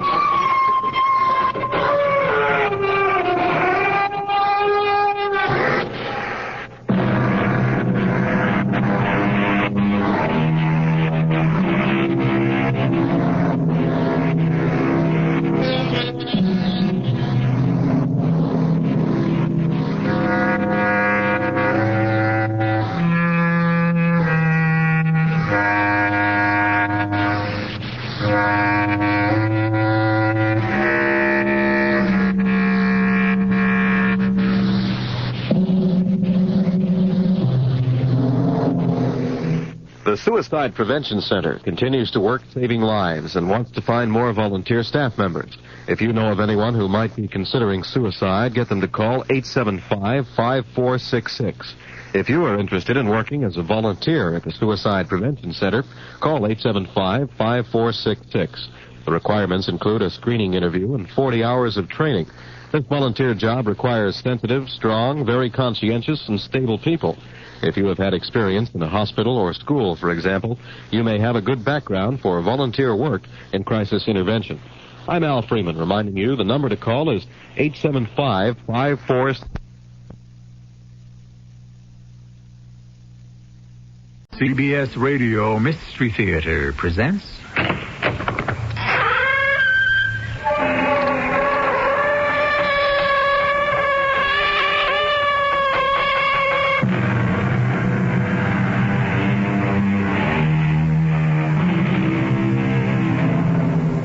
Come in. Welcome. I'm E.G. Marshall.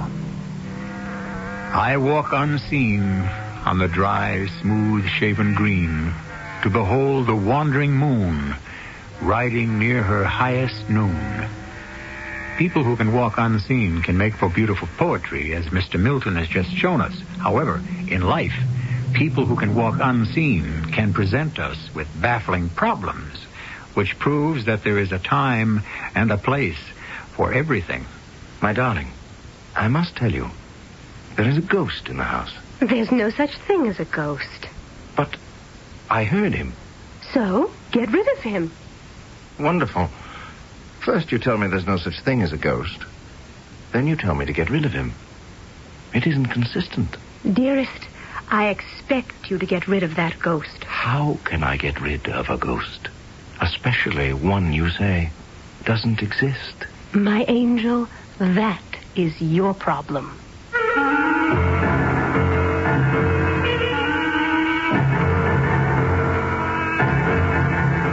Our mystery drama, That's What Friends Are For, was suggested by a story by Rudyard Kipling and was written especially for the Mystery Theater by Sam Dan and stars Tony Roberts. I'll be back shortly with Act One.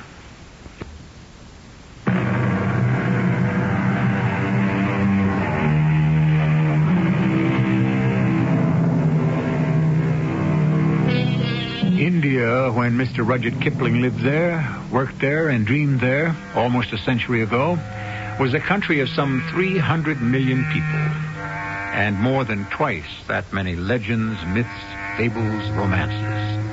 Yes, it was a place that provided a feast for the imagination. And that was, well, because for many of its people, it would be the only feast they would ever know. James Waddington Tesser was a young subaltern in a regiment which, for reasons that have nothing whatever to do with our story, was called the Inextinguishables. He was spending the afternoon, as most young officers will, at the club, when he was informed that his khitmatgar, or houseboy, desired to see him on a matter of the greatest urgency. Yes, Ahmadine. There is news, Sahib. What sort of news? News of a fantastic nature. Well, it had better be to drag me away from the table just as my luck is changing. News one could hardly believe were it not for the fact that one's own ears give testimony. Am I to stand here forever, Ahmadine? Must I die of old age before I receive enlightenment? I command thee to transmit this news, Ahmadine. There is music. Yes? Music in the house of the Sahib. Art thou telling me that there is music in my quarters? Even so. That's impossible. Sahib, in the house, at this very moment, there is music. What kind of music? Music that is loud. Played by whom? Played by no one. There is music, and thou canst not see who plays it. Ahmadine, thou art a mudhead. Canst thou describe this music? It is the wearing music of the red-haired sahibs on the regiment who dress in the skirts of women. You mean the Highland Fusiliers? Bagpipes? Those leather skins in which are imprisoned the souls of the unburied dead who seek escape, but alas, their cries are unanswered. Right, that's enough, Ahmadine. Enough. Hey, the English, a foolish people. They refuse to understand the most simple things. Well, my Sahib and I rushed to the house, and it was even as I told him. Oh, this is impossible. Hast thou searched the place completely? As your honor commanded. And there's no one about? No one, Sahib. But someone's playing that music. Run back to the club and tell Horak Sahib I would see him at once. Lieutenant Horak Sahib was my lieutenant's friend and companion in mischief. The two were always getting into all sorts of scrapes. It was predicted that they would either end in jail or that one should become commander-in-chief of the army. What do you make of it, Billy? Jimmy, you've got yourself a ghost. Oh, there's no such thing as a ghost. Don't tell me. Speak to your Highland piper. The silly thing's been going on for hours. Well, there must be some explanation. Well, where can the chap be hiding? Perhaps he doesn't have to hide. You see, the fact is, he's invisible. Well, now you're going too far. He's a ghost. I can't believe that. Jimmy, how can you believe anything else? How long is he going to keep playing? He sounds like a fellow who seems to be settled in. Don't say that. I'm sorry. Billy, what am I going to do if... Oh, good Lord. What's the matter? Melisande. Oh, yes, I'd clean forgotten. I'm going to marry the girl. And bring her here. Yes, here. I'm sick. He stopped. Oh, I hope it's for good. Melisande. Would she live here with me and this, ghost? I don't know. Well, if she loves me enough, she'll just have to put up with it. Well, I'm not sure it has anything to do with love. It hasn't? No, dear chap, it takes a special kind of woman to tolerate this sort of thing. Do you expect Melisande to walk out on me? I'm just trying to provide for your interests, as a true friend should. Because the likelihood is that Melisande will walk out on you. I couldn't blame her. I really couldn't. But if Melisande breaks our engagement, what's going to happen to her? No, don't be concerned. If it's absolutely necessary, I'll marry her myself. Oh, thank you very much. Prevention, isn't that what friends are for? Ahmed, said I to myself, is that what friends are for in truth? The fair Melisande, they called her. How difficult it is to understand the English. Fair to look upon, a bit too pale, a trifle too thin. But what do the English know of beauty? The very next day... Good morning, Amadine. Thy master is not at home, I trust. No, Mem Sahib. He is with the regiment. Good. I have some work to do about the house. Work? Yes. I shall surprise him, Amadine. And I must not say I have been here. I intend to measure all the windows so that I may have curtains made. Oh, we shall transform this place. Did the heaven-born say transform? Yes. Make it a fit and proper place for civilized society. Why, just look at the place. No end of a mess. And the smell.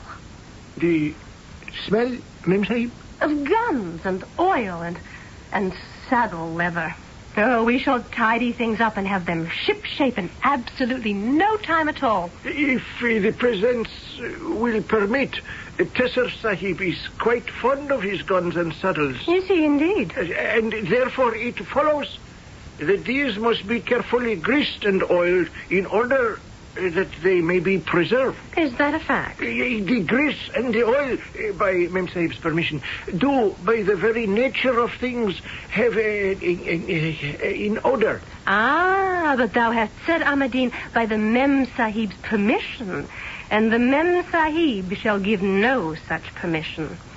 Oh? No. He can store the smelly things in the barracks, or the stables, or wherever. It's no concern of mine, nor of thine, Amadine. No longer shalt thou waste time cleaning foul-smelling guns and polishing malodorous leather. Instead, thou shalt be free to pursue more domestic exercises. It shall be ever as the Radiant One commands. Has this news been communicated to Tesser Sahib? Oh, yes. It was discussed and decided upon. One would have thought Tesser Sahib would sooner give up his right arm than to expel his precious riflery and saddlery. Madine, it was a sacrifice he had to make on the altar of love. Am I to understand that Mem Sahib said in her voice that shames the nightingale, choose betwixt me and thy saddles and thy gun? It was exactly what was said, and graciously did he agree. How not? And thou, too, wouldst have done the same thing for one that had captured thine own heart, Ahmadine. If the Mem Sahib will permit, I should not... Wait, thy time wilt come, and she will tie a noose about thine heart, and for the love of her shalt thou, too, sacrifice all. But I see that thy master has not lived up to his agreement. The guns and the saddle still disgrace these rooms. Now then, Ahmadine, gather these smelly things together and place them in the stable. A pipe? Look thou outside, Ahmadine. Do the Scottish Fusiliers parade today? If the Mem Sahib will permit, the music does not come from without. It does not? No, it arises from within. From within? Have we a piper in the house? It is even as the Mem Sahib says. A piper? How intriguing. Here, in the house? Where? If it should please the Sublime One, everywhere. Everywhere? What dost thou mean, everywhere? With the Resplendent One's permission, he is right here.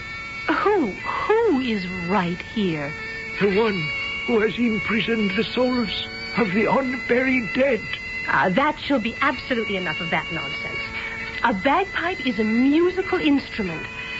That is, it is an allegedly musical instrument. It is not a repository for... Oh, what superstitious rot. Now, where is this piper? The piper, if it pleases the Glorious One, it does not exist. Then how can he play? He is here, in spirit. Oh, is he then a ghost? Oh, how wise is the all-knowing one. I won't have it. I won't have ghosts prowling about. Silent ones are bad enough. But a ghost who is unmannerly enough to play the bagpipes. No, Ahmadine. Get rid of him. Immediately. The foolish English. Can we, the living, command the dead? I can only say she met my master, Tesser Sahib, that afternoon at Poletti's, where the English gather to take tea, to dance, to flirt, and to get themselves deeper and deeper into trouble. Sorry to be late, Melisande, my darling. I dare say, my angel. Do I detect that small cloud, no larger than a man's hand, forming on the horizon? It is forming right here, at this table. My dearest, this is the eve of our wedding. Our wedding is still a month away. No, poetic license. You are not entitled to take poetic license, because you are not a poet. You are something even worse. You are a practical joker. My sweet. What is the meaning of that dreadful piping? Oh, that? Yes. Melisande, I don't know what to say. The house is haunted. Yes? By the ghost of a piper. There is no such thing as a ghost. But you heard him, didn't you? Get rid of him. Well, first you tell me there's no such thing as a ghost, and then you tell me to get rid of him. It isn't consistent. Wasn't it an American who said that consistency is the hobgoblin of little minds? What else could you expect from an American? My beloved, I expect you to get rid of the ghost. My sweetest, how can I get rid of a ghost? Especially one that doesn't exist. My angel, that is your problem. How easily some ladies can clarify the most vexing of situations. However, ghosts do have a reputation for, shall we say, stickiness. Once you get one on the premises, he's very hard to shake loose. Who is this ghost? Assuming, of course, that there is such a thing as a ghost in the first place. Perhaps enlightenment awaits us in Act 2 shortly.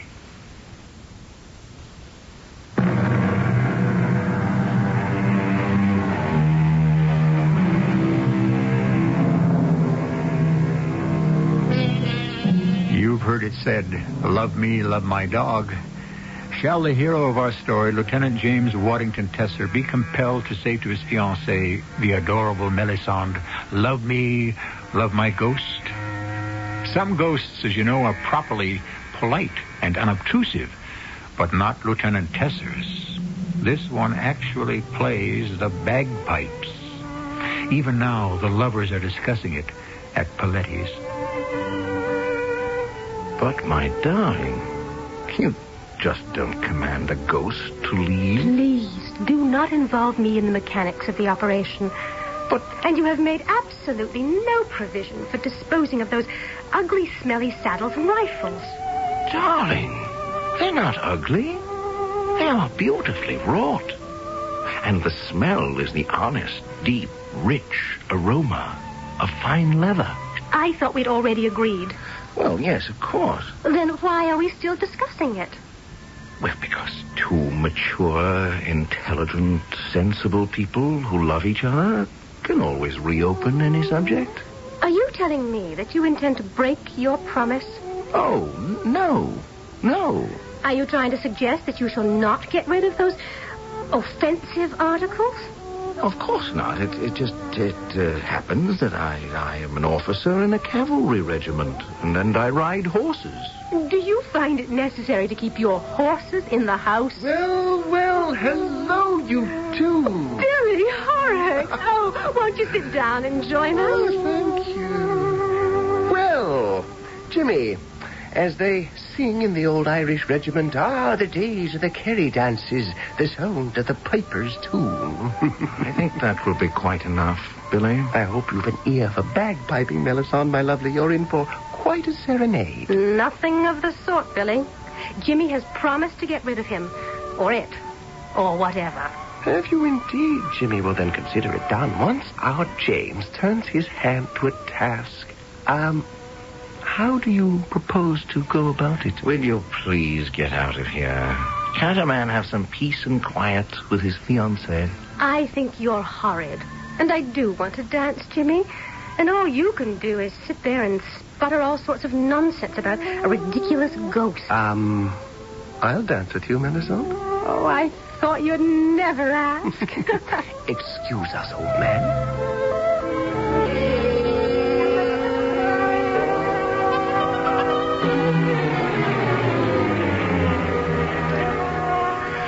I see our guest is still with us, Ahmadine.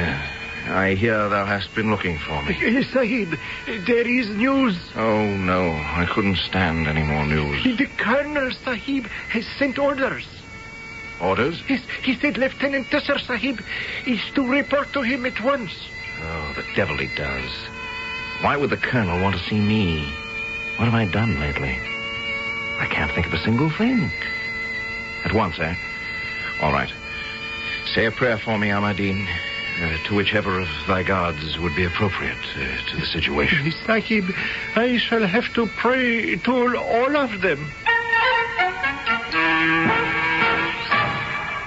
Lieutenant Tesser reporting as ordered, sir? Yes, quite, sir. I understand we're about to be married, yes, sir. Yes, sir. The girl, I take it, is Melisande Trevor. Yes, sir. Granddaughter of Major Hugh Scott Fellowfield Trevor, what? I believe so, sir. Splendid officer. Killed in the mutiny, my first company commander. I feel a sort of responsibility for the young lady. Do you understand, Lieutenant? I think so, sir. No, I don't think you do. You're a young rogue. Don't deny it. No, sir. I don't believe you're the marrying kind. What have you to say to that, eh? If the Colonel will permit, I am in love with Melisande, and I cannot wait for our wedding. Splendid. Because, Lieutenant Tessa, if you do anything to hurt that girl, to disappoint her, to spoil her happiness, in short, should you change your mind about this marriage... But, sir, nothing in the world could ever prevent our marriage. I'm gratified to hear that, because should you leave her waiting at the church, I promise you that I shall make your life hell on earth. Do I make myself clear, Lieutenant Tessa? Yes, sir.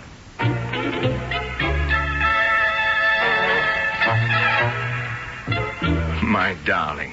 Well, my dearest, are we setting a pattern? I was delayed. Obviously.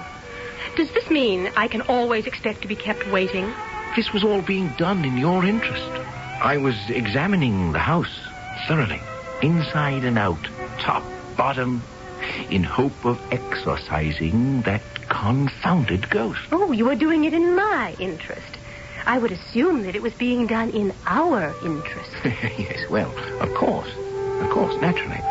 I find absolutely no trace of a tangible or intangible being of any sort, form, or shape. Are you saying you cannot get rid of it? My darling, could there be a chance that perhaps we might become used to it? Used to that infernal din? I'm just trying to make the best of the situation. No, my precious. The way to make the best of the situation is to put an end to the situation. But... Now, let us address ourselves to more pleasant situations. Do you know who I met in Hamilton's just about an hour ago? The Colonel. The Colonel? Your commanding officer. Colonel Desbroses. Dear Desi. Desi? I used to call him that when I was a little girl. He would ride me on his knee. How is that scoundrel Tessa? He asked. If he gives you any trouble, come to me. I'll put the bit between his teeth soon enough. Oh, he's so thrilled at being invited to the wedding. He was overjoyed when I asked if he would give the bride away. Oh, that's such marvelous news. Why don't you devote the rest of the afternoon to getting rid of our little problem? And, what shall you do? Oh, I shall sit here. Alone? Oh, I know so many people here. Ah, there's Billy. Billy Horrocks. Come right over here. Well, hello, young lovers. I would have come over sooner, but you know, three's company. Lieutenant Jimmy Tesser is going to desert me for the remainder of the afternoon, Billy. Oh, the more fool Jimmy. He must come to some sort of understanding with that mysterious Scottish piper. Have no fear, Jimmy. I shall take excellent care of Melisande for you. Isn't this perfectly heavenly music, Billy? My toes are tingling. Why don't we dance? Oh, you don't mind, do you, Jimmy? Why should he mind? That's what, friends are for.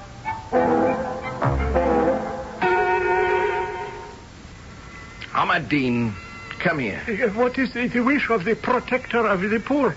What dost thou make of this confounded serenade? The spirits have invaded this house. Assuming that's true, how do we rid ourselves of the blooming creatures? Does the heaven-born wish to drive out the spirits? Something like that. If this unimportant person may suggest, there is but one way. Yes? Burn down the house. No, Ahmadine, I don't think so. Then one must learn to enjoy it. See? It does not play all the time. Only when it is moved by some great sorrow. And then it pours out its heart. Wait. Why do I talk to thee, Ahmadine? This is not one of thy native spirits. What would such kind know of bagpipes? No. This is a Scottish spirit. The thing is plain. Plain, Sahib? Yes. Listen closely. Go thou to the regiment of the red-haired sahibs, those who wear the short skirts of ladies, And tell the pipe sergeant major that I wish to speak with him. At once.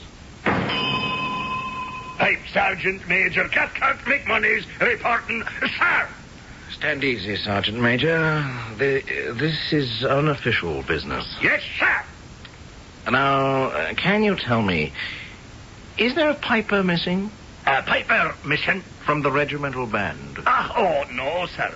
Well, why would one piper be missing? Well, that's a good question, Sergeant. I was hoping you could answer it. Well, is there news of a missing piper? News? No, not exactly.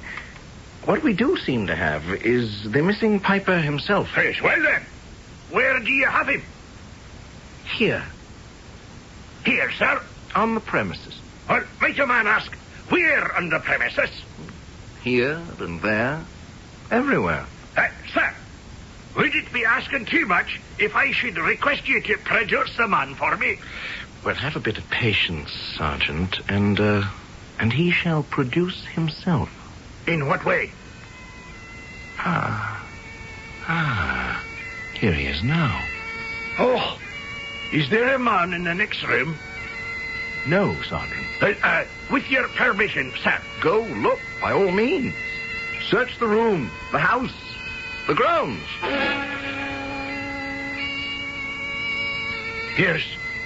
There's no one here. My point exactly, Sergeant.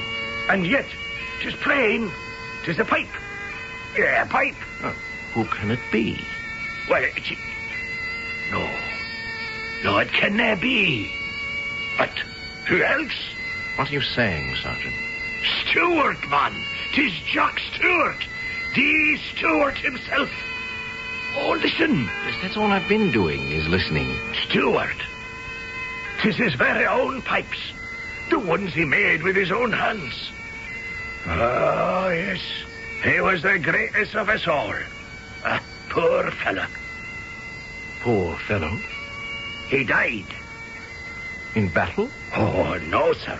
Much worse. I've a broken heart. Oh, yes. This is the song. I remember he played it. 'Tis called I Shall Die For You. Oh, beautiful melody. You mean there is a melody? You know what they say. Scottish airs are not for English ears. He stopped. Oh, poor Jock. Probably overcome by his tears. But why has he come here? Is there to be a marriage in this house? Yes. Mine. Well, he has come to warn you. Warn me? Of what? Of the faithlessness, the fickleness of a woman's love. Well, very good, Sergeant, very good. Now, let him consider that I have been warned, and let him go away. No, sir.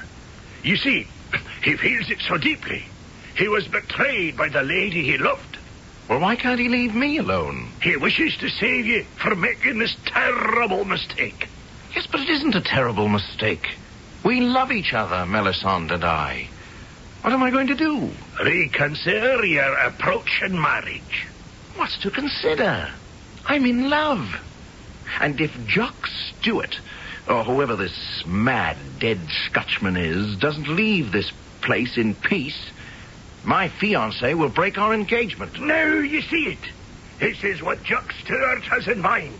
He wants to save you. Yes, but if I don't marry Melisande, my colonel will... I tell you, my career will be ruined.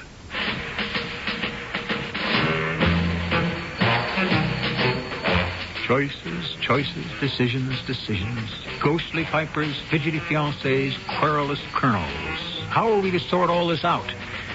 And to top it off, we're in India. Mysterious, unfathomable, inscrutable India, where sometimes the practical answer is the one that makes no sense at all. I shall return shortly with Act 3.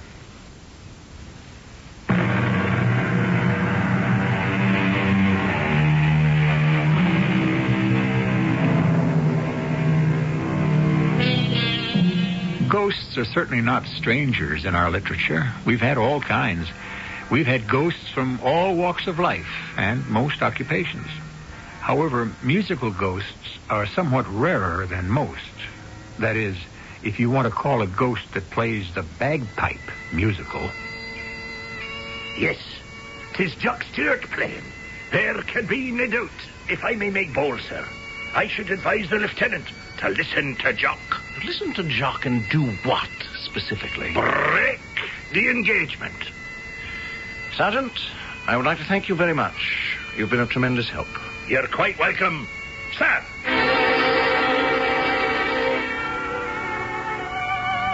My darling, I've been looking for you. Angel, where else would I be on an afternoon except here at Paletti's? Yes, of course. Then it's settled. Settled? What is settled? Well, the affair of the ghost. I assume it must be, or else you will be back at the house taking care of it. Well, we do seem to have a problem. Oh? The ghost seems to resist all attempts to evict it. Jimmy, darling, have you ever asked yourself why? Why? Why what?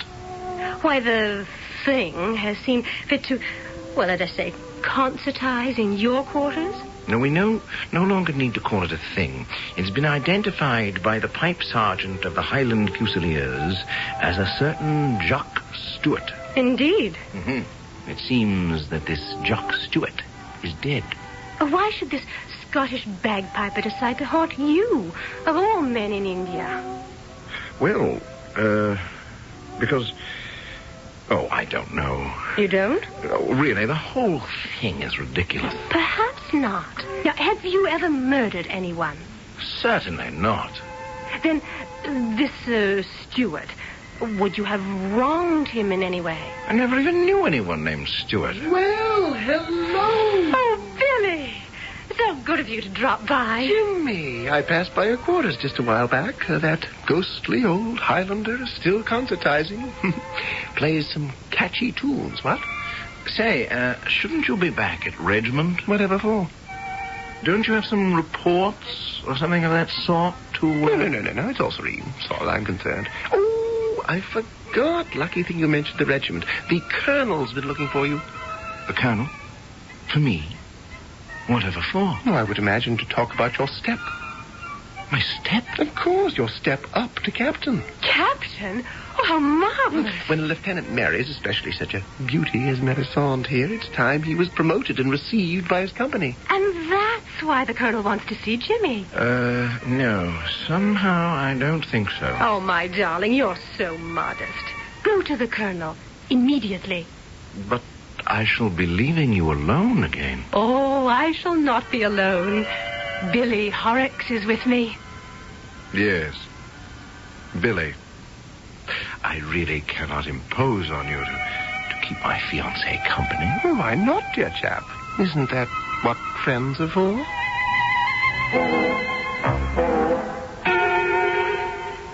Tessa, what have you been doing to your fiancée? Doing, sir? You haven't been treating her shabbily, have you? Why, no, sir. She looks a bit peaked to me. Well, sir, that's to be expected. Is it? Yes, sir. As the wedding day approaches, the parties do feel a certain strain, and I suppose it shows. It doesn't show on you, Lieutenant Desson. Well, sir, that's the way it goes. I said you were a rogue, Tessa. Yes, sir. Good enough soldier, but the kind of scoundrel who should never marry. Now it occurs to me that since you might be somewhat afraid to break this engagement yourself, you may be giving your fiancé cause to break it for you. Oh, no, sir. I warn you, Tessa. Permit me to say, sir, no warning is necessary. I think it is, Lieutenant Tessa. I do not intend to be left at the church with an abandoned bride. Now, we all know exactly where we stand. Do we not? Yes, sir.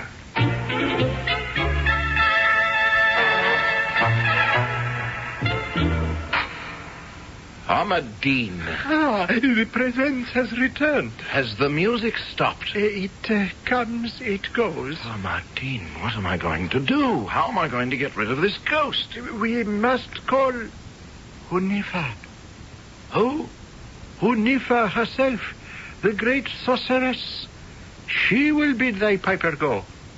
And if he refuses? Oh, no one can withstand the magic of Hunifa. Hunifa. She was 100 years old. She knew the charms, the spells, the curses. She was covered from head to foot with silver bells, with golden jewels, and everything tinkled as she walked. And she came to the house of Tesser Sahib, and he told her everything that the red-haired Sahib in woman's skirt had said. Hunifa thought and closed her eyes. Then the pipes began to play. Dost thou hear, Hunifa? The pipes. He is here. Bid him leave. Make him go. Hunifa, I implore thee. Steward! Shark! Steward! I order thee, begone from here!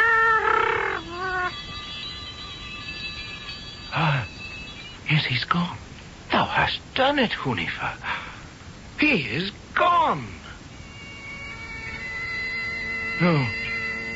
No, I guess he's not gone. Try it again, Hunifa. Steward! Jacques Steward! I command, and take thine unburied spirits with thee. Yes. How they did battle for victory.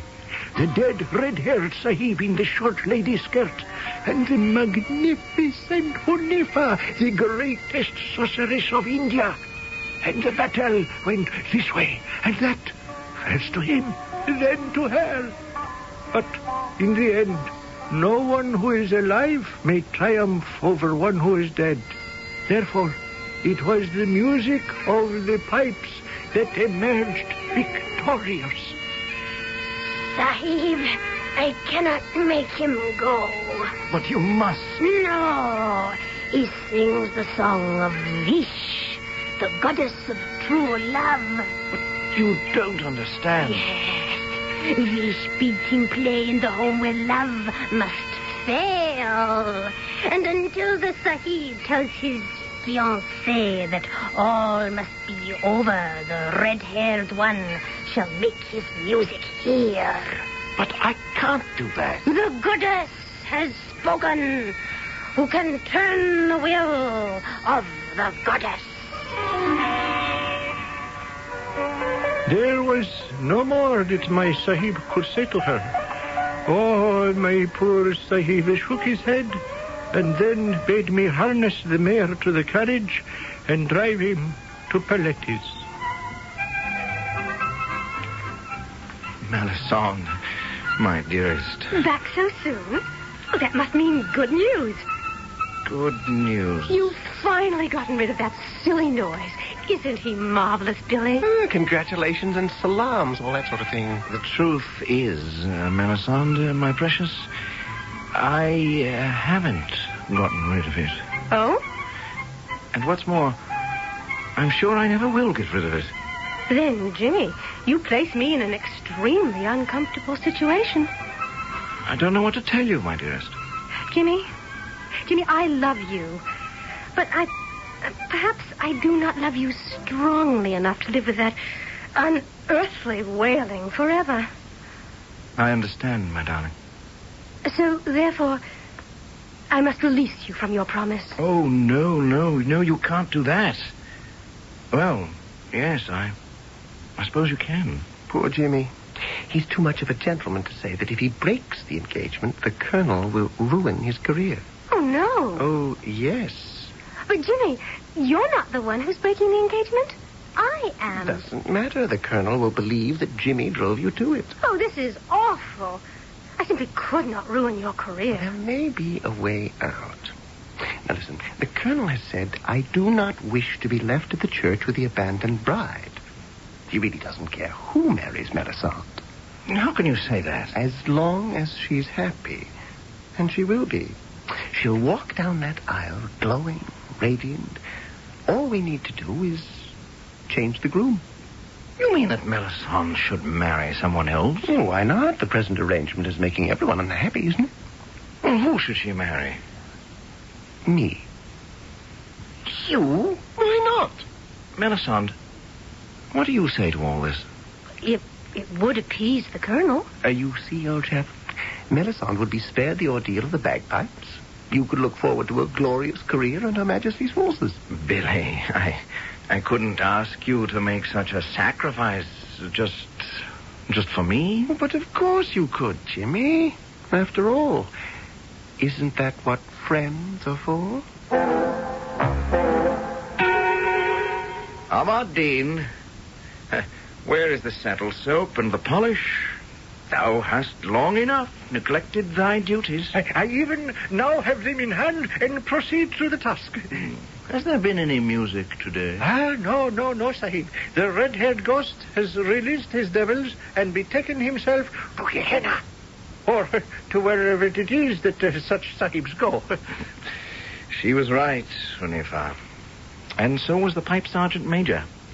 Each of them said, as soon as the marriage contract to my fiancée would be broken, the piper, poor Jock Stewart, would go away and leave us in peace. Dost thou agree, Ahmad-Din? It is even as the Anointed One suggests. What is that grin? Dost thou make sport of me? Oh, I dare to make sport of the center of the universe? Why, I should be consumed by flames. Go about thy duties, Ahmad-Din, and do not speculate in matters that concern thee not. But I have speculated already. Did my master rue his decision to marry a woman who would make him get rid of the things he held dear? Did he then arrange somehow to hire a piper whom he was able to hide somewhere? Or did the lady herself rue her choice and plan with Horak Sahib along similar lines? Or was there, in fact, and in truth, a ghost? Yes, I know what I believe. And do you, Sahibs and Sahibas, do you know likewise? Well, do you? It was Mr. Kipling himself who said that anything can happen in India, and that everything does. Was it Lieutenant Tesser who arranged a plot? Was it a ghost piper? Perhaps. And this would be in keeping with India. Was it both? I'll be back shortly.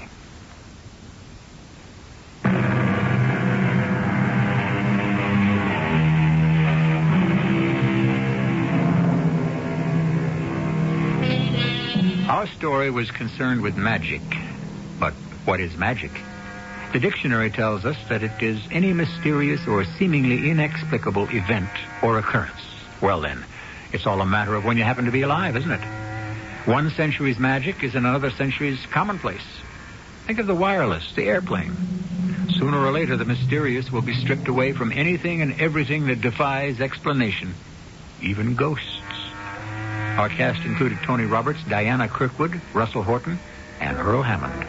The entire production was under the direction of Hyman Brown. And now, a preview of our next tale. I want it. It's had quite a few owners. I'd have to inquire about the asking price. I want that house. Mr. Steers, naturally I'd be pleased to make the sale. But do you mind telling me why you're so set on buying this particular house? I want it. Well, frankly, Mr. Steers, that house has been, well, sort of a jinx. Everyone's enchanted with the house when they first see it, but once they've moved in, they take a dislike to it. They tell strange tales about strange goings-on. Like what? Oh, sobbing at night, restless footsteps on the stairs. Oh, I know. Those are the standard complaints when a house has the reputation of being haunted, but everyone who's lived there said the same thing. This is E.G. Marshall inviting you to return to our Mystery Theater for another adventure in the macabre. Until next time, pleasant dreams.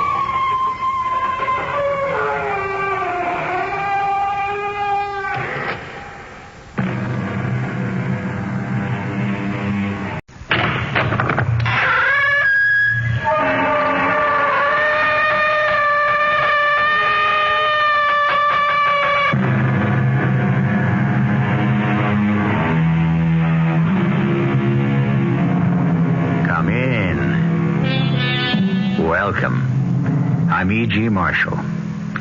It is said that opportunity is like a knife. It can serve or sever our hopes, depending on whether it is seized by the blade or the handle. The knife, mankind's first invention and symbol of our dual nature. The assassin uses it to kill, the surgeon to cure. The same edge, the same point, the same steel. Our mystery drama, The Artist, was especially adapted from the Guy de Maupassant classic for the Mystery Theater by Sam Dan and stars Michael Wager. It is sponsored in part by Buick Motor Division. I'll be back shortly with Act One. The standard engine is a V8. Standard tires, steel-belted radials. There are front and rear stabilizer bars, special springs and shock valving, fast ratio power steering, and a rally steering wheel. What makes all this interesting is that it belongs to a full-size, 6-passenger Buick, the 1977 LeSabre Sport Coupe. You'll have to drive it to believe it.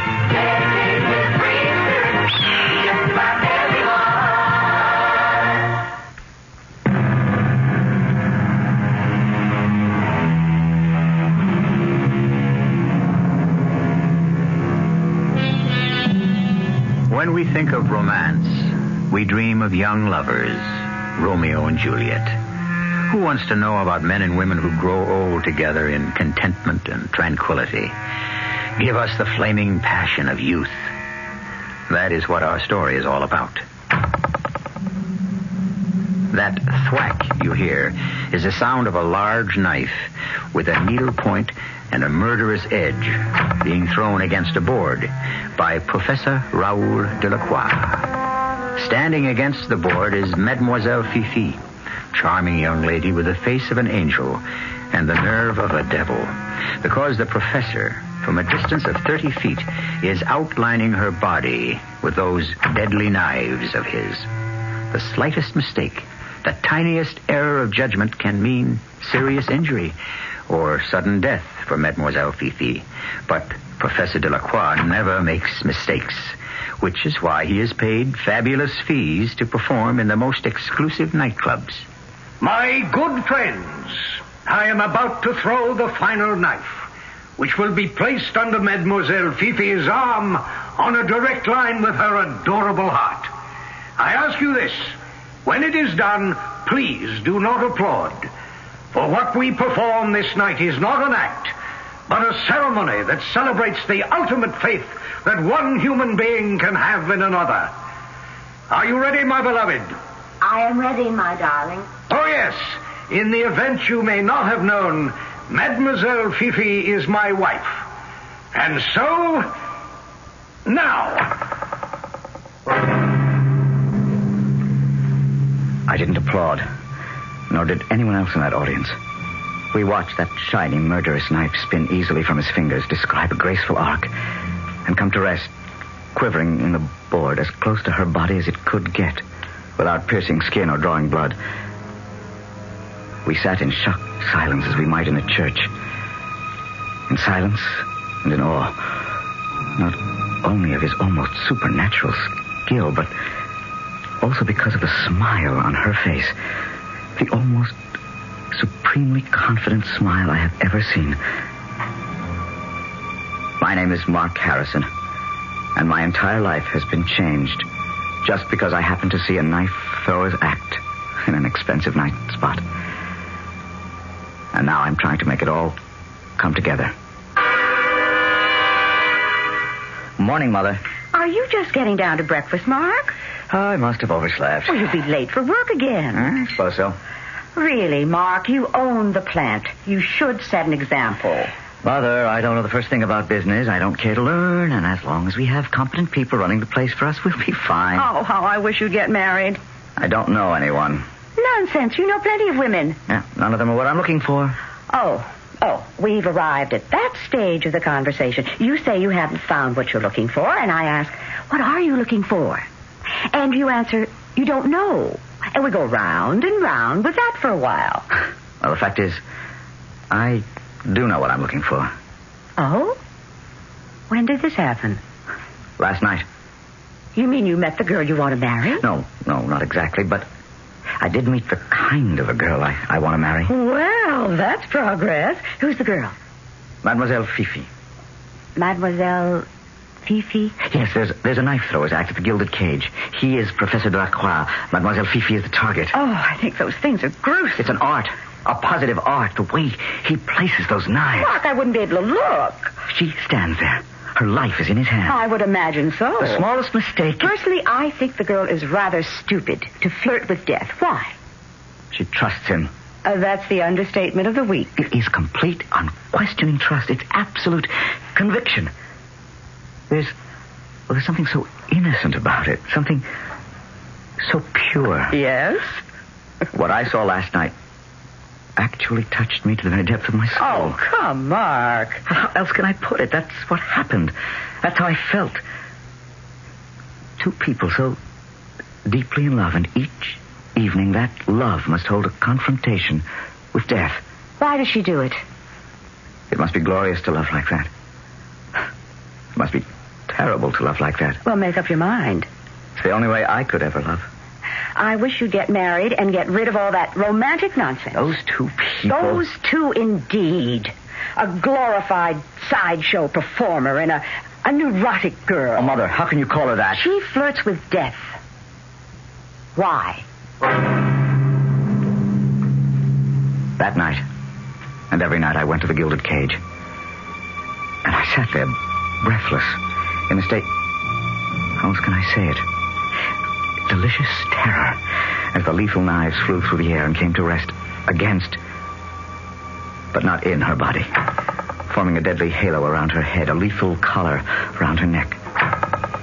Finally, one evening, scarcely knowing what I was doing, I found myself backstage at Monsieur Delacroix's dressing room door. How I got there, I could never tell you. I'm basically a very shy person, but there I was.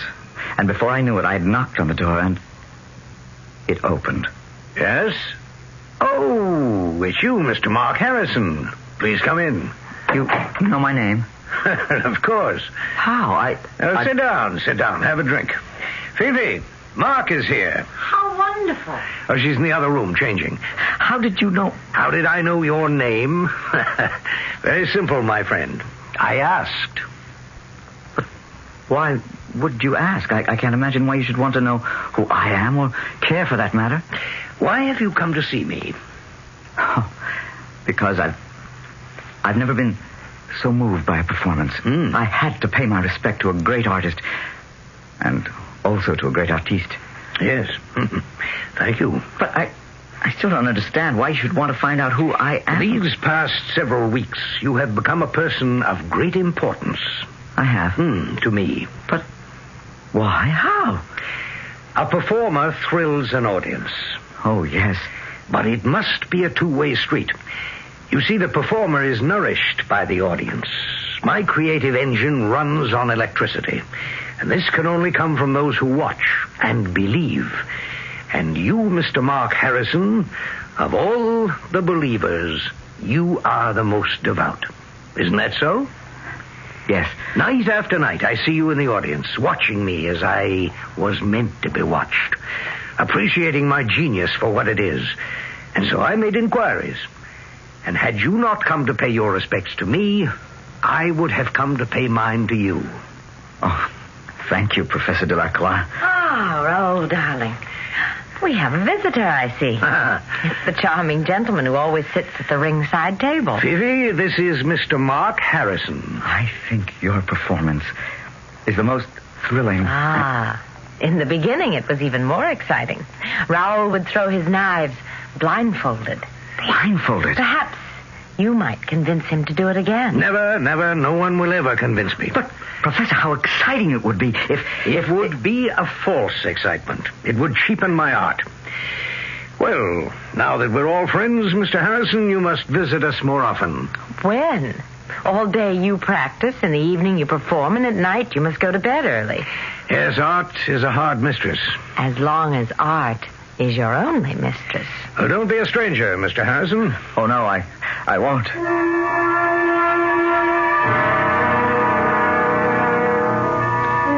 Good evening, Mother. Oh, dear. Did you have a hard day at the office? I had a hard time finding a place to hide. Morton Holmes called you. And? And I said you'd call back. Oh, why did you say I was in Europe? Oh, honey, he's not so bad. He probably has another fabulous blind date lined up for me. Call him back. He may have a nice girl. Morton has nothing to do with nice girls. Well, call him back anyhow. You have nothing else to do. How do you know? The Gilded Cage is closed Monday night, so you can't go see your knife thrower. Mother, he's not just a knife thrower. Whatever. Now, why don't you call Morton? I have a better idea. Why don't I just take you to the opera? I happen to have a date. I'm afraid it's Morton or nothing. I can stay home and read. Oh, come, Mark. Please go out. Meet people. All right. But Morton is the biggest waste of time. Then you should make other friends. Yes, I suppose so, of course. Hello? Morton? Hey, Mark, it's you, buddy. Listen, save my life, will you? I'd rather not. On the level, listen, Sally has a friend. Spare me from Sally's friends. How do you know, Mark? She may be nice. Morton, I'm, Don't say you're busy. Your mother already told me you weren't doing anything. Now, listen, Listen, this is the cutest gal you ever saw in your life.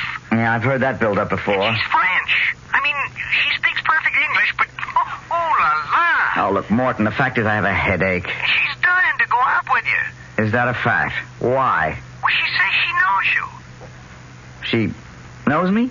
Mark, what have you been keeping from me? Mother, will you stop it? And you know her. Morton, I don't know what you're talking about. Well, now, if you're an experienced listener, you know what Morton's talking about. Or do you? Who can this girl be? And when Mark says to Morton, I don't know what you're talking about, does he really mean, I don't want to know what you're talking about? We have a prodigious amount of work to get done in the second act. How does your laxative work? Many brand name laxatives contain ingredients that expand in your stomach. That's how they work. We know a medicine that works differently. It's in the X-Lax pill. Overnight, the X-Lax pill gently stimulates your system's own regular rhythm. Stimulates your system for relief in the morning. No surprises, just relief in the morning. That's the X-Lax pill. Try it tonight with confidence. For occasional use only as directed. X-Lax pills.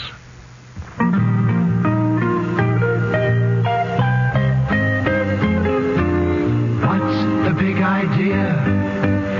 The big idea is the Astoria idea.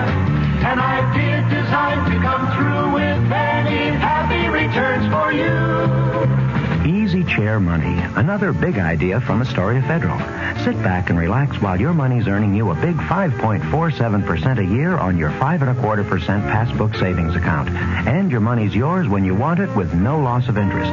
Astoria has other big ideas in high-yield savings certificates. And every Astoria account earns the highest rates the law allows. Yes, big ideas come naturally from the nice people with over $750 million behind them. An idea designed to come through with many happy returns for you. The Astoria idea. I got the Christmas pictures back. Oh, good. I hope I got the silk finish this time. Glossy. Silk. Glossy. Silk. At the Photomat store, glossy costs the same as silk finish. Just the thing to start your first argument for the new year. Does Photomat also make reprints for loved ones? Sure we do. I would like 7 reprints made of this picture. Oh, you have 7 loved ones? Yes, 7. Your last name? White. And your first name? Snow. Who does your hair? Reprints and enlargements are very inexpensive at the Photomat store. Flag. You remember the picture I took of you at Halloween? You remember? Here it is. It's exactly what the photo mate said. If you're not happy with any picture we develop, we'll buy it back. Flossie. So, 7. Sure we do. it's all here at the Photomat store. The Photomat Store. Right now, when you bring in a roll of film for developing, you can buy a replacement roll for half price. That's good, fresh Photomat color print or slide film. Half price at the Photomat store.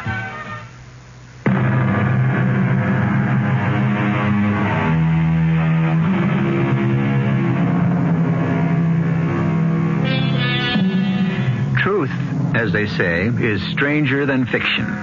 But why is everybody intrigued by that concept? What's so surprising about it? Fiction, after all, is predictable because it must follow strict laws of form. You who listen to our stories expect us to abide by certain set rules and conventions. Truth, on the other hand, has no restrictions. It can meander about as it pleases without being beholden to anybody and get itself into the strangest situations. Well, what we're telling you is a true story. The girls are waiting for us here in Sally's apartment. You're in for the surprise of your life, Mark. Ah, hello. Hello, Fifi. You know Mark? Of course I know Mark. Oh, Sally's inside putting on her makeup. Oh, why don't I go and check on her? A splendid idea. Well, hello. Can't be you. Here, touch me. I'm real. What are you doing here? And what are you doing here? To answer both our questions, I want to have a little amusement, and so do you. But you're married. No, you're a funny man, but I like you. I'm afraid I don't understand. Oh, come. You want me. You wanted me from the first moment you saw me in the gilded cage. That's why you kept coming back every night. No. I said to my friend Sally, do you know this young man? And she said, oh, he's a friend of a friend. So, why are we standing here? I don't really think that... Why don't you kiss me?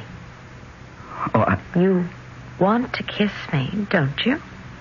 Look, I feel... I mean, I have definite ideas about what's right and what's... And still, you came here. I didn't know it would be you. Oh, yes, you did. You knew it would be me. No, that's not true. Oh, it's true. And something else is also true. There can only be one moment like this. One moment when I feel this way. One moment when I want you more than anything or anyone in the world. If this moment passes, it may never return. But take me in your arms now. This minute. I couldn't help myself. I'd never felt that way in my life. This girl, this woman, she overwhelmed me. It's the only word I can think of. Suddenly I had no will of my own, no mind of my own. Everything was overcome by the desire to hold her, to possess her. She became the whole world. Another cup of coffee? Oh, no thanks, Mother. I'll be late for work. Oh, late for work. Tell me, how is your affair coming? Affair? Now, don't say the next sentence. What affair? Mother, what are you talking about? Your love affair. Have you been spying on me? I would never do a thing like that. I can tell by your moods, your actions, the little things that you're in love. Will you admit that? All right, I'll admit it. But grudgingly. Mother, what am I supposed to do?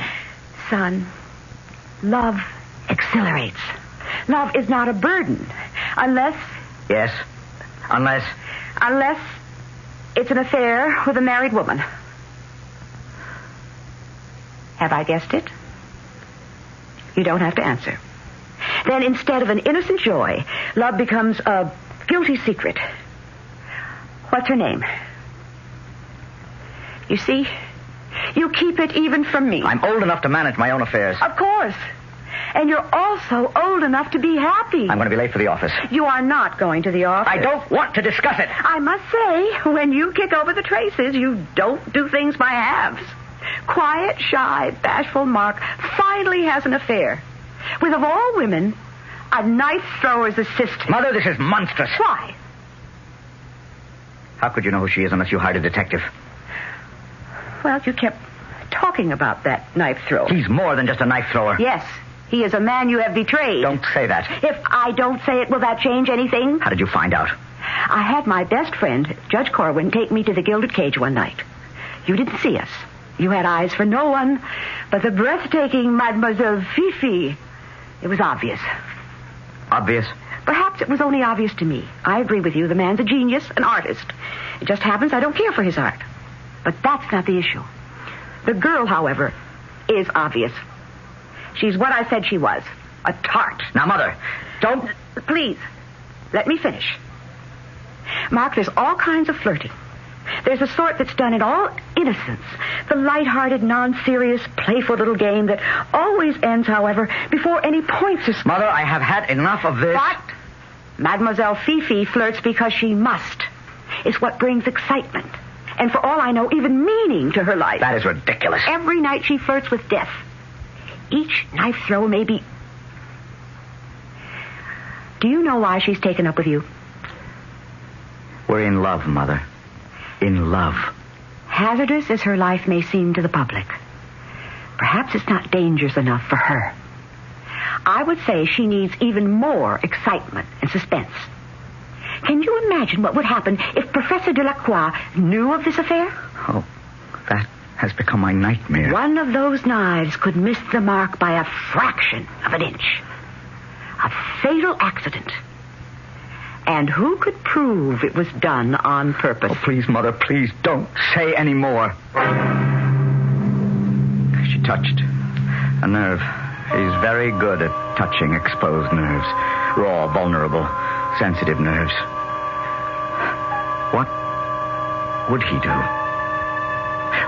What would the professor do if he found out? I hardly have to guess. He's a proud man, a man of honor, great dignity. Did I even have to ask myself? He would kill us both. And the terrible thing, the awful situation was I was in love with her. And he had become my best friend. Mark, my boy, the world is divided into two camps. The charlatans and the artists. But not everyone has skills or talents. True. But everyone who lives has life. And life is the greatest art of all. Without the audience that understands and enjoys, there is no art. How can there be? You understand the true meaning of what I do. You appreciate the incredible coordination. Doesn't everybody? No. To many, it's a trick. Oh, how can it be a trick? It's being done in the open for all to see. Ask and listen to what so many people say. They think it's done with mirrors, or it's done with magnets. Oh, it's ridiculous. But that's what they think. Why do you suppose I refuse to use a blindfold? Do you think it makes a difference to me? Of course not. But if I did wear a blindfold, I would only excite the suspicion that it was a fake, that there were hidden holes or slits, or that it was made of some transparent material. It's hard to believe. Well, good morning. Well, it's hardly morning, Fifi, darling. It's almost noon. Have you gentlemen been having another one of your earnest conversations? Yes. But I'm afraid, my dear, that you shall have to entertain young Mark for a bit. I must practice. You are always practicing. Well, the fact that you live to say so is eloquent testimony to that fact. You see, Mark, my genius is due to the fact that I have been blessed by God and that I practice each day of the year. For hours and hours and hours. Well, until this evening. Darling. Fifi, I must talk to you. You angel. You talk to me every day. Do you love me? Why do you ask? Because I love you. But I want more. Shouldn't love be enough? I want you to marry me. I'm married to Raoul. It's wrong. Why? Because we love each other. Why should our love be kept a secret? And will our love be stronger, more enduring, because everyone knows about it? It's still wrong. We should be married. And what about Raoul? Well, Raoul cannot live without me. But he spends so little time with you. As a man. But Raoul couldn't survive without me as an artist. Who else would he get to stand against the board? But... No, darling. Mine is not a job that is filled by an employment agency or through an ad in the classified. I understand. No, you don't. We stand 30 feet apart. We are eye to eye. He's the thrower. I am the target. Together, we execute a ballet.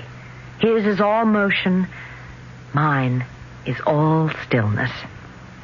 No one can throw the knife the way he can, but no one can stand as still as I can. Not a muscle twitches. The complete absence of movement, that is also an art. People like us are not made. We are born. He could never find someone like me again. It would be the end of him as an artist, and therefore the end of him as a man. A ballet? The ballet of death? Yes, of course. And I'm afraid. Afraid of what? Afraid of what? Good Lord. Tell me, why are you afraid? And of what are you afraid? Nightmares. My nightmares. My darling, why should you have nightmares? I dream that one night, under the hot, bright lights, perhaps a bead of perspiration might momentarily blind him. It doesn't matter. He can throw blindfolded. Watch him carefully. He closes his eyes before the release. Oh, my darling, one day his luck will run out. Luck? Oh, no.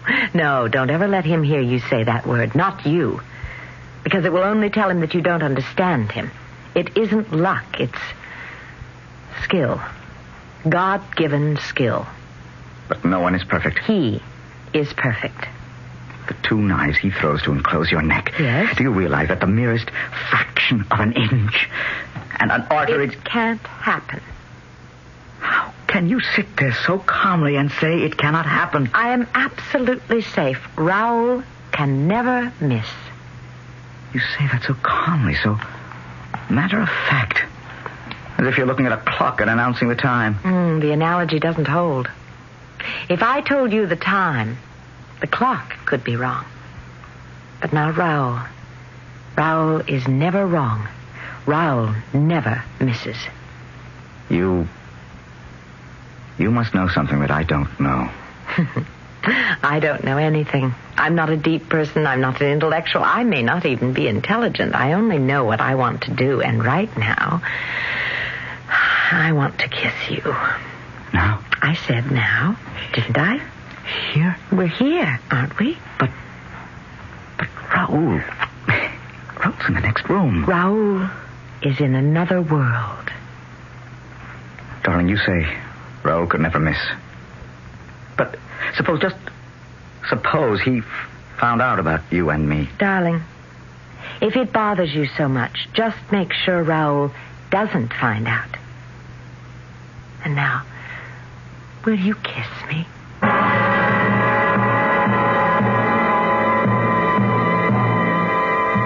Well, admit it now. We have a rather cool young lady on our hands.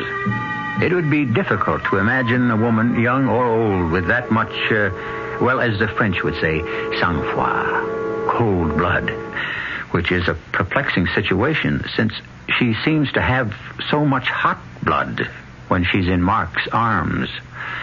She's so sure of herself and of her husband. But why? The entire third act is dedicated to that question. The 1977 Buick Regal. It comes with Buick's terrific V6 engine. It carries 6 people and lots of Buick comfort. It's lean. It's maneuverable in city traffic. It's the most luxurious mid-sized car Buick builds. Yeah, this new Regal is pretty much everything a car should be, except for one thing. It isn't yours yet, but it can be. Just see your Buick dealer for a test drive soon. Just about everyone.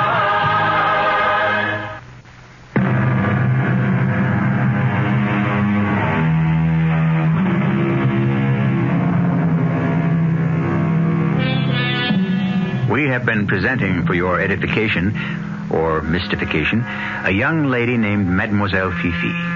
She is the wife of Professor Raoul Delacroix. She is also the mistress of Mr. Mark Harrison.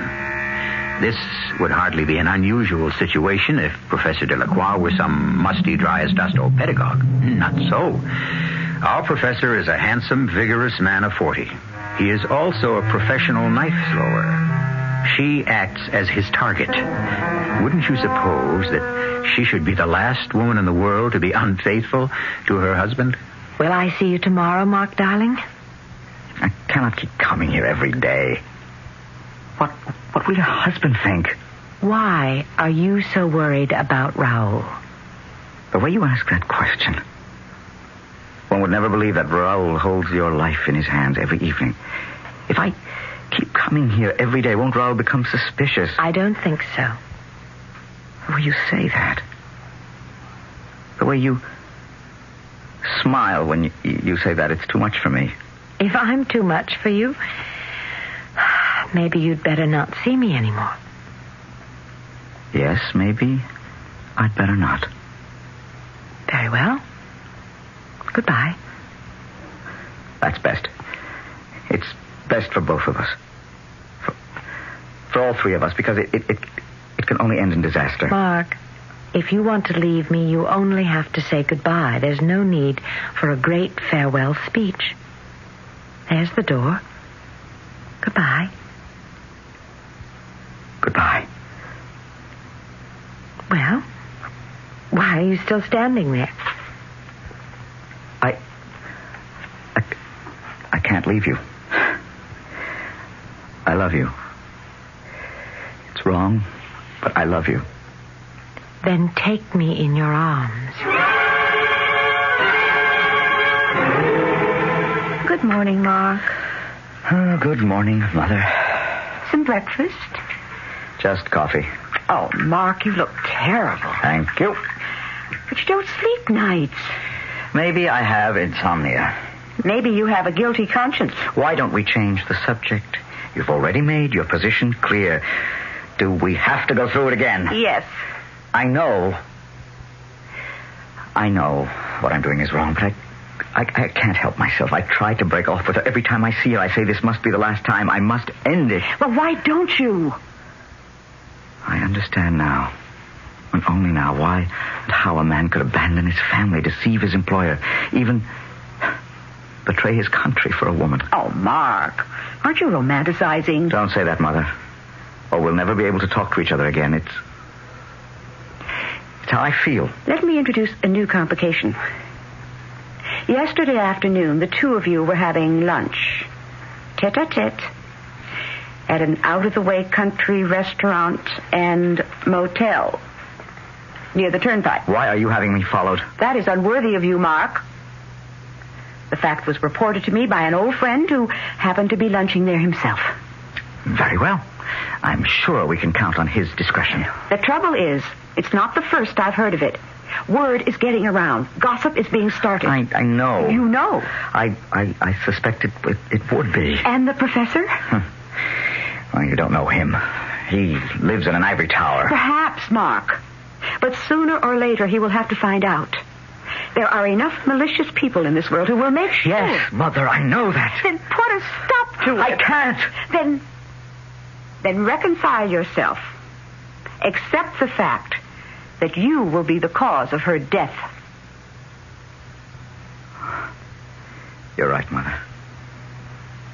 I will have to give her up. Yes, I'm giving her up. How easy it was to say it. How difficult to do it. I didn't go to the club at night. I didn't visit the Delacroix by day. I did the only thing that would work. I stayed away. And I did it for a whole week. But then I knew, come what may, I couldn't do it any longer. And so late one morning, despite every honest attempt and sincere desire to stop myself...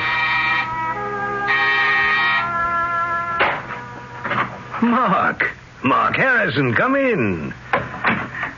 Hello, Professor. My dearest friend, I haven't seen you. I know. Tell me, is everything in order? Oh, yes, I think so. But I missed you. I missed you at the performance, and I missed our little talks. Well, you see, you haven't been ill. Oh, no. No. And Fifi has missed you, too. She has? Yes. You've been good for her. A young fellow like you, someone to talk to while I'm busy at practice. How have you been, Professor? Oh, I'm always the same. I keep my nervous engine, constantly tuned. The eye, the hand, the factors of judgment, all of these form an incredible machine. And I believe it has a life of its own. There are times when I'm convinced that it isn't even subject to my control. Because if it were, then I might... Yes? Then you might... Oh, nothing at all. Perhaps someday I can tell you. Well, Fifi would be so sorry she missed you. Isn't she home? No. She said something about, what was it? Oh, she was on the phone and she said she was going shopping. Well, a shame. It's noon and I have to retire to my practice room. I understand. I know. So few people do. Promise me you won't be a stranger anymore. Promise. Oh, I promise. I had come to see her because I could no longer keep away. But she wasn't home. Shopping, that would mean she'd gone downtown. Now it was noon, lunchtime. I knew there were only 2 or 3 places she cared for. I'd find her, and we'd go somewhere and spend the afternoon together. She would be angry with me for neglecting her so long, but she'd forgive me. She'd have to. When all's said and done, she loves me, and she cannot live without me.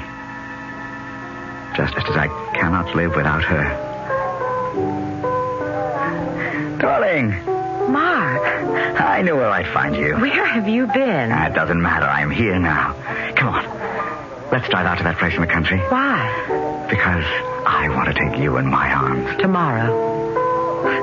Tomorrow? Yes. And now, darling, will you excuse yourself? I have a date. A what? A date. A date? With a man? Of course, if it were with a woman, it would be an appointment. You're going out with other men? Naturally. Naturally? But you're in love with me. You said so. I'll even say it again. I love you. How can you go out with other men? Because you're very difficult, Mark. You're so nervous, apprehensive, filled with so many fears and worries, and... But I'm only concerned for you. I know, but it doesn't make you a very satisfactory lover, and therefore... And therefore you betray me. Oh, now, that's a harsh word. Oh, hello, Morton, darling. Fifi, Angel. Hey, Mark, old buddy. Three's a crowd. You're cheating on me with him? I think you had better leave, Mark. Leave? Leave you here with him? Come on, Mark, at your age. I told you to keep out of it. Oh, look, pal, you're behaving like a chump. I warned you.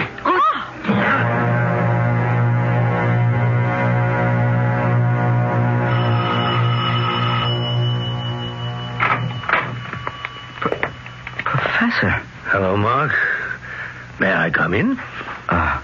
Well, of course, sure. Won't you sit down? I've come here to your home to thank you. Thank me? Why would you want to thank me? Come now, Mark. It's in the open at last. It's in the open between us. Oh, Professor, please. Please allow me to tell you, I couldn't help myself. No. Let me talk. You're bold, gallant, and a true devoted friend. Professor... You walked into that restaurant. You saw them sitting there. It was obviously a rendezvous, a tete-a-tete. You could see they were lovers. Professor, you must allow me to tell you the truth. And because you are my loyal friend, you became enraged at her dishonesty, her unfaithfulness, and so you attacked him. What? Is that what you think? Poor Mark. If only you had known the truth. She has the face of an angel and the morals of a slut. Do you think this Morton, whatever his name is her first one? Her only one? She picks up a lover as often and as casually as you or I might pick up a cigar. You You know this? I've always known it. How I despise that woman, that common tramp. Professor, you have no idea how I yearn to kill her. You want to kill her? Day and night. I can think of nothing else. And not because she has betrayed me, not because she lusts after other men. Oh, no. That's her nature. She can't help it. Then why? It's that smile, that evil smile that says, "Here I stand. Kill me if you dare. For that she deserves to die. That is a crime." But you could kill her at any moment. Yes, my young friend. It would be so simple, so easy. A mistake of less than a quarter of an inch, and I could sever the jugular. The blood would spurt out 2, 3 brilliant crimson jets, and all would be over. And I would have my revenge. True? True, yes. At absolutely no risk to myself. An accident. Bad luck. A mistake that could occur in our business. And so now you may ask, why don't I do it? It's because you're too decent, too kind. Nonsense. I don't do it because I can't do it. You can't do it? Don't you think I try? Every night with each knife I throw. Don't you think I long to end her life? Don't you think I want to make that quarter-inch mistake? Then why? Why don't I? Because I can't. I cannot because my hand refuses to obey me. I don't understand. But she understands. She knows why the knife can never pierce her heart.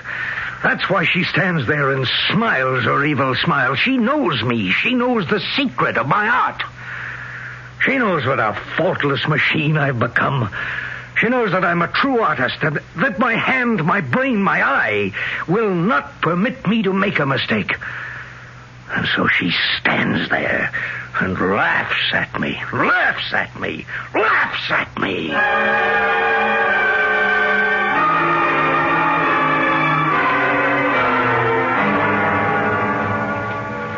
That night, I went to the Gilded Cage. I watched Fifi smile, and I saw the agony on Raoul's face. Suddenly, I could no longer look at the act. Instead, I let my eyes roam around the room. And here and there I saw men sitting at tables, and they weren't looking either. And then I knew that they too were in on the secret, and that all of us were members of a club. We had come here not to see an act, but to see a murder. Yes, Professor Delacroix is a magnificent machine, but he is also human. And one day there will be the slightest malfunction. The machine will make the slightest miscalculation. It only needs what? A quarter? A 16th of an inch. My good friends, I am about to throw the final knife, which will be placed under Mademoiselle Fifi's left arm, in a direct line with her adorable heart.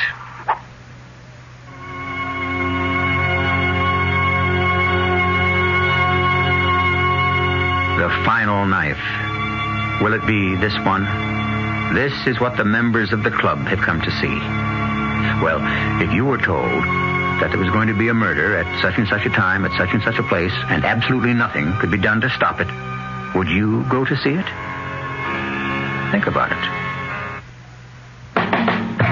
What's for dinner has an old familiar ring. Where does a mother go for the best of everything? What's for dinner? The family wants to know. Who's got the answers? Who's got the most to show? Shop right here. Shop right here.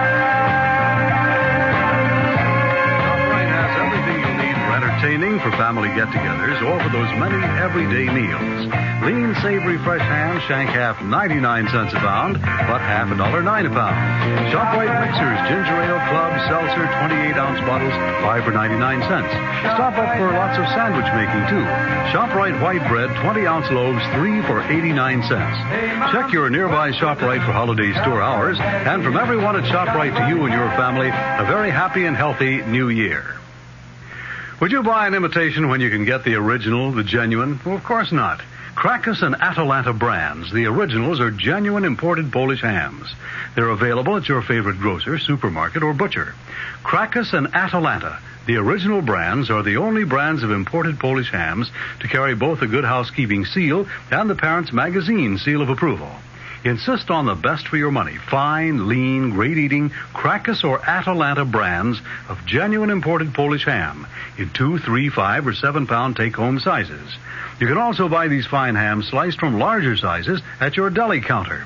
Krakus and Atalanta Polish hams have been imported for more than 25 years by New York Commodities Corporation, New York. Available at all ShopRite supermarkets. Hi, Ben. Do you own this print shop? Yes, I've always owned my own business. If you would have a faithful servant, serve yourself, I always say. Then you may be interested in the Franklin Savings Bank Keogh plan. It's a retirement plan for anyone who's self-employed or owns an unincorporated business. Well, thanks for the counsel, son, but I've already begun saving for my retirement. Oh, really? Where? My mattress. But, Ben, at the Franklin Savings Bank, you'd be earning high interest. You could even double your money in 10 years. Well, at that bank of yours, money really begets money, doesn't it? Uh-huh. Yes, well, with all that money, I'd be smartly taxed. Yes, Ben, indeed you would. But at the Franklin Savings Bank, all Keogh deposits and earnings are tax-deferred until you retire. Now will you take my advice? Oh, I see what you mean. He that won't be counseled can't be helped. Where can I open my Keogh plan? At any of our 13 convenient offices. The Franklin Savings Bank, with over $1 billion on deposit. Member FDIC. H.O. spelled backward too. Oh. And oh, how delicious it is. Oh. H.O. spelled backward too. Oh. And oh, how nutritious it is. H.O. instant oatmeal. Oh. H.O. farina. Oh. H.O. quick oat. 2-O-O-H-O. H.O. Oh. Frontwards or backwards, the name you should know is H.O. Oh. H.O. Oh. H.O. Hot breakfast on a cold day is a poof. That's super spelled backwards. So Mom makes us steaming bowls of H.O. instant oatmeal with raisins and spice. There are other flavors, but that's my favorite. Just add hot water and you've got a delicious breakfast in seconds. Mom loves H.O. instant oatmeal because it's nutritious, but I love it because it's soup mix. That's scrumptious spelled backwards.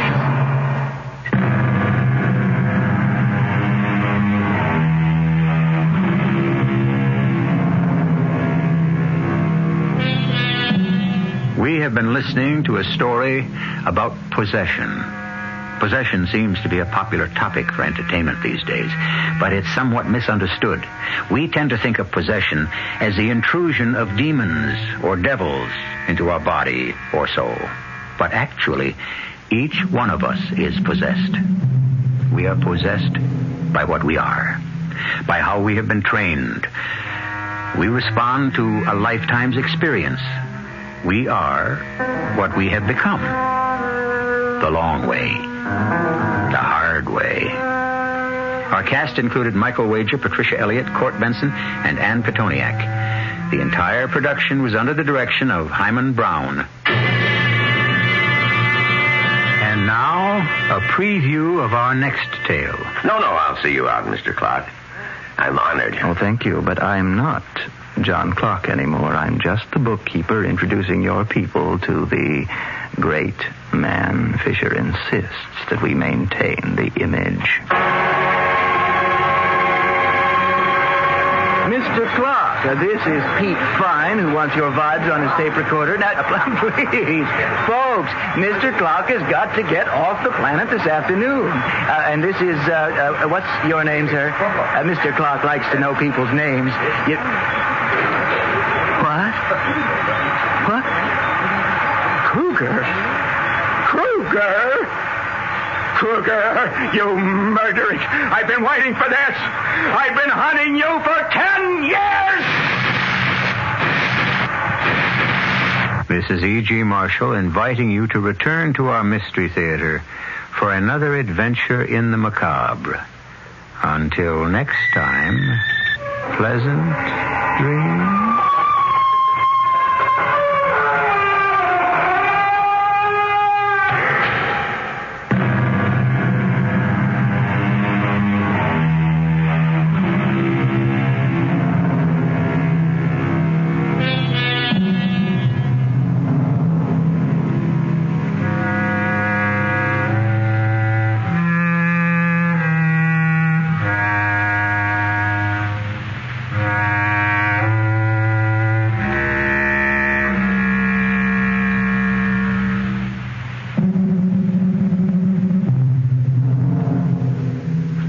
Tonight's WOR Mystery Theater was also brought to you in part by ShopRite Supermarkets, where you get a lot more for a little less.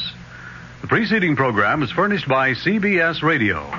This is Rosemary Pooler of the State Consumer Protection Board. If there's a mistake on your credit card bill and you can't get it straightened out, write the card company a letter and send it by certified mail. Keep a copy for your records. Credit card companies must resolve problems with your bills in 90 days, but only if you write the company a letter. A call to the numbers they list on your bill won't do the trick. Only a letter protects your rights. This is WOR New York and RKO General Station. It's 8 o'clock. Here's John Scott. Mayor Beam is pleased with this meeting with President-elect Carter. Alex Rose of the Liberal Party and Phil Islin of the New York Jets are dead in New York City. Stock market breaks through 1,000 on the Dow Industrial Average. It's 25 degrees in cloudy mid-Manhattan. The man says cloudy and cold tonight with occasional light snow or snow flurries likely. This is John Scott with the 8 o'clock edition of the news. It was a rewarding trip to Georgia for New York State and city officials. When it was over, one commented that New York City's been welcomed back into the Union by President-elect Carter. WOR's Bob Brady has the story. Mayor Beam came back to New York with a promise from President-elect Jimmy Carter that New York City will not be allowed to go into bankruptcy. President-elect Carter reiterated the fact that he's in partnership with New York City. He's not going to let New York City down. Bankruptcy was not to him a viable alternative. If the city needed the money, there would be a way which we would be helped by the federal government, and he's asked the Treasury Secretary to discuss this with us and come up with some kind of a program within the next 60 to 90 days. Beam says he promised Carter the city would have a balanced budget next year, then turned over a list of recommendations for federal administrative changes that would financially aid the city, including revision of the Mitchell-Lama housing program. For WOR News, Bob Brady reporting. Carter says he'll meet next week with key members of Congress on his economic recovery program. He said a tax cut is, in his words, a likely part of that program. Two well-known New Yorkers died today. Phil Islin died of a heart attack. The party leader died in his home at the age of 78 of an undisclosed disease.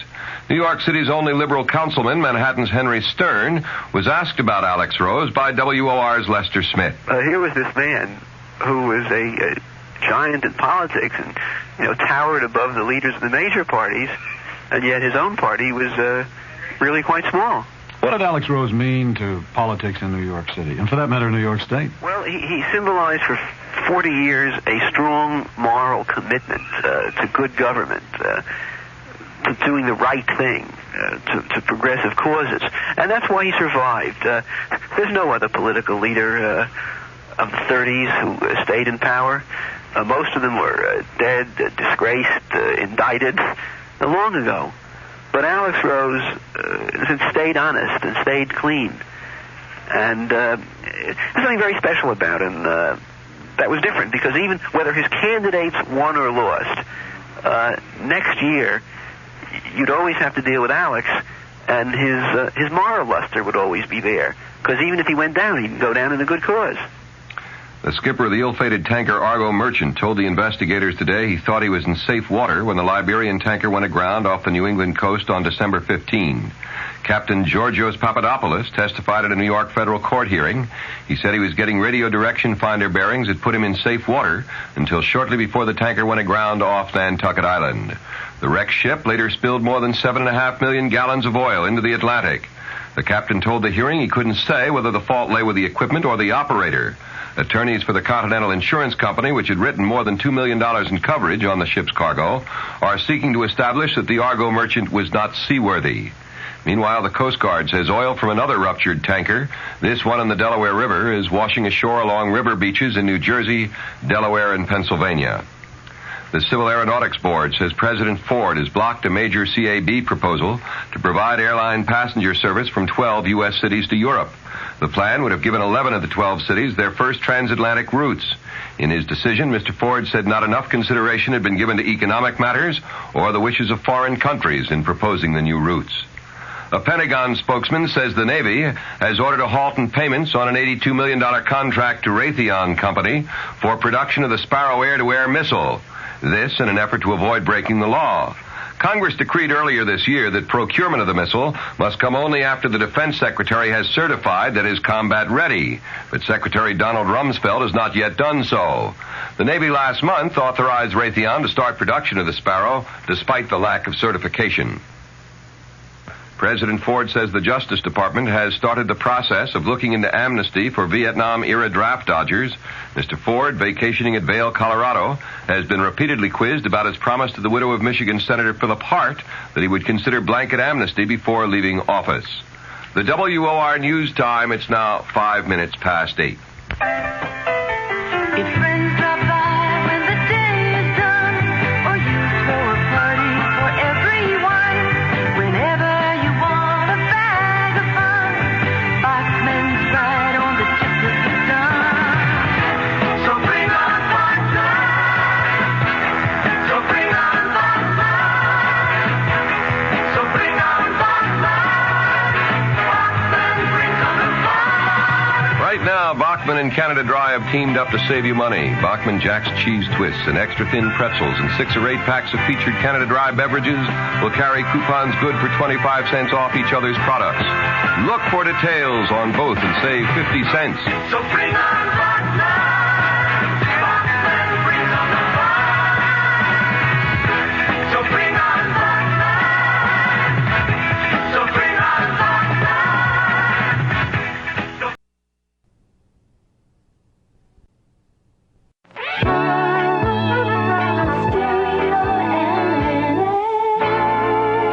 CBS Radio Mystery Theater presents...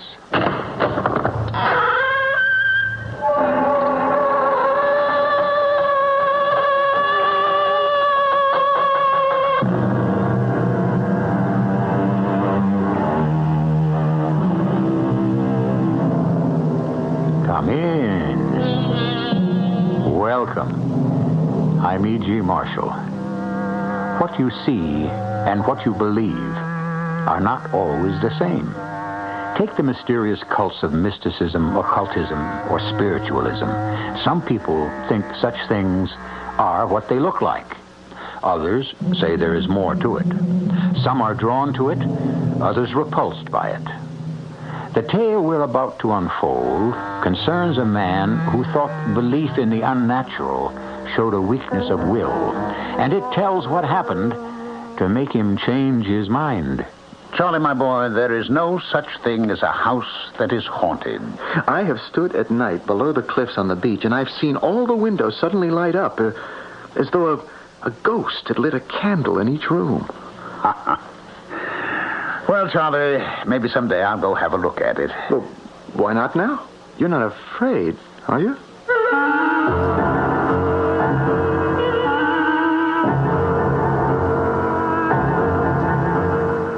Our mystery drama, The Haunted Mill, taken from that classic tale of the unseen world by Richard Donovan, was adapted especially for Mystery Theater by James Agate, Jr., and stars Ralph Bell and Russell Horton.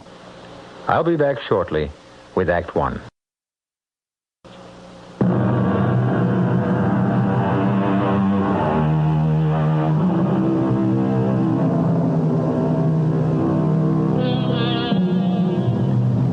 Doctors by nature are careful, cautious, scientific, and have inquiring minds. Alexis Carrel, the Nobel Prize doctor, once said, "A few observations and much reasoning leads to error. Many observations and a little reasoning leads to truth." Meet Dr. James Patmore, a man of reason who could not believe his senses when faced with the truth. What I am about to relate is so weird and startling, especially for a man trained in science as I am, that I can only let the facts speak for themselves and have you who hear my voice reject my tale or accept it. I am a member of the Royal College of Physicians, author of a number of medical books, but it was my decision to take up practice in the small town of Brinton that changed my life and almost everything I believed in. One night at exactly midnight, there was a knock at my cottage door. Come in, come in. Oh, good Lord, man. You're bleeding. Here, let me help you to a chair. I don't know what happened. I saw your light. I just managed to crawl here. You're the doctor, aren't you? Now, don't talk. Yes, I'm the doctor. Here, now. Press this against your forehead. Just a second now. I want to move this kerosene lamp a little closer to see. That doesn't look too bad. You were fortunate, young man. I'm Charles Royce. We haven't met. Just swabbing the cut. Cleaning it out. You've got some wood in there. What did you do? Run into a tree? I'm Dr. Patmore. Oh, you're not a native, so I should say welcome. When I left Brinton 3 years ago, we didn't have a doctor for 50 miles. I've been away at sea all that time, Doctor. Yes, that looks cleaner. Well, I've only taken up practice here last year. Charles Royce. Yes, sir. Are you is that your father and mother on Gorse Hill Farm, about 2 miles south of town? Oh, do you know? Oh, yes, very well. I've been treating your father's lumbago and your mother's arthritis. Yes, indeed. They told me about their wild son, and I expect that you are he, eh? I'm not as wild as they like to make out. It's just their way of explaining why I was shipped off to sea. Well, not that I'm sorry. I liked it. Well, there we are. Now try to keep that bandage around your head. Would you like some tea? Oh, I certainly would. You don't mind if I shed my boots and my jacket? They are soaked. Put them over by the fire, then. Thank you, I will. It was really amazing. What happened to me? I was on my horse, I know that. It's the mystery of the whole thing. I really don't know. Here we are. Drink this while it's hot, eh? I was on my way to see Hannah. Oh, that's the girl I was hoping to marry, and I used to see a lot of her before. Well, I was riding along up by the haunted mill, and suddenly something seemed to lean down at me out of a tree branch over my head, and that's all I remember. I was knocked right off my horse onto the ground, and when I came to, my horse had bolted. There was this blood streaming down over my eyes. Somehow I saw your cottage, the light, and managed to get here. That's all I remember. Now, you didn't see anything when it happened? Stars. That's about all. Oh, boy. This tea hits the spot. Is there someone in town who doesn't like you? Yes, I guess there is. Well, you think this person would have... I think he could have ambushed me in the dark, yes, but... Well, frankly, I don't think he has enough guts. It's like this, Dr. Patmore. Why don't you call me Jim? I'll call you Charlie, if I may. Oh, glad to. Well, 3 years ago, I wanted to marry Hannah Bliss, and I still want to marry her, but 3 years ago, I was 17, and I listened to my father and mother, and they said, "You're too young, you wait." So I went to sea. Well, actually, my father arranged it. I was sent. And I got back last week. 3 years, almost to the day.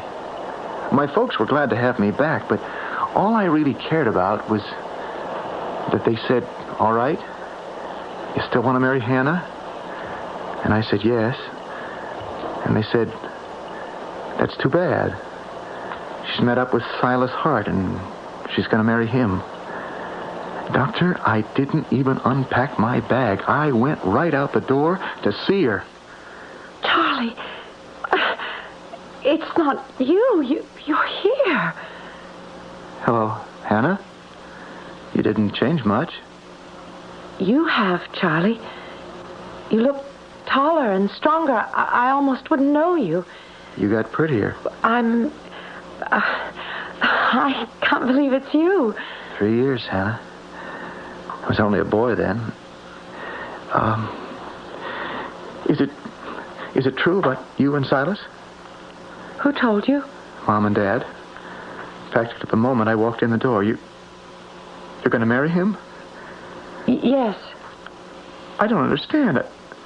I went away believing you would wait. You told me you would. Well, 3 years is a long time. I would have waited 10 years for you. Well, how would I know when you'd come back, Charlie? If you'd come back. What are you talking about? I wrote you from every single port we hit. I told you my plans. What, Charlie? I didn't get any letters. Oh, no. Not one letter. That's the truth. Not one? So I gave up on you. Why would they do that? What are you saying? You know what I'm saying.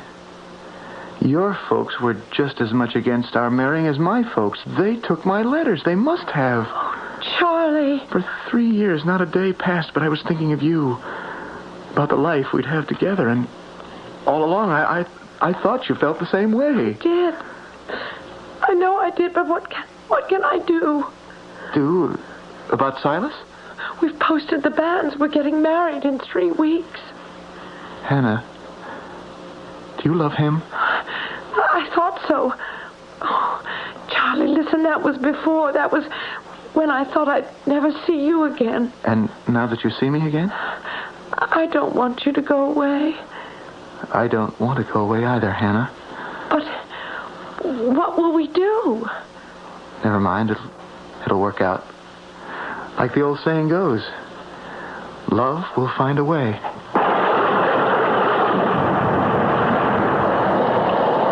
And did love find a way, Charles? Well, I guess it did, Doctor. Jim.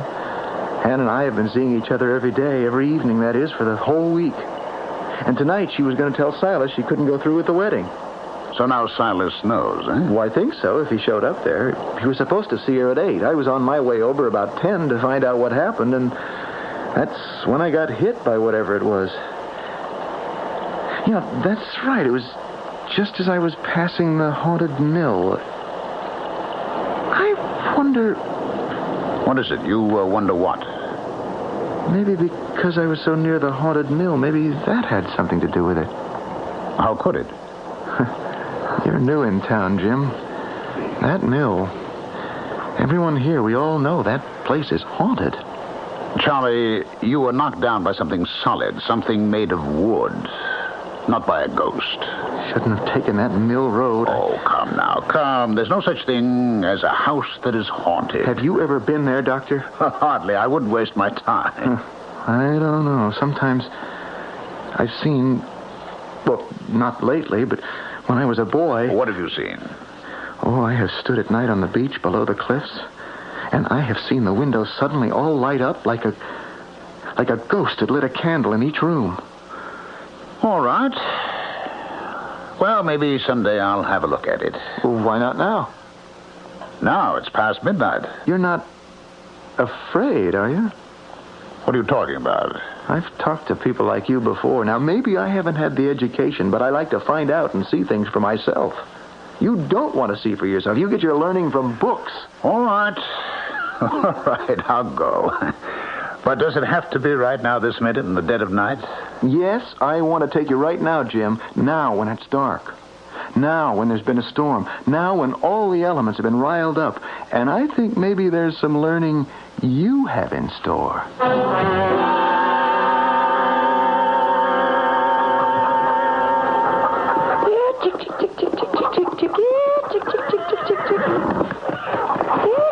Morning, Hannah. Well, you're up early feeding the chickens. Charlie, where were you last night? I waited. No, Your head, what's happened to you? Oh, don't worry. It's a big bandage over a small cut. Oh, you had me so worried. Silas left at 9 o'clock, and I waited and waited, and there was that terrible storm, and you never came. Oh, not from choice, darling. I was riding by the haunted mill, and, well, something attacked me. I was on my way over to see you. What do you mean something attacked you? Knocked me right off my horse. This is Dr. Patmore's sorrel. He has two. I borrowed it till he could round up mine. It bolted and ran away. Are you all right? Well, of course I am. It's just a big bruise. Charlie, it's Silas. Oh, that's what I came to find out. How did he take it? What did you tell him? Oh, he was so fierce. I told him it was all a mistake, that I'd become engaged to him because I thought you were never coming back. He was like a hunted animal, backing away. I said that you and I were going to get married. And he cursed you and said how he wished you'd never come back, how he wished your ship had been sunk at sea. I made him stop. I couldn't listen anymore. No, don't worry. Silas won't do anything. Oh, it's not me I'm worried about. His eyes went so funny. And I remember when he said goodbye, he said, if I can't marry you, Hannah, nobody else will.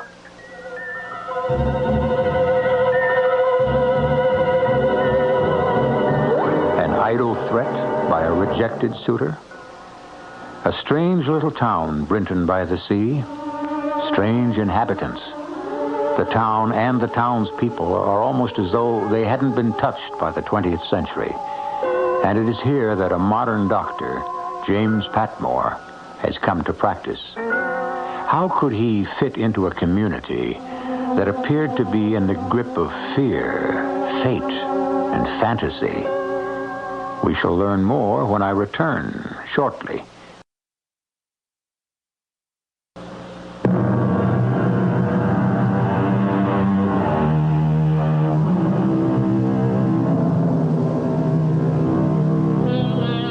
For centuries, astrologists, psychics, numerologists, and others have tried to probe into the unexplainable mysteries. This is what Dr. Jim Patmore is faced with. Reconciling scientific fact with forbidden knowledge. That dead-of-night visit to the haunted mill with Charlie Royce turned out to be impossible for him to forget or dismiss.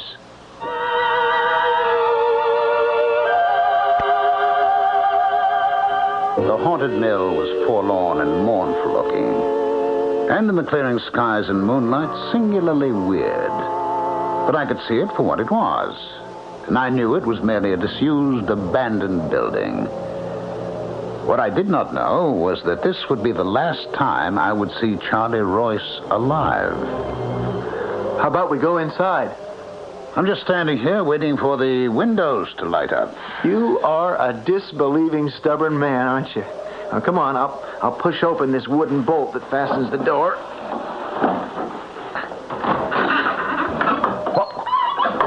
What's that? Bats. They nest here. Well, how do you like it? Homey? Oh, it doesn't frighten me. Shine your lantern higher, Jim. Did you ever see such large spiders making webs? Well, what else could you expect in an abandoned building? All right, Charlie, where's your ghost? I'm here. I'm waiting for some manifestation. Just settle down. Wait and see. Look up there. Well, all I can see is flying bats. No, I mean the roof has fallen in. I can see the moon. Charlie, I have seen roofs fallen in before. What I came here for are your apparitions. If there is nothing to see but bats and spiders... What was that? Something closed the front door. It's stuck. I can't get it open. Let me bring the lantern over. You see, there's no knob on this side. Jim, hold it a little lower. I want to take a look through the crack between the jamb and the door. Jim, the bolt is closed. The wooden bolt has been drawn across the door, locking us in here. See for yourself. Oh, great heavens, you're right. It's been bolted shut. Oh, someone's playing games with us. Or something. Oh, this is ridiculous. All right, whoever is out there, open up this door. Open it up, I say, at once. What's...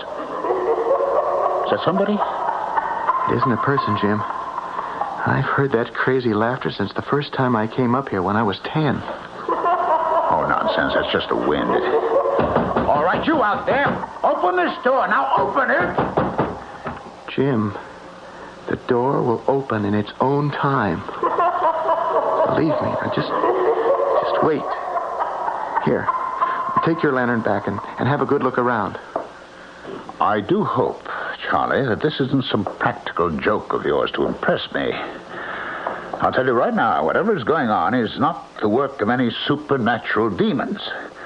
And nothing will make me believe it is. Jim, look out! Get out of the way!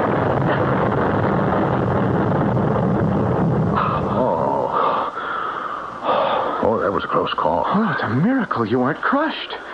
It just missed you by a hair. All right, I've had enough. I think it's time to go. Do you hear that? The bolt outside is opening itself. Oh, stop now. Do you see anyone out there? It opened of its own accord. What did I tell you? Those that haunt the mill are letting us go now. Well, you can believe that if you want to. Jim, I'll tell you something else that's strange, at least to me. This is the very first time I've been in the mill when I wasn't deathly afraid. Everything that's happened tonight, I could almost foresee it. It didn't frighten me. Do you think that finally I've been accepted by the spirits who live here? Spirits? Frankly, Charlie, I don't know what to make of it, and I'm not going to pretend I do, but I can tell you this.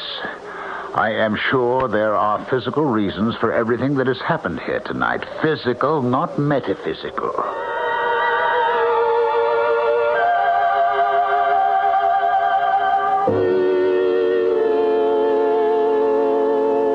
A few days went by, and I heard no more from Charlie Royce. I was a little concerned over his head injury, so one night after office hours, I went over to Gorse Hill Farm.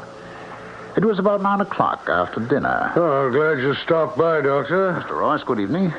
I was going to come see you about my back. How is that muscle tenderness? On the whole, you've improved a great deal since last year, you know. I have still. I'll prescribe some new exercises for you to do. How's your son, Charlie, and Mrs. Royce? We haven't seen Charlie since the night before last. Or was it the night before that? I don't know what that boy is up to. I really came by to see how that cut was mending.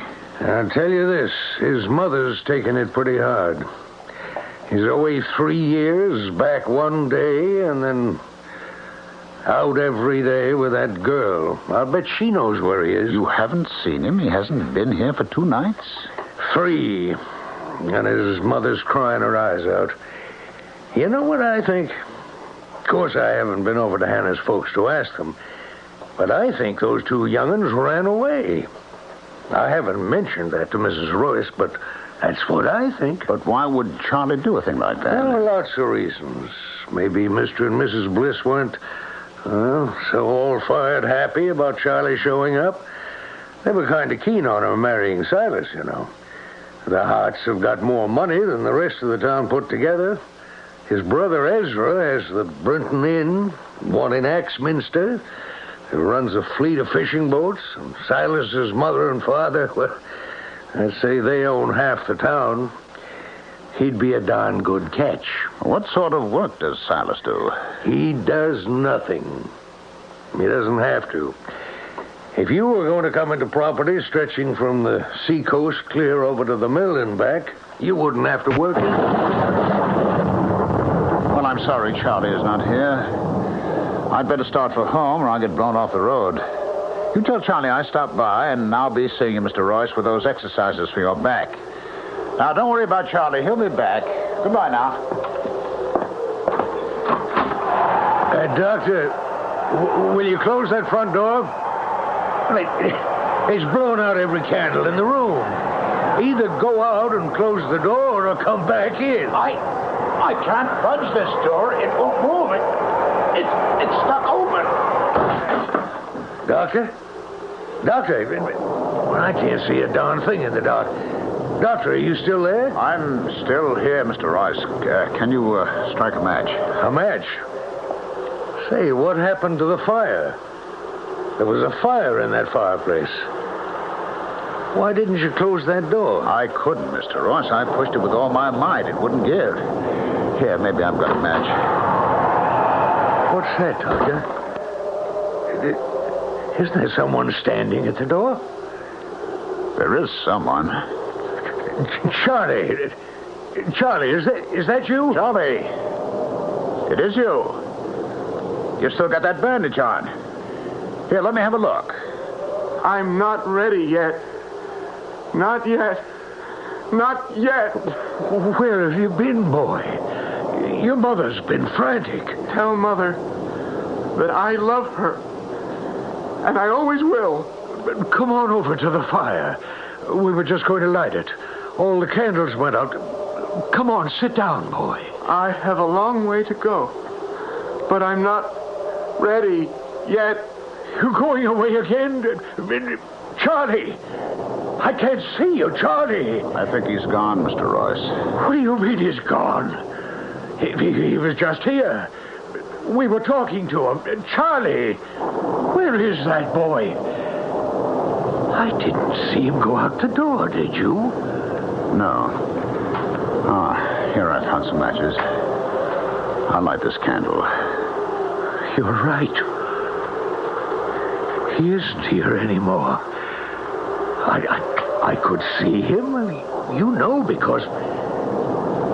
Did you notice he had a kind of greenish light all around him? Yes, I noticed that. Like when we fish at night. Phosphorescence, they call it. He didn't pass me to go upstairs. We didn't see the front door open. Maybe he got out somehow and is standing outside. I'll have a look. Charlie! Charlie! Hannah! What are you doing here? Come inside, child. Hannah, did you see Charlie out there? No, I didn't, Mr. Royce. It's Charlie that I've come here about. Here, take off your wet things, dear. I can't stay. I promised Mother I'd be back as soon as I could. Oh, Dr. Patmore, this is Hannah Bliss. How do you do? What is it, Hannah? What about Charlie? Did you two decide to come back? I don't know what you're talking about, Mr. Royce. Charlie and I didn't go anywhere. Is he here? Can I talk to him, please? Charlie's not here. I mean, I thought he was just now. It's so hard to explain. I thought he was with you. Hannah, these past few days, you mean to say that you have not seen Charlie? No, not for 3 days. What's the matter? What do you mean he was here just now? Why won't he come to see me? What have I done, Mr. Are you Royce? saying that you haven't seen him for 3 days? I haven't, no. The last time was the morning after I told Silas we couldn't get married. Charlie had an accident, his head. That afternoon we were going to the church, change the old bands and ask the priest to post new ones. I've been waiting and nearly going crazy. And then I thought maybe he'd decided he didn't want to marry me after all, so... I put my pride in my pocket and came over here to find out, but you say he's not here. When will he be back? We don't know. Hannah, it's all right. I'm sure it's just a misunderstanding. He'll show up. Do you think he's all right? Oh, well, of course he is. Now, you trot back home, dear, before more parents get worried about their children. All right? Yes, sir, I will. And thank you, Dr. Patmore. And you, Mr. Royce. I'm sorry if I caused any trouble. I didn't mean to. I'll make Charlie a really good wife. I promise I will. Oh, of course you will. Now, go on home. Good night, Mr. Royce. Good night, Dr. Patmore. Good night. Hannah hasn't seen my boy in all these days either. But we saw him, Doctor, didn't we? I mean, I'm not going crazy. We saw him and we heard him. One possibility, a blow like he'd received could have caused temporary amnesia. Charlie may be wandering around not knowing who he is or where he is. Well, if that's really him we saw, what did he mean he wasn't ready yet? Oh, Lord. What am I going to tell his mother? That you saw him and he's all right, and he'll be back. Do you honestly believe that, Doctor? It just isn't ordinary what happened.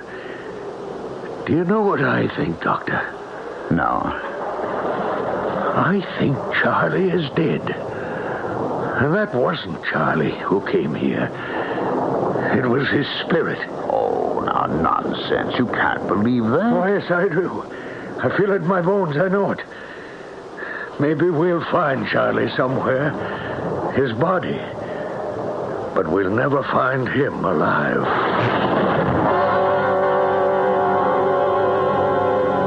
Could they have seen the ghost of Charlie Royce and not his living body? To appear like that and disappear. What human can do that? Or were both the doctor and the boy's father hypnotized somehow? But why was Charlie's father so positive he would never again see his son alive?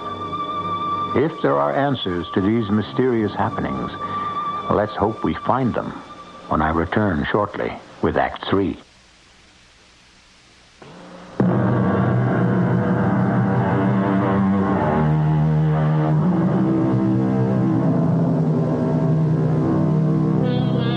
The world of James Patmore, M.D., was being shaken. The science of cause and effect seemed no explanation of the mysterious occurrences in the little town of Brinton by the Sea. And if scientific deduction failed Dr. Patmore, his destiny was somewhat less than controllable. That concerned him deeply. He knew he could not let himself be frightened or feel fated. He had to find out.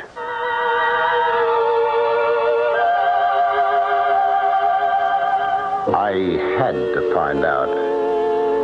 Where had Charlie Royce gone? Was he alive or dead, hiding or killed? Days passed and still no sign of him. He had simply vanished. Some suspected Charlie's rival Silas, who said nothing, and said he knew nothing. One day, Silas's brother Ezra Hart, who ran the Brinton Inn, asked me to come see his wife, who was ill. I examined her and then joined him downstairs where he was working at the bar. How is she, Doc? It's a touch of flu, Ezra, is nothing more. A lot of it going around. How long will she be laid up? It's hard to say. 2 weeks, about. Now, you keep her warm and quiet. 2 weeks? Well, what am I going to do about the inn? You can't get any help these days. Oh, surely there's someone you can call on to help you out. What about your brother Silas? You must be joking, Doctor. Silas? The worst thing my father ever did was to leave him money. He hasn't lifted a finger to do an honest day's work since he was 15. He's not ambitious like Charlie Royce was. Was? I mean, is. For all I know. I just haven't seen him lately. Did Charlie Royce come to the inn, Ezra? The chief of police asked me the same question. Well, it's about time they started asking questions. My guess is that Charlie went back to sea. Anyway, I told him Charlie was here the day after the big storm. He had a bandage around his head. Said he was going to see a priest later, but he was still kind of groggy from falling off his horse the night before. About 6 it was. He sat right where you are, Doctor, right there. Drank a pint of ale and started to get dark fast, real black outside. Another big storm blowing in off the sea. I turned around and suddenly it was gone. Was he walking or riding, Ezra? He was walking. His horse had bolted the night before and he still hadn't found it. I said to the police chief, you have to cross the common to get to the rectory. There are several pools and treacherous hollows on the common. You ought to search there. So I suppose they're looking there, eh? Well, I wouldn't be surprised. How much do I owe you for visiting Mrs. Hart? Oh, I'll send you a bill, Ezra. Don't worry. Oh, Charlie'll turn up, I'm sure. Like a bad penny. You know, I can understand you saying that. After all, Silas is your brother. Well, even if he weren't, it was wrong of Charlie to come back and turn that girl's head. That wasn't right. No, sir. Charlie knew Hannah was spoken for. Why, even the bands had been posted. Them running around made Silas the joke of the town. You'll find lots of folks hereabouts not too all-fired sorry that Charlie is gone. Charlie's disappearance lengthened into weeks, then months. Everyone for miles around had some theory. Finally, the police gave up their search. No one seemed to care anymore except his father and Hannah Bliss. Winter was upon us, roads almost impassable, but I had one patient I always managed to see, sick from disappointment and anxiety. A rather difficult illness to cure. The fourth time this week, Doctor. You're spoiling me. Oh, I had to pass this way anyway, Hannah. I had a visitor this morning. Someone I hadn't seen in a long time. Do you remember Silas Hart? Oh, yes, I certainly do. Where was your mother? She was out at the market, and Silas walked in the door. I hope he didn't upset you. I'm afraid he did. I've never seen him looking like that. Rings around his eyes, as if he hadn't slept for weeks. He said, "I've kept from seeing you as long as I could. I know you aren't well." What did he want, Hannah? He said, "Charlie's been gone a long time now. What about us?" And I said, "Charlie was gone for 3 years, and I didn't wait for him. This time I'm going to." And how long did he stay? About an hour. He said, "Couldn't we try to make it like it was before Charlie came back?" And I said to him, "No, Silas, I'm going to wait for him." And then he got up and went to the door and said, "Well, that may be, Hannah, but if it's Charlie you want, I think you're going to have to wait a long, long time."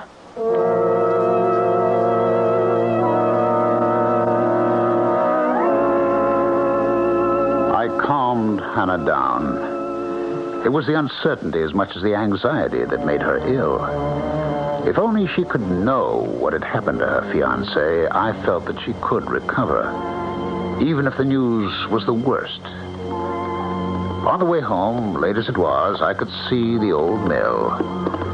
For some reason, I took the cliff road, the sea churning below me. Doctor! Dr. Padmore! Hello, Ezra. Doctor! What are you doing out there? Doctor, quick! Come and help me. What's the matter? Can you climb down these rocks to the beach with me?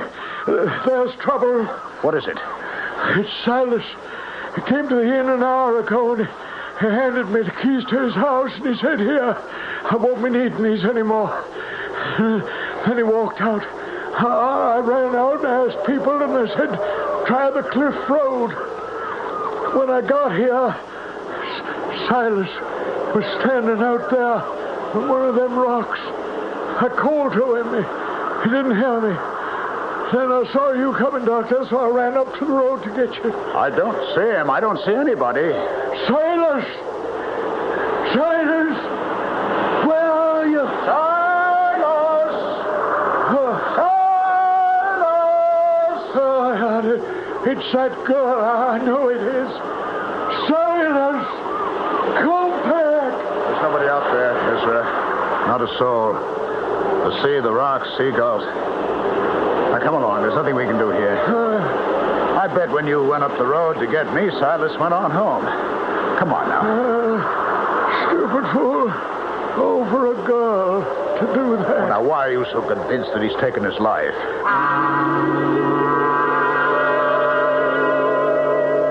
There was something very wrong, but I could not believe, as did Ezra, that it was Hannah's doing. If Silas had drowned himself, only a very guilty conscience could have driven him to it. We climbed back up the cliff road, and as I mounted my horse, it suddenly reared and almost threw me. For up on the hill stood the old mill, every single window ablaze with light. It was there, I felt, that the key to unlock this mystery lay. The only one person I could trust was Charlie Royce's father, John. So I went to see him and persuaded him to hitch up his cart with his favorite horse, Princess, and accompany me to the haunted mill. I thought you said it was all superstition, Doctor. You didn't believe in all that. Mr. Royce, if your journey should result in nothing, will you keep the matter a secret? Certainly. But why? All my adult life, I have taken with a great grain of salt the possibility of anything unnatural happening in our very natural world. Well, then why are you going to the mill? One can always be wrong. Princess! Princess! What's gotten into you? She absolutely refuses to go on. Then stop it. Go on there. Come on. Wait. I see what it is. Up in the road ahead. You see it, Mr. Royce? Good Lord. A body. A corpse. As if I can see right through it. It's got blood streaming out of its head. Lying there like that. Mr. Royce. Mr. Royce, we're neither of us imagining this. Are we? Is it really there? I think it's Charlie. It glows, that greenish light, the same way Charlie was when he came to see us. It's gone. Well, I'm afraid Princess won't move a step. All right, tether your mare, Mr. Royce. The mill is hardly half a mile away. We'll each take a lantern. You mean walk it? Yes, now.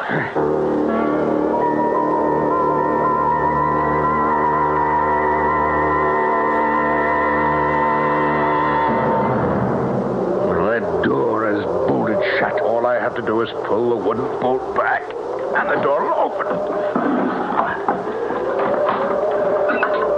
How did you know it could be opened? I've been here before with Charlie. Now, don't be frightened. The bats won't harm you. What's that? It's only this old mill laughing at us. Where do those steps lead? I've got to go up there. I have the same feeling, Mr. Royce, as if we were drawn up there. We have to go. All right. One step at a time. I'll go first. Hold your lantern high. You see, there's a closed trap door at the top there. I can't explain it, but I can't wait to get up these steps. John Royce was one step right behind me. I reached the top and slowly pushed open a trap door. As I did, I am absolutely certain that I heard a sigh.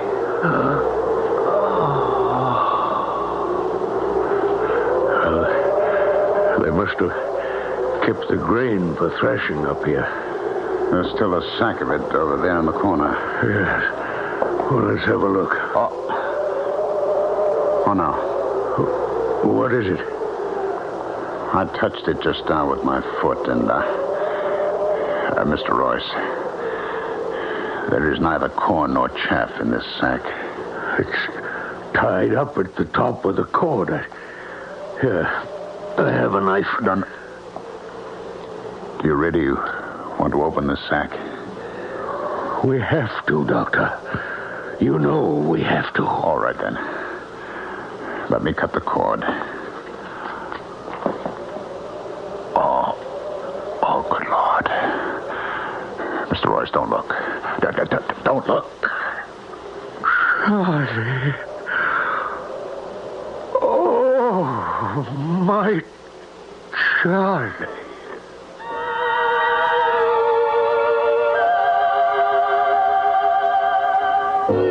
Yes, what was left of Charlie Royce. Murdered. A bullet hole in his skull. His throat cut.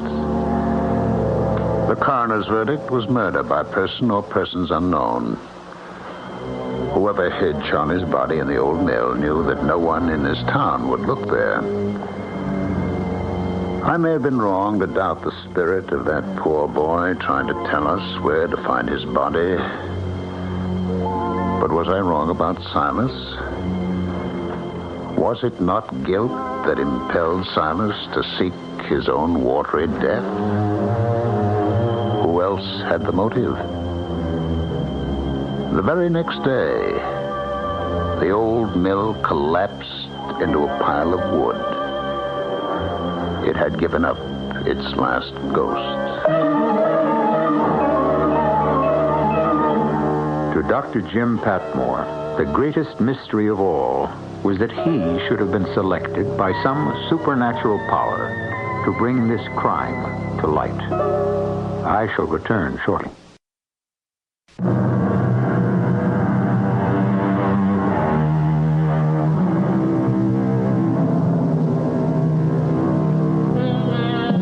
Those who make a study of the occult believe that anyone who has suffered a violent death cannot rest until that death has been avenged. That the spirit will keep reliving its final agony like a phonograph needle stuck in the last groove of a record. We trust fate will be kinder to you, and that you may never meet up with a homeless, tortured, wandering spirit. Our cast included Ralph Bell, Russell Horton, Patricia Elliott, and Court Benson. The entire production was under the direction of Hyman Brown. This is E.G. Marshall inviting you to return to our Mystery Theater for another adventure in the macabre. Until next time, pleasant dreams.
Come in. Welcome. I'm E.G. Marshall. Between the years 1694 and 95, William Shakespeare completed his first tragedy, by far the loveliest of them all. It is drenched in the sunlight of golden love story, darkened to a gray evening of sorrow that laments the death of bright youth and ill-starred love. A story for all men and women of all seasons. Romeo, what time tomorrow shall I send to you? At the hour of 9. I will not fail. Good night, good night.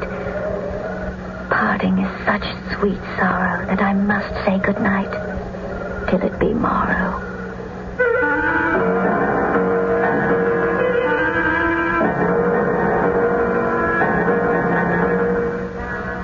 Our mystery drama, The Love Song of Death, was adapted from William Shakespeare's tragedy, Romeo and Juliet, especially for the Mystery Theater by Ian Martin, and stars Christopher Tabori and Morgan Fairchild. It is sponsored in part by Allied Van Lines and True Value Hardware Stores. I'll be back shortly with Act One.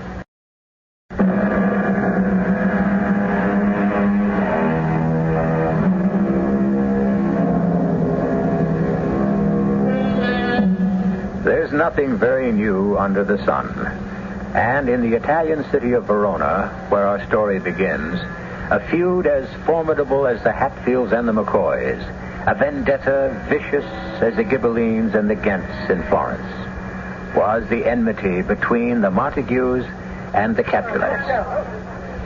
Our story begins with a brawl between servants of the Montagues and the Capulets. A brawl which Romeo's friend and cousin, Benvolio, nephew to Lord Montague, is trying to stop. You put up your swords, you fools! Are you all mad? If you do not beat me, I'll beat them down. A Montague with a sword drawn.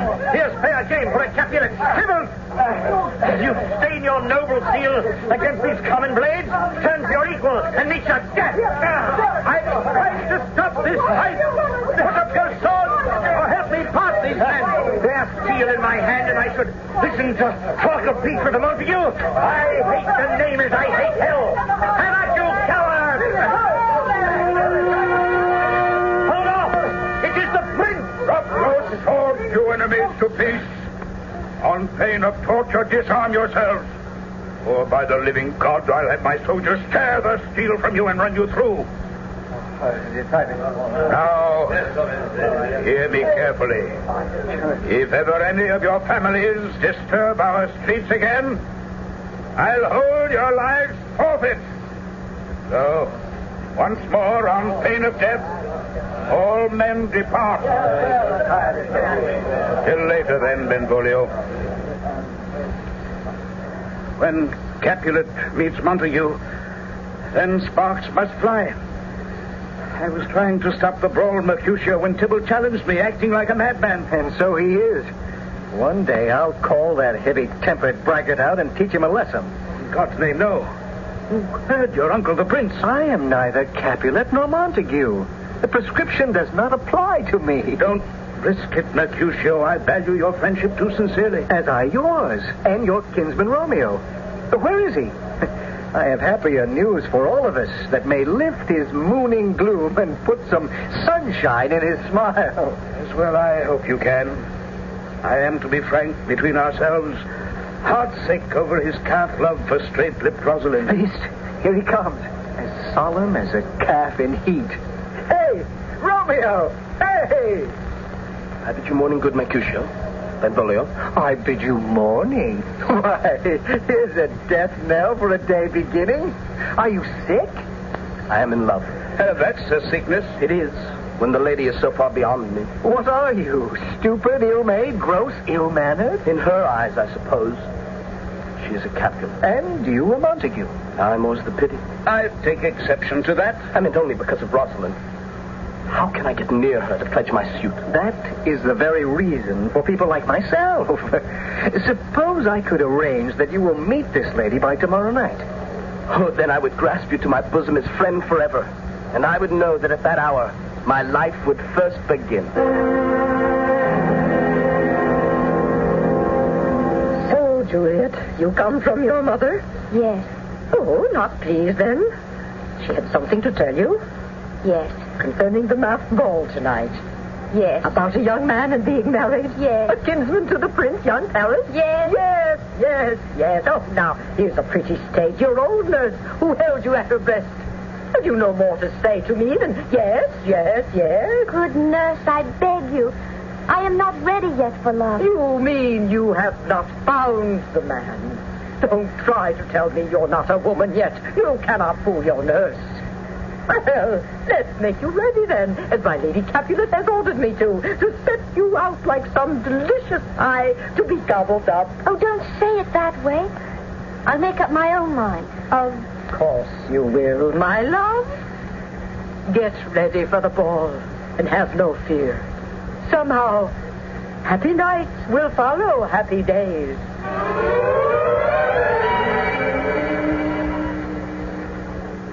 This is a Capulet masked ball. We are not bid to it, Mercutio. But being masked, how can we be questioned? You are safe. The prince's family is welcome. But Benvolio and I, as Montagues... Oh, do come, Romeo. Once into the ball, our faces masked, each man is as good as his legs. Hear the music? Does it not stir your blood? It is a tune to dream by. I see that dream, and that Queen Mab has been with you. Queen Mab? Why, yes. The fairy's midwife. Put on your masks, then. For inside these walls, in a garden where the music bids us, is Queen Mab to spin the dreams, and who knows the answer to all our desires. So, my visor is in place. Yours, Benvolio? I am as eager as you. And Romeo? Yes. And yet, I have the strangest feeling. What? My life begins, and mayhap ends in this adventure.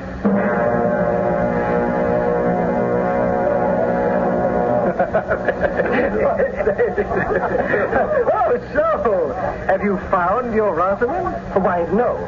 She is beset by so many partners that I... Oh, Romeo, don't try to pull wool over an old sheep's eyes. Somehow your ardor has cooled. Look where I point.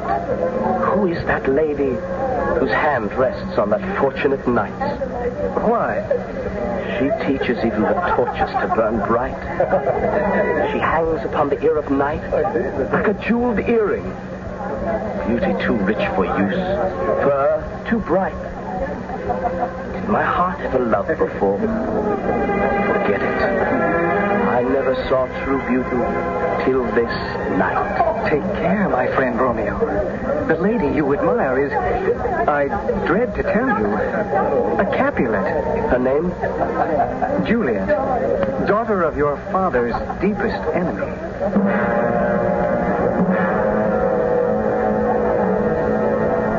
May I claim this dance? A holy monk? Is it within the allowance of your order? Only a pilgrim's garb I wear on my long journey to you, the shrine. I have no claim to devotion. To this pilgrim, you have total claim.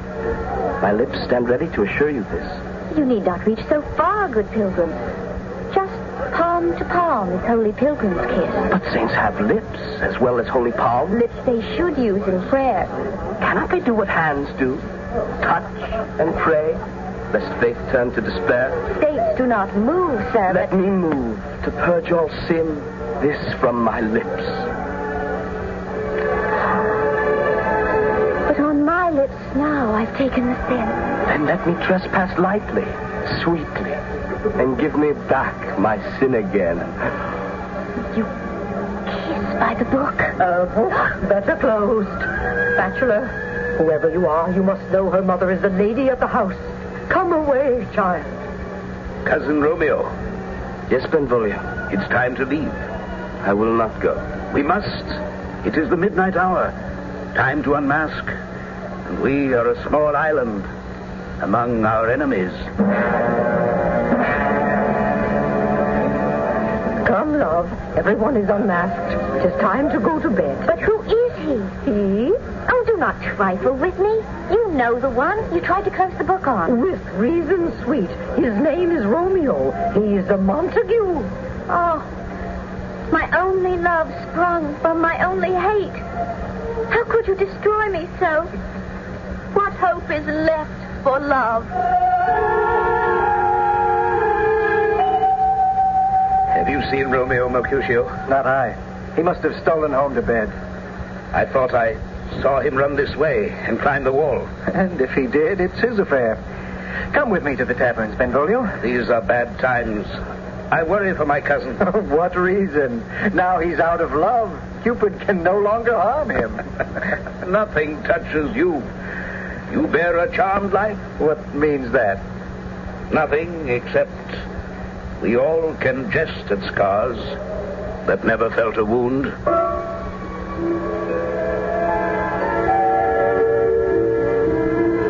With love's light wings I climbed this wall. And now, a moment soft. What light through yonder window breaks? Not dawn yet, but it is the east. And Juliet is my sun. And there she is at the window of the dawn. It is my lady. Oh, it is my love. I wish she knew she were. See how she leans her cheek upon her hand. Would that I were a glove upon that hand, that I might touch her cheek. She speaks. Oh, speak again, bright angel.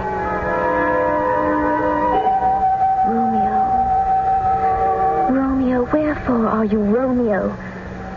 Deny your father and forswear your name.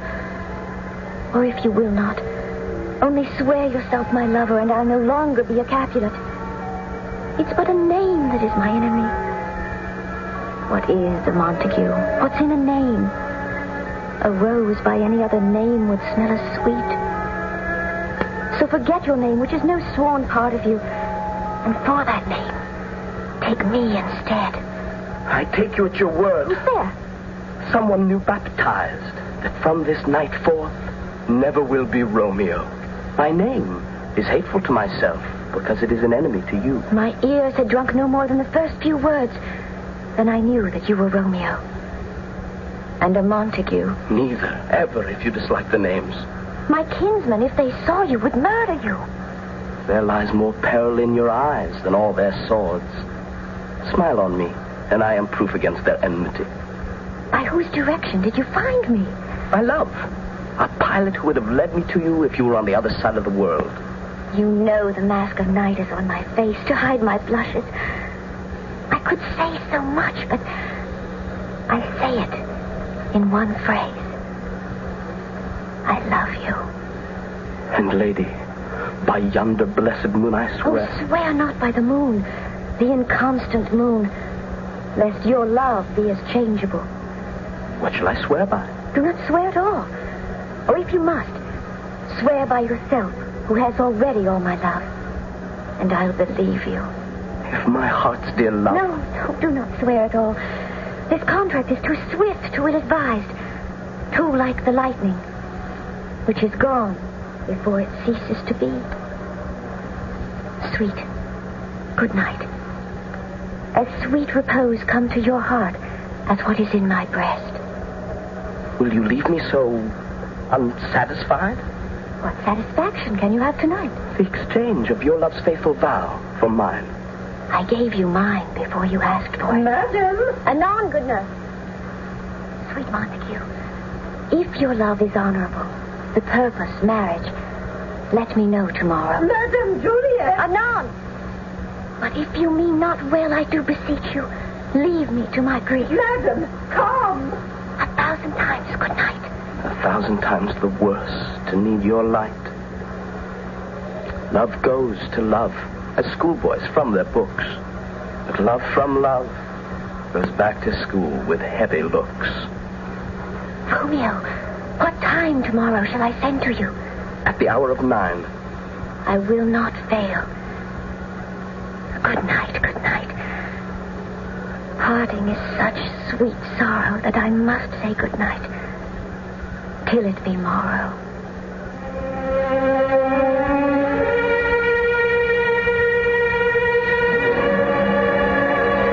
So falls the curtain on perhaps the most famous love scene of all time.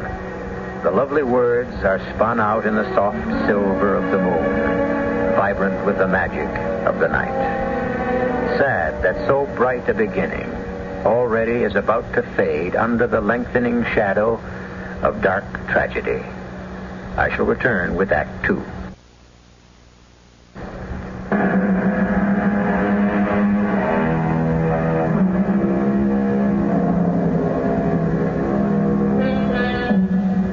For Romeo, there is no slightest hint of impending doom.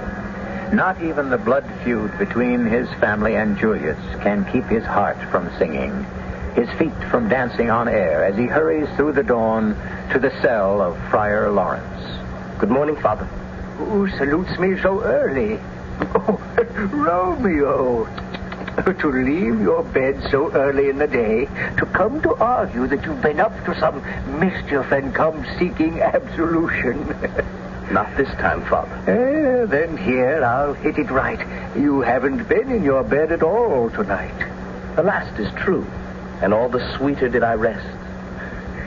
I'm in love with Capulet's daughter, Juliet. What are you saying? My heart is hers as much as hers is mine, and we are both set on holy wedlock. I come to pray that you will marry us here today. Do Capulet or Montague know of this new burning flame? God forbid, dear friar, that my father or her should. Or we might light a fire to burn Verona down. But if we are married... Jesu Maria. you could speak truth. This alliance could be the only hope to end the bitter rancor of your households. So, God might smile upon it. If the Lady Juliet wills it too, I will marry you.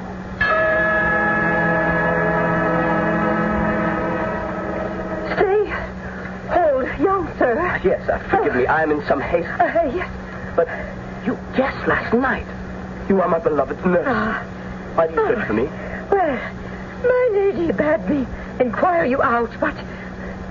Oh, sir, can we first withdraw within the shadow of the church here? By all means.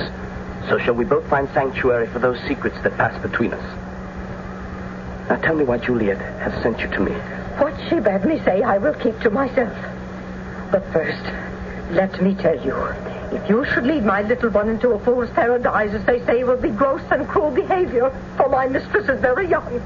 And if you should lead her down the garden path, as they say, why then I say... Good nurse, say no more, except to commend me to your mistress.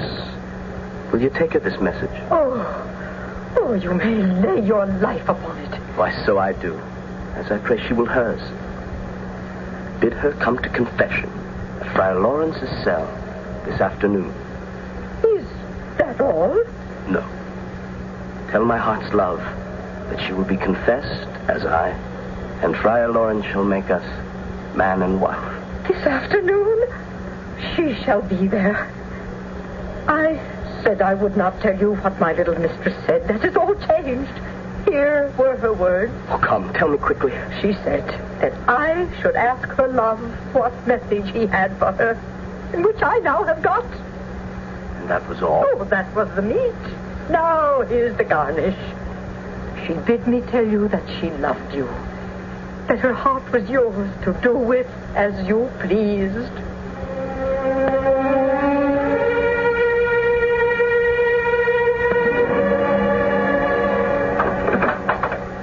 Thank God, at last. Sweet nurse, what news?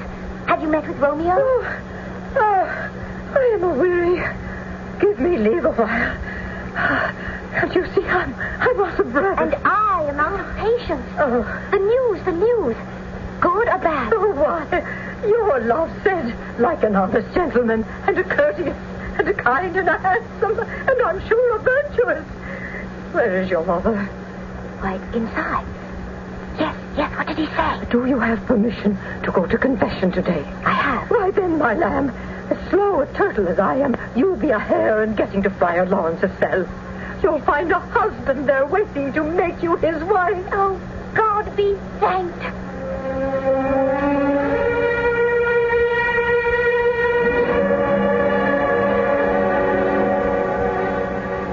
Good day, Friar Lawrence. Was I long, Romeo? Did I keep you waiting? Was I too long?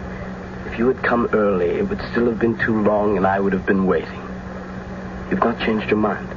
My true love has grown by such excess I cannot sum up the half of all my wealth.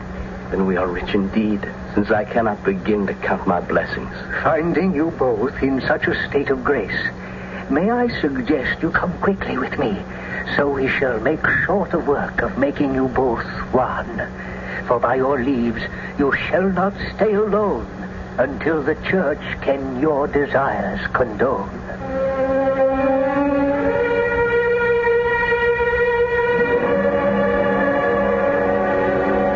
Mercutio, the search for Romeo seems fruitless. I pray you, let's retire. The day is hot, and with Capulets everywhere abroad, and... By my head, here come some Capulets. And Tybalt. By my hell, I care not. Gentlemen, a word with you. Yes, Mercutio, you consort with Romeo. Consort? What, would you make us minstrels? If that's your intent, I promise you nothing but discord. Here's my fiddlestick. That shall make you dance. We're out in public. Let's pick some private place to air our grievances, or let's depart. All eyes watch us here. Men's eyes were made to look. I will budge for no man's pleasure. Put up your sword. Here comes my man. I'll be hanged Tybalt if he wears your livery. Well, I'll dress him in another suit, Romeo. Yes, Tybalt. What do you want? To tell you what my hate for you can find no better word. You're a cowardly villain. Turn and draw. Tybalt, I protest I never injured you. I love you better than you can believe till I can tell you why. So, good Capulet, the name I now count as dear as my own. Be satisfied. Oh, come, dishonorable, vile admission.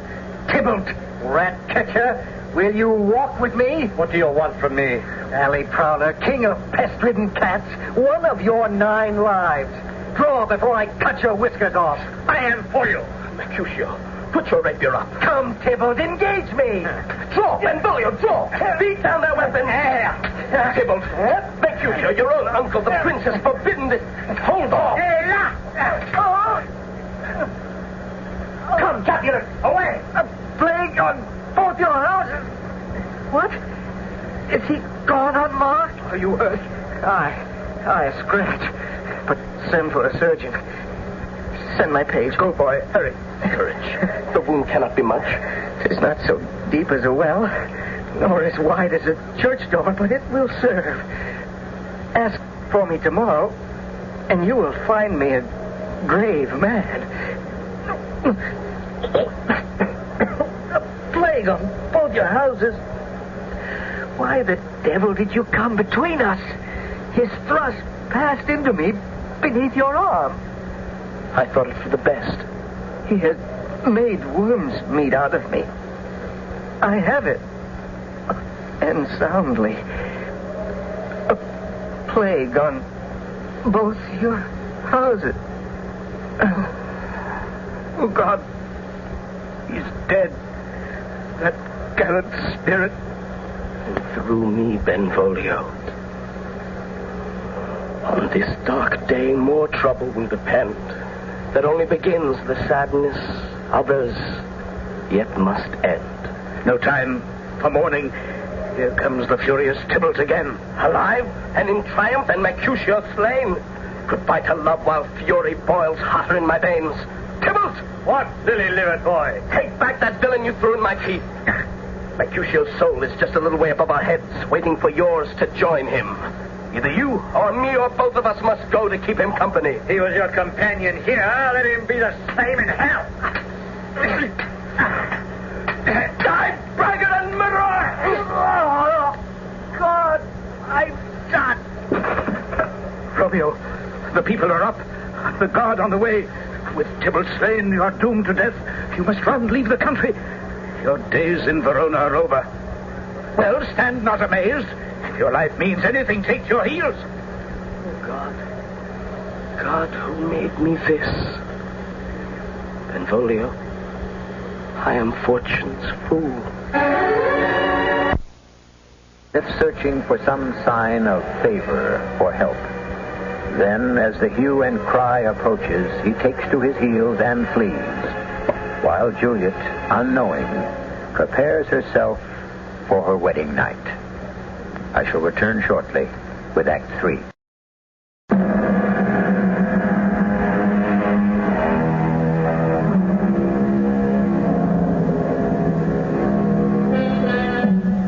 In the wake of the 2 deaths, the prince has to sort out all the claims and counterclaims. But Benvolio's quiet, factual account of what happened weighs in Romeo's favor. The decision of the prince is that Romeo shall not be put to death, but Vanished? Tybalt is gone, and Romeo that killed him is vanished. Oh, God! Romeo's hand shed Tybalt's blood. It did, alas, the day it did. A courteous and honest gentleman, why, grief is enough to make me old. All shame to Romeo. Hold your tongue. What?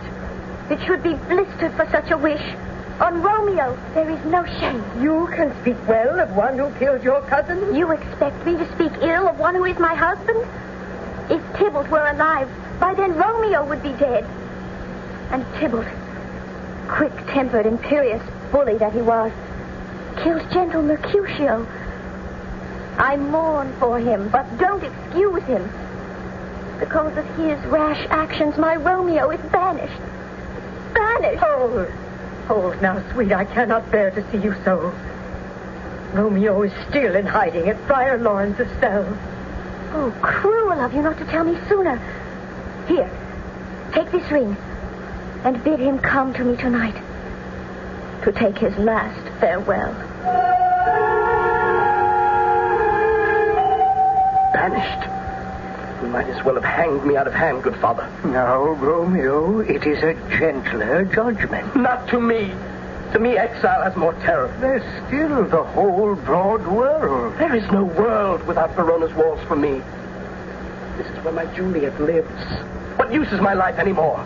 Dear friar, have you no poison mix, no sharp ground knife, no sudden means of death to take me quickly to an unmade grave? There's someone knocking. Quick, Romeo. Hide yourself. Well be taken. There's no more reason to live. Holy Friar! Oh, Holy Friar! Where is my lady's lord? Where is Romeo? Juliet's nurse. Let her in. Very well. Oh, is he still here? He is not fled. Hush, woman, hush. As you can see, he is still here. Oh, may the good Lord be thanked. My lady has sent me to you, sir, to give you this. A ring? And to beg you, come to her this night to say your last farewells. How can I face her? How can you not? Get you to your true love, as was ordained. But make sure you leave her before the night is out, so you escape through to Mantua. Once you are there, I can announce your marriage, and with the help of friends, sue the prince's pardon and call you back. Then you will come to my lady. He will come, but first we must wait for night. Go, bring your mistress the news. Oh, good friar, I will. Cheer up, Romeo. Now, go. There is water in my study. Make the best of yourself for your wedding night.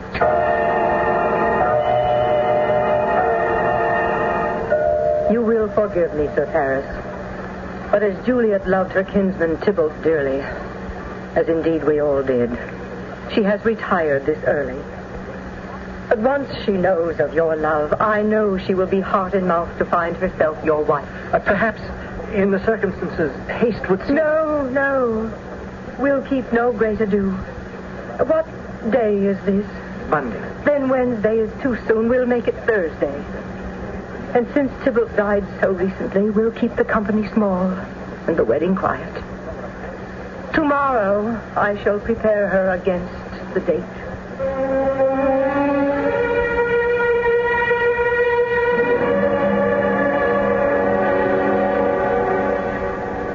Do not go yet, Romeo.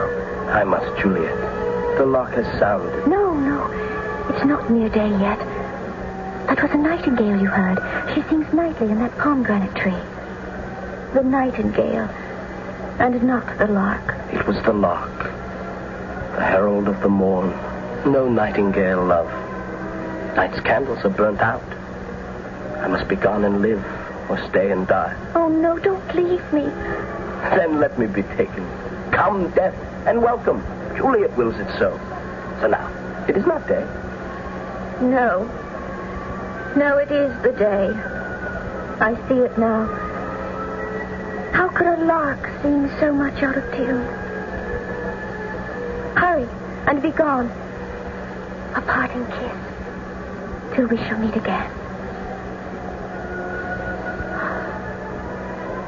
Now quickly, love. Descend. Adieu, my love. Adieu. Adieu. My love, adieu. Why, that's goodbye. How heavy on my heart that word must lie. Who's that? Your mother. How are you, child? Madam, I am not well. Still weeping for your cousin's death. Have no fear. We have arranged for sudden joy to lift you out of this despond.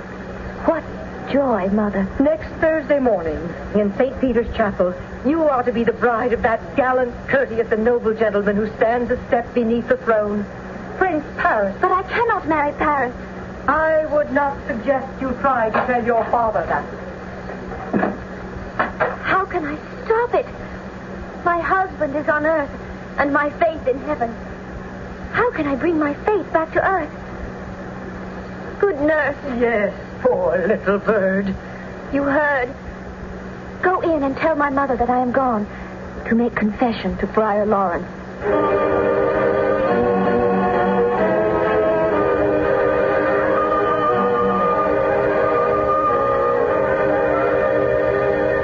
have confessed me, Father. Now I wish to die. Child, if I were to let you go, you would kill yourself? Without hope, yes. Then listen to me close. Take this bottle and the liquid in it. Go home, be mercy-seeming, and give consent to the wedding Thursday. Wednesday night, make sure you are alone, and drink this liquor, which shall lull you to a drowsy state, which counterfeits death. For 2 days will you lie so. By the second night, when you are laid to rest in the Capulet tomb, by my word and letters, Romeo shall come and wake you from your drug sleep, to carry you off to Mantua, to freedom and to love. Give me the vial, Father. And for all the rest, I place my trust in you and what heaven shall decree.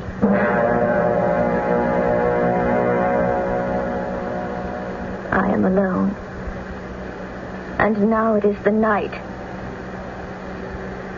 Come, precious liquid. Buy me my future. But what if this drug fails to work? Shall I be married tomorrow morning? Or suppose it should be poison which the friar, fearing to be dishonored for wedding me in secret, subtly administered to have me dead.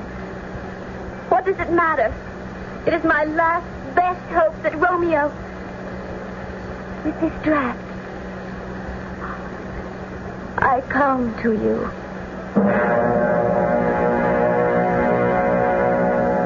Good morrow, Lady Capulet.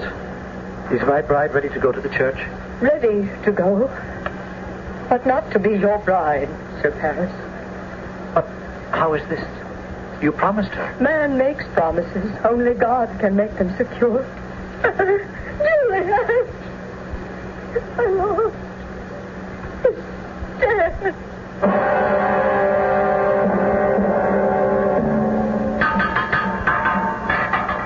God have mercy. Would you break the door down? Aye. Kick the fops from under heaven, Friar Lawrence. What's amiss, Benvolio? Has Romeo been here? Didn't you meet with him in Mantua? Having no safe conduct, the guards made me prisoner. When at last I found my freedom, it was only to learn the news. Juliet's death had reached Romeo in Mantua, and from that town he was already gone. Without my letter being delivered to him? That's right. Then he thinks that Juliet is truly dead. Oh, our Heavenly Father. Now, lend me speed. Come, let us quickly to the tomb. Give me the torch, boy. Get you home and leave me alone to mourn. Oh, Juliet. With bridal flowers, your canopy of dust and stones I strew. And nightly, the death watch I keep shall be to haunt your grave and weep. What? What, boy? I thought I told you to go. Montague. Romeo, how dare you here? Sir Paris, friend of my dear friend, Mercutio. I have no quarrel with you. But I have with you. Banished. The murderer of my love's cousin, whose grief at Tybalt's death drove her to the grave. I care not for Tybalt, but at least I can revenge Juliet's death. I beg you, gentle youth, don't tempt a desperate man. I come armed here against only myself. Do you provoke me? Then have at you. Again, I beg. I seek no fight with you. But I with you. Murderer. Defend yourself. Oh, God, I'm saying I die.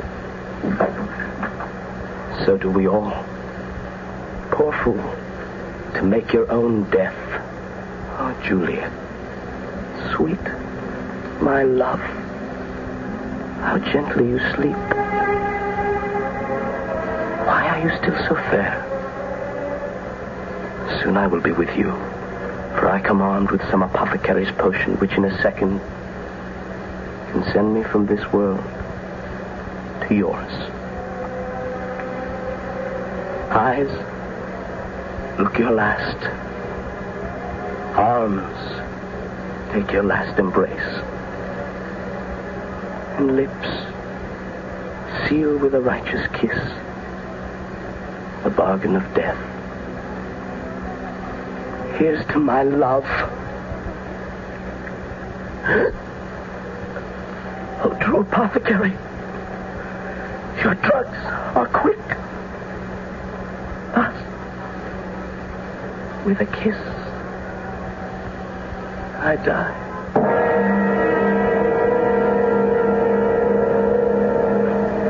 The vault is open, as I feared. Then, in God's name, let's follow in. Better you stay here and keep the horses hidden from the watch if they should pass by. Then hurry, Father. The walk to the grave is always slow. Strange, I must in a hurry go. What blood is this that stains the sepulchre? Oh, no. Two masterless and stained swords in this place of peace. Romeo and Paris. What's happened here? Who asks what's happened? As I do. Where am I? Oh, comfortable friar. You are with me. But where? Where, as you promised, is my Romeo? My lady, come away. All has gone awry. Your husband lies dead. Romeo! And Paris, too. Come. I will see you disposed among a sisterhood of nuns. Friar Lawrence, Albert, come quickly. We must leave. No, go yourself. Save your life. For I will not leave this tomb. Friar, make haste. I cannot leave you, daughter. You must. You cannot do any more for me. Albert, the watch. The watch. God bless you and help you. Yes, I come.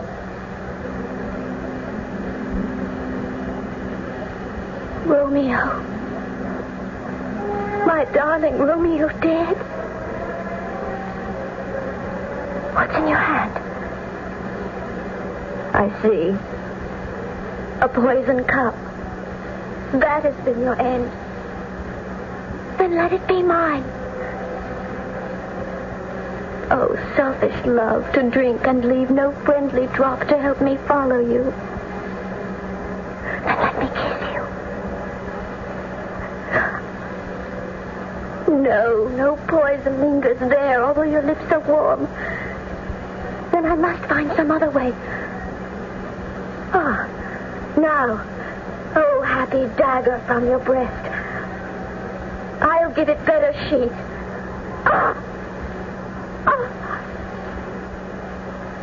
To let me rest.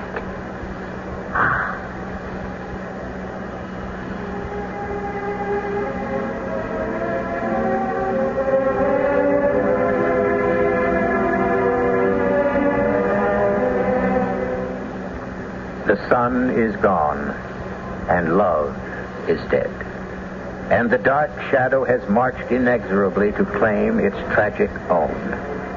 The dagger buried in her heart, Juliet, in her white burial dress that might have been her wedding one, slips from the bier to lie beside her dead lover. Both Romeo and Juliet are dead. But the story of their love will never die.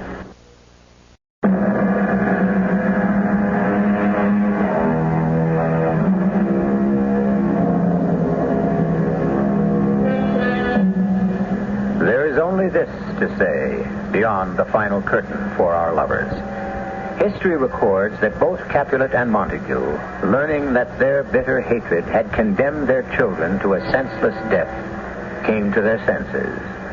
And perhaps the most tragic picture of all is the sterile one of two bitter old men at last clasping hands and offering friendship.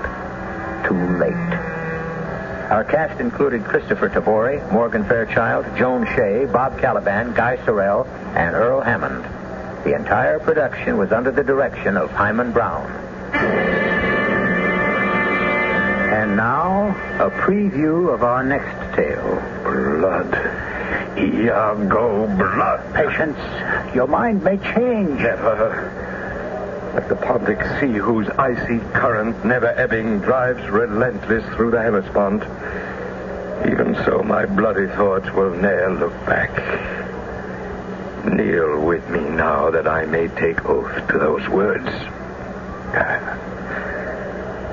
Within 3 days, I will hear you say that Cassio is not alive. My friend's already dead.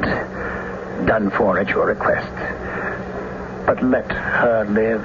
Desdemona? Lewd minx. Damn her. I go now apart to study what swift means of death I can devise for that fair devil. Radio Mystery Theater was sponsored in part by Buick Motor Division. This is E.G. Marshall inviting you to return to our Mystery Theater for another adventure in the macabre. Until next time, pleasant dreams.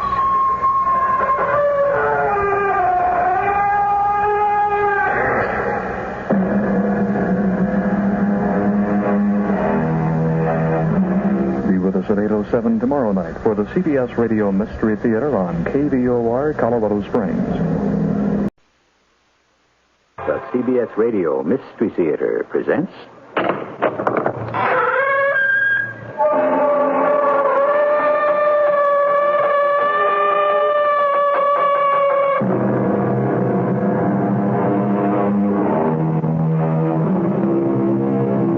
Come in. Welcome. I'm E.G. Marshall. Add a grain of salt, said a learned Roman gentleman named Pliny the Elder some 2,000 years ago.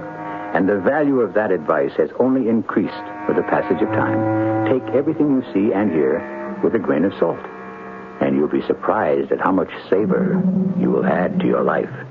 I am going to find the old man of the rock. There's no such person. It's an old wives' tale. You keep away from him. If there's no such person, why are you so scared? Because he kills everyone who approaches. Why do you want to find him? Because he knows where all the money in the world can be found.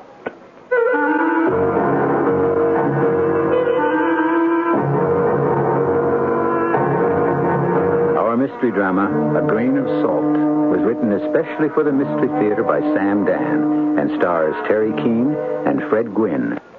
It is sponsored in part by True Value Hardware Stores and Buick Motor Division. I'll be back shortly with Act One.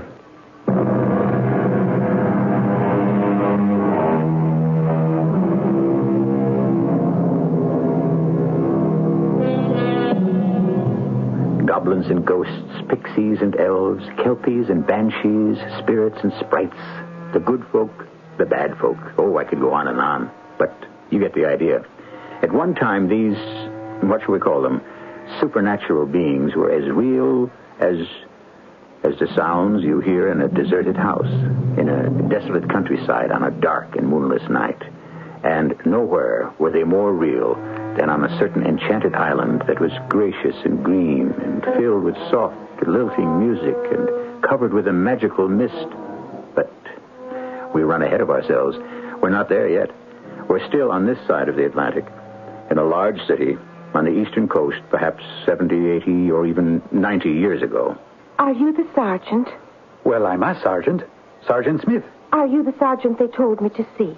Are you the sergeant they told me to see? Why, it sings. Your mother comes from County Donegal. She does not. Then Monaghan or Cavan. Sir, I have not come to discourse on genealogical or geographical situations. Ah, but it is the place of my own origin. With the name of Smith. Oh, my dearest mothers, me father comes from England. That, sir, must be your own private sorrow. And bear it bravely and in silence like a man. Well then, Miss or Madam? Miss, if you please.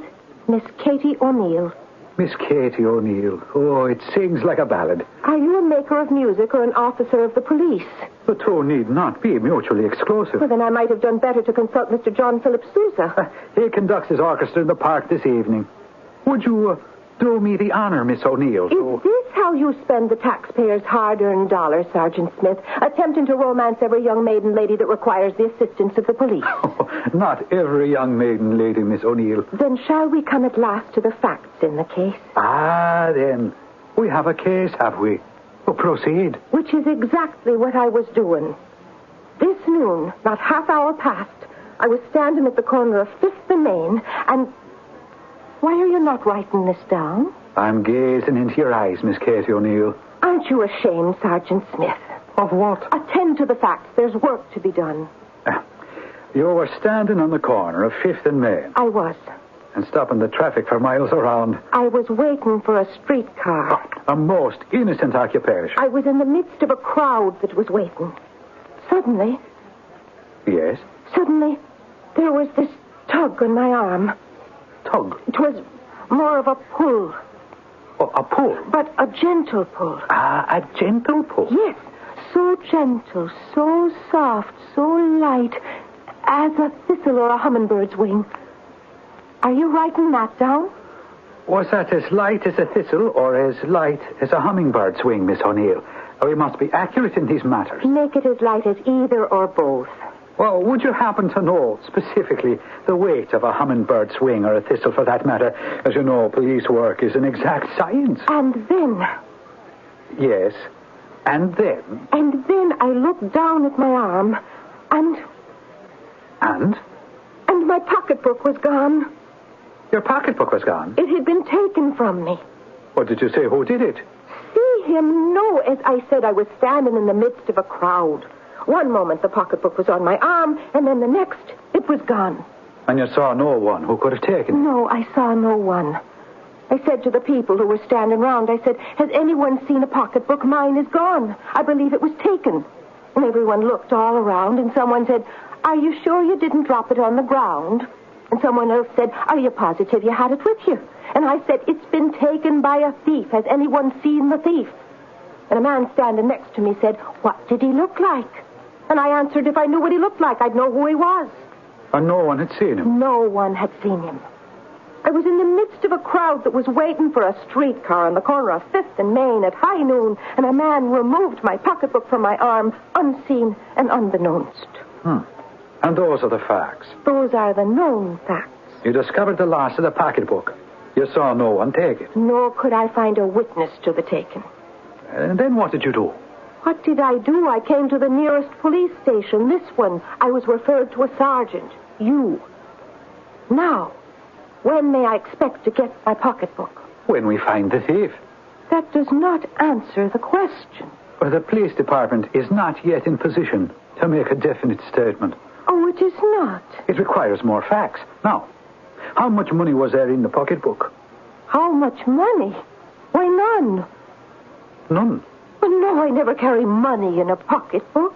You don't? And why not? Why not? Should it not be obvious? Why not even to the sergeant of the police? You know what happened less than an hour gone by. Suppose I'd had money in the pocketbook. What then? Or so. We established that there was no money in the pocketbook. Well, was the pocketbook itself new? No. It was old. And what was the color of the pocketbook? Its color? Oh, I'm not sure that question can be answered. And why not? Because the original color had faded and gone, given way to a whole spectrum, you might say, of hues and shades of varying degrees. Well, is the pocketbook still worth anything? The poor old thing, ripped it was and torn and in general fallen apart. Well, then, stolen from you is a worthless pocketbook with nothing of value inside. Why are you bothering to report it to the police? But there was something of value inside. Oh, but you said there was no money. Something of great value. And what is that, Miss Katie O'Neill? A salt shaker. A salt shaker? The English side of your family would no doubt refer to it as a salt cellar. Well, what sort of a salt shaker? Just a salt shaker. And you said it was valuable? Oh, yes, it is, indeed. Why would a salt shaker be valuable? Because it's the only one of its kind in the whole wide world. Oh, is it made of gold? Oh, no. Silver? Not a bit of it. Well, then, what is it made of? Pewter. Pewter? Or perhaps not pewter. It could be something even cheaper. But you just said it was valuable. That it was the only one of its kind in the world. I said that and I stand by it. Then is it encrusted perhaps with pearls or diamonds, rubies or precious stones? Oh, no. Well, then was it crafted by one of those great fellas like Cellini? Who? Cellini, benvenuto, Cellini. Ah, no. Then how can it be valuable? Because it's a magical salt shaker. Oh, yes, I see. And that is why I must have it back. In what way is the salt shaker magical? In what way can a salt shaker be magical? Well, The question only has one answer. Well, suppose you tell it to me. And you are a sergeant of detectives? Well, now, Miss Katie O'Neill, what is your game? You come in here with this blather about a magical salt shaker. Oh, but it's true. Why would you be carrying a salt shaker in your pocketbook? Why? Because I never know when it might be useful. Well, it would seem to me that the only time you'd require a salt shake would be at meals. Is that so? It's most probably so. And would you take your meals at a table? In someone's home or in a restaurant? Is that not so? I agree. Well, wouldn't there already be at least one salt shaker on that table? Yes, but mine is a magical salt shaker. Oh, very well. You don't believe it. Well, why? Is it a magical salt shaker? Ah, and if I told you, would you promise faithfully and truly to find it for me? It's my duty to find it for you. All right. When I was a little girl in County Cavan, I lived on a farm with my father and mother. And my father... there was a man for you, filled with great and bold schemes, all of which, I'm sorry to report, came to naught. And I was a tiny child, but I still remember the talk around the table. Well, Terence O'Neill. Good morning, Bridget, my darling. A good morning, is it, Terence O'Neill? You can't see the sun for the clouds, the wind's howling, and it's cold enough to crack the stones. Ah, but it's the only morning the good Lord, in his infinite wisdom, has seen fit to send us, and we accept it gladly. For it is written, you shall take the bad with the good. Oh, and where is that written? Well, if it isn't written, it should be. Well, now, not that I wish to raise a subject so painful, but have you given much thought to seeking employment this day, Terence O'Neill? Oh, yes. I shall be employed expanding the horizon of my knowledge. I was thinking of gainful employment. It's gainful. I am embarked on a course of study that shall make us both rich. Rich? You don't believe it? Oh, no man ever got rich by looking through books. That's because you have to find the right books. That's how it would go. My father would spend the days reading his books and walking through the fields and the forests, nodding his head, thinking, studying, considering.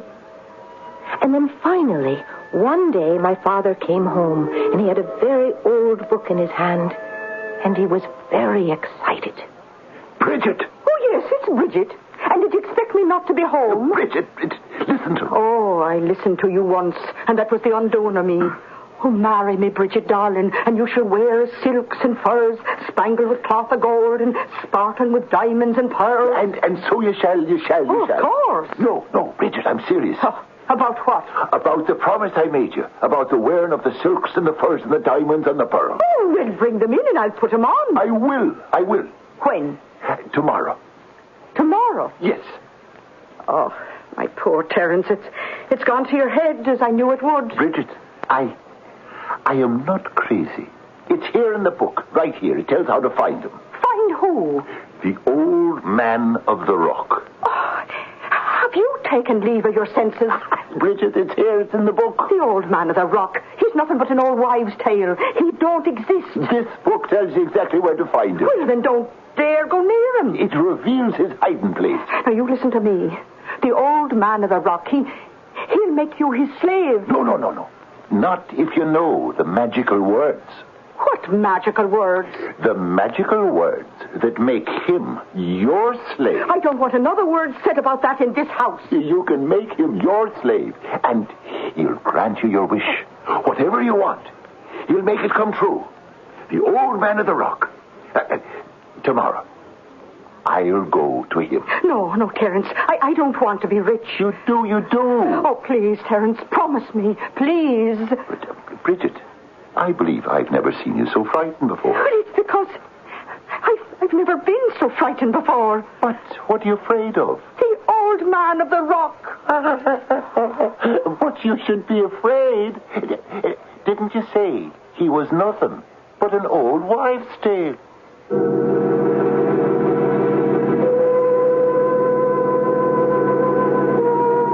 Well, now, as you know, we're going to find out about the powers, if any, of some supernatural being, assuming, of course, such a one exists.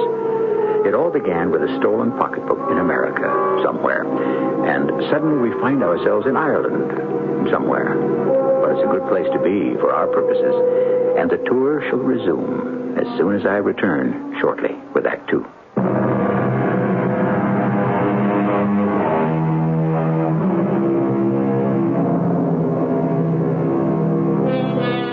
As we concluded Act 1, we heard someone refer to something hard to believe as an old wives' tale. Well, don't be too cavalier in dismissing old wives' tales.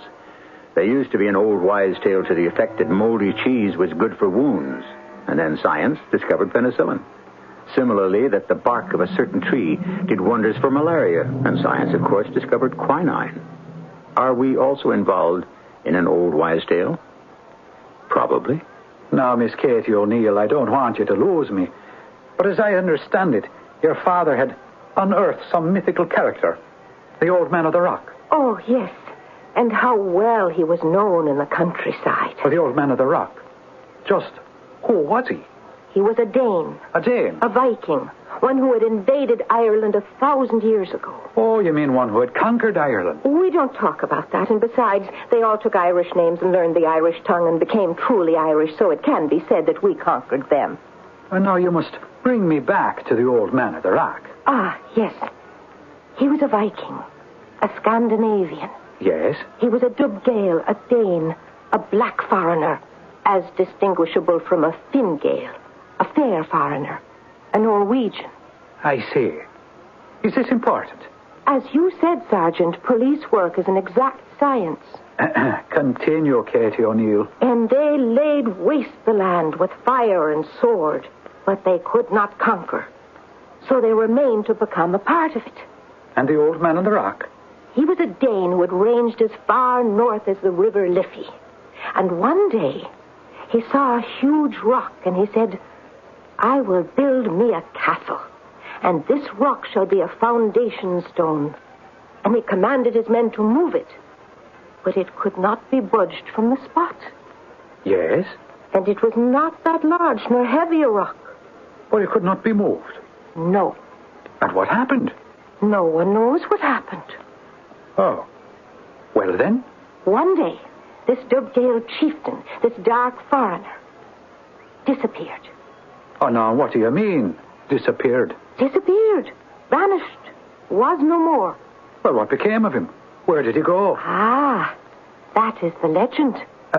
What legend? Of what legend are we speaking? The legend of the old man in the rock. Yes? It is said he would go to the rock, this rock that would not be moved from its spot to become a stone for his castle. And he would say, Rock, why do you refuse to be taken from the ground and become part of the great wall of my castle? And do you know what the rock replied? Well, I have no way of knowing that the rock could even speak. A voice was heard to come from the rock, and it said, You have no need for a rock to form the wall of your castle, dark foreigner. Inside your body is something even harder than I am. Your heart. Mm-hmm. This is what the rock purportedly said. Purportedly, is it? Well, is there documentation to that effect? Of course. There were witnesses who had seen and heard. Well, continue, Miss Katie O'Neill. For a moment, the Dubgale said nothing. He was, as you may safely assume, overcome with fear and surprise. Yes, I can safely make that assumption. And a terrible look came into his eyes. Terrible? And he said, Yes, if my heart is rock, then it means that I am rock. And I am that rock. That rock. Well, now that's drawing a long bow, wouldn't you say? It makes fine sense indeed. I'm sorry. I shall not interrupt again. And then what happened? What happened? He retired to his tent. Yes? And he was seen no more. Well, what became of him? Evidently, he became the Rock. Well, now, how could he do that? Well, he was the Rock. He said he was, didn't he? Yes, but... Let there be no buts. Those were the exact words my father said to my mother that morning. I remember it. I remember as if it were yesterday. We were sitting at the table in the kitchen, and my father said... Let there be no buts, Bridget O'Neill. I have this book. I bought it in Belfast, 4 shillings. 4 shillings? And I have had no meat on this table in 6 months. And a good thing. Meat is conducive to the gout. Only rich people get the gout. We are in no danger here. We are in great danger. Tomorrow we shall be rich. Do not speak this way in front of the child. She will think her father is mad. Oh, it is just his way of talking, Katie. He means no harm. Of course not. I mean only good. Yes, this book. See, it is 400 years old.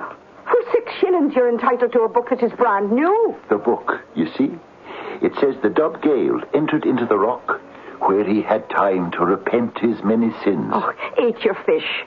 It wants salt. Oh, Katie, pass your father the shaker. Thank you, Jack. I can't seem to get any salt to come out. Well, shake harder.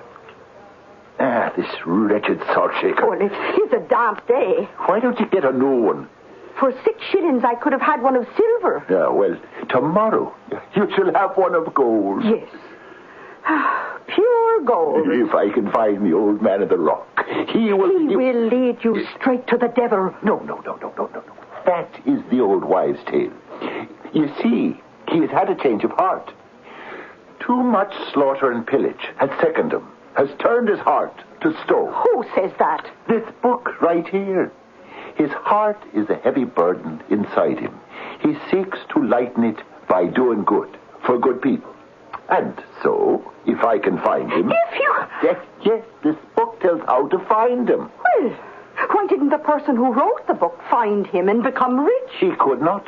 Why? Because he was a monk who had sworn a vow of poverty. Poverty? He gets 6 shillings for every copy of the book. He doesn't get the money. He's been dead these 400 years. Well, the person who sold you the book, why doesn't he go to the old man of the Rock and get rich? He can't. Why not? Because the book is written in Gaelic and he cannot read it. Now, in this book are detailed instructions on how one may find the Rock. One must wait for the first moonless night of the month, which happens to be tonight. Terence O'Neill. One waits for the first sound of a nightingale. Nightingale? There are no nightingales in these parts. There are when one seeks the old man of the Rock. One listens. I do not care how keen your ears. You cannot hear a nightingale where there are none. One does not listen with the ears, but with the heart. I see. I'm happy. Now you understand. Oh, my poor Terence. You were not intended for poverty. It has turned your brain, and I have helped. Now, Bridget, what do you say? Oh, I shall help you be happy. I shall neither scold nor nag, my darling Terence. I shall support these delusions. Bridget, we shall be rich tomorrow, for I shall find the old man of the Rock. I shall find him. Where are you going? To the old man of the Rock, my darling Bridget. Good night. But Terence! Oh, that man, he'll catch his death. Child, Katie, child, he didn't even take his hat. Here, run after him and see that he puts it on his head. And I did. I ran from the house, but I did not wish to catch up with my father. For if I should, he would take the hat and tell me to go home. And of course, I would have to obey him. So what did you do? Something naughty, no doubt. Oh, yes. I followed him in the dark, through fields, through the woods, keeping far enough behind so he couldn't see me, but close enough to hear him read from the book. and you shall hear a nightingale's song. And he stopped, and he listened. And I stopped, and I listened. And of a sudden, I heard it. And what did you hear? What are we talking about? The nightingale's song. The nightingale? Yes, the nightingale. As soft and as sweet and as silvery clear. Well, are you positive it was a nightingale? Ah, yes. On what evidence, Katie O'Neill? For after all, you never heard one before. On the evidence of my heart. Ah, yes. The only true evidence there is. Well, I must let you continue uninterrupted. And my father laughed, his great, joyous laugh, and he said, the nightingale. And we follow her dulcet tones to a tree, a patriarch of the forest, an ancient oak. Its limbs are bare, but the heart still beats truly within. Oh, yes.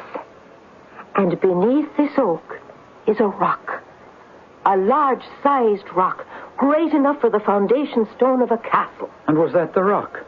My father stood before the rock, and I could hear him say, Old man of the rock, I approach with clean heart and a soul that is free from malice. Old man of the rock, hear me.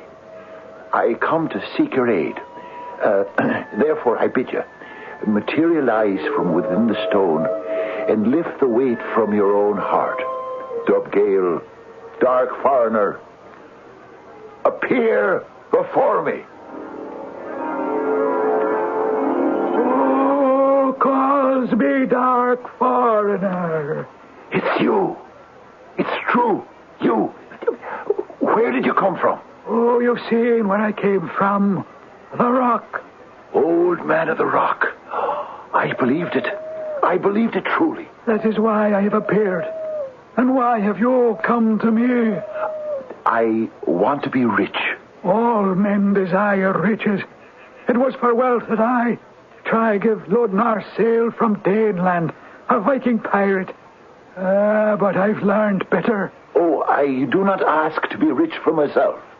You do not? For private gain. Is that a fact? I want riches for what they can do. And what can they do? Bring joy. Not all rich men are joyful. I can say this, having known many.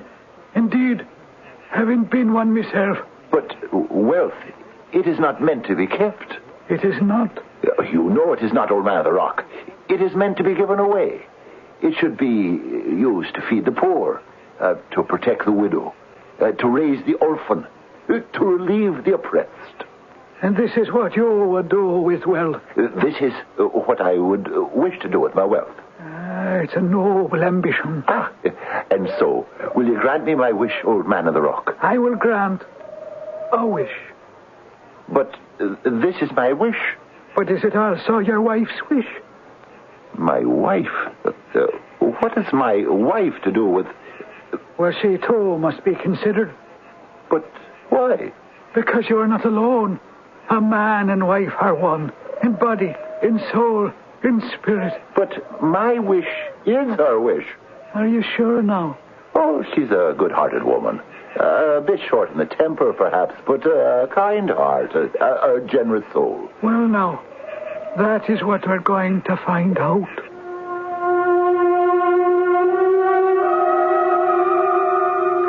And we shall find out all about it in Act 3. Here we have the old man of the rock, this Viking turned Irish. Ah, well, those were days filled with action and magic. And so are these, if you know where to look.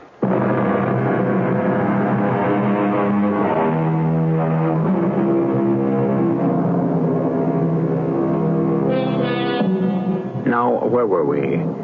In a police station, almost 100 years ago, listening to pretty Katie O'Neill telling handsome Sergeant Smith about a purse that was stolen from her. And to make the tale complete, she must go all the way back to Ireland, many years ago, and an encounter between her father and a mysterious being known as the Old Man of the Rock. And so this mythical character, he emerged from the rock, did he? Emerged, materialized, 'tis all one. And you saw it? With my own 2 eyes. And I still cannot decide whether they're blue or green. Oh, but pray, continue. And so they had this confrontation. My father, Terence O'Neill, and the old man of the rock. And what happened? The old man explained how it would have to work. Being rich is a complicated business. It seems rather simple to me, old man. Does it now? That is perhaps because you've never been rich yourself. Ah, true. And how would you choose to be rich? In land? In gold? I would have to think. In goods? In stocks? In bonds? I would just like to be rich. Well, you cannot wish just to be rich. And why not? What is rich? Oh, you and your wife must decide. You must talk together. You must understand together. And you must decide together. And then you must wish. Oh, well, that should not be too difficult. Come, we shall walk back to your home together. Right now? Is there reason to wait? No. Well, then come. For now I've placed a charm on the home of Terence O'Neill. Come, lad. The charm lies over your cottage. Charm? From this point on, the very first wish that is made in your house shall be granted. The very first wish? The very first and only wish. For it is possible to give but one to a suppliant. I see. And so, talk it over carefully with Bridget and decide what that wish shall be. So, Katie O'Neill, what happened? They started back toward the cottage, with me following unobserved close behind. And once again we heard the song of the nightingale. Ah, so gentle and clear in the stillness of the night. And? It was the dead of winter, but there was a warm breeze in the air, and the ground was gentle underfoot. Soon we were in sight of the house. The little house where I lived with my father and mother. Yes? We walked inside, and when my mother saw my father, she was furious because he was not wearing his hat. She was about to tell him so, but then she saw this old man dressed in old clothes, and she said, "Whom have you brought home this time of the night?" Bridget, darling, I would like you to meet the old man of the rock. The old man of the rock, you say? Yes, indeed, my darling. Old man. May I present my partner in this world and the next, the lovely Bridget O'Neill. I'm charmed to make your acquaintance.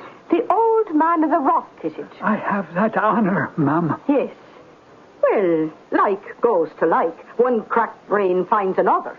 Now, Bridget, we have a matter of the deepest import to discuss. Have we indeed? Yes. It concerns becoming rich. Oh, well, that can wait a day or two, I'm certain. If not a year or a lifetime. And so, Bridget, you and I must discuss... You and I must discuss your lack of manners, Terence O'Neill. When a guest is brought into the house, he must be served a cup of tea. I would be grateful for a cup of tea, Bridget O'Neill.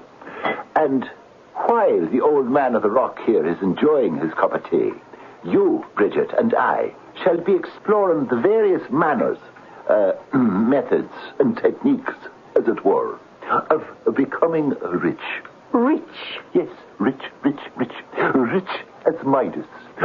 Rich as Croesus. Rich? I told you. He's the old man of the rock. Oh, and I am the queen who lives in Windsor Palace. Tell her you are the old man of the rock. I'm the old man of the rock. And now to business. I will have no business until I have discharged my duties as a hostess. Oh, you look hungry indeed, my old man of the rock. Well, no. It has been a long fast. Oh, a bit of bread of my own baking, and a piece of fish that I caught with my own 2 hands. Seeing as how my husbands are too busy supporting the covers of a book. Oh, I'm thankful, ma'am. Truly thankful. Bridget, you must listen now. We must make a wish. A wish, is it?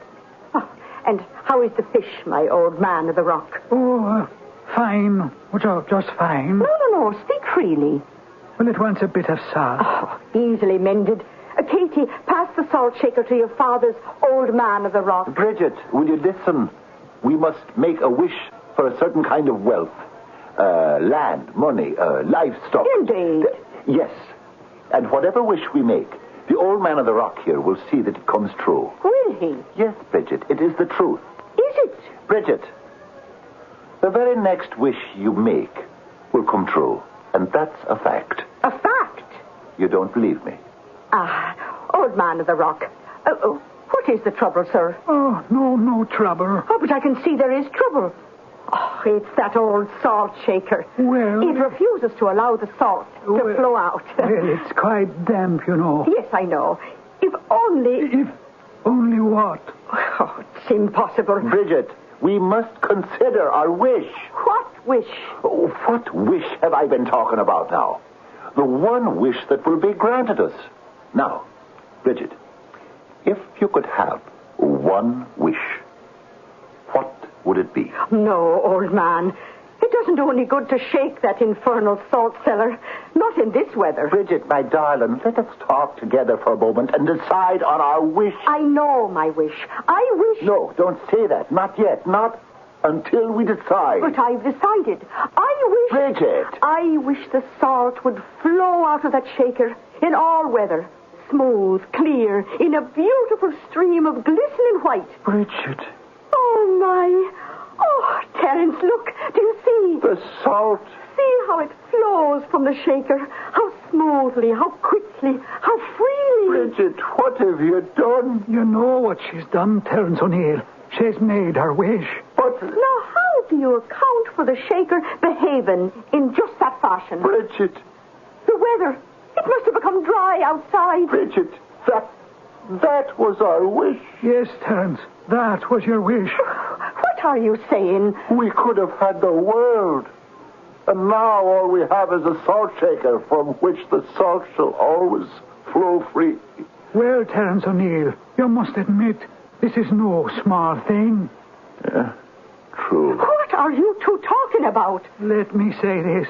Since I've been the old man of the rock, since I've heard wishes made, never has there been a wish made with such heartfelt sincerity.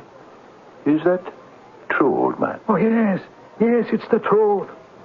You really wanted that salt to flow, Bridget? Oh, now, what fool's tricks are you two playing? Could you answer me, Bridget? Answer him, child. No, what is this? At that moment, Bridget, more than anything else in the world, did you want the salt to flow? Answer, Bridget. Yes. Oh, Bridget, why? Why?